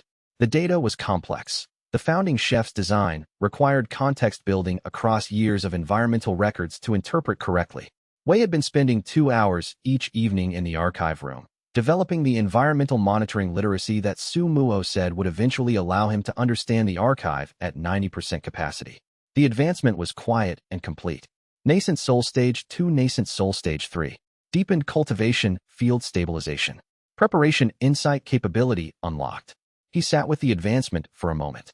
The archive room felt different. His cultivation perception had expanded again, and the formation structure embedded in the archive room's walls, built by Su Ziyun's installation work, he now recognized, was suddenly visible to him as a coherent architectural structure rather than a complex pattern. The founding chef's student had built a formation into the archive room. Not just the subfloor node and the courtyard node. The archive room itself was formation infrastructure. The walls carried a specific chi signature that the system identified as preservation field. Materials in a preservation field maintained their chi integrity across centuries. The archive scrolls had survived 300 years because the room they were stored in was a formation designed for preservation. Su Muo, sitting at the translation table, looked up. You advanced, he said. Stage 3. Su Muo considered this with the assessing attention he applied to everything. The archive room's preservation formation is now visible to you. Yes. Su Ziyun's work. She installed it when she came to complete the infrastructure. He returned to his translation. She was thorough. This intuitive capability, Wei said. What is that? The system has noted it as a Stage 3 capability? Yes. Su Muo said nothing for a moment. In the founding chef's notes, the later ones, from his last decade, he describes a capability that emerges at nascent soul stage 3 for practitioners who have developed cultivation cooking at high level. He calls it preparation understanding, the ability to intuit the correct preparation approach for a specific practitioner or cultivation state without reference to documentation. Instinctive preparation design, not instinct. Deep pattern recognition operating below conscious deliberation. The practitioner has internalized enough of the archive's preparation logic that new preparations can be derived in real time rather than looked up. Su Muo paused. He said it takes approximately 3 years of high-level cultivation cooking practice after reaching Stage 3 for the capability to become reliable. But it begins to appear immediately. Wei thought about this. 3 years. He had been the system host for 14 months. The capability develops faster than normal when the practitioner has been working with the system's archive guidance. Su Muo continued. The founding chef noted this too. The system accelerates the capability's development by approximately 3 to 1. 1 year of system-supported cooking at high level produces roughly 3 years of equivalent capability development. So the capability should be reliable in approximately 1 more year. Approximately. Wei looked at the archive room's walls. The preservation formation visible now as a clear geometric structure. Every node and connection as readable as a kitchen's formation network. Su Kaiyan had built this. Gao Wenba had built the archive. Su Muo had maintained and translated it. Each one doing their part. The archive will eventually not be necessary, Wei said. If that intuitive capability develops fully, I'll be able to derive what's needed without reference. Yes, the archive was designed for practitioners who hadn't yet reached that stage. It contains what you need to become the practitioner who no longer needs it. Su Muo turned a page. The founding chef designed it to make itself obsolete. Wei went to the kitchen and prepared himself a late meal. Not a cultivation preparation, just food, the kind that was sustaining without being complicated, and thought about the founding chef, who had built an archive designed to teach a practitioner to eventually not need it. The preparation insight capability was still new and unreliable, but it was there, the way a new nascent soul had been there, present and developing, the beginning of something he couldn't yet fully see. Nascent Soul Stage 3's preparation insight capability had a specific relationship to the formation communication capability that Wei took 3 weeks to understand. The formation communicated preparation quality through ambient chi variations. The preparation insight pointed toward what a specific practitioner needed. What Wei was gradually developing was the ability to integrate both, to read the formation's feedback and the preparation insight simultaneously, adjusting a preparation in real time for a specific practitioner based on both sources of information. This was not documented in the system's standard guidance. It was not in the founding chef's preparation notes at the level he had reached so far. It was something he was developing through practice, in the particular way the inside-out quality developed, through enough repetition of the outside-in that the integration happened without deliberate management. He tried to describe it to Luo Sari during one of the research committee's working sessions. Dual-channel preparation adjustment, she said, after listening to his description. The formation tells you what the environment is producing. The preparation insight tells you what the practitioner needs. You integrate both in real time. Yes, that's what I do with the diagnostic methodology, she said. On the inverse side, the diagnostic tells me where the blockages are. The inverse preparation technique addresses them. I'm integrating diagnostic data and preparation execution simultaneously. The mechanisms are different, but the integration structure is the same. Yes, she thought about this. The founding chef designed both sides of this. He designed the formation communication capability into the kitchen. He documented the inverse cooking framework that I developed into the diagnostic capability. She looked at her notes. He anticipated that someone would eventually be doing what you're doing in the kitchen, and someone would eventually be doing what I'm doing in the diagnostic practice. He built for both. Did he anticipate they'd be working together? The integration of the two approaches is better than either alone, she said. A Tier 6 preparation calibrated by formation communication and preparation insight, combined with a diagnostic assessment that identifies the specific blockage pattern. The combination addresses advancement barriers that neither could address independently. Wei thought about this. The research study's next phase, he said. Year 2, she said. The combined methodology cohort. We've been running the Hall methodology and the diagnostic methodology as separate approaches. We should run a cohort that uses both simultaneously. She was still for a moment. That cohort would require a practitioner with formation communication capability and preparation insight, which currently means you, and a practitioner with the diagnostic capability, which currently means me. We can't run it at scale. Not now, but when the preparation insight develops further and when more practitioners are trained in the diagnostic methodology, we can. 2 to 3 years, she said. 2 to 3 years. She made a note in her research planning document. The work was accelerating. New capabilities, new combinations, new questions. The founding chef's second phase question, what practitioners did with a higher ceiling, was beginning to have specific, practical content. The preparation insight capabilities development had a practical marker that the system tracked. The percentage of Wei's service preparations that incorporated real-time modification versus preparation design as planned. In month 1 after the stage 3 advancement, real-time modification occurred in approximately 15% of preparations. By month 2, it was 30%. By month 3, it was reliably above 50%. More than half the preparations Wei made incorporated at least one real-time adjustment that hadn't been in the original design. The system noted each modification and assessed whether the modification improved or degraded preparation quality compared to the unmodified baseline. The improvements outnumbered the degradations by approximately 4 to 1 in month 1. By month 3, the ratio was closer to 7 to 1. The capability was developing and the accuracy was improving. The foundation for this development, Wei understood, was the thousands of preparations he had made over 70+ weeks with the system's full guidance active. The foundational methodology was deeply embedded. The real-time modifications were drawing on that embedded knowledge in ways that operated faster than deliberate consultation of the documentation. This was the inside-out quality becoming reliable. The students in the training cohorts were noticing. The phantom chef student who had identified the inside-out quality 6 months earlier watched Wei's preparation demonstrations with specific attention. After a demonstration in which Wei had made 3 real-time modifications visible enough for her to observe the preparation's effect change at each point, she asked, "Is this teachable?" Eventually, Wei said, "It requires the outside-in foundation to be complete enough that the inside-out can draw on it reliably. That takes more training time than the foundational certification program covers." The deep training track. Yes, the deep track's purpose is to develop the outside-in foundation to the level where the inside-out begins to emerge. He looked at her. You're closer than the other students to the emergence point. The inverse cooking background has developed a form of preparation sensitivity that maps differently than the foundational training, but the underlying capability is similar. She absorbed this. Can I do the deep track and the diagnostic methodology development simultaneously? She asked. The two are compatible, Wei said. Luo Sari would be the right person to supervise the diagnostic component. I'll supervise the foundational component. He paused. This would make you the first practitioner trained in both methodologies simultaneously. Good, she said. That's what the combined research cohort will need. Wei looked at her. She had been thinking about the combined research study that he and Luo Sari had discussed. You want to be in the combined cohort. I want to design it, she said. I have both traditions.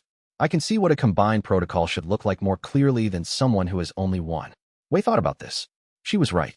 A practitioner trained in both methodologies simultaneously, tracking her own development through both lenses, would produce observations that neither Wei nor Luo Sari could produce from their single tradition perspectives.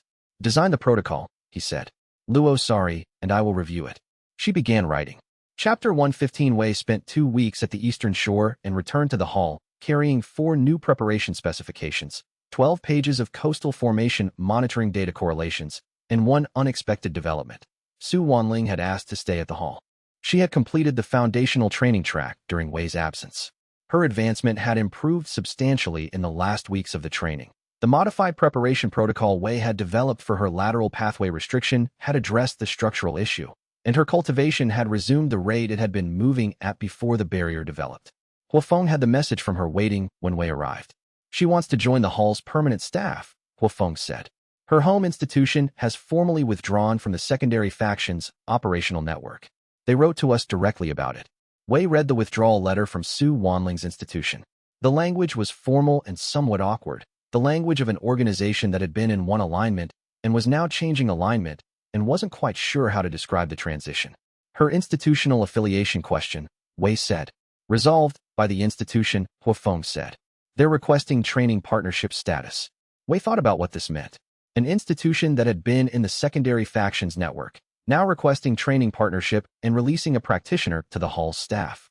This was not the first such occurrence. 3 of the comparative studies' 4th cohort institutions had similar institutional shifts in the past 2 months.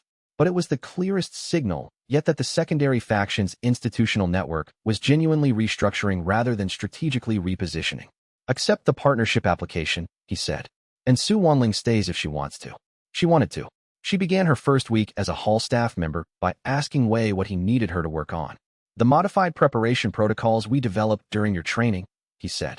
You're the only practitioner who has experienced both the standard approach and the modified approach for the specific lateral pathway restriction pattern.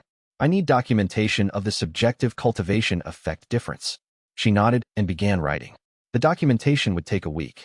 It would become part of the preparation archive, one practitioner's first-person account of what the modified protocol accomplished that the standard protocol hadn't. This kind of subjective documentation was something that original practitioner had included throughout the archive's preparation records. Objective cultivation monitoring data and subjective practitioner experience together. The formation communication capability. The preparation insight. The practitioner's own testimony. 3 channels, building toward the same understanding. Su Wanling had come to the hall as a practitioner shaped by the opposition's institutional context, and was leaving it shaped by the foundational methodology, which was, perhaps, the most significant single demonstration that the approach worked. The Eastern Shore Consortium's 23 partner institutions completed their first training cohort in the 69th week. The results were different from the hall's results, and more interesting for being different. The consortium's institutions were coastal. Their spirit vein formations were distinct from the inland formations the hall's training methodology had been developed around. The ingredients were different. The ambient chi characteristics were different. The training methodology's core principles transferred. The secondary meridian support approach worked. The preparation calibration framework worked. The cultivation assessment techniques worked. But some preparation types that produced reliable effects with the hall's ingredient base produced different effects with coastal spirit vein ingredients. Not worse, different. The coastal preparations had characteristics that the hall's preparations didn't have, a specific quality that the system flagged as tide resonance, a chi signature component associated with the tidal cultivation cycle patterns of coastal formation networks. Wei discovered this when Jian Mei sent him preparation assessment records from the consortium's first cohort evaluations. He looked at the tide resonance data and understood immediately that it was something the founding chef's archive hadn't documented. Not because the founding chef was incomplete, but because the founding practitioner had been an inland practitioner working with inland ingredient traditions. He had not had access to coastal cultivation ingredients at the formation cultivation quality that the consortium's tradition had developed. New territory, Wei said to Su Muo when he brought the consortium data to the archive room. Su Muo examined the data. The founding chef's archive is not comprehensive, he said. He documented what he knew and designed the system to extend beyond what he knew. This is an extension. The system has flagged tide resonance as a new ingredient category. It's requesting preparation development for that category. That preparation development will require working with consortium practitioners who understand the coastal formation traditions. Jianmei, Wei said. He contacted her that afternoon. Her response came within hours. I've been waiting for this. Come to the shore when you're ready. There are preparations here that haven't been developed, and I think I know why. Wei arranged the travel. 2 weeks away from the hall, the training program and service were stable enough for that now, with the senior staff capacity that had been developed over the previous year. He packed the system's coastal ingredient assessment guidelines, the tide resonance data from the consortium's cohort evaluations, and one of the Tier 5 preparation reference sets. Gao Wenba had built for the inland cultivation world. Wei Liang was about to extend the work to the shore. Su Wanling had come to the hall as a practitioner shaped by the opposition's institutional context, and was leaving it shaped by the foundational methodology, which was, perhaps, the most significant single demonstration that the approach worked. The first training cohort from the Eastern Shore Consortium's institutions had 31 practitioners, divided across 5 coastal academies. They had received the foundational training methodology as adapted by Jianmei for the coastal formation environment, the seasonal variation adjustments, the tidal chi cycle integration framework, the coastal ingredient categories. The 3-month preliminary results were different from the hall's inland cohort results in ways that confirmed the formation environment's significance. The coastal cohort's baseline advancement rate was already higher than the inland cohort's baseline. As Jianmei had predicted, the coastal formation environment's natural secondary meridian support produced better baseline advancement rates. The improvement above baseline from the training methodology was smaller in absolute terms, but comparable in relative terms. The coastal practitioners were starting from a higher base and advancing proportionally. The specific finding that Wei found most interesting was the tide resonance preparation category's performance.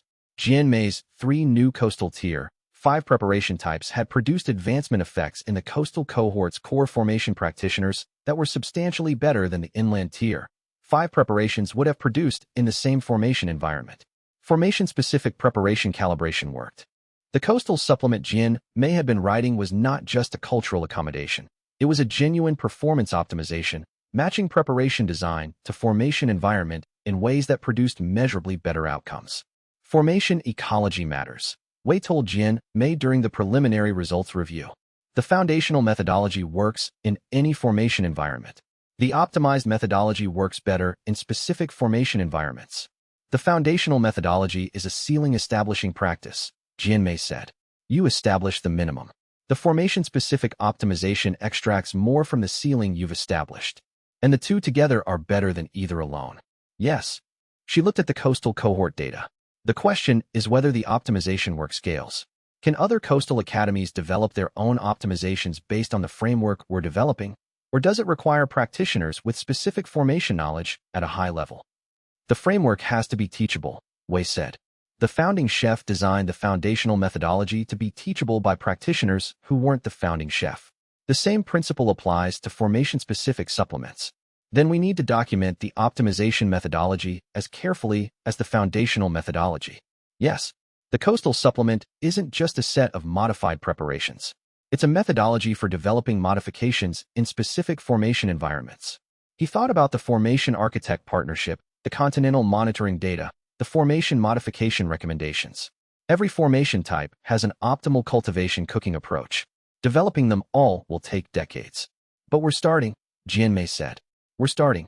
The Eastern Shore Consortium had become the beginning of something the foundational methodology had always implied, but never before had the infrastructure to develop. A regionally differentiated cultivation cooking practice, sharing common principles while adapting to the specific cultivation environments practitioners actually worked in. That original practitioner had established the principles. The next generation was doing the adaptation. Chapter 116. The Eastern Shore was 3 days' travel from the capital.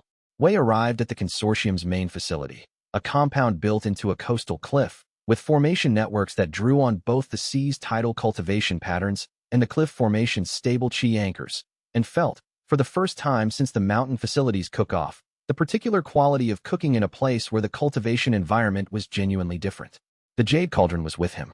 He had not left it at the hall. It traveled with the system host, according to the founding chef's operational notes. because its qi integration function was tied to the practitioner's cultivation field rather than to any specific location. Jianmei met him at the facility's kitchen, a large, open space with ceiling formations that filtered the tidal qi flow into usable cooking range intensities. The preparations that aren't working, she said, going directly to the matter. Not the ones from your methodology that transfer. The ones that our tradition has been trying to develop for 60 years and can't get past Tier 3. What tier do you need them at? Tier 5. We have coastal ingredient specimens at Tier 6 quality that have been in storage for 30 years because nobody can develop the preparation methodology to use them. The archive doesn't have coastal preparation specifications above Tier 3. I know, which means we're going to have to develop them. She looked at him. The preparation insight capability, you're developing it at nascent soul stage 3?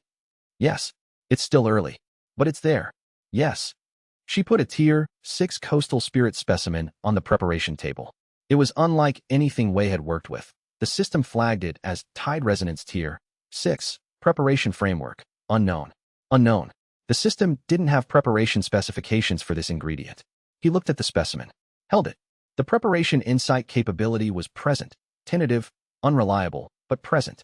He could feel the ingredient's cultivation qi signature in a way that suggested a preparation direction without specifying the method. How long have you been working with this ingredient? He asked Jianmei. 30 years. What do you know about it that's not in any documentation? She told him. He listened for an hour. Then he started cooking. The first attempt produced a preparation the system couldn't assess. Category unknown, effects unmeasured. It wasn't a failure, it was a reference point. The system began cataloging the new ingredient category in real time, building assessment frameworks from the preparation's observable effects. The second attempt improved. System quality assessment, 71, coastal tier, 4 range. The third, 84, coastal tier, 5. The fourth, 91, coastal tier, 5. Jianmei tasted the fourth preparation with the careful attention of someone who had been waiting for this specific thing for 30 years. She was quiet for a long time. Yes, she said. That's it. That's the approach, Wei said. The specific preparation needs refinement. But the direction is right. How did you know? The preparation insight capability, it's not complete knowledge. It's a direction. I can tell where the preparation wants to go. Getting it there is still technique and adjustment. He looked at the jade cauldron, which had been humming in a pattern slightly different from its usual inland cadence since they arrived at the shore. And the cauldron registers the coastal qi characteristics differently than inland. It's telling me things about the ingredient that I couldn't sense in the hall's environment. The cauldron adapts to different cultivation environments, she said. Yes, the founding chef designed it for a practitioner who might work in different cultivation environments. It has more range than I understood. He went back to the preparation. In the 6 days he spent at the Eastern Shore facility, he developed the foundation specifications for 3 new coastal tier, 5 preparation types, and the preliminary specifications for 2 coastal tier, 6 preparations that would require more development to complete. The system's preparation archive had grown. The consortium's 60-year question had a direction toward an answer.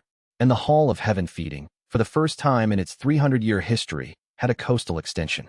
The Eastern Shore development sessions had been productive beyond the preparation specifications.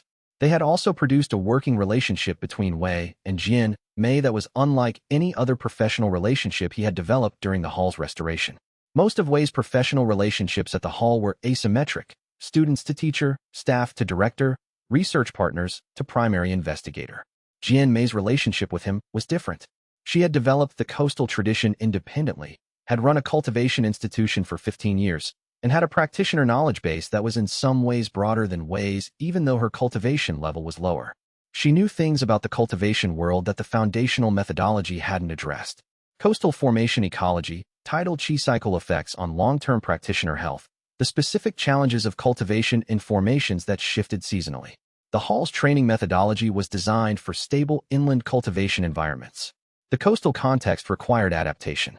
The training program we're developing for the consortium institutions, she said, near the end of Wei's second week at the shore. It has to be different from the Hall's program in specific ways. Not just adapted to coastal ingredients, adapted to coastal cultivation conditions. Different emphasis on seasonal variation, Wei said. The tidal cycle produces different qi conditions at different points in the cultivation calendar. A preparation that works optimally in one part of the cycle may need adjustment in another, which the Hall's program doesn't account for because inland formation cycles are relatively stable. Yes, Wei thought about the founding chef's archive. The inland preparation notes were detailed about ingredient variation and practitioner cultivation level variation, but said relatively little about formation cycle variation, because the hall's local formation cycle was stable enough that it hadn't been a primary design consideration. We need a coastal supplement to the certification standard, Wei said, which requires someone with the foundational methodology knowledge and the coastal tradition knowledge to write it. You. She looked at him. You have both, he said. I can provide review and the system's framework. But the coastal supplement needs to be written by someone who has practiced in this environment for decades. She was quiet for a moment. I didn't expect to be writing certification standards. Neither did I a year ago. She accepted the assignment. They spent the final 2 days of Wei's visit outlining the coastal supplement structure, the seasonal preparation adjustments, the tidal chi cycle integration framework, the specific ingredient categories that the coastal formations produced at higher quality than inland formations. It would take 6 months to write in full. But the outline was solid. The certification standard was growing. The hall's founder had designed it for the inland world. The coastal extension was the first of what would eventually be multiple regional adaptations. Northern formations, desert formations, the mountain formations different from both the hall's local conditions and the shore's tidal environment. One region at a time. One supplement at a time. That original practitioner had trusted the work to grow into what the cultivation world needed. The coastal supplement was an outline. The certification standard was growing, and whatever regional adaptations would eventually follow were already implicit in the work that had just begun at the Eastern Shore. The coastal supplement's development had surfaced a question that Wei had been thinking about since the shore visit. What did it mean for the certification standard to be consistent across regions with genuinely different formation environments? The current standard was written for the inland formation context, which was the most common formation type, covering approximately 60% of the continent's cultivation area. The revised standard's secondary meridian requirements were calibrated to inland formation characteristics. In coastal formations, where secondary meridian support was naturally stronger, the standard's requirements were partially redundant. Coastal practitioners already had better secondary meridian function, and training to the inland standard's requirements was like teaching people who can already swim to float. This wasn't wrong exactly. The floaters could certainly improve their swimming, but the improvement pathway was different. The standard needs a formation-type provision, Wei said to the certification committee's liaison, Elder Chun Bailink's representative, a careful woman named Liang Yu who had been coordinating the implementation feedback from regional institutions.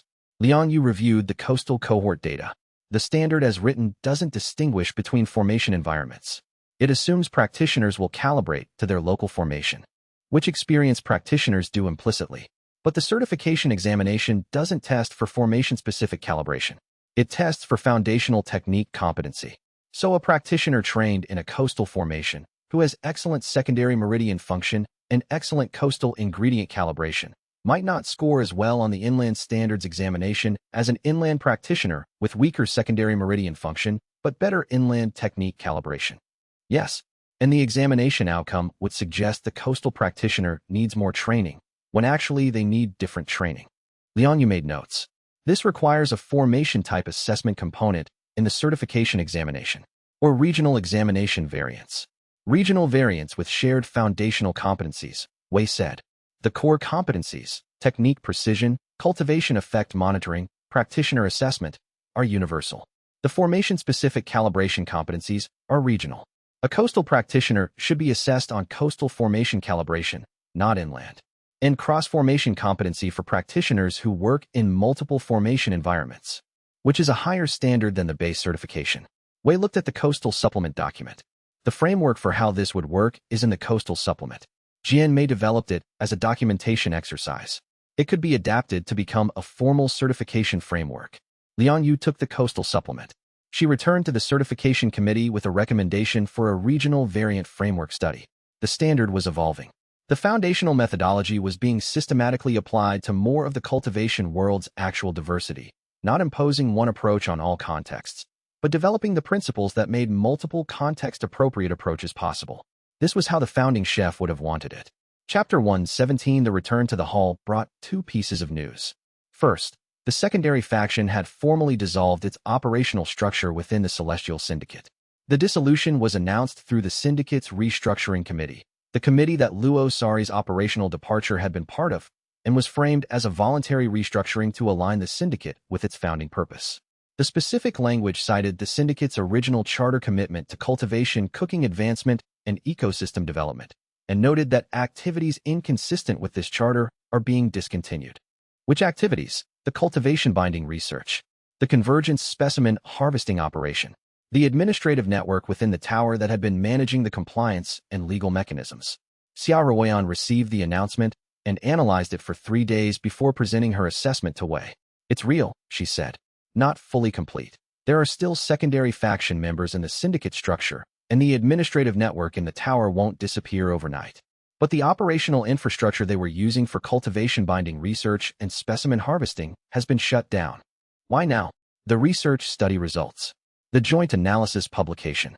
The Succession Council Research Committee's policy discussion. She paused. The secondary faction's operational theory was built around the assumption that cultivation cooking would remain a marginal influence on the cultivation world's development structure. The past year has demonstrated that assumption was wrong. Their supporters within the syndicate recalculated. Their supporters within the syndicate read the research and understood that the operational approach was no longer defensible from a charter standpoint. The syndicate's founding purpose is cultivation cooking advancement. The secondary faction's operation was the opposite of that. When the research made the effect visible enough, the charter alignment argument became untenable to ignore. Wei thought about the founding chef's 300-year project and the secondary faction's 20-year counter-operation. The secondary faction had known the ceiling effect was real. That was why they had suppressed cultivation cooking advancement. The data being published had made that knowledge public. You couldn't maintain a factional operation justified by private knowledge once the knowledge was no longer private. What happens to the syndicate now, he asked. It restructures toward its founding purpose, which is, among other things, cultivation cooking research and development. Xianxia looked at her notes. There's a proposal from the restructuring committee to establish a formal partnership with the hall. The syndicate's research infrastructure would be redirected toward the kinds of questions the joint analysis has raised. And we accept this partnership. Yes, the syndicate has infrastructure we don't have, research facilities, a practitioner network, a 300-year institutional history. If the partnership is genuine, the combined research capacity accelerates the work significantly. And if it's not genuine, Elder Zhao's oversight structure now covers our formal partnerships. Any partnership that operates outside its stated purpose would be visible in the documentation record. Wei looked at the courtyard from the kitchen window. Under the flagstones, the recording node was still running. We accept, he said, with full transparency requirements and the same commons infrastructure designation for anything developed jointly. She wrote it down. The second piece of news was smaller but, in its way, more personal. The Foundation establishment practitioner who had written to Wei after the published analysis, the one who had been at stage 3 for 4 years and been told he was low potential, had attended the Greenwater Province Cultivation Academy's new cultivation food service and received 3 months of the revised standard preparations. He had written again to report. He had advanced to Foundation establishment stage 4. Wei read this message at the preparation table and set it down and went to the stove. The period following the secondary faction's formal dissolution was not, as Wei had half expected, a period of smooth progress. It was a period of complicated progress. The syndicate's restructuring brought practitioners who had been part of the secondary faction's operation into formal contact with the hall's work. Some of these practitioners, technical calibrators, formation specialists, research coordinators, had genuine skills that the hall's research program could use. Some of them were also carrying the specific professional formation of people who had spent years working within an institution that had suppressed cultivation advancement research, habits of information control, institutional defensiveness, a trained suspicion of transparency requirements. These habits didn't disappear with the faction's dissolution. They had to be worked through, individually, over time. Wei dealt with this primarily by doing what he always did: cooking. The syndicate's research practitioners who visited the hall in the first month after the partnership formalization ate at the service and attended training demonstrations. Whatever other agendas they were navigating, the food worked on them the way it worked on everyone. The cultivation effect was real and immediate and not subject to institutional positioning. One practitioner, a formation calibrator who had spent 12 years doing specimen harvesting assessment for the secondary faction's operation, attended the service 3 days running and on the third day asked Wei a question during the service. The preparations, he said. Do they always do this? Wei looked at him. The cultivation monitoring platform's reader was showing a clear advancement response. They do what they're designed to do, Wei said, which is support the practitioner's cultivation according to their specific state. We were told the effect was marginal, the calibrator said. The secondary faction's technical briefings said cultivation food's advancement effects were not systematically significant. Individual variation, dietary supplement, minor supplementation. They were wrong. The calibrator was quiet for a moment. I tested this analysis extensively, he said. I believed the briefings because the analysis seemed rigorous. The analysis was designed to reach a specific conclusion, Wei said. That's different from being rigorous. The calibrator ate the third course. He looked at the cultivation monitoring platform's display, showing his own cultivation response. Yes, he said. I can see that now. He began attending the training demonstrations the following week, with the specific attention of a practitioner whose understanding of an entire domain had been built on false premises and who was now rebuilding it from the ground up. The partnership was working. Not cleanly, not quickly, but genuinely. The partnership was working through its complications. Because the work was real and the food was real and the cultivation effect was real, and the institutional formations that had been built around false premises were encountering the reality they had been designed to suppress. The period of complicated progress produced one outcome Wei had not anticipated, a formal apology from the secondary faction's former senior operational director. The apology arrived through official correspondence channels, addressed to the Hall's administrative records. It was 3 paragraphs, written with the specific precision of someone who had thought carefully about what they wanted to say and how to say it. The first paragraph acknowledged that the secondary faction's operations had suppressed cultivation, cooking advancement research, and training for 20 years.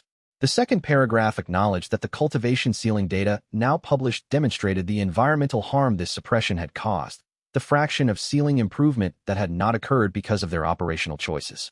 The third paragraph stated that the director accepted full responsibility for his role in these decisions and was available to provide any information the Hall's research program found useful. Su Dowling reviewed the letter for legal implications. His assessment. The letter was an acknowledgement of harm without legal admission of liability. It was also, by any reasonable interpretation, genuine. Wei read it twice. What do you want to do with it? Xianxia asked.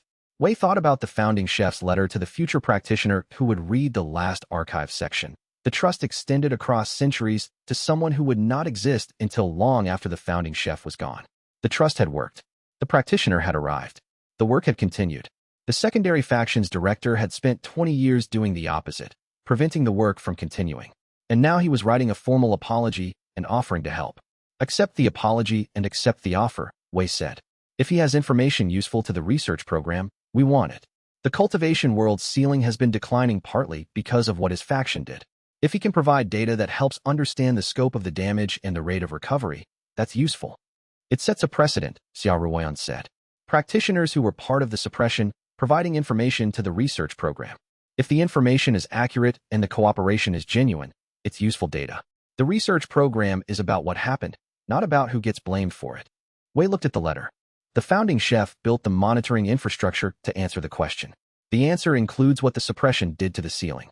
We should know that accurately. Xianxia drafted the response. The complicated progress continued. Practitioners who had been part of the problem were beginning to become part of the solution, not because they had changed the fundamental structure of the cultivation world, but because the data had changed what it was possible to pretend didn't matter. Chapter 118. In the 72nd week, Wei cooked the founding chef's most complex preparation. It was documented in the archive's second half, near the end of the last scroll. Su Muo had described it during the translation work as the preparation the founding chef made only once, documented for posterity. The subject had been one of the founding chef's senior students, a practitioner who had reached nascent soul and was attempting the breakthrough to the stage beyond. The preparation was not for Wei's current cultivation clients. It was for Su Muo. Su Muo was at Void Crossing, had been at Void Crossing for decades. The cultivation binding compromise that the secondary faction's predecessors had applied to him, not a direct binding like Chun Muyao's, but a sustained ambient suppression of his advancement environment during his years at the mountain facility, had prevented him from progressing beyond his entry point into Void Crossing. Wei had identified this 8 months earlier, during one of their archive review sessions, when the system had flagged a cultivation pattern anomaly in Su Muo's chi field. Remnant suppression agent, ambient type, 37-year exposure. Su Muo had known. He had not mentioned it.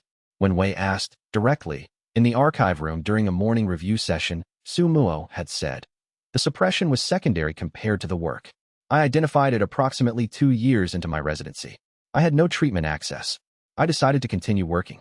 He had spent 40 years working in a suppressed cultivation environment. The archive translation work, the formation documentation, the observational records. All of it done at a cultivation level that was artificially capped by an environmental suppression that the secondary factions operation had embedded in the mountain facility's local chief field.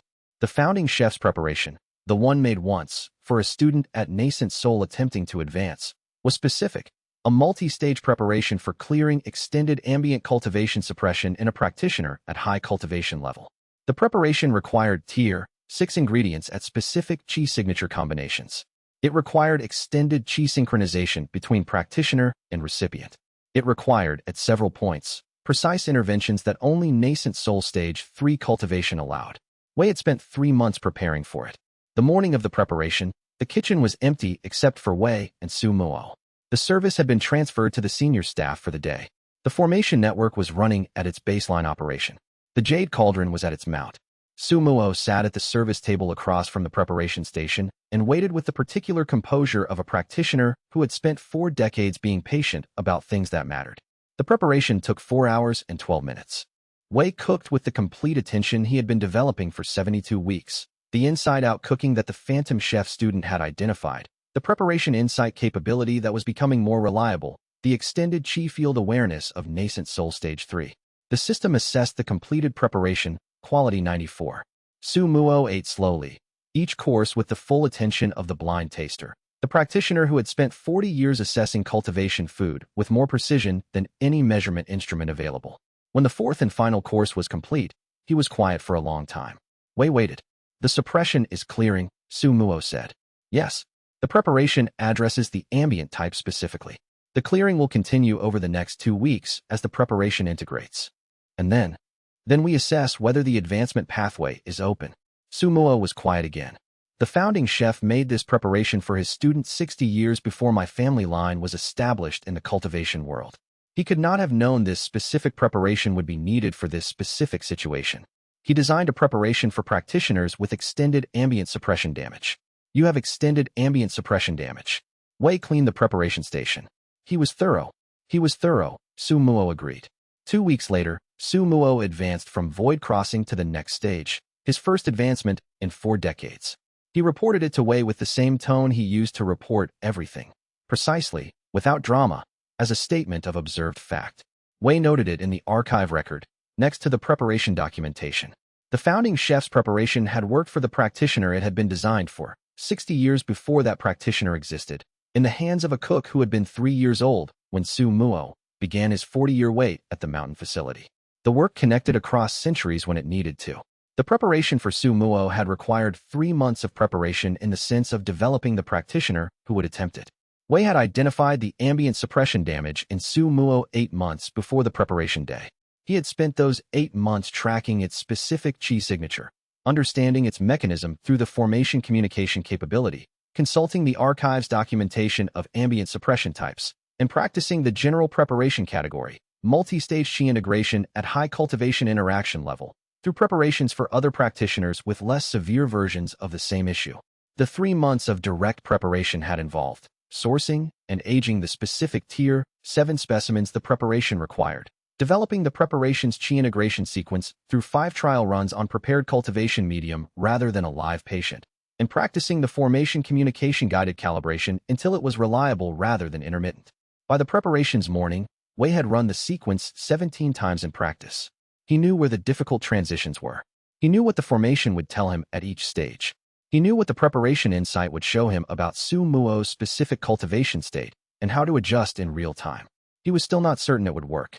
The founding practitioner had made the preparation once, for one student, and documented it afterward. The documentation described the preparation's general structure and noted the successful outcome. It did not describe what failure would have looked like. Wei cooked it anyway. During the 4-hour 12-minute preparation, 3 moments were genuinely difficult. Places where the Qi integration was at the edge of his control and where a misjudgment would have required starting the sequence again from the beginning, with potential damage to the preparation's accumulated state. The formation spoke to him at each of those moments. The communication was not words.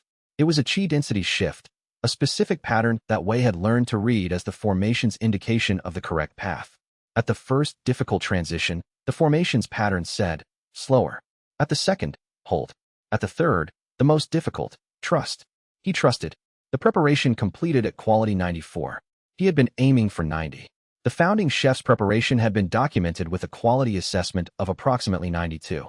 He had exceeded both. Su Muo ate the 4 courses with the full attention of 40 years of cultivation food assessment experience. His void-crossing cultivation field interacted with each course in the ways the preparation had been designed to produce. 2 weeks later, the first stage of the suppression's clearance was complete. 2 weeks after that, Su Muo advanced.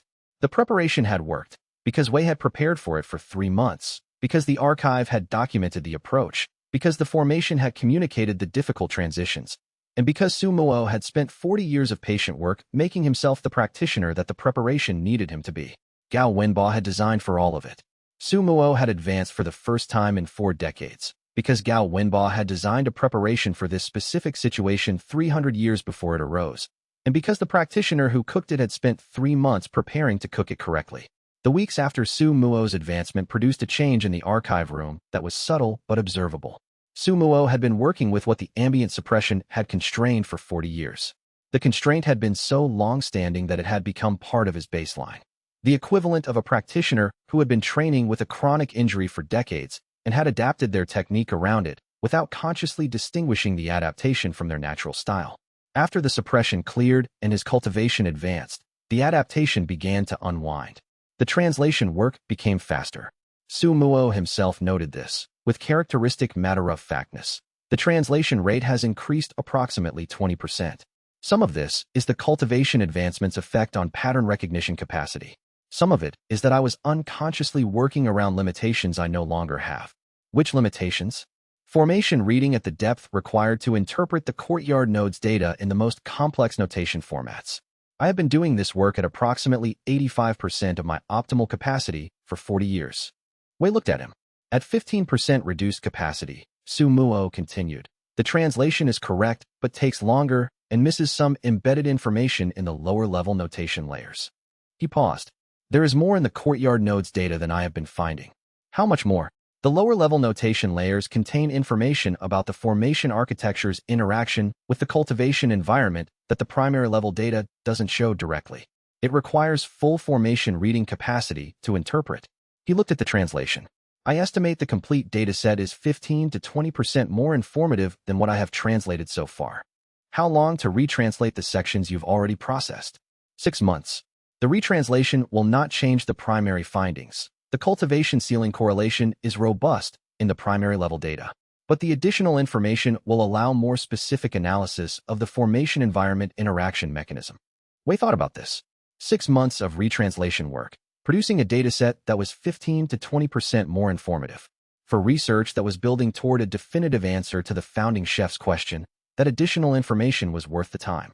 Retranslate, he said. Take the time you need. Su Muo nodded and returned to his work. The founding chef's preparation had given his last student 40 additional years of working capacity at full cultivation capability. Those 40 years would produce a more complete answer to the question the hall's founder had asked than would have otherwise been possible. This was the founding chef taking care of a problem that would arise in his student's lineage, 300 years before the student's lineage existed, through a preparation designed for the general category without knowing the specific case. Thorough was not the right word. The founding practitioner had been operating at a level of foresight that had its own name, and that name was the founding chef's name.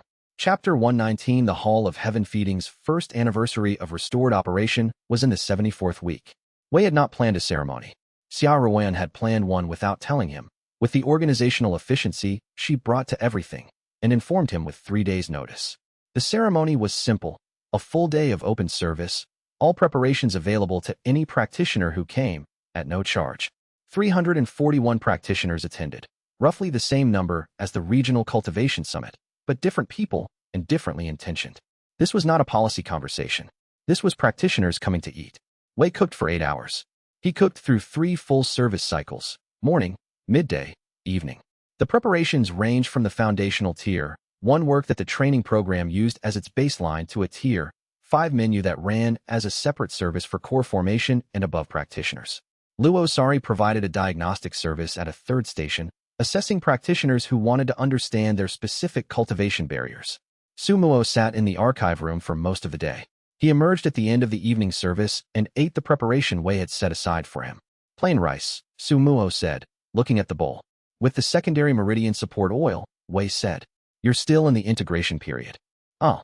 He ate it with the particular attention that made plain rice in Su Muo's assessment a more significant event than most practitioners' elaborate preparations. Then, the rice is adequately prepared. Wei looked at him.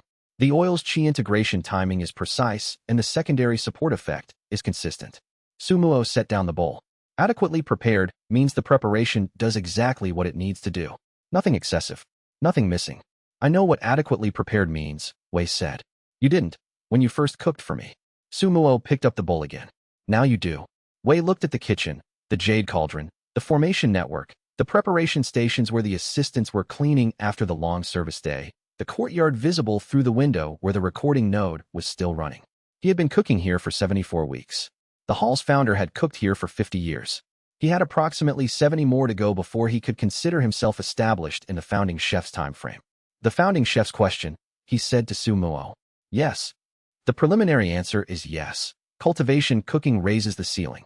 But the full answer requires continental-scale implementation and multi-generational monitoring. Yes. The certification standard is in year 1. The training program is in year 1. The research partnerships are in year 1. Wei looked at the jade cauldron. Everything we've built is year 1 infrastructure. Yes. The founding chef built year 1 infrastructure too.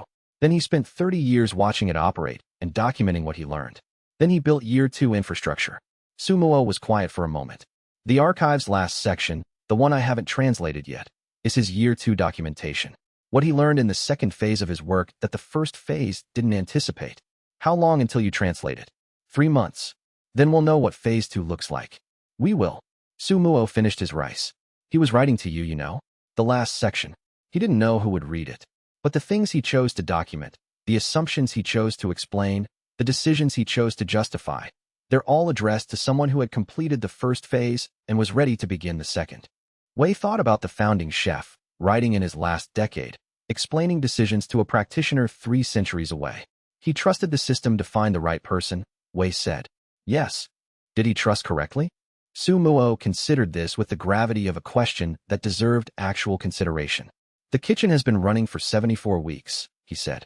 The certification standard is in place. The joint analysis has answered the preliminary question. A foundation establishment practitioner at stage 3 for 4 years has advanced. He set down the bowl. Adequately, he said. Wei went to the kitchen and started planning the next day's service. The anniversary ceremony brought practitioners Wei hadn't seen since the early months of the hall's restoration. Elder Zhao Mingwen came in person, which surprised almost everyone who hadn't been tracking his quiet involvement with the hall's institutional development over the past year. He arrived before the service started and stood in the courtyard for a few minutes looking at the flagstones above the recording node. You know what's under there, Wei said. I read the investigation appendices, Elder Zhao said. 290 years of cultivation environment data. He looked at the flagstones with the expression he brought to everything. Procedural, careful, and interested in a way he didn't advertise. The founding chef was thorough. Yes. The monitoring network he built, the courtyard node, the subfloor node, the formation infrastructure, it continued operating through 300 years of institutional disruption, periods of dormancy, and active opposition. Elder Zhao paused. That's not luck. That's design. He built things that didn't need active maintenance to continue functioning. Passive stability. The elder looked at the hall's main kitchen. The National Heritage designation was partly about recognizing this. An institution that has maintained functional continuity for 300 years, while operating in the face of sustained institutional opposition, has demonstrated something about its structural integrity that procedural review can note but cannot create. He turned toward the service area. What are you serving today? Everything, Wei said. Open access, all tier levels, for the full day. How many practitioners are expected? 341 advanced registrations. Elder Zhao nodded. The founding chef held open service on significant occasions. I found a reference to this in his operational notes during the designation research. He paused. He said open service was the institution's statement of purpose made tangible. Any practitioner who came received cultivation support. No institutional filter. Yes. An institution that states its purpose in that way is an institution that has integrated its purpose into its operation. He looked at Wei. This is why the procedural review found what it found. He went into the kitchen to find a table for the service. Wei stood in the courtyard for a moment above the recording node. That original practitioner had understood that an institution was not its governance structure, or its legal protections, or its archive, or its formation infrastructure. It was what it did for practitioners, on ordinary days, one service at a time. Everything else was in service of that. He went to the stove. That original practitioner had designed an institution that stated its purpose tangibly, one service at a time. An elder Zhao Mingguan, who had spent 60 years applying procedural rules carefully, had just recognized what he had been protecting. The anniversary ceremony's open service produced data.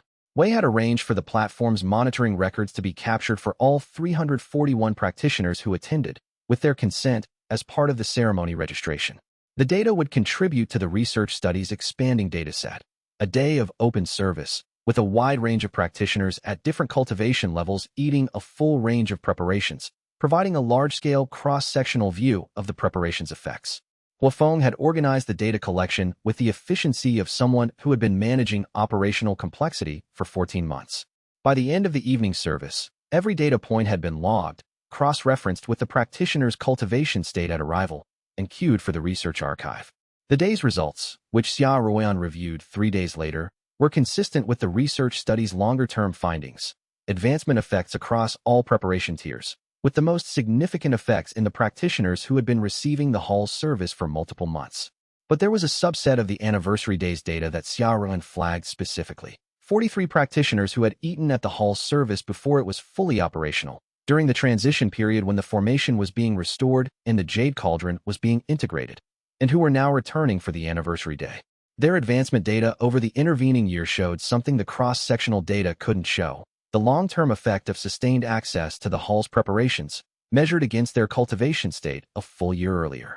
The average advancement rate for these 43 practitioners over the year was 41% above their historical baseline. Long-term outcomes for sustained service access, Xia Ruoyan said, presenting the analysis. Wei looked at the number. The research study's 12-month data shows similar effects, he said. But the study practitioners were specifically enrolled and tracked. These 43 came because they found the service useful and kept coming. Self-selected for persistence. Their outcomes are the ceiling of what's possible with the methodology, not the floor. Yes. He looked at the subset data. But 41% is the ceiling of what's possible when practitioners choose to access the service consistently. That's useful information for the comparative study, what the outcomes look like when access is motivated rather than assigned. She noted this for the research committee. Elder Zhao, at the anniversary ceremony, had looked at the kitchen and said, the institution stated its purpose tangibly. Every practitioner who came and ate was a data point in the ongoing proof that the purpose was being achieved. 341 data points from the anniversary day. And under the courtyard, the recording node adding the day's cultivation environment data to the archive. Gao Wenba had designed both measurements. Chapter 120, the founding chef's last archive section, was translated in the 77th week. Su Muo called Wei to the archive room when the translation was complete. It was a morning before the service. The kitchen was in prep mode behind them, the training students at the practice stations, the usual operational sounds of a working cultivation kitchen. The last section was 42 pages. Su Muo had already read it twice and set it in front of Wei with the expression of someone presenting something they had anticipated for years. Wei read it. The founding chef's last decade of notes began with a characteristic assessment.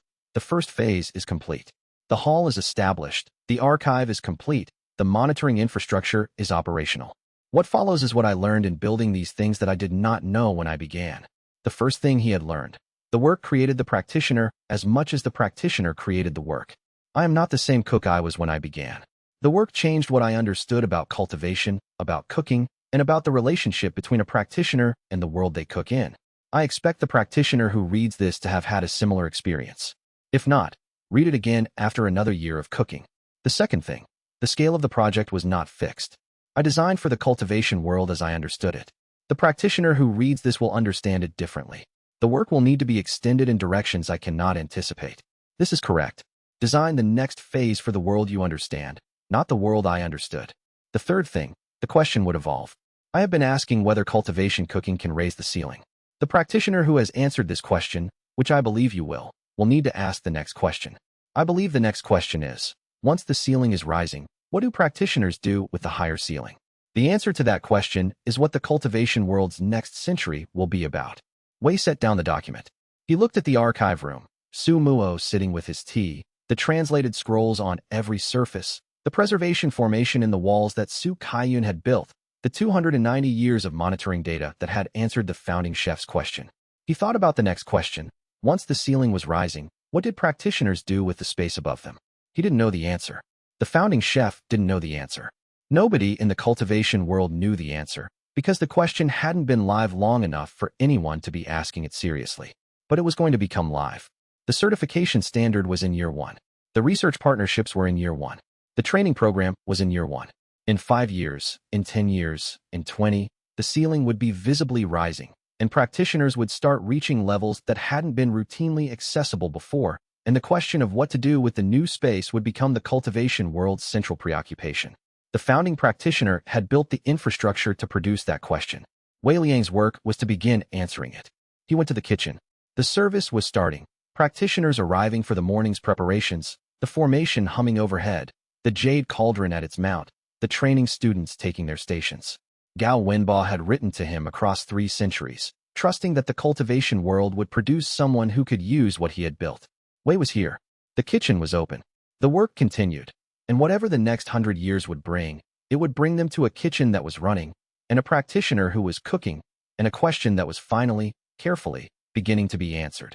The last archive section's translation had been complete for 3 weeks before Wei found time to read all 42 pages carefully. He read it twice.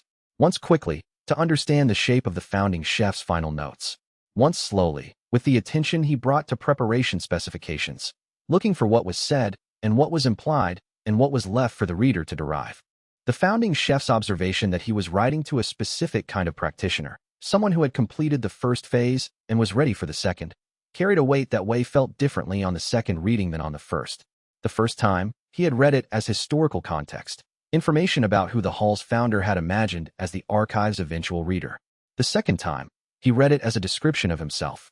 Not flattery. The founding chef was not a flattering writer, but recognition. The hall's founder had spent 30 years in the second phase of his work, building for outcomes he wouldn't see. He had written the last archive section for whoever would spend their own 30 years in the same way, starting from the foundation the founding practitioner had built. Wei was 31 years old. He had been the system host for 14 months. He had approximately 60 years of the founding chef's professional lifespan ahead of him, if he matched the timeline. The founding chef's second phase had been about deepening and expanding what the first phase had established. The monitoring network, the environmental research, the lineage documentation, all of it oriented toward answering the question rather than building more institutional infrastructure. Wei's second phase, when it came, would need to orient toward the same thing. Not building more certification standards or training programs or legal protections. Those were first phase work, and they were done, but deepening the understanding of what cultivation cooking accomplished and why, and building the practitioner network that would carry the work forward when Wei was no longer at the center of it. Gao Wenbo had built 12 deep-trained students in 30 years of second-phase work. Those 12 students had, between them, trained the lineage that eventually produced Su Muo and the formation maintenance tradition that kept the mountain facility operational and the data accumulating. 12 people, working well, over 30 years, had sustained a 300-year project. Wei looked at the kitchen, the training students at the practice stations, the 4 permanent staff, Su Muo translating in the archive room, Luo Sari working on the diagnostic methodology documentation, Xia Ruian managing the administrative structure that made all of it possible. More than 12 people. They were further along than the founding chef had been at the equivalent phase of his work. The founding chef had trusted the cultivation world to produce someone who could take the work forward. The cultivation world had apparently been more optimistic about the timeline than he had. Wei closed the archive section. The morning service was starting. The kitchen was warm. The formation was humming and communicating in its real-time language. The jade cauldron was at its mount. The first phase was complete. The second phase had already begun, without announcement, in the ordinary operation of a kitchen doing exactly what it had been designed to do. He went to cook. The founding chef had written to him across 3 centuries, trusting that the cultivation world would produce someone ready to begin the second phase, and the kitchen was running, and the work continued, and whatever the next 100 years would bring was already beginning to take shape in the daily operation of the preparation table. The founding chef's last archive section's reference to this second phase had sent Wei back through the earlier translation work with a specific question. What had the second phase actually looked like in practice? The answer, distributed across 30 years of notes, was quieter than the first phase. The first phase was construction. The hall, the archive, the system, the formation, the certification infrastructure, the training lineage. Visible, documentable, accessible. The second phase was cultivation, in the literal agricultural sense of tending to something that had been planted and waiting to see what it grew into. The founding chef's second phase notes were more reflective than his first phase notes. They described failures alongside successes. They described things that developed differently than expected, in both better and worse directions. They described the specific qualities of patience that sustained work required when the outcomes were measured in decades rather than months. One passage, from the founding chef's 58th year, stood out. I have been trying to see the work as finished. It is not finished. I find that I am relieved by this. If the work were finished, there would be nothing to do. The work is continuous because the cultivation world is continuous. It keeps encountering new problems, developing new capabilities, discovering new gaps. The work's response to these changes is not a separate project. It is the same project in a new phase. Wei sat in the archive room with this passage for a long time. He had been thinking about the hall's first year as a defined period, the construction phase, the establishment of the operational infrastructure, the legal battles, the research foundations, and thinking about whatever came next as the second phase, as if the transition was a clear point. But the founding chef's second phase notes described the transition as gradual and quiet. One day the construction work was no longer the primary activity. The maintenance and deepening work had become primary. The shift happened through accumulated attention rather than through a defined decision. Wei looked at the kitchen, the training students finishing their practice session, the evening service winding down, the formation humming in the communication register he had been learning to read for 3 months. The construction work was mostly done. The kitchen was running. The certification standard was in place. The training methodology was established. The research foundations were built. The legal protections were solid. What was left was the cultivation work, tending to what had been built, deepening the practice, developing the capabilities that would be needed for whatever came next, training the practitioners who would carry the work forward. The founding chef had spent 30 years in the second phase and had produced 12 students and 290 years of monitoring data and a last archive section addressed to the practitioner who would eventually read it. Wei looked at the passage again. The work is continuous because the cultivation world is continuous. Yes, that was right. He went to prepare tomorrow's service. The kitchen was running. The work continued. Chapter 1:21 The smoke still hung over the city when Wei reached the base of the mountain. He had run the descent in a quarter of the time it had taken to climb. Void-crossing qi burning through his legs, the jade cauldron strapped to his back, the sealed case from the celestial court tucked inside his robe against his chest. Xia Ruoyan met him at the boundary marker, her face tight, with controlled urgency. How many? He asked. Preliminary count is 40,000. She fell into step beside him. Shindao aerosolized the meridian damage compound across 5 districts. The medical saints people are doing triage, but they cannot treat everyone simultaneously. The compound degrades differently in different cultivation bases, so the treatment window for each affected cultivator is different. How long have we had the readings? The first emergency signal came through while you were still in the celestial court. 40 minutes ago. She paused. Wei, the hall's emergency supply is significant, but 40,000 is not a number any single kitchen can address alone. Wei looked at the skyline. The smoke from Shun Dao's released compound was gray-brown, hanging over the residential districts like a second sky. He could see the medical saints' white banners already deployed in 3 locations, triage stations, established fast because Hai Kongming ran the most efficient emergency response organization in cultivation society. We are not going to address it as a single kitchen, Wei said. Get me Mao Bing. Get me Huafeng. Get Miling on the supply network. I need her to contact every supplier on the continent within the next 30 minutes. He was already moving toward the city gate. And get me Qin Wuha. I need his logistics infrastructure. Qin Wuha is already mobilizing. He started when the first signal came through. He anticipated this.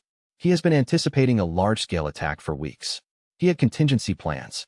Xia Ruoyan's tone was precise. Not admiration, but acknowledgement. He says he can have supply convoys moving from 3 regional depots within 2 hours. Wei calculated. 40,000 cultivators. Treatment time per cultivator depending on stage and exposure level. Production capacity across multiple cauldrons at multiple stations. It was solvable. He had solved things with worse numbers during the early crisis period. The key was not trying to do it from a single location. Mao Bing descended from the clouds 20 minutes later with his mate, both of them already in field configuration, their neck feathers raised in the alert posture that Wei recognized from combat situations. 5 districts, Wei said, without preamble. I need ingredient runs between the hall's main storage, 3 staging locations I'm going to identify in the next hour, and wherever the supply convoys deposit their loads. Can you manage a continuous circuit? We can manage 2 circuits at a time, Mao Bing said. His voice had the steady quality it always carried in genuine emergencies. No bravado, no agitation, just a practitioner assessing what was required. My mate will run the northern districts. I'll run the southern and central. That works. Wei turned to Huafeng, who had arrived from the main gate in a controlled sprint, a portable formation toolkit hanging from his belt. I need cauldron stations. 5 of them, distributed across the affected districts. Every station needs a tier, 4 cauldron minimum. Raid the training program's reserves if you have to. There's a supply depot on the eastern edge that has 8 tier, 4 cauldrons in storage, Huafeng said immediately. Earmarked for the new branch expansion. Should I redirect them? Do it. Huafeng was already moving. Miling's voice came through the communication formation 10 minutes later, crisp and fast. She had been managing the Heaven Feeding Hall's ingredient supply network since the restoration began, and her supplier relationships extended across the continent through the Alliance's logistics structure. I've contacted 7 regional suppliers, she said. 3 can move within 2 hours. 2 more within 4. The Continental main supplier is mobilizing a priority shipment that will reach the nearest rail formation hub by evening. Which compounds do I need most?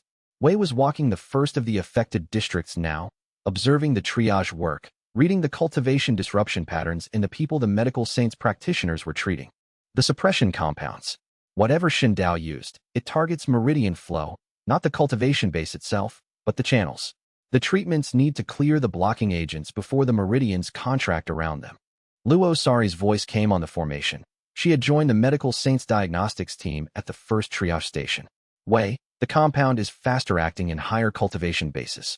Your foundation establishment stage practitioners have the longest window. Core formation and above have 3 to 5 hours before permanent meridian narrowing begins. That changed the priority structure. Target the high-stage cultivators first, Wei said. Foundation establishment practitioners have time. Nascent soul and above are the critical window. He reached the first cauldron station. Huafeng had deployed faster than Wei had expected. The tier for cauldron already set up in the central square of the eastern district, a formation circle established around it for environmental stability. 2 of the training program's advanced students were there, looking at Wei with the quiet attention of people who understood the scale of what was happening and were waiting for direction. Who are you? Wei asked the first one. Fanyanli, Eastern Shore certification, 6 months of field practice. She had the calm of someone who had worked in genuine emergencies before. I can run tier 3 treatments. Standard suppression clearing. You're running this station.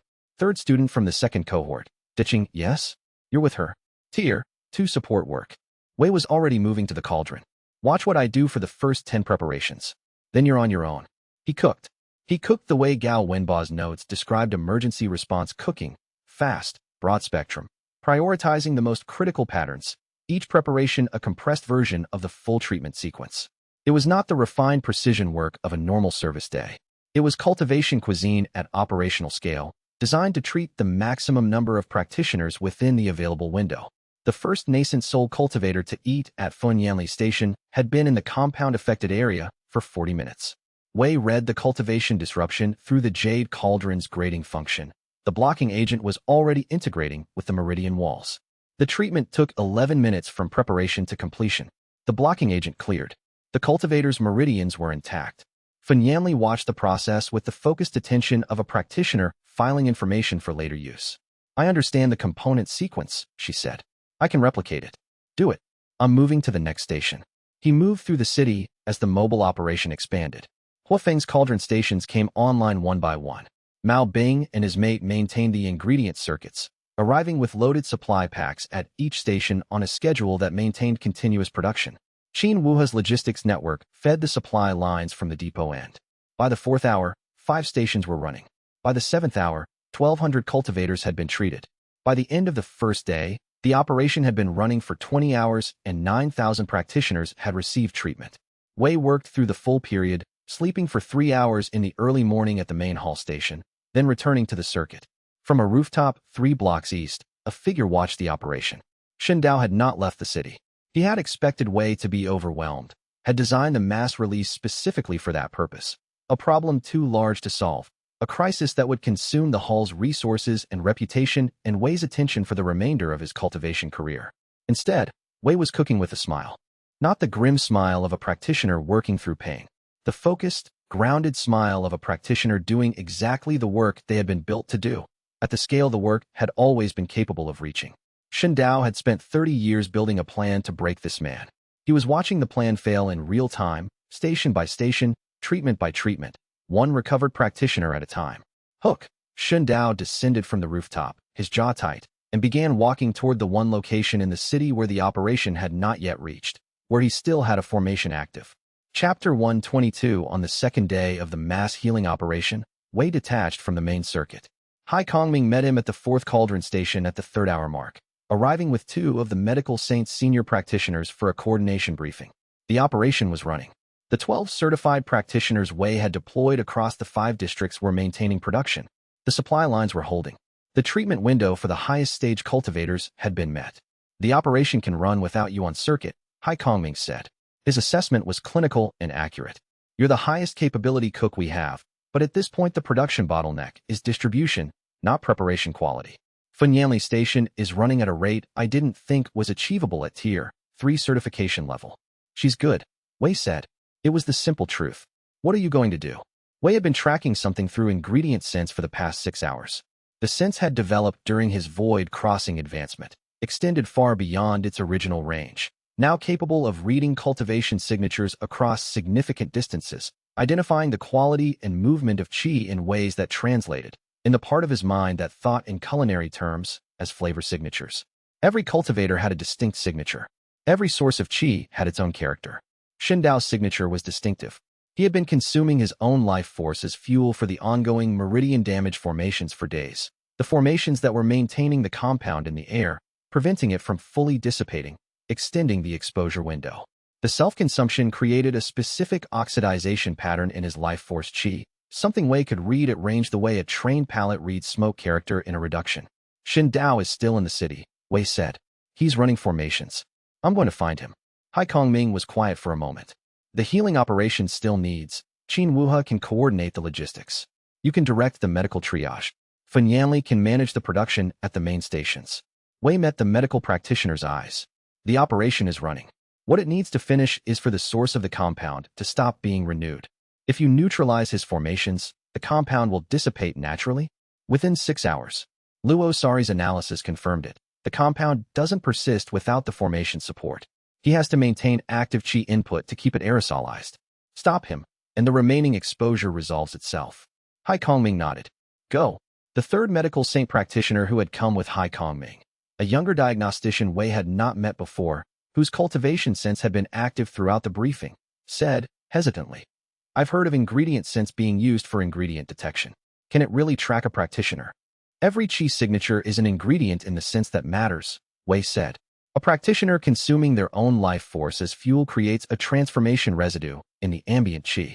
Once you've read that signature, you can follow it the same way you follow a reduction sauce. The source is always detectable in the concentration. The diagnostician looked at him with the expression of someone filing a significant observation for later documentation. Wei moved through the city on foot.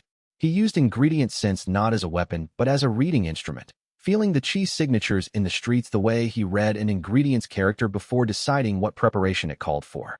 The city's qi flow was disrupted by the formations, the channels bent and redirected by Dao's configuration. But underneath the disruption was the source signature, and Wei could follow it the way he followed the scent of a specific herb in a complex broth.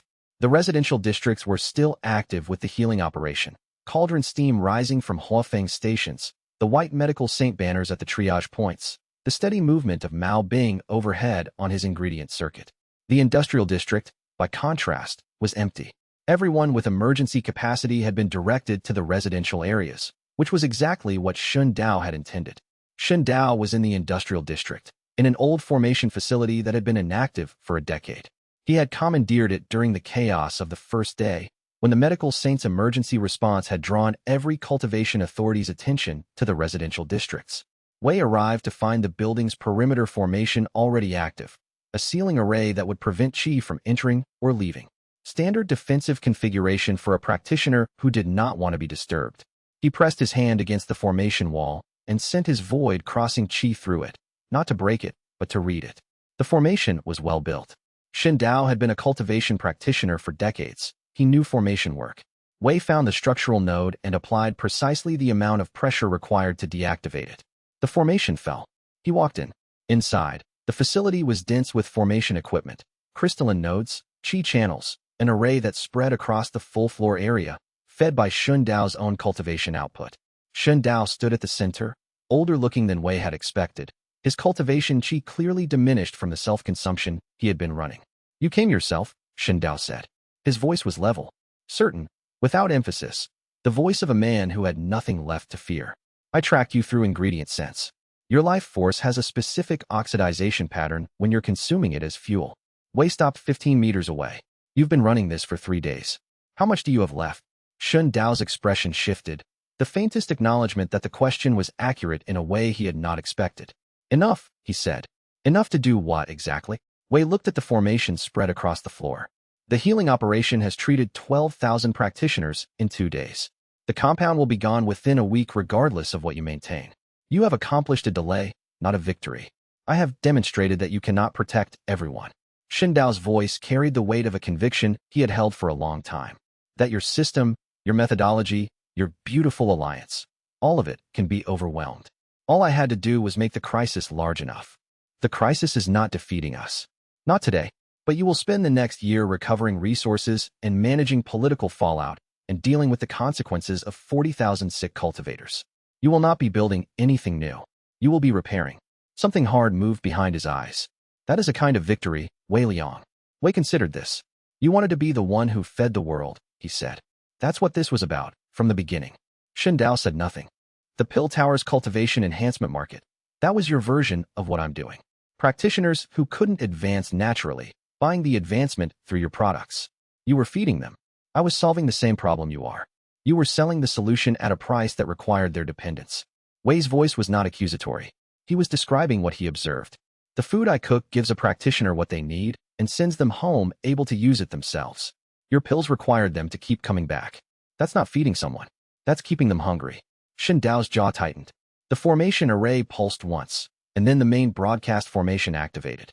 A wide-range signal, the kind used for major cultivation world announcements, projected Shun Dao's voice and Wei's image simultaneously across every communication formation in the region. "If you want to stop me," Shun Dao's broadcast said, "cook." He had planned for this. A sealed culinary arena was rising from the formation nodes, the crystalline walls of a combat cuisine space, the kind used for formal culinary challenges, rising around both of them with a speed that indicated Shun Dao had preloaded the configuration. The broadcast was live. Every cultivator on the continent could see what was happening. "Hook." Wei looked at the forming walls, looked at Shun Dao, and said, "All right." He set the jade cauldron down on the facility floor, and it rang against the stone with a sound like a kitchen bell starting a service, and outside, 4,000,000 cultivators leaned toward their formation displays to watch. Chapter 123. The arena solidified around them in the shape of a kitchen. Not by accident, Shun Dao had designed it deliberately, an architectural declaration of what this confrontation was supposed to be. 2 cooking stations, mirror-positioned, each equipped with a tier, 5 cauldron, 2 preparation surfaces, standard ingredient storage. The broadcast formation projected their images across the continent, and the arena's atmospheric formations made the space visible to observers gathered outside within minutes. Wei had not cooked in a culinary arena before. The cultivation world held formal culinary competitions occasionally, staged events for entertainment and prestige, judged by panels of high-ranking practitioners. He had declined every invitation to participate, not from arrogance, but from a clear sense that competition was not what cultivation cuisine was for. Shun Dao understood this. That was why he had set up the arena. If Wei Liang wins, Shun Dao's voice was projected to the observers outside, his back to the audience as he arranged his station. "The healing operation continues under his methodology. If I win, the continent acknowledges that cultivation enhancement through my approach produces superior results. You're asking the continent to watch a single cooking contest decide that question," Wei said. "I'm asking it to watch the evidence." Shun Dao turned. His ingredients were already laid out. Several varieties Wei recognized from Pill Tower production protocols, cultivation herbs that were normally combined in alchemical processes rather than culinary ones. And with them, several that were clearly alchemy reagents, not food ingredients at all. "Those are pill reagents," Wei said. "Combined with food ingredients, they produce dishes that grant power." Shun Dao's voice was even, not defensive, the voice of a practitioner presenting a methodology he believed in. "The power is real. The advancement is real. I have years of data. The advancement is real and the dependency is real, Wei said. I've treated practitioners in the past week who were on your products. The withdrawal from the reagent-enhanced compounds mirrors addiction patterns in dangerous substances. All advancement has a cost. Not this kind. The contest began by the arena's timer, a 30-minute first course, then assessment, then a second course. The audience outside had grown to several hundred within 10 minutes of the broadcast activation. Practitioners who had rushed to observe what the formation signal indicated was a significant cultivation event. Outside the arena, through the crystal walls, Wei could see faces he recognized.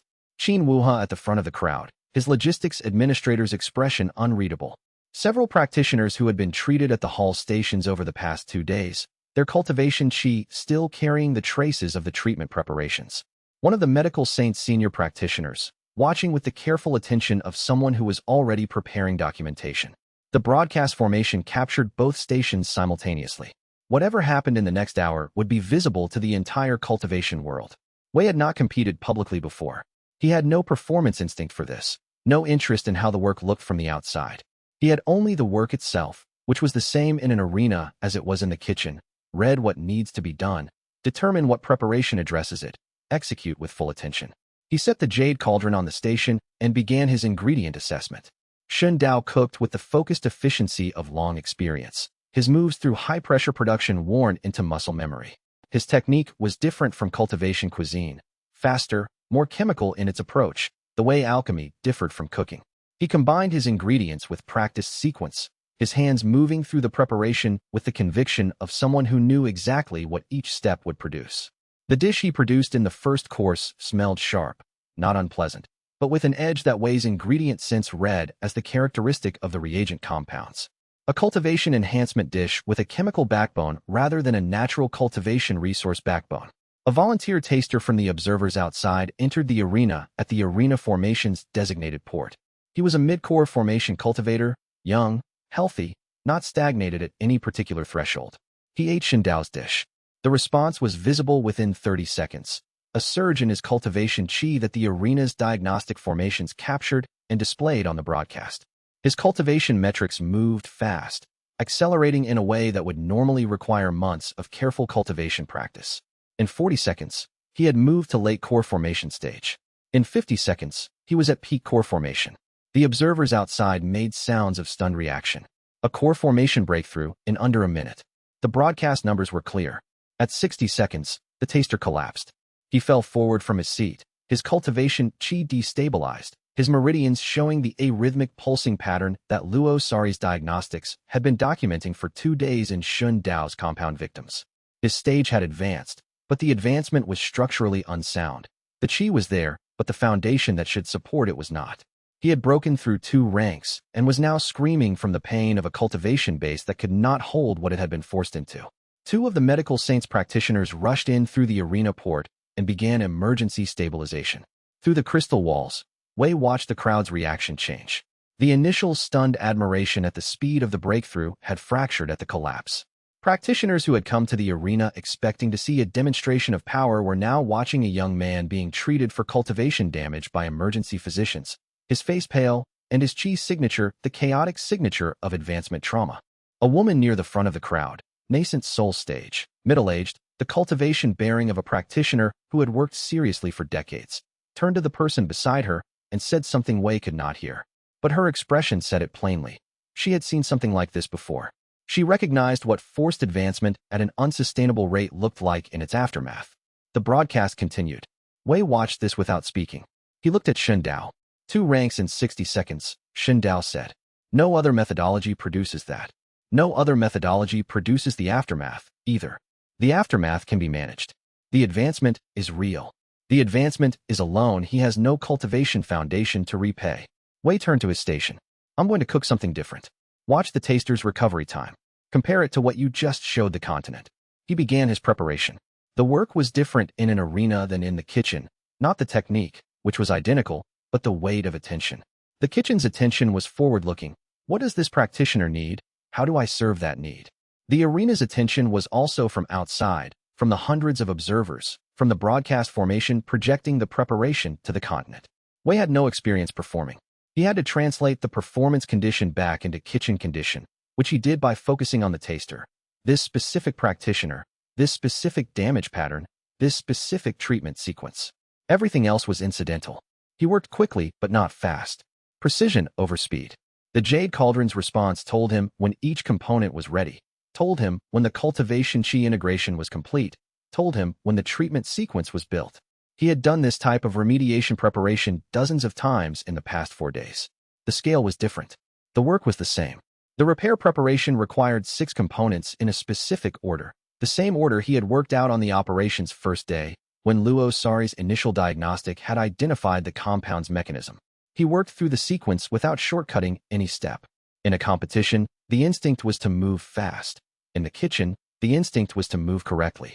He moved correctly. Across the kitchen, Xindao watched while he prepared. Wei did not watch back. He read the taster's cultivation damage pattern through the Jade Cauldron's assessment as the preparation came together, calibrated the last component to the specific degree of meridian disruption present, and completed the course. Hook. Behind him, Xindao reached for his second course ingredients and added 3 reagent compounds Wei had not seen before, overdosing the formula, working to produce something powerful enough to answer what he could already see coming in Wei's hands. The smell that rose from Xindao's station was wrong. Acrid at the edges, the chemical smell of a compound being pushed further than its own chemistry was designed to go. Chapter 124. Wei did not start with the celestial court case.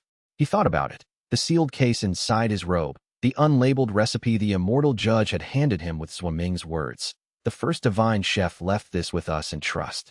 He had not opened the case yet.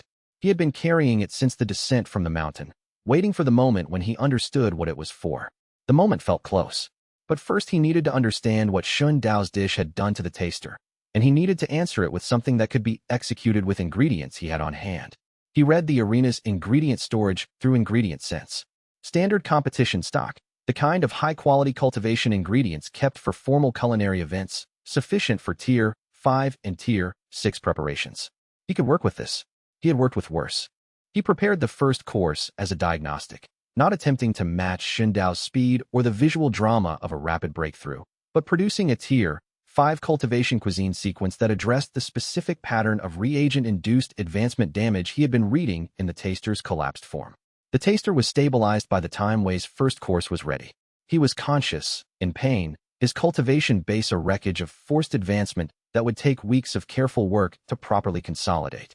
Wei walked the dish to him. "This is not going to be dramatic," Wei said, quietly enough that the broadcast formation's ambient pickup might not capture it. "It's going to fix what was broken. It will take about 20 minutes. The taster looked at him with the eyes of a practitioner in genuine distress. He ate. The repair began, visible in the arena's diagnostic display, a slow and methodical restructuring of the cultivation base that the rapid advancement had overwhelmed. Not dramatic. Careful. By the 20-minute mark, the taster's cultivation metrics had stabilized at a level between his original mid-core formation and the forced late-core formation, a consolidation point his foundation could actually support. He advanced, Wei said to the broadcast. Not as fast as Xindao's dish. But he'll wake up tomorrow and still be at this stage. He'll cultivate from this point normally. The advancement will hold. He walked back to his station. The taster was sitting upright by this point, still pale, his cultivation chi running at a stable, if low output. He was looking at his hands the way practitioners look when they are monitoring their internal state, checking if what they just experienced matches what they expected to experience. "How do you feel?" Wei asked. "Better than 5 minutes ago," the taster said. "The pain is gone. I can feel where the meridians were disrupted. There's still some roughness, but it's not screaming at me anymore." He paused. "What stage am I at?" "Consolidated mid to late core formation. Your body chose a stable point between where you started and where the forced advancement pushed you. You have real advancement from this. Not the maximum the other dish tried to produce, but advancement your cultivation base can maintain." The taster considered this. "I'll take that." Wei nodded and returned to his station. "I know what you're building toward," Xindao said from across the kitchen. He was preparing his second course ingredients with a focused intensity that made clear he had been building toward this moment for months. "You're going to produce something extraordinary. The system is going to do something impressive. And you're going to stand there and tell the continent that slow and sustainable is better than fast and powerful. I'm going to demonstrate it." Demonstrations don't change people's minds when the alternative gave them 2 ranks of advancement in 60 seconds. The alternative gave that man 2 ranks in a medical emergency. Demonstrations of that quality tend to be persuasive. Power is persuasive, Xianxia said. You have not spent 30 years selling to cultivation practitioners. I have. What they want is advancement. They want the number to go up. They will accept costs they would not accept in other contexts because cultivation advancement is the central ambition of their lives. His hands moved steadily through his preparation, unhesitating. You showed them recovery. Recovery is not what they came to see. I showed them a taster who collapsed and is now stable, Wei said. I showed them a taster who will wake up tomorrow with a cultivation base he can build on. The two images together are the demonstration. He paused. Give them the second image without the first, and you have propaganda. Give them both in sequence, and you have evidence. Xianxia said nothing for a moment. His hands had not stopped moving through his preparation, but the pace of the movement changed, the rhythm of someone recalibrating. You believe the cultivation world will make the right choice if given clear information, he said. I believe the cultivation world contains practitioners who have been stagnating at barriers for years and who desperately want something that works, Wei said. When they see what works and what doesn't, they will choose correctly. They're not choosing between ideologies. They're choosing between outcomes. And the practitioners who just want the fastest advancement regardless of the cost. Those exist, Wei said. They're not who I'm cooking for. The arena timer indicated the second course beginning. Xianxia moved to his station with a precision that indicated he had been holding back in the first course. His second course preparation was faster, more complex, the reagent combinations more elaborate. The smell from his station had the sharp edge of something that was straining against its own chemistry. Wei reached inside his robe. He opened the sealed case. The recipe inside was handwritten on a material he did not recognize. Not cultivation paper, not silk. Something with a faint luminescence that the jade cauldron responded to with a resonance Wei felt in his hands. He read the recipe. Once quickly, then again slowly. It was a Tier 9 preparation. The system identified it when Wei held the recipe near the cauldron. Sovereign's Last Supper. Tier 9 cultivation cuisine. First recorded preparation, origin period. Authentic documentation confirmed. He read the ingredient list carefully. The 9 primary ingredients had specific notations beside each one. Not just the ingredient name, but the character of the specimen required. Not generic Tier 8 spirit herbs, but specific cultivation character requirements. The herb grown in particular qi environments, harvested at specific development stages, prepared in particular sequences. The recipe had been written for a cook with deep ingredient knowledge, which meant for someone who could read the cultivation character of each specimen directly rather than relying on category classification. He could do that. He had been doing it for 2 years. He had most of them. The arena's competition stock contained 6 of the 9 primary ingredients, and his own supply kit carried 2 more.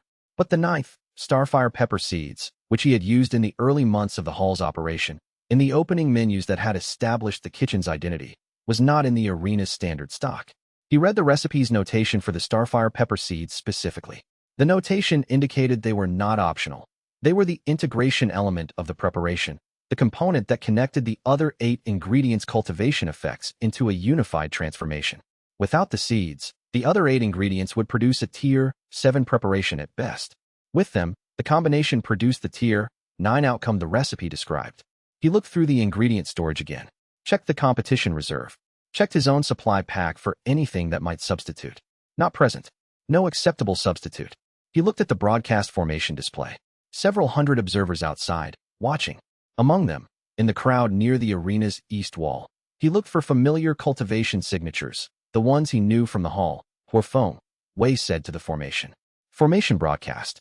I need starfire pepper seeds. 1 seed is sufficient. Does anyone in range have?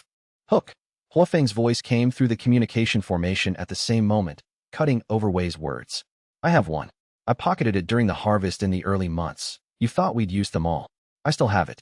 I have been carrying it for 2 years, and I never threw it away. Deploying through the arena port now. Across the kitchen, Xianxia looked up from his second course preparation, and for the first time, something in his expression was uncertain. Chapter 125. The seed arrived through the arena port in Huofeng's sealed ingredient case, and Wei felt through ingredient sense that it was exactly what he needed. 1 starfire pepper seed, fully mature, the cultivation energy in it rich and dense from years of sitting in Huofeng's personal storage, accumulating rather than dissipating. Sometimes the small things a person kept without knowing why turned out to be exactly what the moment required. Through the crystal walls, Wei saw Huofeng in the crowd, watching. The practitioner had a formation engineer's expression, the particular attentiveness of someone watching a high-stress system and assessing its stability. Wei held up the seed so Huafeng could see it. Huafeng gave a short nod. Go. He took the seed from the case and held it for a moment, reading it directly the way he read every ingredient before beginning a preparation. The cultivation character of this particular seed, grown in the hall's early ingredient garden, harvested in the months when the kitchen was first finding its operational rhythm, carried in a practitioner's personal storage for 2 years since, was specific and complete. It had not lost anything in the storage period. It had, if anything, become more itself. He added it to his preparation. The Sovereign's Last Supper had 9 primary components and 4 integration sequences. The recipe described a preparation process that the original divine chef had designed to address the cultivation needs of practitioners at the highest stages, a dish that did not just support advancement, but fundamentally reconfigured the practitioner's relationship to their cultivation qi, shifting the nature of the cultivation itself rather than adding to its quantity. Wei had never attempted a tier 9 preparation. The jade cauldron rang differently as he worked, a deeper resonance, like a bell that had been waiting to sound this particular note for a very long time. He had done everything up to this threshold, had worked at the highest end of tier 7 and into the lower range of tier 8. This was different in kind, not just in degree. The preparation required a level of qi integration between the cook and the cauldron that the lower tiers did not demand. The tier 9 preparation was not a more complex version of what he had done before. It was a different type of work. He adjusted to it the way he adjusted to every new preparation. Read what it required, meet the requirement, trust the jade cauldron to tell him when the integration was correct. The cauldron's resonance confirmed each component as it came into the preparation. The 9 ingredients were not just combined, but transformed in sequence, each one developing the cultivation character established by the one before. The preparation building a structure that was greater than its components in the specific way that the old master's records had always described the highest level work. Across the kitchen, Shun Dao was working with increasing desperation. Wei could see it in the way his hands moved, faster, less precise, compensating with quantity of reagent what he was losing in quality of composition. The smell from his station had become acrid, the sharp chemistry of compounds being pushed past their stable combination points. The observers outside were watching both stations. The broadcast formation showed both preparations in progress, the arena's diagnostic systems capturing the qi output from each cauldron. Shin Dao's cauldron was putting out enormous qi numbers, the raw cultivation enhancement that his reagent-boosted preparations always produced, impressive in volume, dramatic in its diagnostic display. Numbers that looked like power. Wei's preparation was quieter in its qi signature. Not absent, the tier 9 preparation was consuming ingredient cultivation energy at a rate Wei had never worked with before, the jade cauldron managing the transformation with a depth that he felt as physical weight in the working. But the output was not the same kind of measurable surge. It was more like the difference between a lamp and sunlight. One could be quantified and the other was just present in everything. The aroma reached the arena walls before the preparation was half complete. Wei noticed it happening. Noticed it because the formation crystal in the arena's north wall, which had been showing a faint crack from the stress of Shun Dao's reagent chemical output, stopped vibrating. The aroma from the Sovereign's Last Supper contained cultivation qi in a form that the arena's construction formations apparently found stabilizing rather than stressful.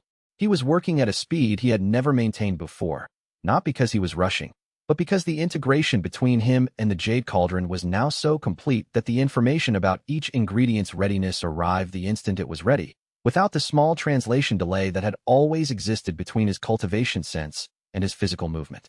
The preparation sequence was faster because the feedback loop was faster. He moved from component to component with the efficiency of someone reduced to a single purpose, a cook, working. Then the observers outside began to move. Not in alarm, in the opposite direction. Practitioners who had been at the crowd's edge pressing closer, drawn by something they were responding to before they consciously identified what was happening. The broadcast captured their movement. Faces turning toward the arena walls with expressions that Wei recognized. The expression of a practitioner suddenly remembering why they had started cultivating in the first place. "What is that smell?" someone said on the broadcast's ambient audio. A nascent soul elder at the front of the observers turned from Shun Dao's visible station, his dish nearly ready, enormous and powerful and chemically complex, and instead looked at Wei's station, where a much simpler-appearing preparation was emanating something the elder's cultivation sense apparently found more compelling than the dramatic qi surge on the other side. Shin Dao noticed this. Wei watched his face. Shin Dao reached for his final reagent addition, 3 compounds that Wei had assessed as clearly overdosed, designed to push his preparation's chi output past any comparison point Wei could achieve. It was the move of a man who understood that he was losing the attention competition and was attempting to recapture it with raw numbers. He combined the compounds. The cauldron cracked. Not catastrophically, not an explosion, just the crystalline fracture of a Tier 5 cauldron that had been pushed past its safe operating range by reagent chemistry exceeding its construction tolerances. The crack ran from the base to the rim in a single clean line, and the preparation inside became unstable in the way that a formation structure becomes unstable when its core node breaks. Shen Dao stepped back from the cauldron, staring at it. The broadcast captured the moment. The crack was visible on every formation display across the continent. Wei finished his preparation. The sovereign's last supper sat in the jade cauldron in portions for 12. The recipe had been designed for a formal dining service, not a single taster. The aroma filled the arena completely now, and through the arena walls, the observers fell into a quiet that Wei recognized from his most successful kitchen services. The quiet of practitioners who had stopped thinking about what they were going to say next and were simply present. He walked a portion to the second taster, who had entered the arena nervously, watching Shen Dao's cracked cauldron with an expression of clear relief that he was on Wei's side of the kitchen. The taster ate in silence. Then he sat very still. Then he said, very quietly, "I've been trying to reach late core formation for 4 years." He looked at the arena's diagnostic display. He was at early nascent soul. Hook. Shen Dao stared at the diagnostic display, then at his cracked cauldron, then at Wei, and something in his face shifted. Not the face of a man planning his next move, but the face of someone confronting the impossible, struggling to understand what that meant.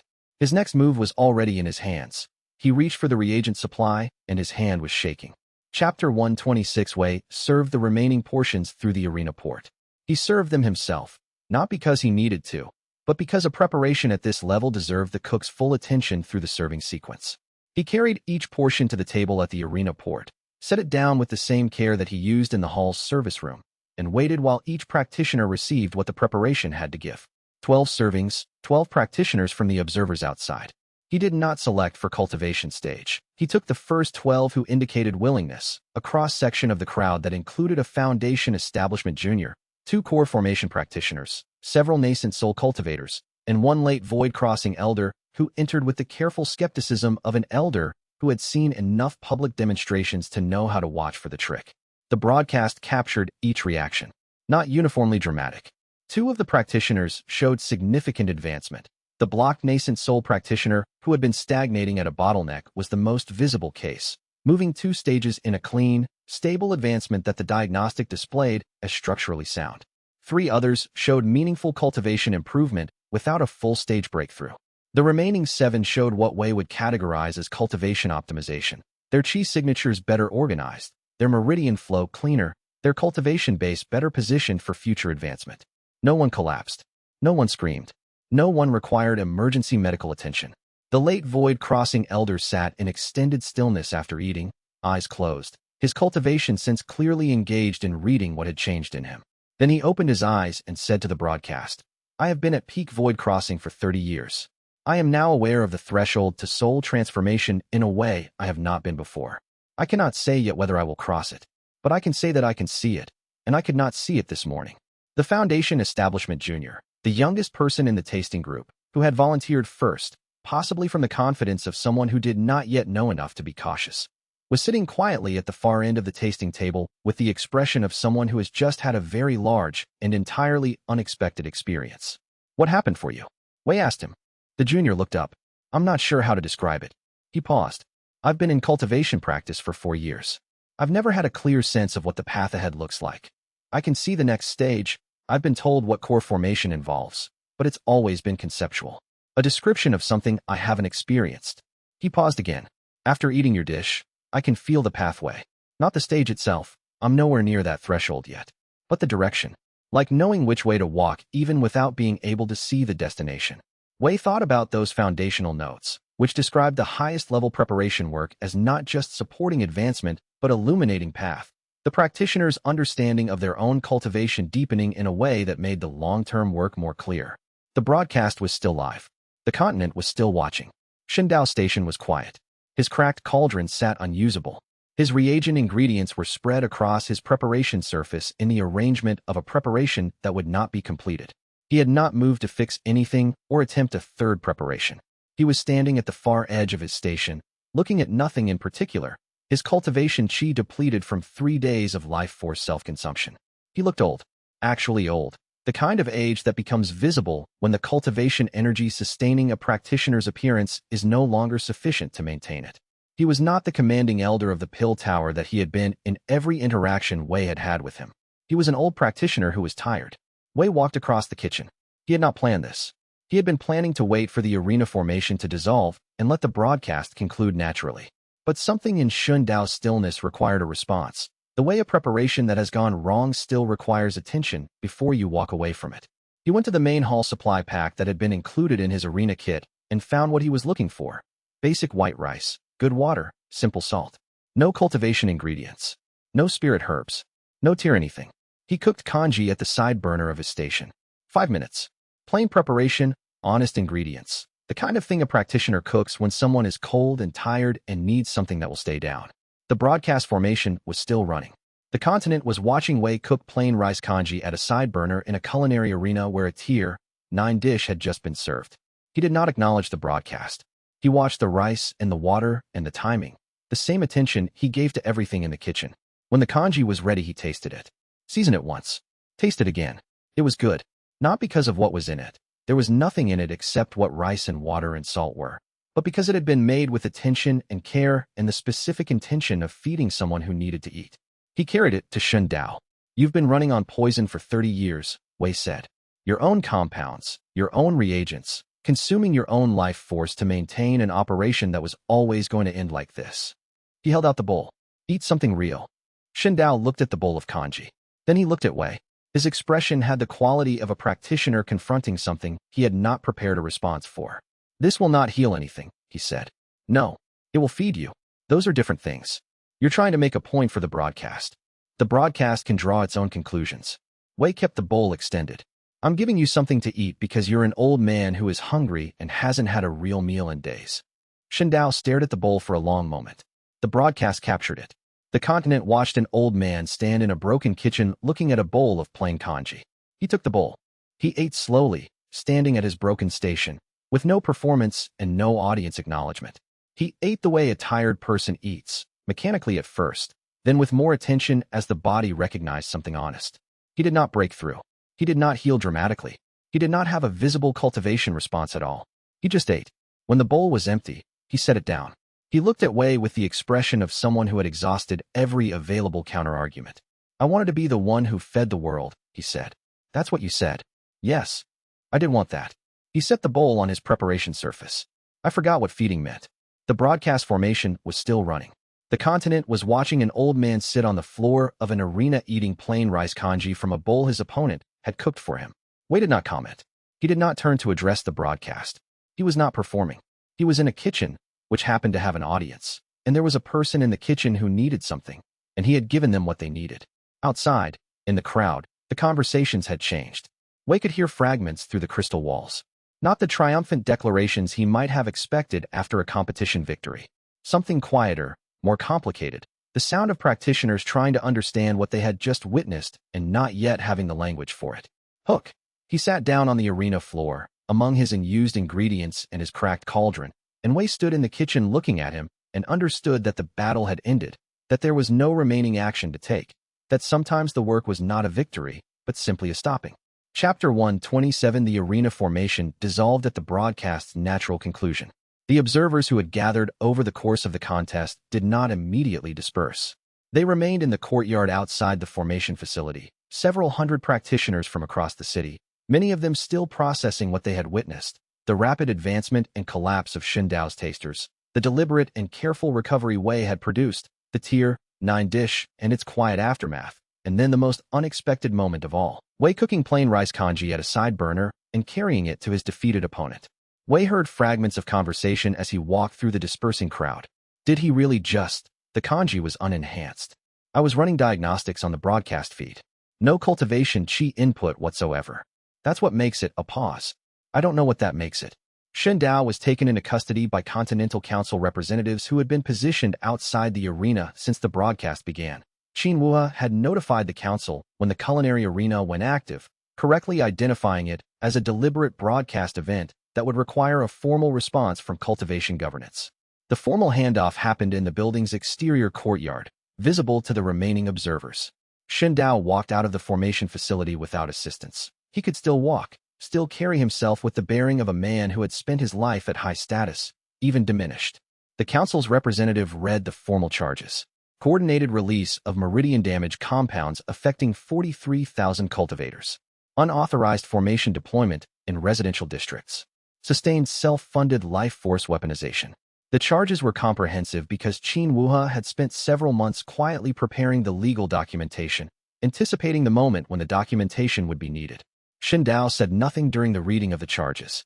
Wei stood nearby, not at the center of the handoff, but close enough to observe it. Xia Run was beside him, and Horfeng, and Mao Bing, who had landed in the courtyard when the arena formation fell, his mate beside him, both of them watching with the alert watchfulness of cultivation beasts who understood that a significant event had concluded. The council's representative finished the charges and asked for Xianxia's formal response. Xianxia said, "I do not contest the charges." It was a practitioner's acknowledgement of fact, not an apology, not a defense, just a statement that the facts were what they were, and he had no position to contest them from.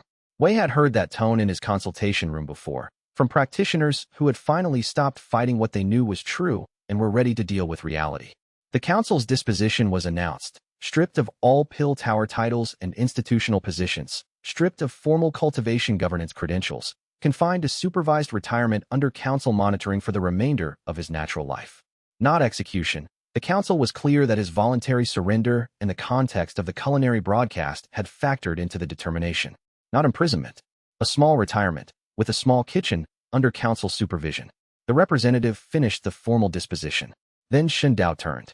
He turned toward Wei specifically, passing over the representatives, passing over the observers, finding Wei at the edge of the courtyard with the intention of finishing one thing before he left. "I wanted to be the one who fed the world," he said. "I told you that in the arena, and it was true. What I didn't say was what I meant by fed. I meant sustained, dependent, returning for more.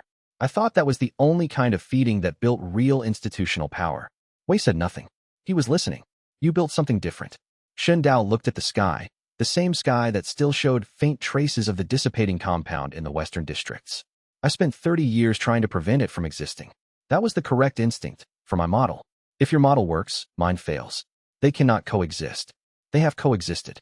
The cultivation world has been treating practitioners with both approaches for years. Your model has been winning." His voice was even. "I know the data. I had access to the same research the Medical Saints Network publishes. I knew what the outcomes showed." He paused. "I kept thinking I could find a different framing, a different argument, a different scale of demonstration that would change what the data said." He looked at his hands. "I couldn't." The council's representatives indicated the time for departure.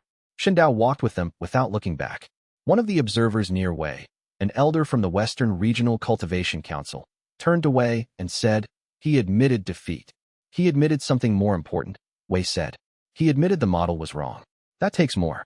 He walked back toward the city, toward the healing operation that was still running, toward the 40,000 practitioners who needed the work to continue regardless of what had concluded in the courtyard. Qin Wuhe fell into step beside him as he reached the main thoroughfare. The council's response will generate a formal acknowledgement of the Heaven Feeding Hall's role in the mass healing operation, Qin Wuhe said. He was reading from his administrative formation, the logistics display he carried at all times. "The Medical Saints Network has already submitted preliminary documentation to the Cultivation Governance Registry. You'll receive a formal commendation." "I don't need a commendation. I need the supply network restocked." "That is also happening. The ingredient suppliers have been notified. The transport formations are already running return shipments." He paused. "Wei." The broadcast was seen by approximately 4 million practitioners across the continent. "The analysis of the two methodologies, your approach versus Xianxia's, is going to be the dominant conversation in the cultivation world for the next several months." "Let it be. The data speaks for itself." "Yes," Qin Wuhe agreed. "That is precisely why it will be the dominant conversation. The data has never spoken this clearly before." He looked at the healing operation stations ahead, where the cauldron steam was still rising. "What did he say to you?" "At the handoff." Wei didn't answer immediately. "Something I'll think about for a while," he said. They walked in silence for a few steps.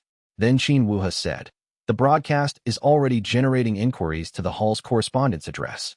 Practitioners who saw the arena dish's diagnostic effects want to know if they can receive a similar preparation. Add them to the waiting list. The normal intake process. The waiting list is currently at 387 practitioners. Then the work continues. Wei looked at the nearest cauldron station, where Fun Yanli's crew was still producing treatment preparations for the last of the mass poisoning cases. The operation had built something. Not just the infrastructure to address the immediate crisis, but the demonstrated capacity to operate at scale, with certified practitioners running independent stations, with the supply network moving at the speed of genuine emergency. That capacity would not disappear when the emergency ended. It would come with them into whatever the next phase was. The work continues, Qin Wuhe agreed. He paused, which was unlike Qin Wuhe, whose communication was generally continuous and organized. There is one additional item. The Continental Council has requested a formal account of the Tier 9 arena preparation for the cultivation governance record. They want documentation of a Tier 9 preparation being executed in a public context, with observer records and diagnostic data. Luo Sari has the diagnostic data from the arena broadcast. The observer records are available through the Broadcast Formation Archive. Wei considered, I'll write the preparation account myself. The technique documentation should come from the practitioner who executed it. When will you have time? After the healing operation is complete. Before the Academy's first class. He looked at the hall's main entrance ahead. The documentation is part of the work. The preparation that no one documents is only as good as one person's memory. The preparation that's in the record can teach. Hook, at the handoff, as Shun Dao walked away with the council representatives, he turned once more and said one thing. If I had been your student instead of a Pill Tower elder, do you think it would have gone differently? Wei paused for a moment, then answered honestly. Yes. But so would I. Chapter 128. On the fourth day after the culinary arena, the last of the mass poisoning cases was cleared. 43,000 cultivators treated. 4 days of continuous operation. The Heaven Feeding Hall's certified practitioners and the Medical Saints Network had worked in coordinated shifts, and when the final monitoring report came in from Luo Sari's diagnostic team, the numbers were unambiguous. 0 fatalities. 217 cultivators with residual meridian narrowing that would require ongoing treatment over the following months. All others fully recovered, many with cultivation improvements beyond their pre-poisoning baseline due to the nature of the treatment preparations. Hai Kongming sent a summary report with a single additional notation at the bottom. Your operation treated 43,000 practitioners in 96 hours. The largest comparable emergency cultivation response in recorded history treated 22,000 in 2 weeks. The methodology documentation from this event should be preserved as reference material for future responses. Wei read this in the archive room at the hall, sitting at the founding chef's desk. He was tired in the deep way that comes from sustained high-output work, not the superficial tiredness of a long day, but the cellular tiredness of a practitioner who has burned through their reserves at scale. He was also, in a way he had not fully processed, different. The jade cauldron sat on the archive desk beside him. He had set it down there because the archive room was where he thought, where he reviewed the founding chef's notes and connected the day's work to the longer trajectory of the kitchen's purpose. He noticed that the cauldron's qi signature, which he had always been able to read distinctly from his own cultivation qi, was harder to distinguish from his own signature now. Not identical, but close enough that the boundary between them felt different than it had before the sovereign's Last Supper. He held his hand over the cauldron and ran a light assessment through ingredient sense. The response was interior, not the response of reading something external, but the response of a practitioner assessing their own cultivation state. The cauldron was inside the assessment boundary. He put this observation aside for Luo Sari's diagnostic. Luo Sari appeared in the doorway. The monitoring data from the past 4 days is ready. I need to review it with you. Come in. She sat across from him with the data display and spent 20 minutes walking through the cultivation metrics from the emergency operation. Wei's personal cultivation numbers were at the bottom of the report. She had flagged them separately. Your void crossing stage consolidated to mid-stage during the operation, she said. The sustained high-output preparation work, 60-plus hours of Tier 6 and Tier 7 level cooking, accelerated the consolidation beyond the expected timeline. How far beyond? 3 to 4 months of normal timeline, compressed into 4 days of emergency work. She set down the display. And there is something else. She hesitated, unusual for Luo Sari, who did not generally hesitate. The Tier 9 preparation you cooked in the arena. The Jade Cauldron's post-service diagnostic shows a response pattern I have not seen before. What pattern? The Jade Cauldron has fully integrated with your cultivation qi. Not as a tool, I mean structurally. The cultivation chi circulating through you and the chi signature of the jade cauldron are now the same signature. It has become part of your cultivation base. Wei absorbed this. The Tier 9 dish required that level of chi integration to execute correctly, he said, more to himself than to Luo Sari. The recipe described a merging of the practitioner's cultivation intent with the cauldron's transformation capacity. Yes, I believe the Sovereign's Last Supper was designed to complete that integration as part of its preparation process. The dish was not just food. It was a cultivation advancement mechanism for the cook. That's in the cookbook, Wei said. The founding chef's preparation notes, not the one I cooked in the arena, the ones in the cookbook Guan brought. The 7th recipe specifically says, the dish does not need to be eaten. The cooking is the completion. He paused. I read that and didn't understand it. I think I understand it now. The act of making the preparation is the cultivation event, Luo Sari said. Not the consuming. Yes, the highest level cultivation cuisine is a practice for the cook, not just the eater. He thought about those core documents, about the sections on the cook's own advancement. Gao Wenbo had understood this. He had written about it as theory, as something he had observed at the edges of his own experience, but had not been able to fully document. Wei looked at the jade cauldron, sitting in its place in the kitchen. It felt different now, not as a tool he was using, but as something continuous with himself. The way a practitioner's meridians feel not as channels they are working, but as part of themselves. The cauldron was part of him now. The cooking was part of him now. He had not needed to seek the advancement. The work had produced it. He thought about the founding practitioner's personal journals, the sections documenting his own cultivation development over 30 years, the observations about how the preparation work and the practitioner's cultivation were not separate activities, but the same activity viewed from 2 angles. The founding chef had written, I do not cultivate by sitting in closed practice. I cultivate by cooking. Every preparation that correctly channels cultivation chi through the ingredients and into the practitioner is also a cultivation event for the cook. The chi does not only move outward. It moves through the practitioner first. Wei had read this early in his tenure. He had understood it conceptually.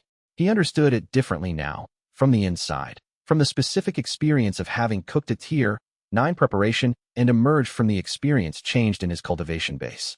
This was what the original master had been trying to transmit. Not just the methodology, but the practitioner's direct experience of what the methodology actually was. He added a note to the archive documentation of the emergency operation, flagged for the research publication that would eventually document the event. The cook's advancement during high-output service periods is not incidental to the work, but continuous with it. The practitioner who maintains the service is being cultivated by the service. This mechanism requires documentation for future training program curriculum. He ran the complete diagnostic on himself, then sat with the results in extended silence. The Jade Cauldron's integration was at a stage the diagnostic described as substantial, not complete. The integration Luo Sari would later describe after the tribulation, where the chi signatures became indistinguishable. But more than functional, more than operational partnership. The cauldron had been Wei's primary working instrument for more than a year. Something in the sustained daily use at high intensity had moved the relationship past tool and practitioner into something the old records described, in a single oblique passage, as the preparation state that precedes the practitioner's final advancement. The founding chef had never reached that state. He had written about it as something he could see ahead of him and had not reached before his strength failed. Wei was at the beginning of it. Above the hall, the sky had been clear since the morning of the 3rd day. But in the late afternoon of the 4th day, Zhuoming appeared at the hall's main entrance, walking in from the courtyard with the unhurried movement of someone choosing not to show his haste. The Celestial Court's ambient monitoring has been indicating something interesting for the past 2 days, Zhuoming said, sitting across from Wei at the kitchen table where the evaluation always seemed to happen. The integration the Jade Cauldron has undergone in you is a known event in the original records. It happened twice before in the record's documented history. To whom? To practitioners who were approaching what the original records call the tribulation transcendence threshold. Zhuoming's expression was its standard careful neutrality. I am here as a witness, not an opponent. The Celestial Court's judgment is registered. What comes next is yours. Wei understood. The tribulation, he said. It forms when the practitioner is ready, Zhuoming said. I would suggest completing the morning service first. In my experience, major cultivation events proceed better when the practitioner has eaten. Wei looked out the kitchen window. The sky was clear. For now. Hook. The heavenly tribulation formed above the hall at mid-morning the following day. Dark clouds appearing in a clear sky over a perfectly sunny city, with a precision that indicated intentionality rather than weather. and the jade cauldron rang in Wei's soul before any physical sound reached his ears. Chapter 129. The tribulation clouds covered the hall's courtyard in a formation that Wei recognized from cultivation theory texts. The classic thunder arc configuration, 5 layers of clouds stacked in descending density, the lowest layer almost close enough to touch the hall's roof. Wei had started the morning service anyway. Zhuoming had been right about this. The service ran better when the practitioner was grounded, and Wei was most grounded in the kitchen. He had briefed Fin Yanli and the other certified practitioners on what was happening, not to alarm them, but because they needed to understand that the hall was going to have an unusual morning and they should continue the service regardless of what the sky was doing.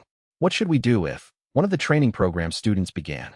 Continue the preparation you are working on, Wei said. If a strike hits near your station, step back and assess. If the preparation is salvageable, continue. If not, document what happened and start the next preparation. The service is the priority. The student looked at the clouds outside the kitchen window, then back at Wei. You're going to cook through a tribulation. The tribulation is not going to stop me from serving the morning's appointments. He paused.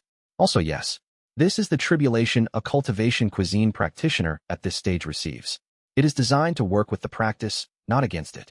He had been thinking about this since Zhuoming's visit the previous afternoon. The specific form that tribulation took for a practitioner whose cultivation was built around the preparation work. It would not be lightning in a void. It would be lightning in a kitchen, which was a different thing entirely.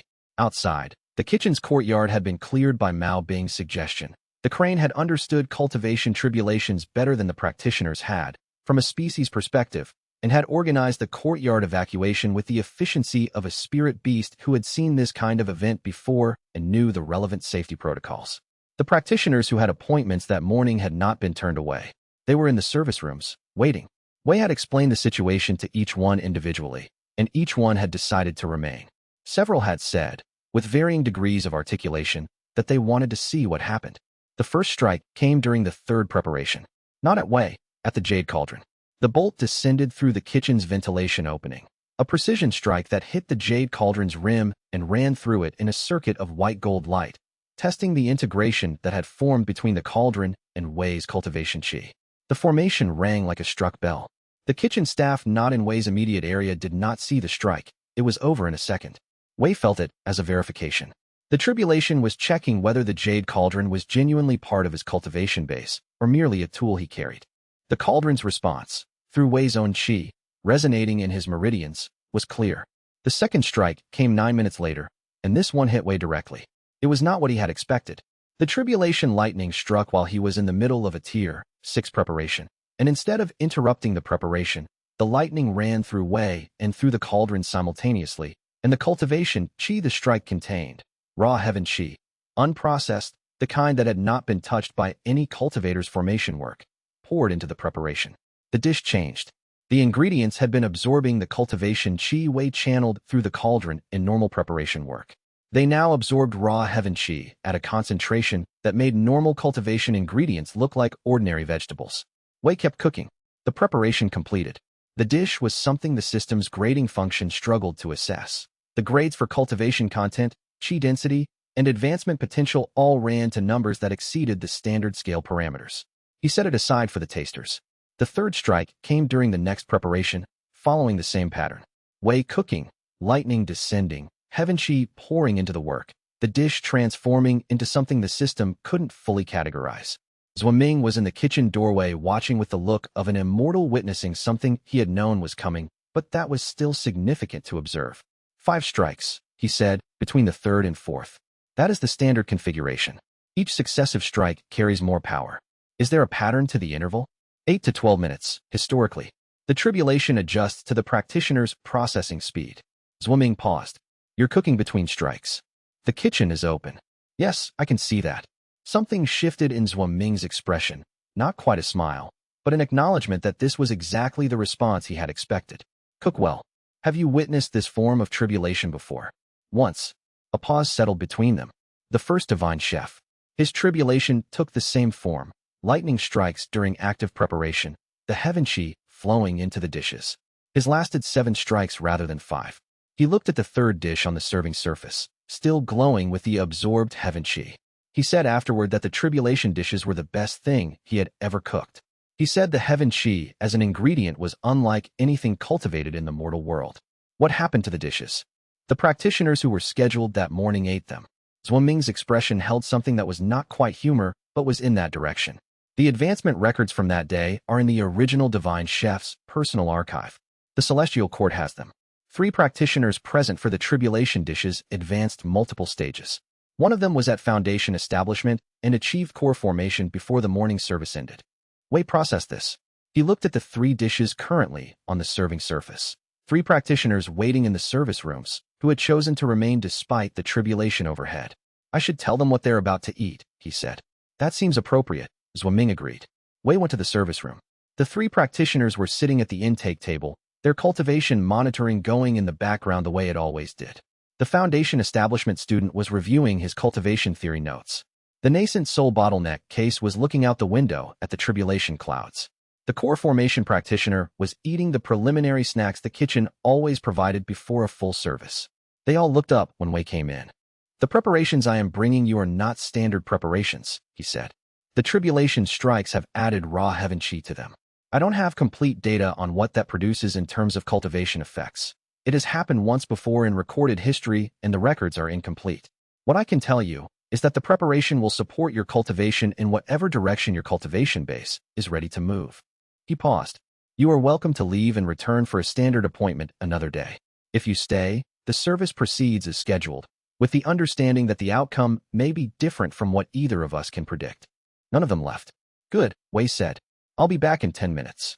The 4th strike was stronger. Wei felt it through the cauldron and through his own meridians.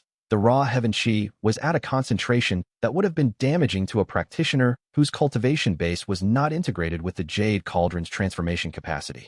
The cauldron absorbed what would have been the destructive component, converted it, and the resulting preparation absorbed the conversion. 4 dishes sitting on the serving surface, each glowing faintly with stored heaven qi, each beyond the system's standard grading scale. The 5th strike descended.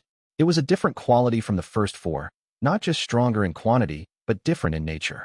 Wei could feel the difference through his cauldron-integrated sense before the bolt arrived, reading it the way he read an ingredient's character. This was the tribulation's final statement, not a test of strength, but a transformation.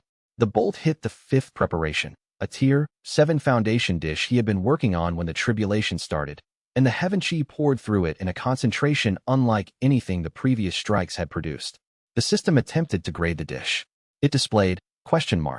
No category, no tier, no cultivation content assessment, just the question mark.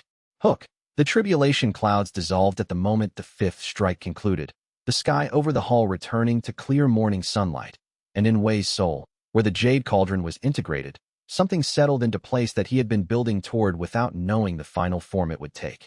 In the service room, the 3 practitioners who had eaten the tribulation-charged dishes were still sitting with their eyes closed, and the system's assessment of their cultivation states was showing numbers Wei had never seen before. Chapter 130. The kitchen smelled different afterward. Not from the dishes, though the 5 tribulation-touch preparations had their own complex fragrance, something that practitioners outside had described as heaven opening, which Wei found both accurate and insufficient. The kitchen smelled different because Wei was different in it, and the jade cauldron was different, and the combination of both things changed the ambient quality of the space. The 3 practitioners who had eaten the tribulation dishes were sitting in the service room when Wei came in. All 3 looked the way practitioners look immediately after significant cultivation events. Slightly elsewhere, their attention divided between the external world and their internal cultivation state, processing something that had not finished resolving. How are you? Wei asked. The first practitioner, the Foundation Establishment student who had been there for a basic service appointment, looked up with an expression that mixed wonder with a kind of careful uncertainty. I think I advanced. To core formation? I don't know. I can feel something different. It doesn't feel like what I thought core formation would feel like. He paused. It feels larger. Luosari came in with the diagnostic equipment and began assessments without being asked. The student was at early core formation. The advancement had occurred during the service, triggered by the tribulation charge preparation. The second practitioner showed significant cultivation base improvement across multiple metrics. The third had achieved a complete breakthrough past a nascent soul bottleneck threshold that had been in her intake documentation for 4 months. Document all of this, Wei said to Luosari, including the mechanism, tribulation charge preparation, its specific characteristics, the response pattern in each case. The founding chef never documented this. We're building the first record. Luosari ran the full diagnostic on Wei himself immediately after. Tribulation transcendence, she said, reviewing the readout with the careful neutrality she brought to significant medical findings. The cultivation base has reorganized, not added to, reorganized. The Qi signature is structurally distinct from the void crossing configuration. This is a qualitatively different state. How does it read compared to the baseline? I don't have a baseline for this stage. The monitoring archive has never recorded a tribulation transcendence cultivator. She looked up from the readout. You're the first we've directly monitored. I'll need several days to establish what normal looks like for this configuration. The system had announced several things in the minutes following the final strike. The Divine Chef title confirmation, which Wei had set aside for later consideration. The half-step immortal path notation, which was directional information rather than a current state description. And the Jade Cauldron status update, which Luosari's diagnostic confirmed. The cauldron was no longer a separate object with a separate Qi signature. It was part of Wei's cultivation base in the same way that his meridians were. He could still hold it as a physical object. He could still cook with it as a physical cauldron. But its transformation capacity was now continuous with his own cultivation capacity rather than something he channeled into it. The system had added a notation in the Jade Cauldron's interface that had not been there before. Integrated Cook Cauldron Unit. Processing capacity, not categorizable within standard tier classification framework. The system's usual tier grading had applied numerical ratings to everything it assessed since Wei first activated it. The notation in place of a number was its version of reaching the edge of its reference framework. He checked the hall's waiting list through the administrative interface. 460 practitioners. The mass healing operation had sent hundreds of new requests through the correspondence channels. Practitioners who had seen the broadcast from the arena. Practitioners who had heard about the tribulation dishes from the 3 who had been served that morning. All 3 of whom had requested to share their accounts with the Research Archives documentation team, which they had, and whose advancement outcomes had been added to the formal record within 48 hours. The work was not done. The work was never done.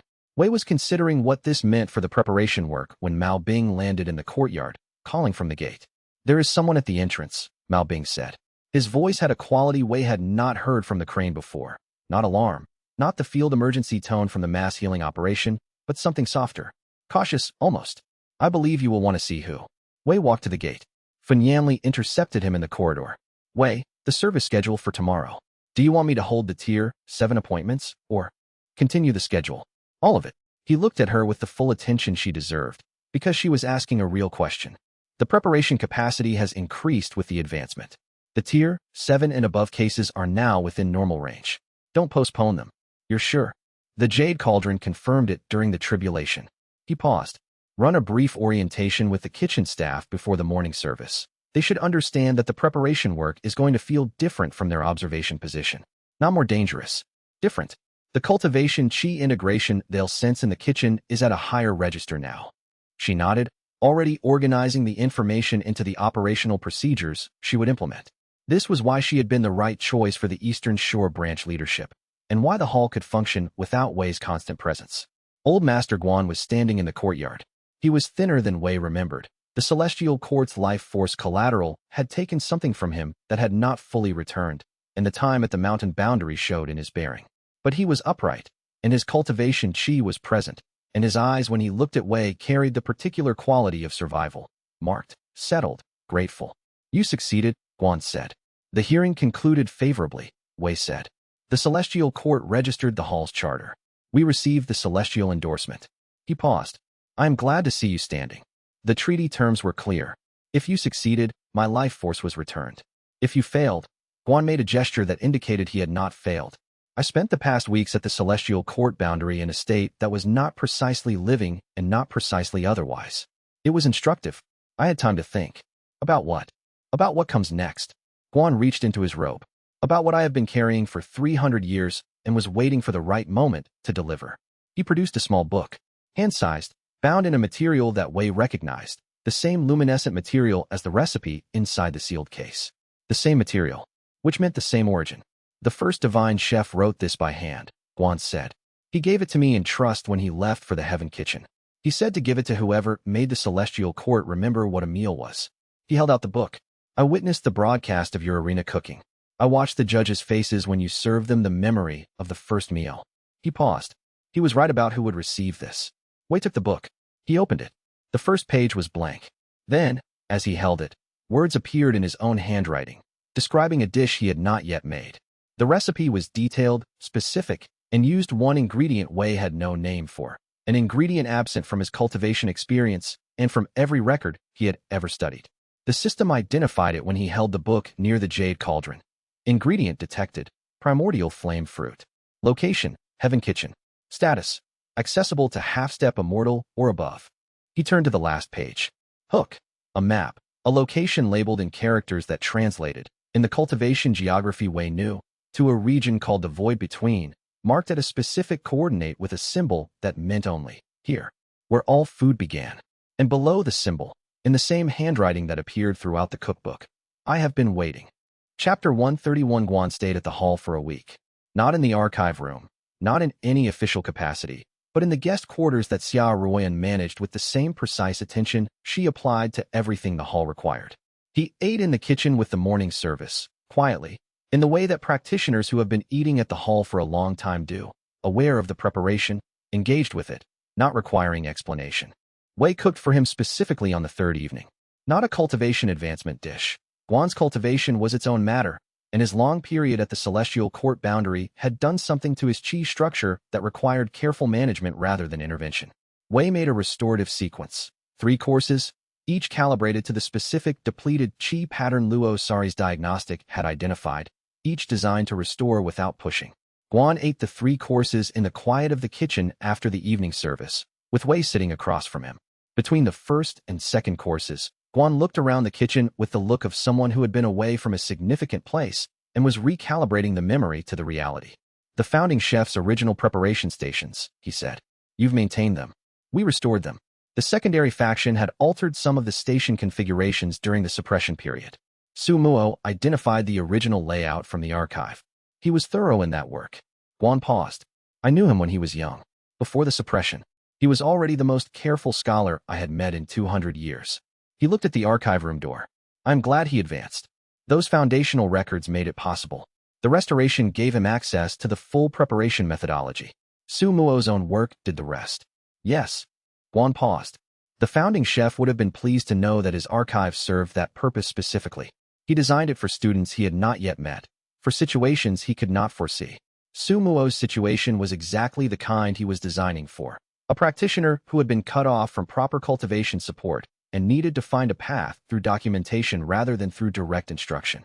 The cookbook, Guan said, between the second and third courses.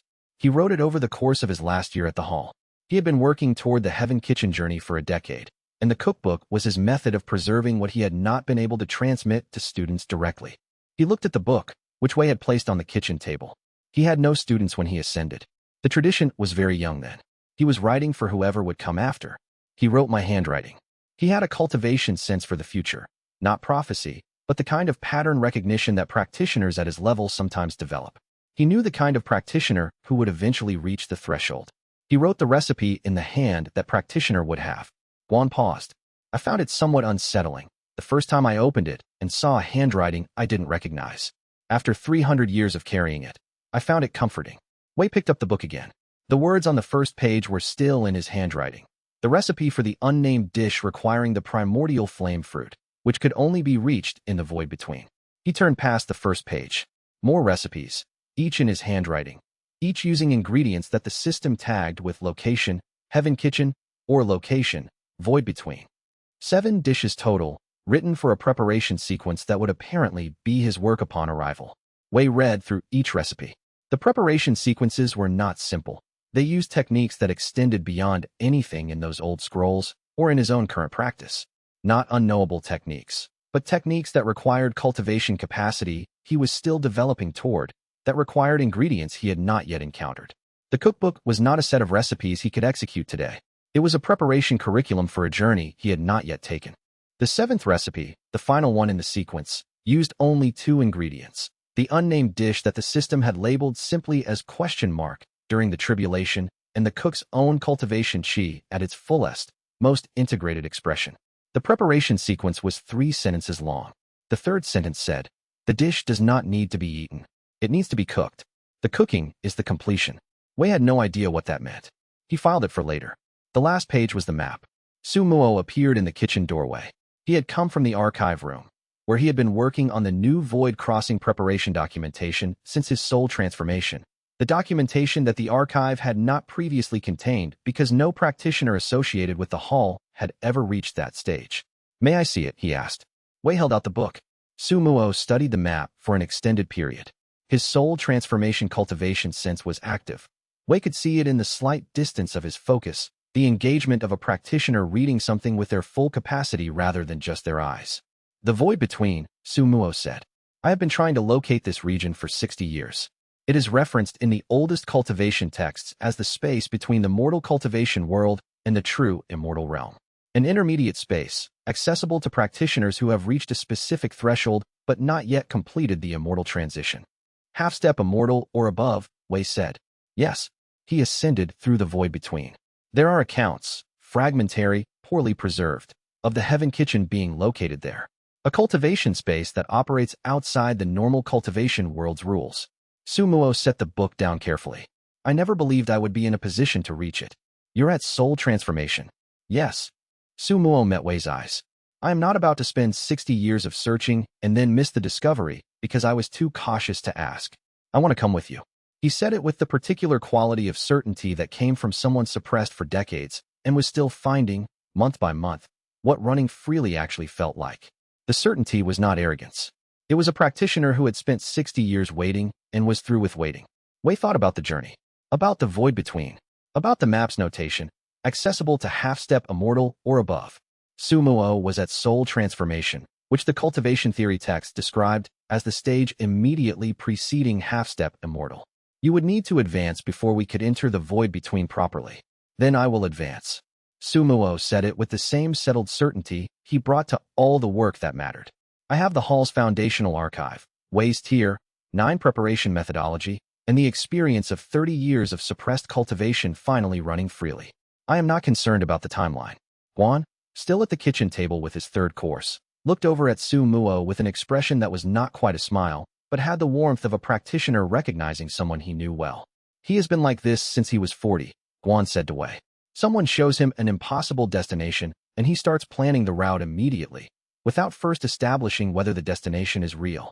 In my defense, Su Muo said, the destinations have generally turned out to be real. Yes, Guan agreed. That is the frustrating part. Guan, still sitting at the kitchen table with his tea, looked from Su Muo to Wei with the expression of someone watching a conversation he had anticipated for some time. The founding chef would not have anticipated this outcome, Guan said. Not specifically, not the Heaven Kitchen, not the cookbook being delivered, not this particular practitioner at this particular moment, but the general shape of it, the kitchen surviving, the archive being used, the work continuing beyond what he could do. Yes. He designed for that. He spent 30 years designing for that. He set down his tea. I am glad to have lived to see it. Hook. Mao Bing appeared in the kitchen doorway behind Su Muo, his mate visible behind him, and said in his characteristic direct tone, we are also coming. I would like to state this clearly before anyone assumes otherwise. He then looked at Wei and added, with the precision of someone who has prepared a follow-on question, what is the food situation in the void between? Can you cook there? Chapter 132. Wei spent the following 3 months building. It was the natural period after crisis resolution, the work of establishing what came next when the immediate pressure was gone and the space for construction had returned. He had been through this before, at smaller scales. The pattern was the same. Assess what exists, determine what needs to exist, begin the work. The Heaven Feeding Hall's main location expanded first. 3 new service rooms, a formal training center with 12 preparation stations, a diagnostic wing under Luo Sari's management that incorporated the medical monitoring infrastructure into the hall's permanent architecture. Huafeng managed the construction without wasting any motion. He had run too many of Wei's urgent projects to be surprised by the scope. Huafeng's approach to construction had changed since the early operational period, when everything had been built under time pressure and improvisation.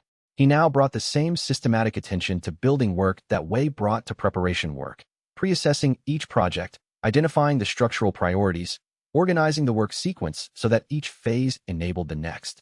He had also developed a small team of formation engineers who understood the specific requirements of cultivation cuisine practice spaces, which were different from standard cultivation architecture in ways that had not been obvious until the hall had been running long enough to identify them. The diagnostic wing needs higher qi permeability in the walls than standard construction, Huafeng said, when Wei reviewed the plans. Standard cultivation architecture isolates. Luo Sari's work requires the diagnostic equipment to read ambient qi across practice sessions. The walls have to transmit rather than block. Can you do that without compromising the structural formation integrity? I've developed a hybrid formation approach with the team. It's new. I haven't seen it done before. But the testing shows it maintains structural integrity at the required standard while allowing the qi permeability the diagnostic work needs. Document it. Add it to the technical archive. Already in progress, Huafeng said. 3 branch locations were established in allied cities. Each was staffed by a certified practitioner from the training program who had demonstrated both technical excellence and the capacity to manage an independent operation. The Eastern Shore branch was Fun Yanli's. She returned from the consortium's practice center to lead it, which had been the plan since she certified. Fun Yanli had been on the Eastern Shore for 9 months, and her documentation of the coastal practitioner population's specific cultivation patterns had been among the most useful additions to the research archive in the past quarter. Her instinct for the work had grown in the field in ways that the training program could not fully have developed. Wei spent a week with her before the branch opened, reviewing her documentation, asking the questions that would help him understand what she had learned that he had not anticipated. The coastal practitioners advance differently, she said, over the branch's first service day. The qi character in the coastal environment affects the cultivation-based formation in ways that the archive doesn't account for. The archive was written for inland practitioners. I've been developing modification protocols for the standard preparations, but I wanted your assessment before implementing them formally. Show me the modifications. She showed him. 3 of the 4 modifications were correct, well-reasoned adjustments that addressed real differences the archive hadn't documented. One was slightly miscalibrated, a conservative adjustment where a more active one was called for. This one, Wei said, indicating the miscalibrated modification. The coastal qi is stronger in the early morning preparation window than you've accounted for. Increase the integration component by about 15% in the first 2 service hours. She took the note. I'll test it and document the results. Send me the documentation. We'll add it to the regional modification protocol in the research archive. This was what building looked like. Not the founder doing everything, but practitioners who had been trained well, working in the field, developing knowledge the founder couldn't have developed from a single location, feeding that knowledge back into the archive that everyone shared. Su Muo's reformed syndicate funded the Ingredient Conservation Project, a formal program to cultivate and protect the rare spirit ingredient species that cultivation cuisine depended on, which had been depleted over decades by alchemy demand without systematic replenishment. And the Heaven Feeding Cooking Academy held its inaugural class. Wei had designed the academy's curriculum over 3 months, working from the hall's founding documentation, his own practice development, and the practical knowledge of the 12 certified practitioners who contributed their field experience. The selection criteria for students were deliberate, not cultivation rank, not institutional affiliation, not family background. Culinary instinct, assessed through a practical evaluation that required candidates to improvise a preparation from unfamiliar ingredients. 40 students arrived from across the continent. Wei taught the first class himself. He started with the most fundamental thing in those old notes, the relationship between the practitioner and the ingredient. Cultivation qi is not something you add to food, he said, standing at the front of the preparation room while 40 students watched from their stations. It is something the food already contains in the ingredients, in their nature. Your work is to understand that nature well enough to develop it, not to impose what you want it to be, but to read what it is and help it become more fully itself. A hand went up from the back of the room. Wei had not assigned seats. The students had arranged themselves by some spontaneous social ordering that put the more senior cultivation practitioners at the front. The raised hand was from the back, and the student it belonged to was the smallest person in the room, a 12-year-old girl, clearly mortal, seated between 2 foundation establishment practitioners who were visibly uncertain about her presence. What if you can't cultivate? She asked. Can you still understand the ingredient? What is your name? Pin. Wei looked at the girl. Then he looked at the system's readout, which he had been quietly running across the student population as they entered. 40 students. 39 with cultivation bases ranging from foundation establishment to core formation. 1 with no cultivation qi at all. The system's culinary instinct assessment for Pin, the highest score it had ever measured. Not the highest for a mortal, the highest across any category. Understanding the ingredient doesn't require cultivation, Wei said. It requires attention.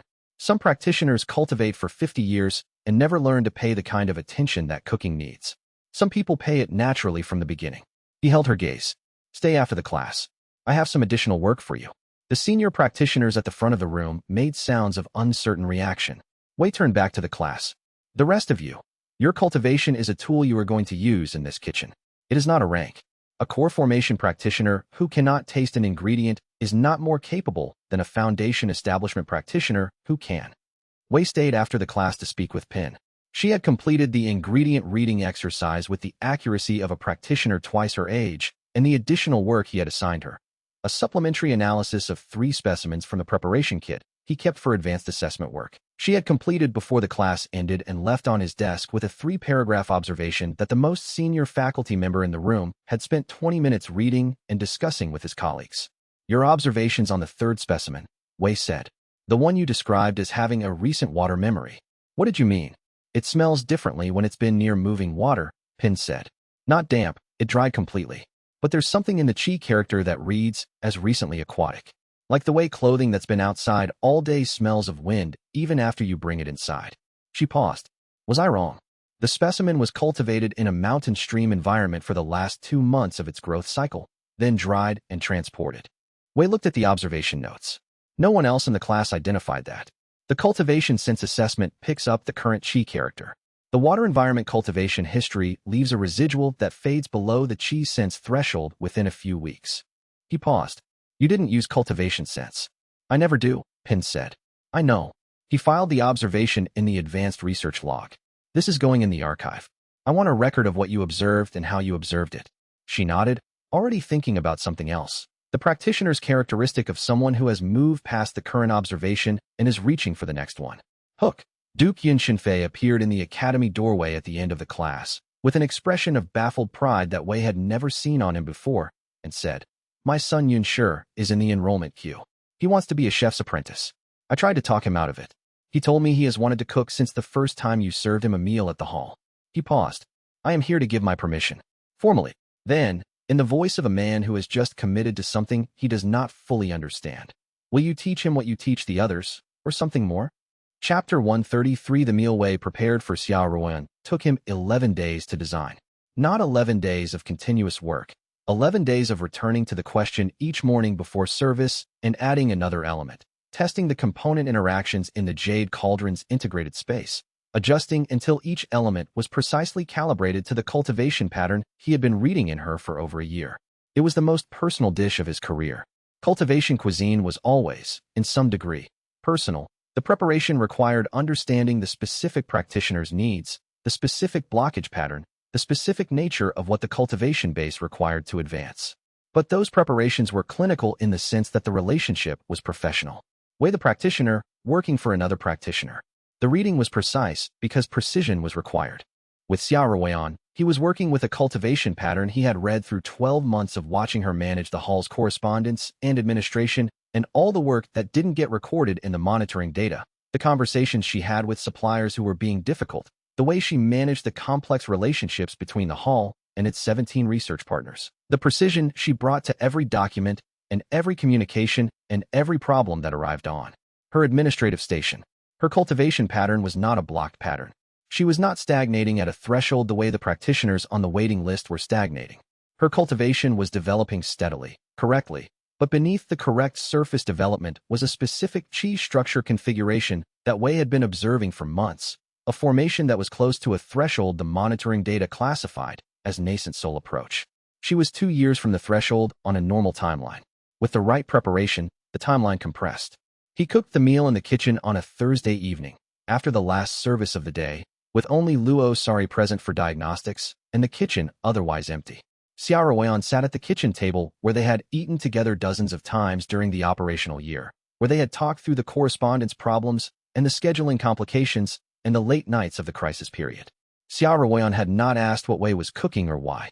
She had arrived at the kitchen at the time he had told her, sat at the table, and waited with the patient attention of someone who trusted the practitioner and had decided to let the work proceed without preliminary analysis.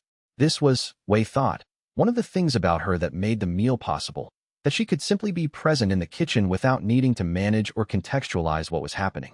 Most practitioners asked questions before eating at the hall. Xiaoruan observed. There was also the fact of over a year of shared work. The operational period in which they had built the hall's restored function together, in which she had managed every administrative structure while he had managed every preparation, in which neither of them had been doing the work alone. That shared context was in the preparation in the way that any prolonged attention to a specific practitioner ends up being in the work. He had been reading her cultivation pattern for over a year, had been reading how it changed through the emergency operation and the legal battles and the certification program's growth and the academy's design. The meal was made of that accumulated observation. He served 4 courses. She ate slowly, in the way that practitioners who understand cultivation cuisine eat when they know the food is for them specifically, engaged with it, following the experience rather than getting ahead of it. Between the 2nd and 3rd courses, she said, "You calibrated this to the administrative work, didn't you? Not just my cultivation base. The specific chi pattern from the work I do. You do work that most practitioners wouldn't recognize as cultivation practice. The precision, the relational management, the sustained attention to institutional complexity. It produces a specific chi configuration. I didn't know you had been reading that. You build things that allow other work to happen," Wei said. "The hall functions the way it does because of how you manage it. That's not administrative support. That's a form of cultivation practice." He paused. "I wanted the preparation to recognize what you actually are." She looked at the 3rd course. Then she ate it. Luo Sari's diagnostic ran continuously. At the 30-minute mark after the final course, the display showed early nascent soul formation signatures, the chi structure shifting, the threshold movement beginning in the precise configuration that Wei had been designing for. At 40 minutes, Xia Ruoyan reached across the kitchen table and held Wei's hand. Her cultivation was shifting actively, the nascent soul foundation forming through the sustained attention of 2 years and one carefully designed meal. The moment was quiet. Absolute. They sat together in the kitchen that they had both, in their different ways, built.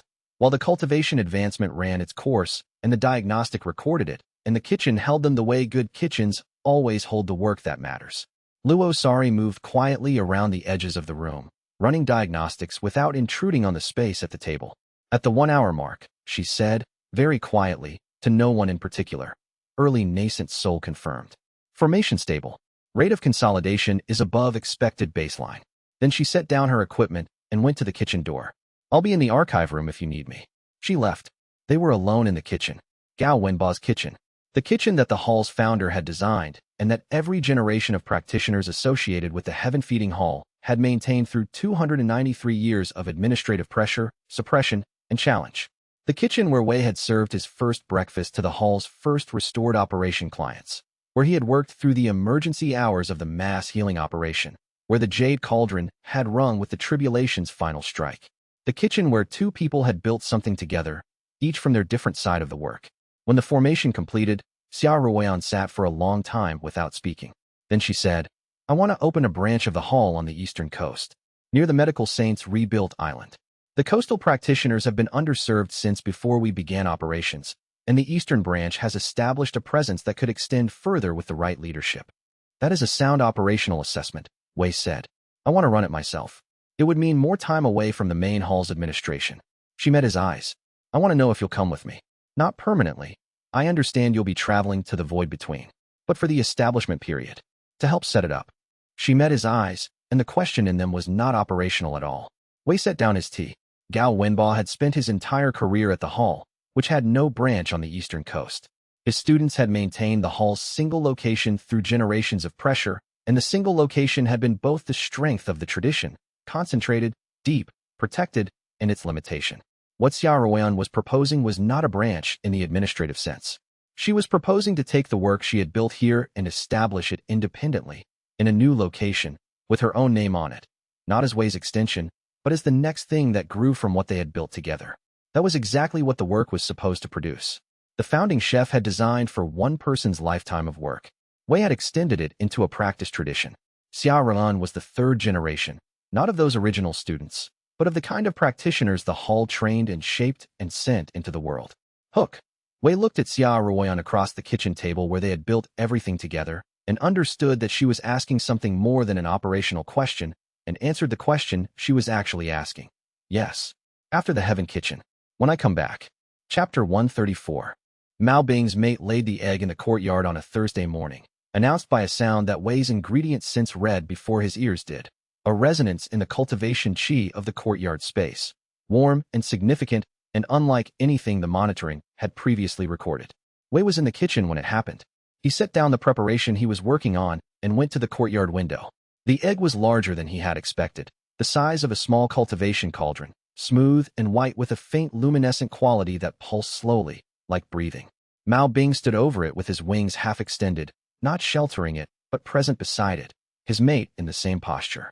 Both of them in the stillness of celestial beasts who have accomplished something that their species had not accomplished in a very long time. 200 years, Mao Bing said, when Wei came into the courtyard. The last celestial crane egg before ours was laid in the celestial court's sanctuary garden. The court kept records. I verified this. How did you verify it? I asked Ming. Mao Bing's tone carried the satisfaction of a researcher who gets to say, I checked. He confirmed. He was present for the last one. Wei circled the egg slowly, reading its qi through ingredient sense. The cultivation energy inside was young, embryonic, unformed, but with a potential character that the system assessed with an interest it normally reserved for exceptional ingredients. The system's reading, celestial crane egg. Potential cultivation stage upon maturity, tier, 7 spirit beast. Probability of exceptional cultivation trait manifestation, high. The system thinks it will be stronger than you, Wei told Mao Bing. I am aware. Mao Bing said it with the particular tone of a parent who has received this assessment about their child and finds it entirely appropriate. I expect it will be considerably stronger than me. I intend to be proud of this. What do you need for the nesting period? Warmth. Consistent cultivation qi in the immediate environment. And food. Celestial crane eggs are sensitive to the cultivation qi in the surrounding air, and the nesting parent's diet during incubation influences the hatchling's initial qi character. Wei was already thinking about what to prepare. A nesting feast for celestial cranes during incubation was not in those founding records. The documentation addressed human cultivation practitioners, and the dietary needs of celestial beasts at this stage were a different domain. But the principles were the same. Read the specific cultivation need, select ingredients that address it, prepare them in a sequence that allows the cultivation energy to build rather than cancel. He consulted Ming, who had been present at the last celestial crane nesting 200 years earlier. The celestial court's records of the previous nesting describe the preparations made for the parent cranes, Ming said. They are not detailed. The records were made by administrators, not cooks, but they list the primary ingredient categories used. That's sufficient. Wei reviewed the list. 3 primary categories. Deep-sea cultivation plants from the coastal qi environment, high-altitude sky herbs with strong aerial qi character, and what the old records called foundation grains, the most ancient cultivated grain species, grown in minimal spirit environments, but with a stable and deep cultivation character that would anchor the hatchling's early qi formation. He sourced the ingredients through Miling's network over 2 days, then spent an additional day on preparation design, working through the interaction sequences, testing components in the Jade Cauldron's assessment function. He cooked for 3 days. Not constantly. The hall's service continued. The academy classes ran. The administrative work happened. But each evening, he brought a new preparation to the courtyard and left it with Mao Bing and his mate. And each morning he read the egg's qi signature through ingredient sense to understand how the previous evening's food had affected it. The first evening's preparation produced a modest but measurable change in the egg's qi character. The cultivation energy inside became slightly more organized, the pulse steadier. Wei noted the ingredient components that had produced the response and adjusted the second evening's preparation to emphasize them. The second evening's preparation produced a stronger response. The egg's pulse deepened significantly. Mao Bing's mate, who had been present for both evenings, shifted her posture in a way that Wei's ingredient sense read as satisfaction. She is pleased, Mao Bing said, translating for Wei. Celestial cranes communicate cultivation states through physical posture and resonance. Her current posture indicates that the egg is developing in a way she considers optimal. What does optimal mean for a celestial crane egg? The cultivation energy inside becomes more ordered as incubation progresses. Optimal means the ordering is happening at the correct rate, in the correct configuration. Mao Bing paused. She has been anxious about the rate. The egg is the first we have carried in over 200 years. There is no contemporary reference for what is normal. The founding chef's archive has entries on spirit beast cultivation, Wei said. Not celestial crane specifically, but adjacent species. I'll look for anything relevant. You are very thorough, Mao Bing said. Not criticism, recognition. I'm a cook, Wei said. Thorough is the work. By the 3rd day, the egg's pulse had deepened, the luminescence become steadier, the cultivation energy inside more organized. You're a good cook, Mao Bing said, on the third evening, in a tone that conveyed this was not something he said carelessly. Thank you. The egg knows someone is tending it properly. Celestial crane embryos have a cultivation sense from very early, not full awareness, but responsiveness to qi quality in the environment. Mao Bing looked at the egg, then back at Wei. It will remember this kitchen. When it hatches, it will know the smell of your cooking. Wei looked at the egg. It pulsed slowly, steady, alive with the potential of something that had not yet become what it would be. Will it hatch before we leave for the void between? Wei asked. No. The incubation cycle for celestial cranes is 8 to 10 months. We have 6 months remaining. Mao Bing was quiet for a moment. I have spoken with the formation that governs the courtyard environment. The formation will maintain the optimal qi character for incubation throughout our absence. The egg does not require our constant presence, only the stable environment, which the formation provides. And the nesting preparation? The food. Pin has been watching these evenings.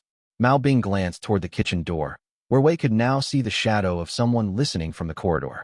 She has been documenting what you bring each evening and the egg's response. She has not said anything, but she is learning the preparation sequence.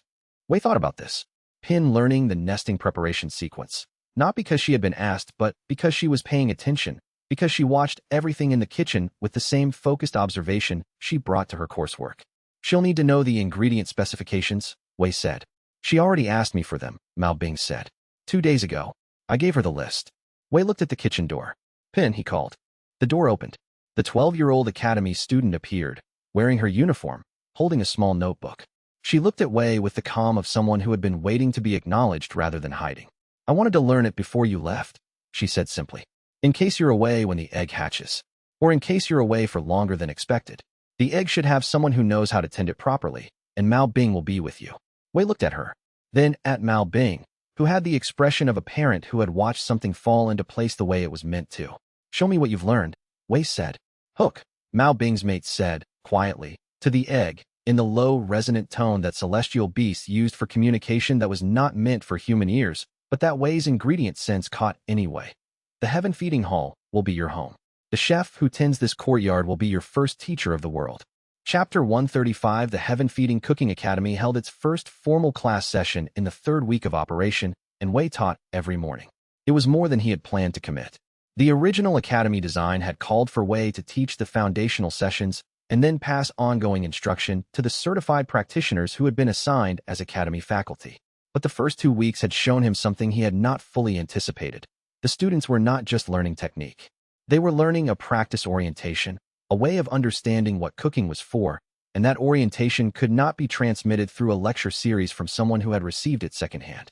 He taught them to read ingredients, not the theoretical categorization of spirit herbs and cultivation resources that the cultivation world's standard practice texts covered. That was prerequisite knowledge, and all 40 students had it. He taught them the practitioner's reading, holding an ingredient in both hands, closing their eyes, using whatever their own perceptive capacity allowed, cultivation sense, physical sense, attention, to understand the specific character of this particular specimen of this ingredient, which was different from every other specimen, even of the same type. The founding chef's archive had an extended section on ingredient reading, written in the 2nd decade of his practice, when his understanding had deepened past the initial technical stage into something more fundamental. Wei had read it twice before the academy opened and had spent time deciding how to transmit it in a classroom context. The archive's conclusion: ingredient reading was not a skill that could be taught through explanation. It could only be developed through practice, with a teacher who could identify when the student was reading and when the student was imposing a preconceived expectation on the reading. The teacher's job was not to tell the student what the ingredient was, but to tell the student when they had stopped listening and started talking. This was what Wei did in the first week. He assigned reading exercises, watched the students work, said almost nothing during the exercises, and gave specific and precise feedback afterward. At the 3rd minute, you stopped reading and started categorizing. The reading was correct up to that point. Everything after the 3rd minute was category application, not reading. It was, several students noted in their class journals, the most disorienting learning experience they had undergone. The Standard Cultivation Academy curriculum taught practitioners to categorize, to classify, to apply the relevant framework to each situation they encountered. Wei's first week in the academy taught them to stop, to be in the presence of something without immediately reaching for the framework, to develop the capacity to simply receive information before analyzing it. Several students came to Wei after the first week's sessions with the same question in different forms. When do I get to apply what I know? When what you know is accurate, Wei said, which requires knowing what is actually in front of you before you apply any framework to it. The framework is the tool. The reading is the work. They did not all find this satisfying. That was appropriate. The discomfort of the process was part of the learning. Practitioners who found it easy had not been paying enough attention to notice that they were bypassing something. There is no such thing as a standard tier 3 spirit herb, Wei said on the 4th day. There are individual specimens, each one shaped by the specific conditions of its cultivation, the specific practitioner who tended it, the specific moment it was harvested. The category is a reference. The ingredient is real. Pin was in the 3rd row. She had taken the seat she had chosen on the first day and had not moved from it. The foundation establishment practitioners beside her had gradually stopped looking uncomfortable about her presence, which had taken approximately 4 days, and now treated her as a classmate with a different skill set rather than an anomaly. She worked faster than anyone else in the room on the reading exercises. Wei had assigned an ingredient tasting exercise in which students held specimens of the same spirit herb from 3 different cultivation sources and identified the differences without using cultivation sense. 39 students with cultivation capacity used their cultivation sense as the primary tool. Wei had instructed them not to, had explained that cultivation sense was a shortcut in this exercise, that the goal was to develop the underlying perceptive capacity rather than the overlay that cultivation provided. 25 of them used cultivation sense anyway. Wei observed this without comment during the class, noted it, filed it as information about how the students were engaging with the exercise, and at the end asked each of the 25 to repeat the exercise without cultivation sense in front of the class. The results were, as Wei had expected, substantially worse. The students who had used cultivation sense as their primary instrument found that without it, they could barely distinguish one specimen from another. Their capacity to read an ingredient through physical sense, smell, observation, and the simpler form of attention that did not rely on qi had been so thoroughly outsourced to the cultivation tool that it had atrophied. This is why the exercise exists, Wei said. Not to evaluate where you are today, but to show you what you have been relying on instead of developing. Pin did not have cultivation sense. She had only attention. She had the highest culinary instinct score the system had ever recorded, which translated, in practical terms, to a perceptive sensitivity to the qi character in ingredients that was operational through channels that Wei did not yet fully understand. She identified all 3 specimens' source differences correctly, with specific observations about each one that several faculty members asked Wei about after class. How does she do that? Fanyanli asked, reviewing Pin's exercise notes. I don't know yet, Wei said honestly. I intend to find out. In the 2nd week, Wei assigned the advanced preparation exercise. Create a dish from an unfamiliar ingredient provided without category classification. No system assistance, no reference materials, just the ingredient and whatever the student understood from reading it directly. The ingredient Wei selected for the exercise was a root specimen from a high-altitude region, without identifying information, no category tag, no cultivation level notation. The students had to read what it was from the ingredient itself. 39 students produced preparations that ranged from competent to excellent. Most correctly identified the ingredient as a root type, most identified the cultivation character as high-altitude origin, and several identified the specific qi character properties that made it appropriate for certain preparation applications. The best student in the conventional tier, a mid-core formation practitioner from the Eastern cultivation districts who had exceptional cultivation sense, produced a preparation that correctly addressed 4 of the 5 key characteristics Wei's system assessment identified. Wei graded them with specific feedback for each, noting what each student's reading had correctly identified and where it had missed the ingredient's character. Pin's preparation was different. She had a mortal's hands, no cultivation qi to channel through the work, no spirit energy to infuse into the preparation. Her preparation should have been technically limited compared to the cultivation-enhanced preparations of her classmates. Instead, it made a core formation practitioner cry.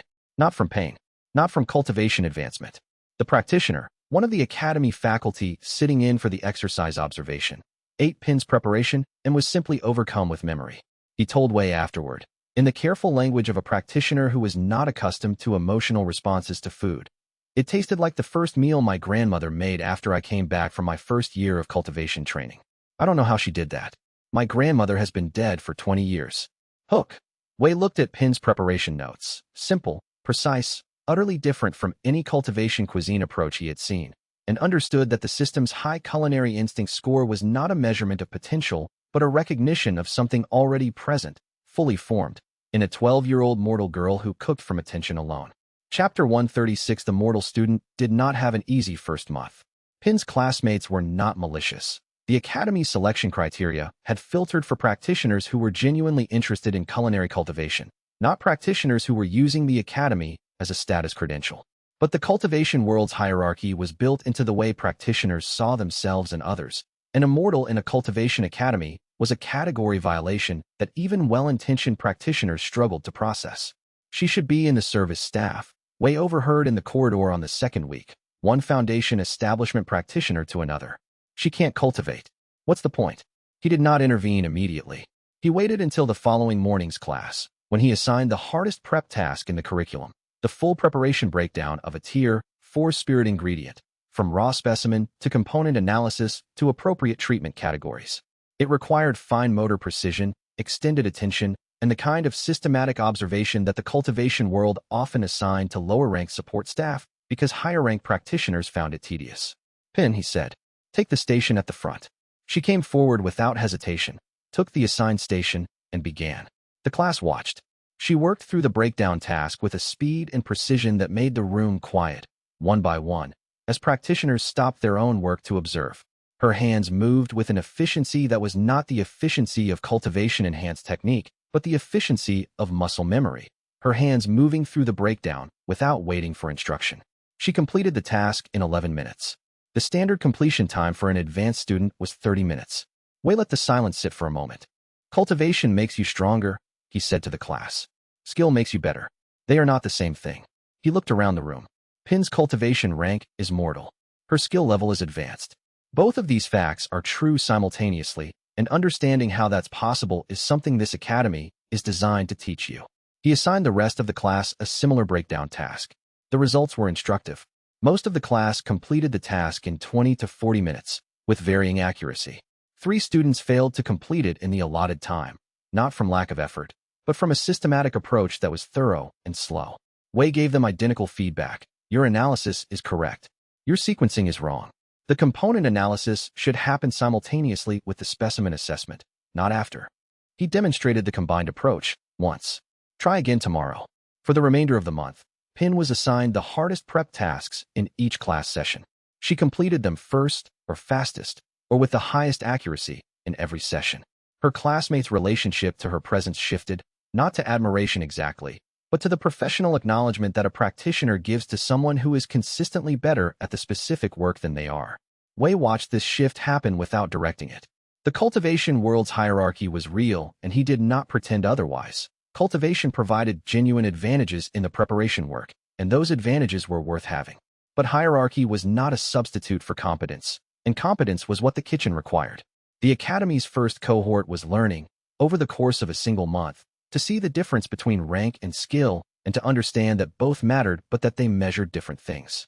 This was the founding chef's fundamental insight, the one that was in the first page of the archive. A practitioner who cooks is not using cultivation. A practitioner who cultivates through cooking is doing something else entirely. On the day that the core formation faculty member cried at Pin's preparation, the conversation in the student common room shifted notably. Wei heard about it from Xianxia, who managed the Academy's day-to-day faculty coordination. They're asking how she does it, Xianxia said. The senior students. Seriously asking, not dismissing. Good. Do you know how she does it? Wei thought about this. He had been thinking about it since the first reading exercise, since the system's assessment, since the preparation that made the core formation practitioner weep. When you cook with cultivation sense active, what does the ingredient feel like? Wei asked. Xianxia considered. It feels like chi structure, density, character of the cultivation energy. And when you cook without cultivation sense active, it feels like the physical ingredient. Texture, smell, temperature. Pin cooks with the second, Wei said. The physical, sensory reading. The thing practitioners with cultivation sense use as a preliminary check before the real assessment begins. She has developed that preliminary check into a complete assessment. He paused. The faculty member's grief, the memory of his grandmother's cooking, that came from something in the root specimen's chi character that corresponds to specific memory-associated cultivation patterns. Pin found that through physical attention because she had no alternative. The best cultivation sense practitioner in your class found 4 of 5 key characteristics through cultivation sense, which is impressive. Pin found the 5th because her attention went somewhere the cultivation sense wasn't looking. She pays attention with everything she has, he said. Cultivation gives practitioners a specific tool, the chi sense, and most practitioners use it as their primary perceptive instrument. If you remove that tool, you either perceive less or you develop everything else to compensate. Pin doesn't have the tool. She has developed everything else instead. Can the rest of us develop the same capacity if we stop relying on cultivation sense? That is the experiment the Academy is designed to run, Wei said. Over time, the class that Pin's preparation affected most was not the senior students. It was the juniors, the foundation establishment practitioners who were close enough to her cultivation stage to understand the difficulty of the gap, but who had seen her complete the work that their cultivation was supposed to make easier. There were long conversations in the student common room that week, which Yanli relayed to Wei in her faculty briefings. The question the students were working through, sometimes directly, sometimes obliquely, was what cultivation was actually for in the context of culinary work. If a mortal with no cultivation could produce a preparation that a core formation practitioner with decades of cultivation experience couldn't replicate, what exactly was the cultivation contributing? Wei let the question circulate without providing a direct answer for several days. The students needed to work through it themselves, needed to arrive at the answer through their own thinking rather than being given it. The answer was in the founding text. Its author had addressed this question explicitly in the section that described his 30-year observation of practitioners who tried to use cultivation qi as a substitute for attentive preparation work, versus practitioners who used cultivation qi as an amplifier for attentive preparation work. The cultivation was not the attention. It was a tool for executing the intention that attention produced. Pin was all attention. Her preparations showed what the attention alone could accomplish, and showed, by contrast, what the cultivation tools were supposed to be amplifying rather than replacing. One of the juniors came to Wei after class on the afternoon of the crying incident. I've been doing the reading exercises at home, the practitioner said. Without cultivation sense, like you said, I'm terrible at it. It's embarrassing. Yes, that's normal for someone beginning to develop a capacity they've been outsourcing. Pin is 12 and better at it than me. Pin has been developing it her entire life because she had no alternative. You've had the alternative, and you've been using it. Wei met the student's eyes. You have a year of academy curriculum ahead of you.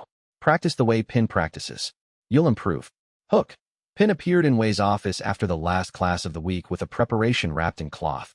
Not a cultivation cuisine preparation, just food. Simple ingredients made with the focused attention that was her singular gift, and set it on his desk without ceremony and said, "This is for you. You don't have to assess it." Chapter 137 Shundao's supervised retirement facility was a small compound in the outer districts, managed by the Continental Council's Oversight Division. Wei had not planned to visit. He had said what there was to say in the courtyard at the handoff, and after that there was work to do, and he had done it. But 3 months after the resolution, a message came through the correspondence channel, not to the hall's official address, but to Wei's personal formation contact, which Shundao should not have had access to. The message said, I would like to speak with you once. This is not a request for anything except one conversation. Respond if you are willing. Wei responded. He came on a Tuesday, traveling alone, telling Xiaoruan where he was going, but not taking any support staff. The journey took an hour each way. He spent the first portion of the return trip thinking about why he had gone, and what the conversation had given him, and whether he would go again. The answer to the last question was yes. Not because Shundao required ongoing contact with Wei. The council's supervision was sufficient for that, and the compound had practitioners assigned specifically to support Shundao's adjustment to retirement. But because Wei had gone to the arena with a Tier 9 preparation and a bowl of plain kanji, and had won with both, and the win with the kanji was the one that had stayed with him. The capacity to make something that simply fed a person, that reached them without augmentation, without cultivation enhancement, without anything except care and attention, was the foundation that everything else in the practice rested on. Shundao was learning that from the beginning. Wei thought it was worth witnessing. The compound was modest, a main building, a garden space, a small kitchen that Wei noticed had been used recently. A council observer met him at the entrance and escorted him in. Shundao was in the kitchen. He was standing at the preparation surface with a cutting board and a selection of vegetables that were unmistakably ordinary. No spirit ingredients, no cultivation resources, the kind of vegetables available at a standard market. He was cutting them badly. Wei observed the technique for a moment. The knife grip was wrong, held too high on the handle, which meant he was using his wrist where he should be using his shoulder, which explained why the cuts were uneven. Shindao looked up. He looked, Wei thought, better than he had at the handoff. Not healthy exactly, but present. The self-consumption damage was still visible in his cultivation chi, but he was maintaining himself, not diminishing. I have been trying to learn to cook, Shindao said. For myself. Without assistance. He looked at the cutting board. I am discovering that I have no skill. Your knife grip is wrong, Wei said. He crossed to the preparation surface and stood beside Shindao. He demonstrated the correct grip, the correct shoulder position, the correct movement. Shindao adjusted. He made 3 cuts. They were marginally better. The rice is on, Wei said, noting the pot on the burner. Are you cooking kanji? I know only one recipe. Shindao's tone was dry. Yours. They stood in the small kitchen while Shindao worked through the kanji preparation with Wei's minimal corrections. Grip, timing, heat level. Not Wei doing it for him. Wei standing nearby and saying a word or two when the technique required it. The way that teaching in a kitchen actually works, in the moment when the moment calls for it. When the kanji was done, Shindao served himself a bowl and sat at the small table. He ate it, slowly, and without speaking, in the way of a person who is learning to actually taste what they are eating rather than consuming without attention. After a while, he said, the thing I told you in the arena, about wanting to feed the world. I have been thinking about it. What about it? I told you I forgot what feeding meant. That was accurate. What I have been trying to understand is when I forgot. He looked at his bowl. I think it was before the pill tower. I think it was before I had any institutional position. I think I forgot when I first realized that practitioners with advancement would return to buy more advancement, and I understood that repeated need was a more reliable business model than permanent solution. He set down the bowl. I made the calculation, and after that the calculation was the work. Wei said nothing. He was listening. You made a different calculation, Shindao said. Somewhere at some point. You decided that the permanent solution was the goal. The founding chef designed the methodology for that goal. I inherited it. You chose to continue it. There would have been more profitable models. Shindao met his eyes. You chose correctly. I know that now. I am not sure I would have made the same choice if I had been in your position, because I made the wrong choice in my own position, and the wrong choice was comfortable for a very long time. He was quiet for a moment, looking at the kanji bowl. I started at a small practice, before the pill tower, he said. 1 cauldron, a small garden plot, a few dozen practitioners per week. Basic cultivation support work. Not much different from what you do. His voice had a quality Wei had not heard from him before.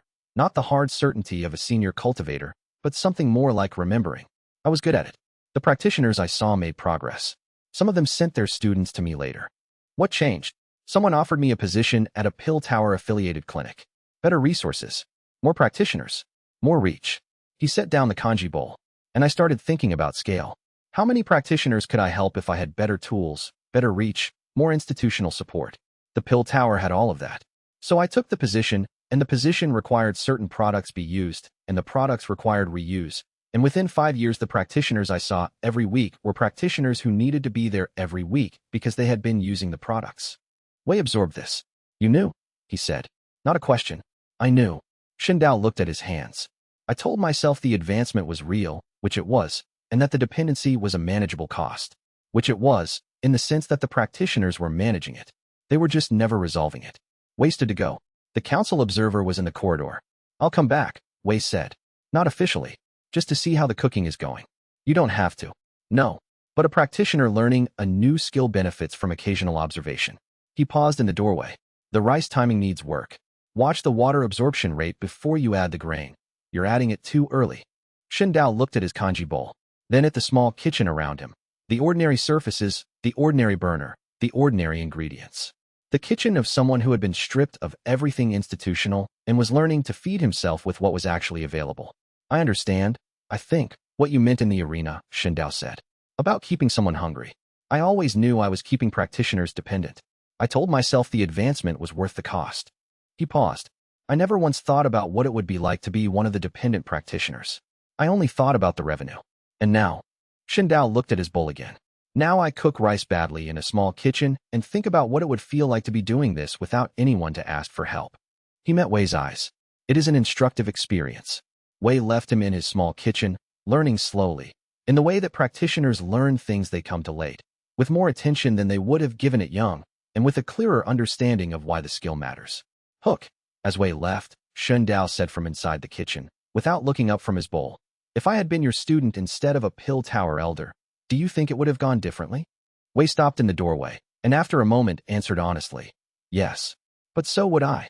Chapter 138. The map had been reproduced in 3 versions. The original in Guan's cookbook, a careful tracing Su Muo had made for study, and a working copy that Wei carried in the Jade Cauldron storage compartment during daily operations. He studied it in the evenings, after service, in the archive room where the founding chef's notes still covered the shelves and where the new documentation Su Muo was producing sat alongside it. The map's notation system was not the standard cultivation geography used in contemporary records. It was older, using a reference frame that Su Muo had identified as origin period notation, the same era as the cookbook itself. The void between was not on any standard cultivation world map. It was not accessible from known coordinates. The map's notation indicated a specific approach trajectory, starting from the world's edge, the geographic limit of the mortal cultivation world, where the chi density dropped to near zero, and then continuing into the space beyond, using the cultivator's own cultivation chi as the navigation instrument. The Heaven Kitchen is anchored to a fixed location in the void between, Su Muo said, on one of the evenings when they were both in the archive room with the map. The notation here, he pointed to a symbol at the map's destination marker, indicates that the location is stable and persistent, not drifting, not seasonal. It is there, always, for practitioners who reach it. How many practitioners have reached it in recorded history? 3, by the records I have been able to find. The Heaven Kitchen's first seeker. 2 subsequent practitioners whose accounts are fragmentary. We know they traveled to the void between, but the accounts of what they found there are incomplete. He paused. The accounts agree on one thing. The Heaven Kitchen contains the origin cultivation resources. The first ingredients. The substances from which all spirit herbs and cultivation ingredients derive. Wei looked at the system's assessment of the map, which he had run when Guan first gave him the book. New region unlocked. The void between. First ingredient detected. Unknown. Tasted to identify. The system had been to the void between before. Through the Jade Cauldron's history. Through the original divine chef's possession of it.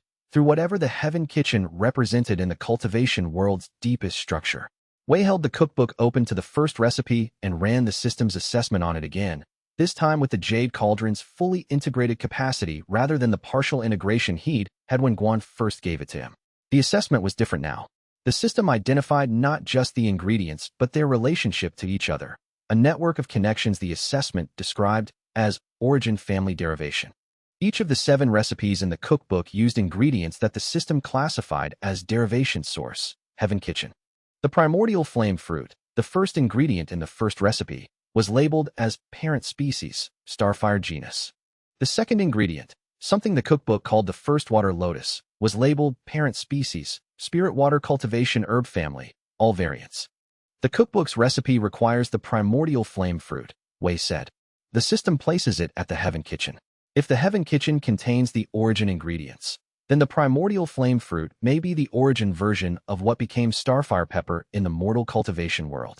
Su Muo looked at him with the expression of a practitioner who had spent 60 years pursuing a theory and was watching it gain confirmation. The cultivation ingredient families, all derived from a single origin source at the Heaven Kitchen. That is what the recipe implies. If we could bring back specimens, that is one of the questions the journey is designed to answer. Wei folded the working map.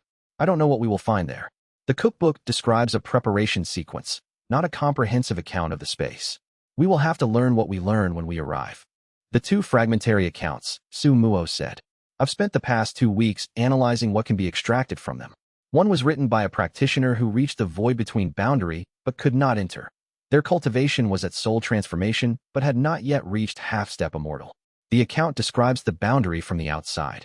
He sorted through his study copies. The second account was written by a practitioner who entered the void between and returned. This one is more useful, but the practitioner who wrote it was not skilled in cultivation geography documentation. The account describes experiences rather than spatial data. What did they experience? They describe a space that responds to the practitioner's cultivation chi. The environment changes based on what the practitioner brings to it, their cultivation stage, their practice orientation, their current focus. Su Muo met Wei's eyes. For a cultivation cuisine practitioner at half-step immortal stage with a fully integrated cauldron and a set of recipes for origin ingredients, the space will respond differently than it did for a scholar at nascent soul who went in looking for cultivation texts. It will show me a kitchen, Wei said. Presumably something in that direction, yes. Su Muo looked at the map again. The Heaven Kitchen is described in the account as the space where all cooking began, before cooking became a human practice. The original divine chef found it. The scholars who came after found something similar. You will likely find what you bring. Su Muo nodded, accepting this with the equanimity of a practitioner who was comfortable with incomplete information when the partial information was sufficient to act on. When do we leave? He asked. After the Academy's first cohort completes their foundational curriculum. Fanyanli can run the Academy's day-to-day during our absence. Xia Ruoyan will manage the hall's administration. The certified practitioners are capable of maintaining the service operation. The egg. Mao Bing had mentioned the incubation timeline. The celestial crane egg's hatch date was estimated at 8 months.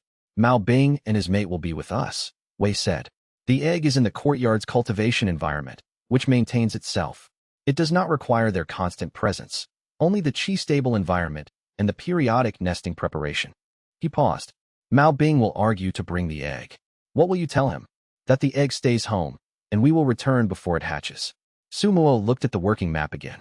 8 months is not a generous timeline for a journey of this nature, given that we have no information about what we'll find there or how long the work will take.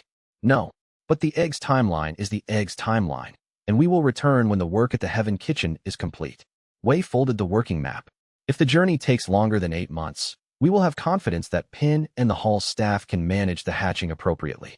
Mao Bing will make arrangements with the courtyard's formation environment before we leave. He will not be happy about this. He will not be happy about this, Wei agreed. He will also come with us anyway, because 60 years from now, when his hatchling is a Tier 7 spirit beast and one of the most powerful cultivation entities in the known world, he will want to be able to say he was present at the Heaven Kitchen when its parent made the journey. That is accurate, Su Muo said. Mao Bing understands long-term investment. Wei almost smiled. He is a very old crane. The archive room was quiet. Outside, the hall's evening service was concluding. Wei could hear the distant sounds of the kitchen winding down, the familiar sequence of the day's final operational phase. Through the window, the courtyard was visible in the early evening light, the egg's slow luminescence visible even from here. Hook. Su Muo was quiet for a moment, then said, and if we do not return before it hatches? Wei considered this, and then said, then Pin will teach it to cook. He said it with complete seriousness, and Su Muo, after a moment, laughed. The first full laugh Wei had heard from him in the year they had known each other. Chapter 139. The preparations for the journey took 5 weeks. Not all of it was logistical. Much of it was the work of handing over, the careful transfer of each ongoing responsibility to the practitioners who would maintain it in Wei's absence, done with enough specificity that the operation would continue correctly rather than approximately. Xia Ruoyan received the most thorough briefing.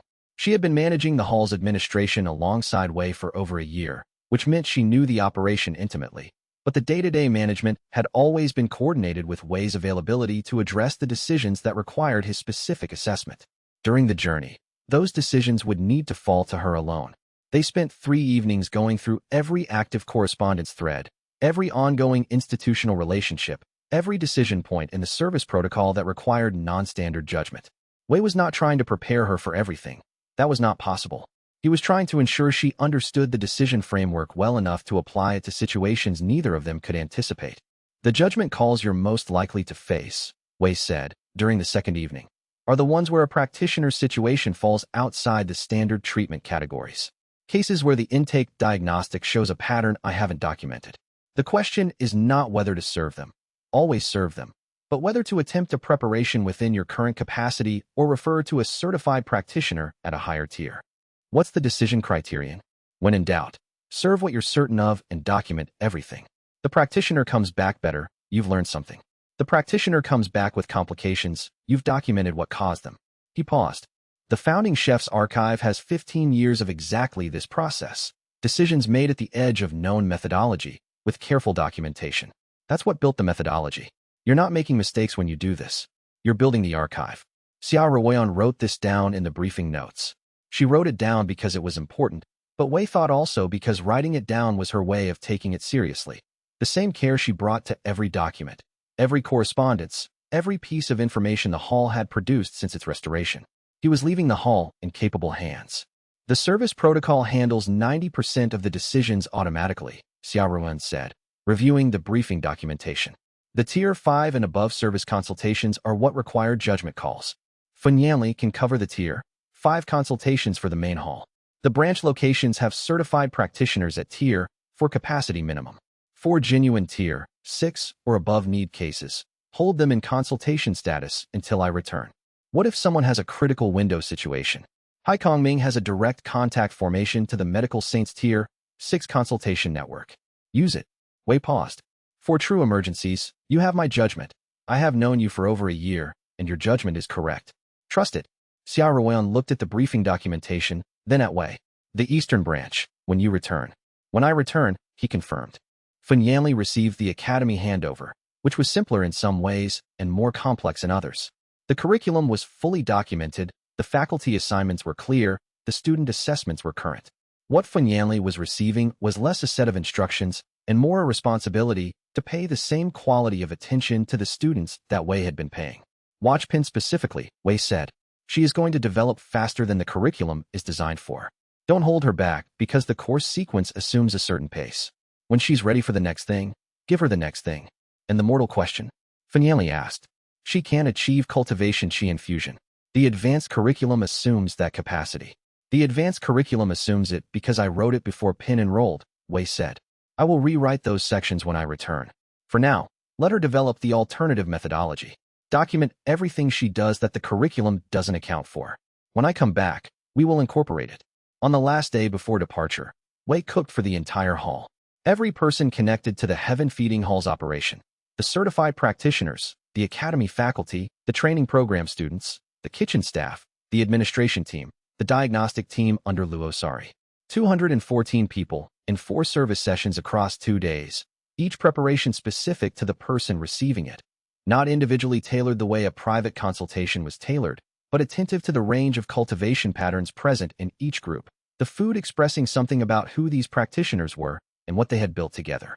Luo Sari, who ate at the second session, said afterward, I have been monitoring cultivation chi output and preparation work for over a year, and I have not seen anything at this concentration level outside the tribulation period. She was consulting her diagnostic display as she spoke, the way she always spoke about cultivation data, straight, clinical, without flourish. The tribulation transcendence advancement combined with the Jade Cauldron integration is producing a preparation capacity I do not have reference data for. I would need to categorize this as Tier 10 if the scale continues. The founding chef's archive described one preparation at that level, Wei said. The meal the original divine chef cooked the night before his departure for the Heaven Kitchen. What was the effect? The archive's account said that everyone present at that meal reached their next cultivation stage within a month. Every one of them. He paused. The founding chef considered this record the most important in the archive. He spent 3 pages analyzing what it might mean. What did he conclude? That the cook's cultivation at the departure threshold produces something the archive doesn't have a category for. That the food carries the cook's specific cultivation orientation, the entire accumulated direction of their practice, and transmits it to the people eating.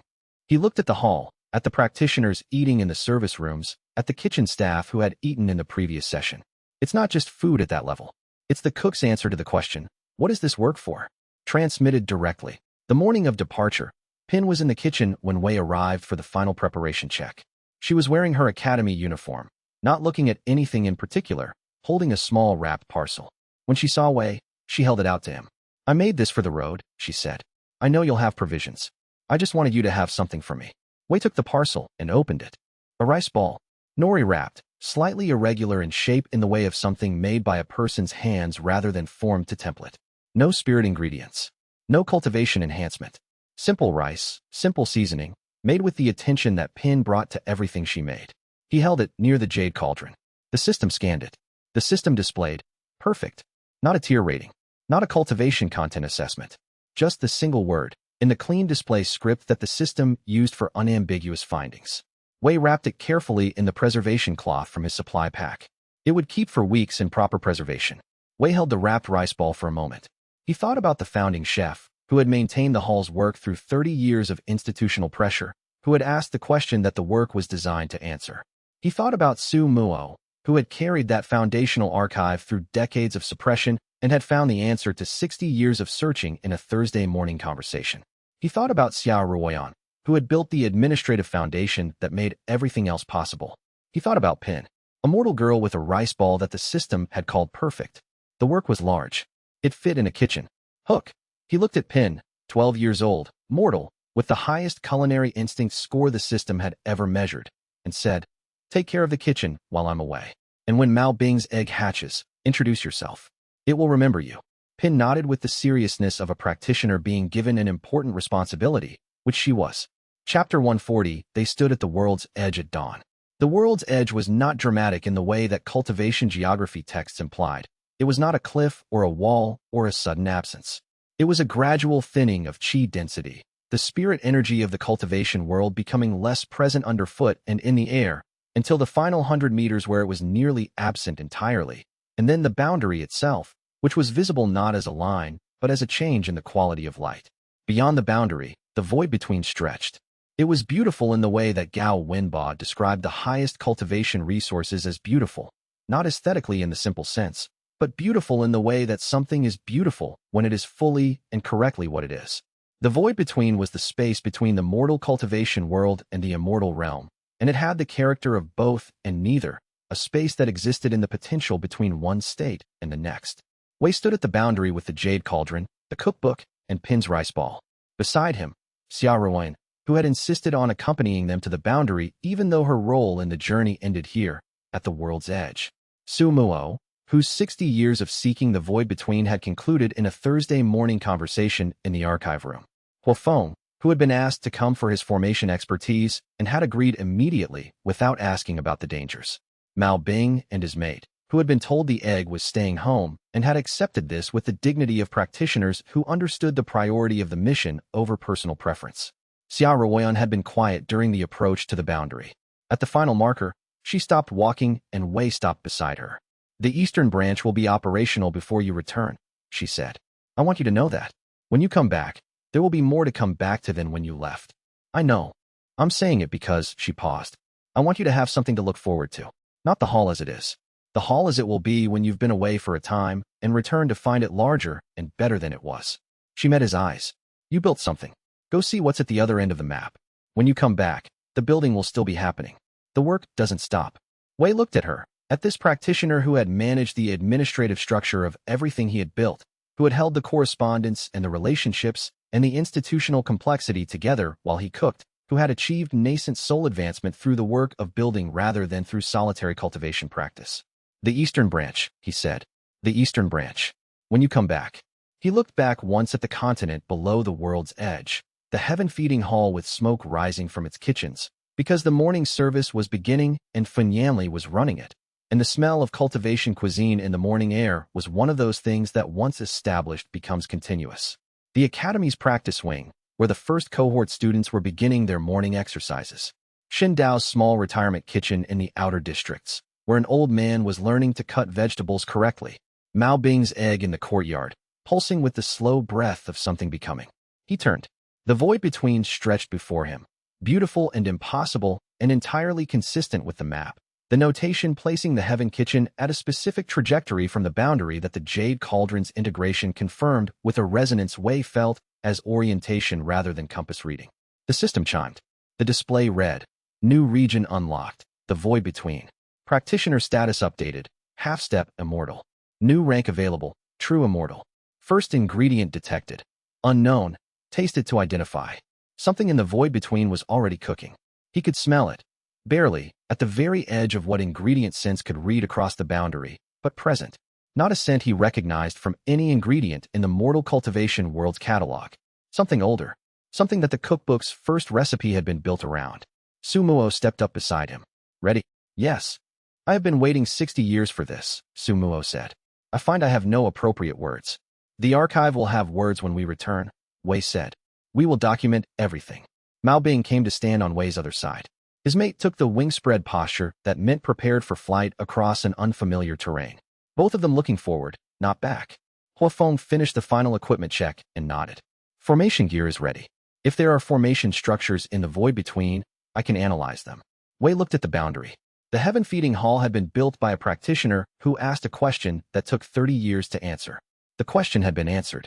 The next question was forming in the void between, carried in a cookbook written by the hall's founder, waiting in an ingredient the system had no category for, located in a kitchen where all food had begun. He took Pin's rice ball from the preservation cloth and held it for a moment.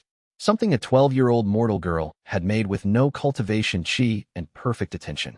Something the system had assessed with a single word. Something to carry into a space that only half-step immortals could reach, made by someone who could not cultivate at all. Ming, who had arrived at the boundary ahead of them, came to stand beside Wei.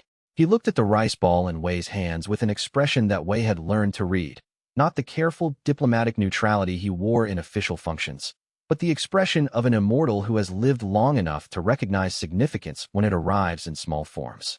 The first divine chef carried a rice ball on his ascent, as Ming said. It is in the celestial court's record. He made it himself, from the last of his hall's kitchen stores. He ate it at the boundary, just before he crossed. Wei looked at the rice ball. He ate it, Wei said. He said it was to remember what he was leaving, as Ming said. What he was going for. The thing he had started cooking for before the celestial court, or the system, or the heaven kitchen were part of his understanding. The simple fact of making food for someone. Wei put the rice ball back in the preservation cloth. He would not eat it here. He would carry it into the void between. He would eat it there, when the right moment arrived. When the journey needed him to remember what he had started cooking for, in the same way that the first divine chef had needed to remember at the moment he crossed his own boundary. That was exactly right. That was the tradition in the smallest possible form. The work was the work, regardless of the rank of the person doing it, regardless of the tools they had or did not have. Pin had made something perfect. Wei was going somewhere impossible. Both things were possible simultaneously. He put the rice ball back in the preservation cloth. He stepped across the boundary. The void between received him with the sensation of entering a kitchen for the first time, the specific charge of a space where work was done that mattered, where something was always beginning. The others crossed behind him.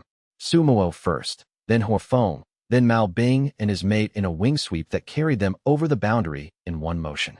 The world's edge was behind them. The heaven kitchen was ahead. The story of Wei Liang, the heaven-feeding chef, does not end here. It changes flavor entirely. The founding chef's question was answered. Cultivation cuisine addresses the bottleneck, replicably, at scale, across the full cultivation world. What comes next is not the answer to a question but the beginning of a new one, in a space where the original questions were first asked. 3 threads remain open for Part 2. The Heaven Kitchen and Wei's path to true immortal. Pin's impossible culinary instinct, and what she may become when no one is constraining her curriculum to a standard that was never built for her. And the question Xin Dao asked in a small retirement kitchen, which Wei answered honestly. If things had been different, they both would have been different, and which is not yet finished. Because Xin Dao is learning to cook, and learning to cook changes things, and what it will change in him is not yet known. The kitchen is open. The cultivation world is full of practitioners who have not yet broken through. The work continues. And so the Dao continues. If this journey moved you, leave a like and share your thoughts in the comments below. Subscribe and ring the bell. More stories await on the path ahead. Until next time, fellow cultivators.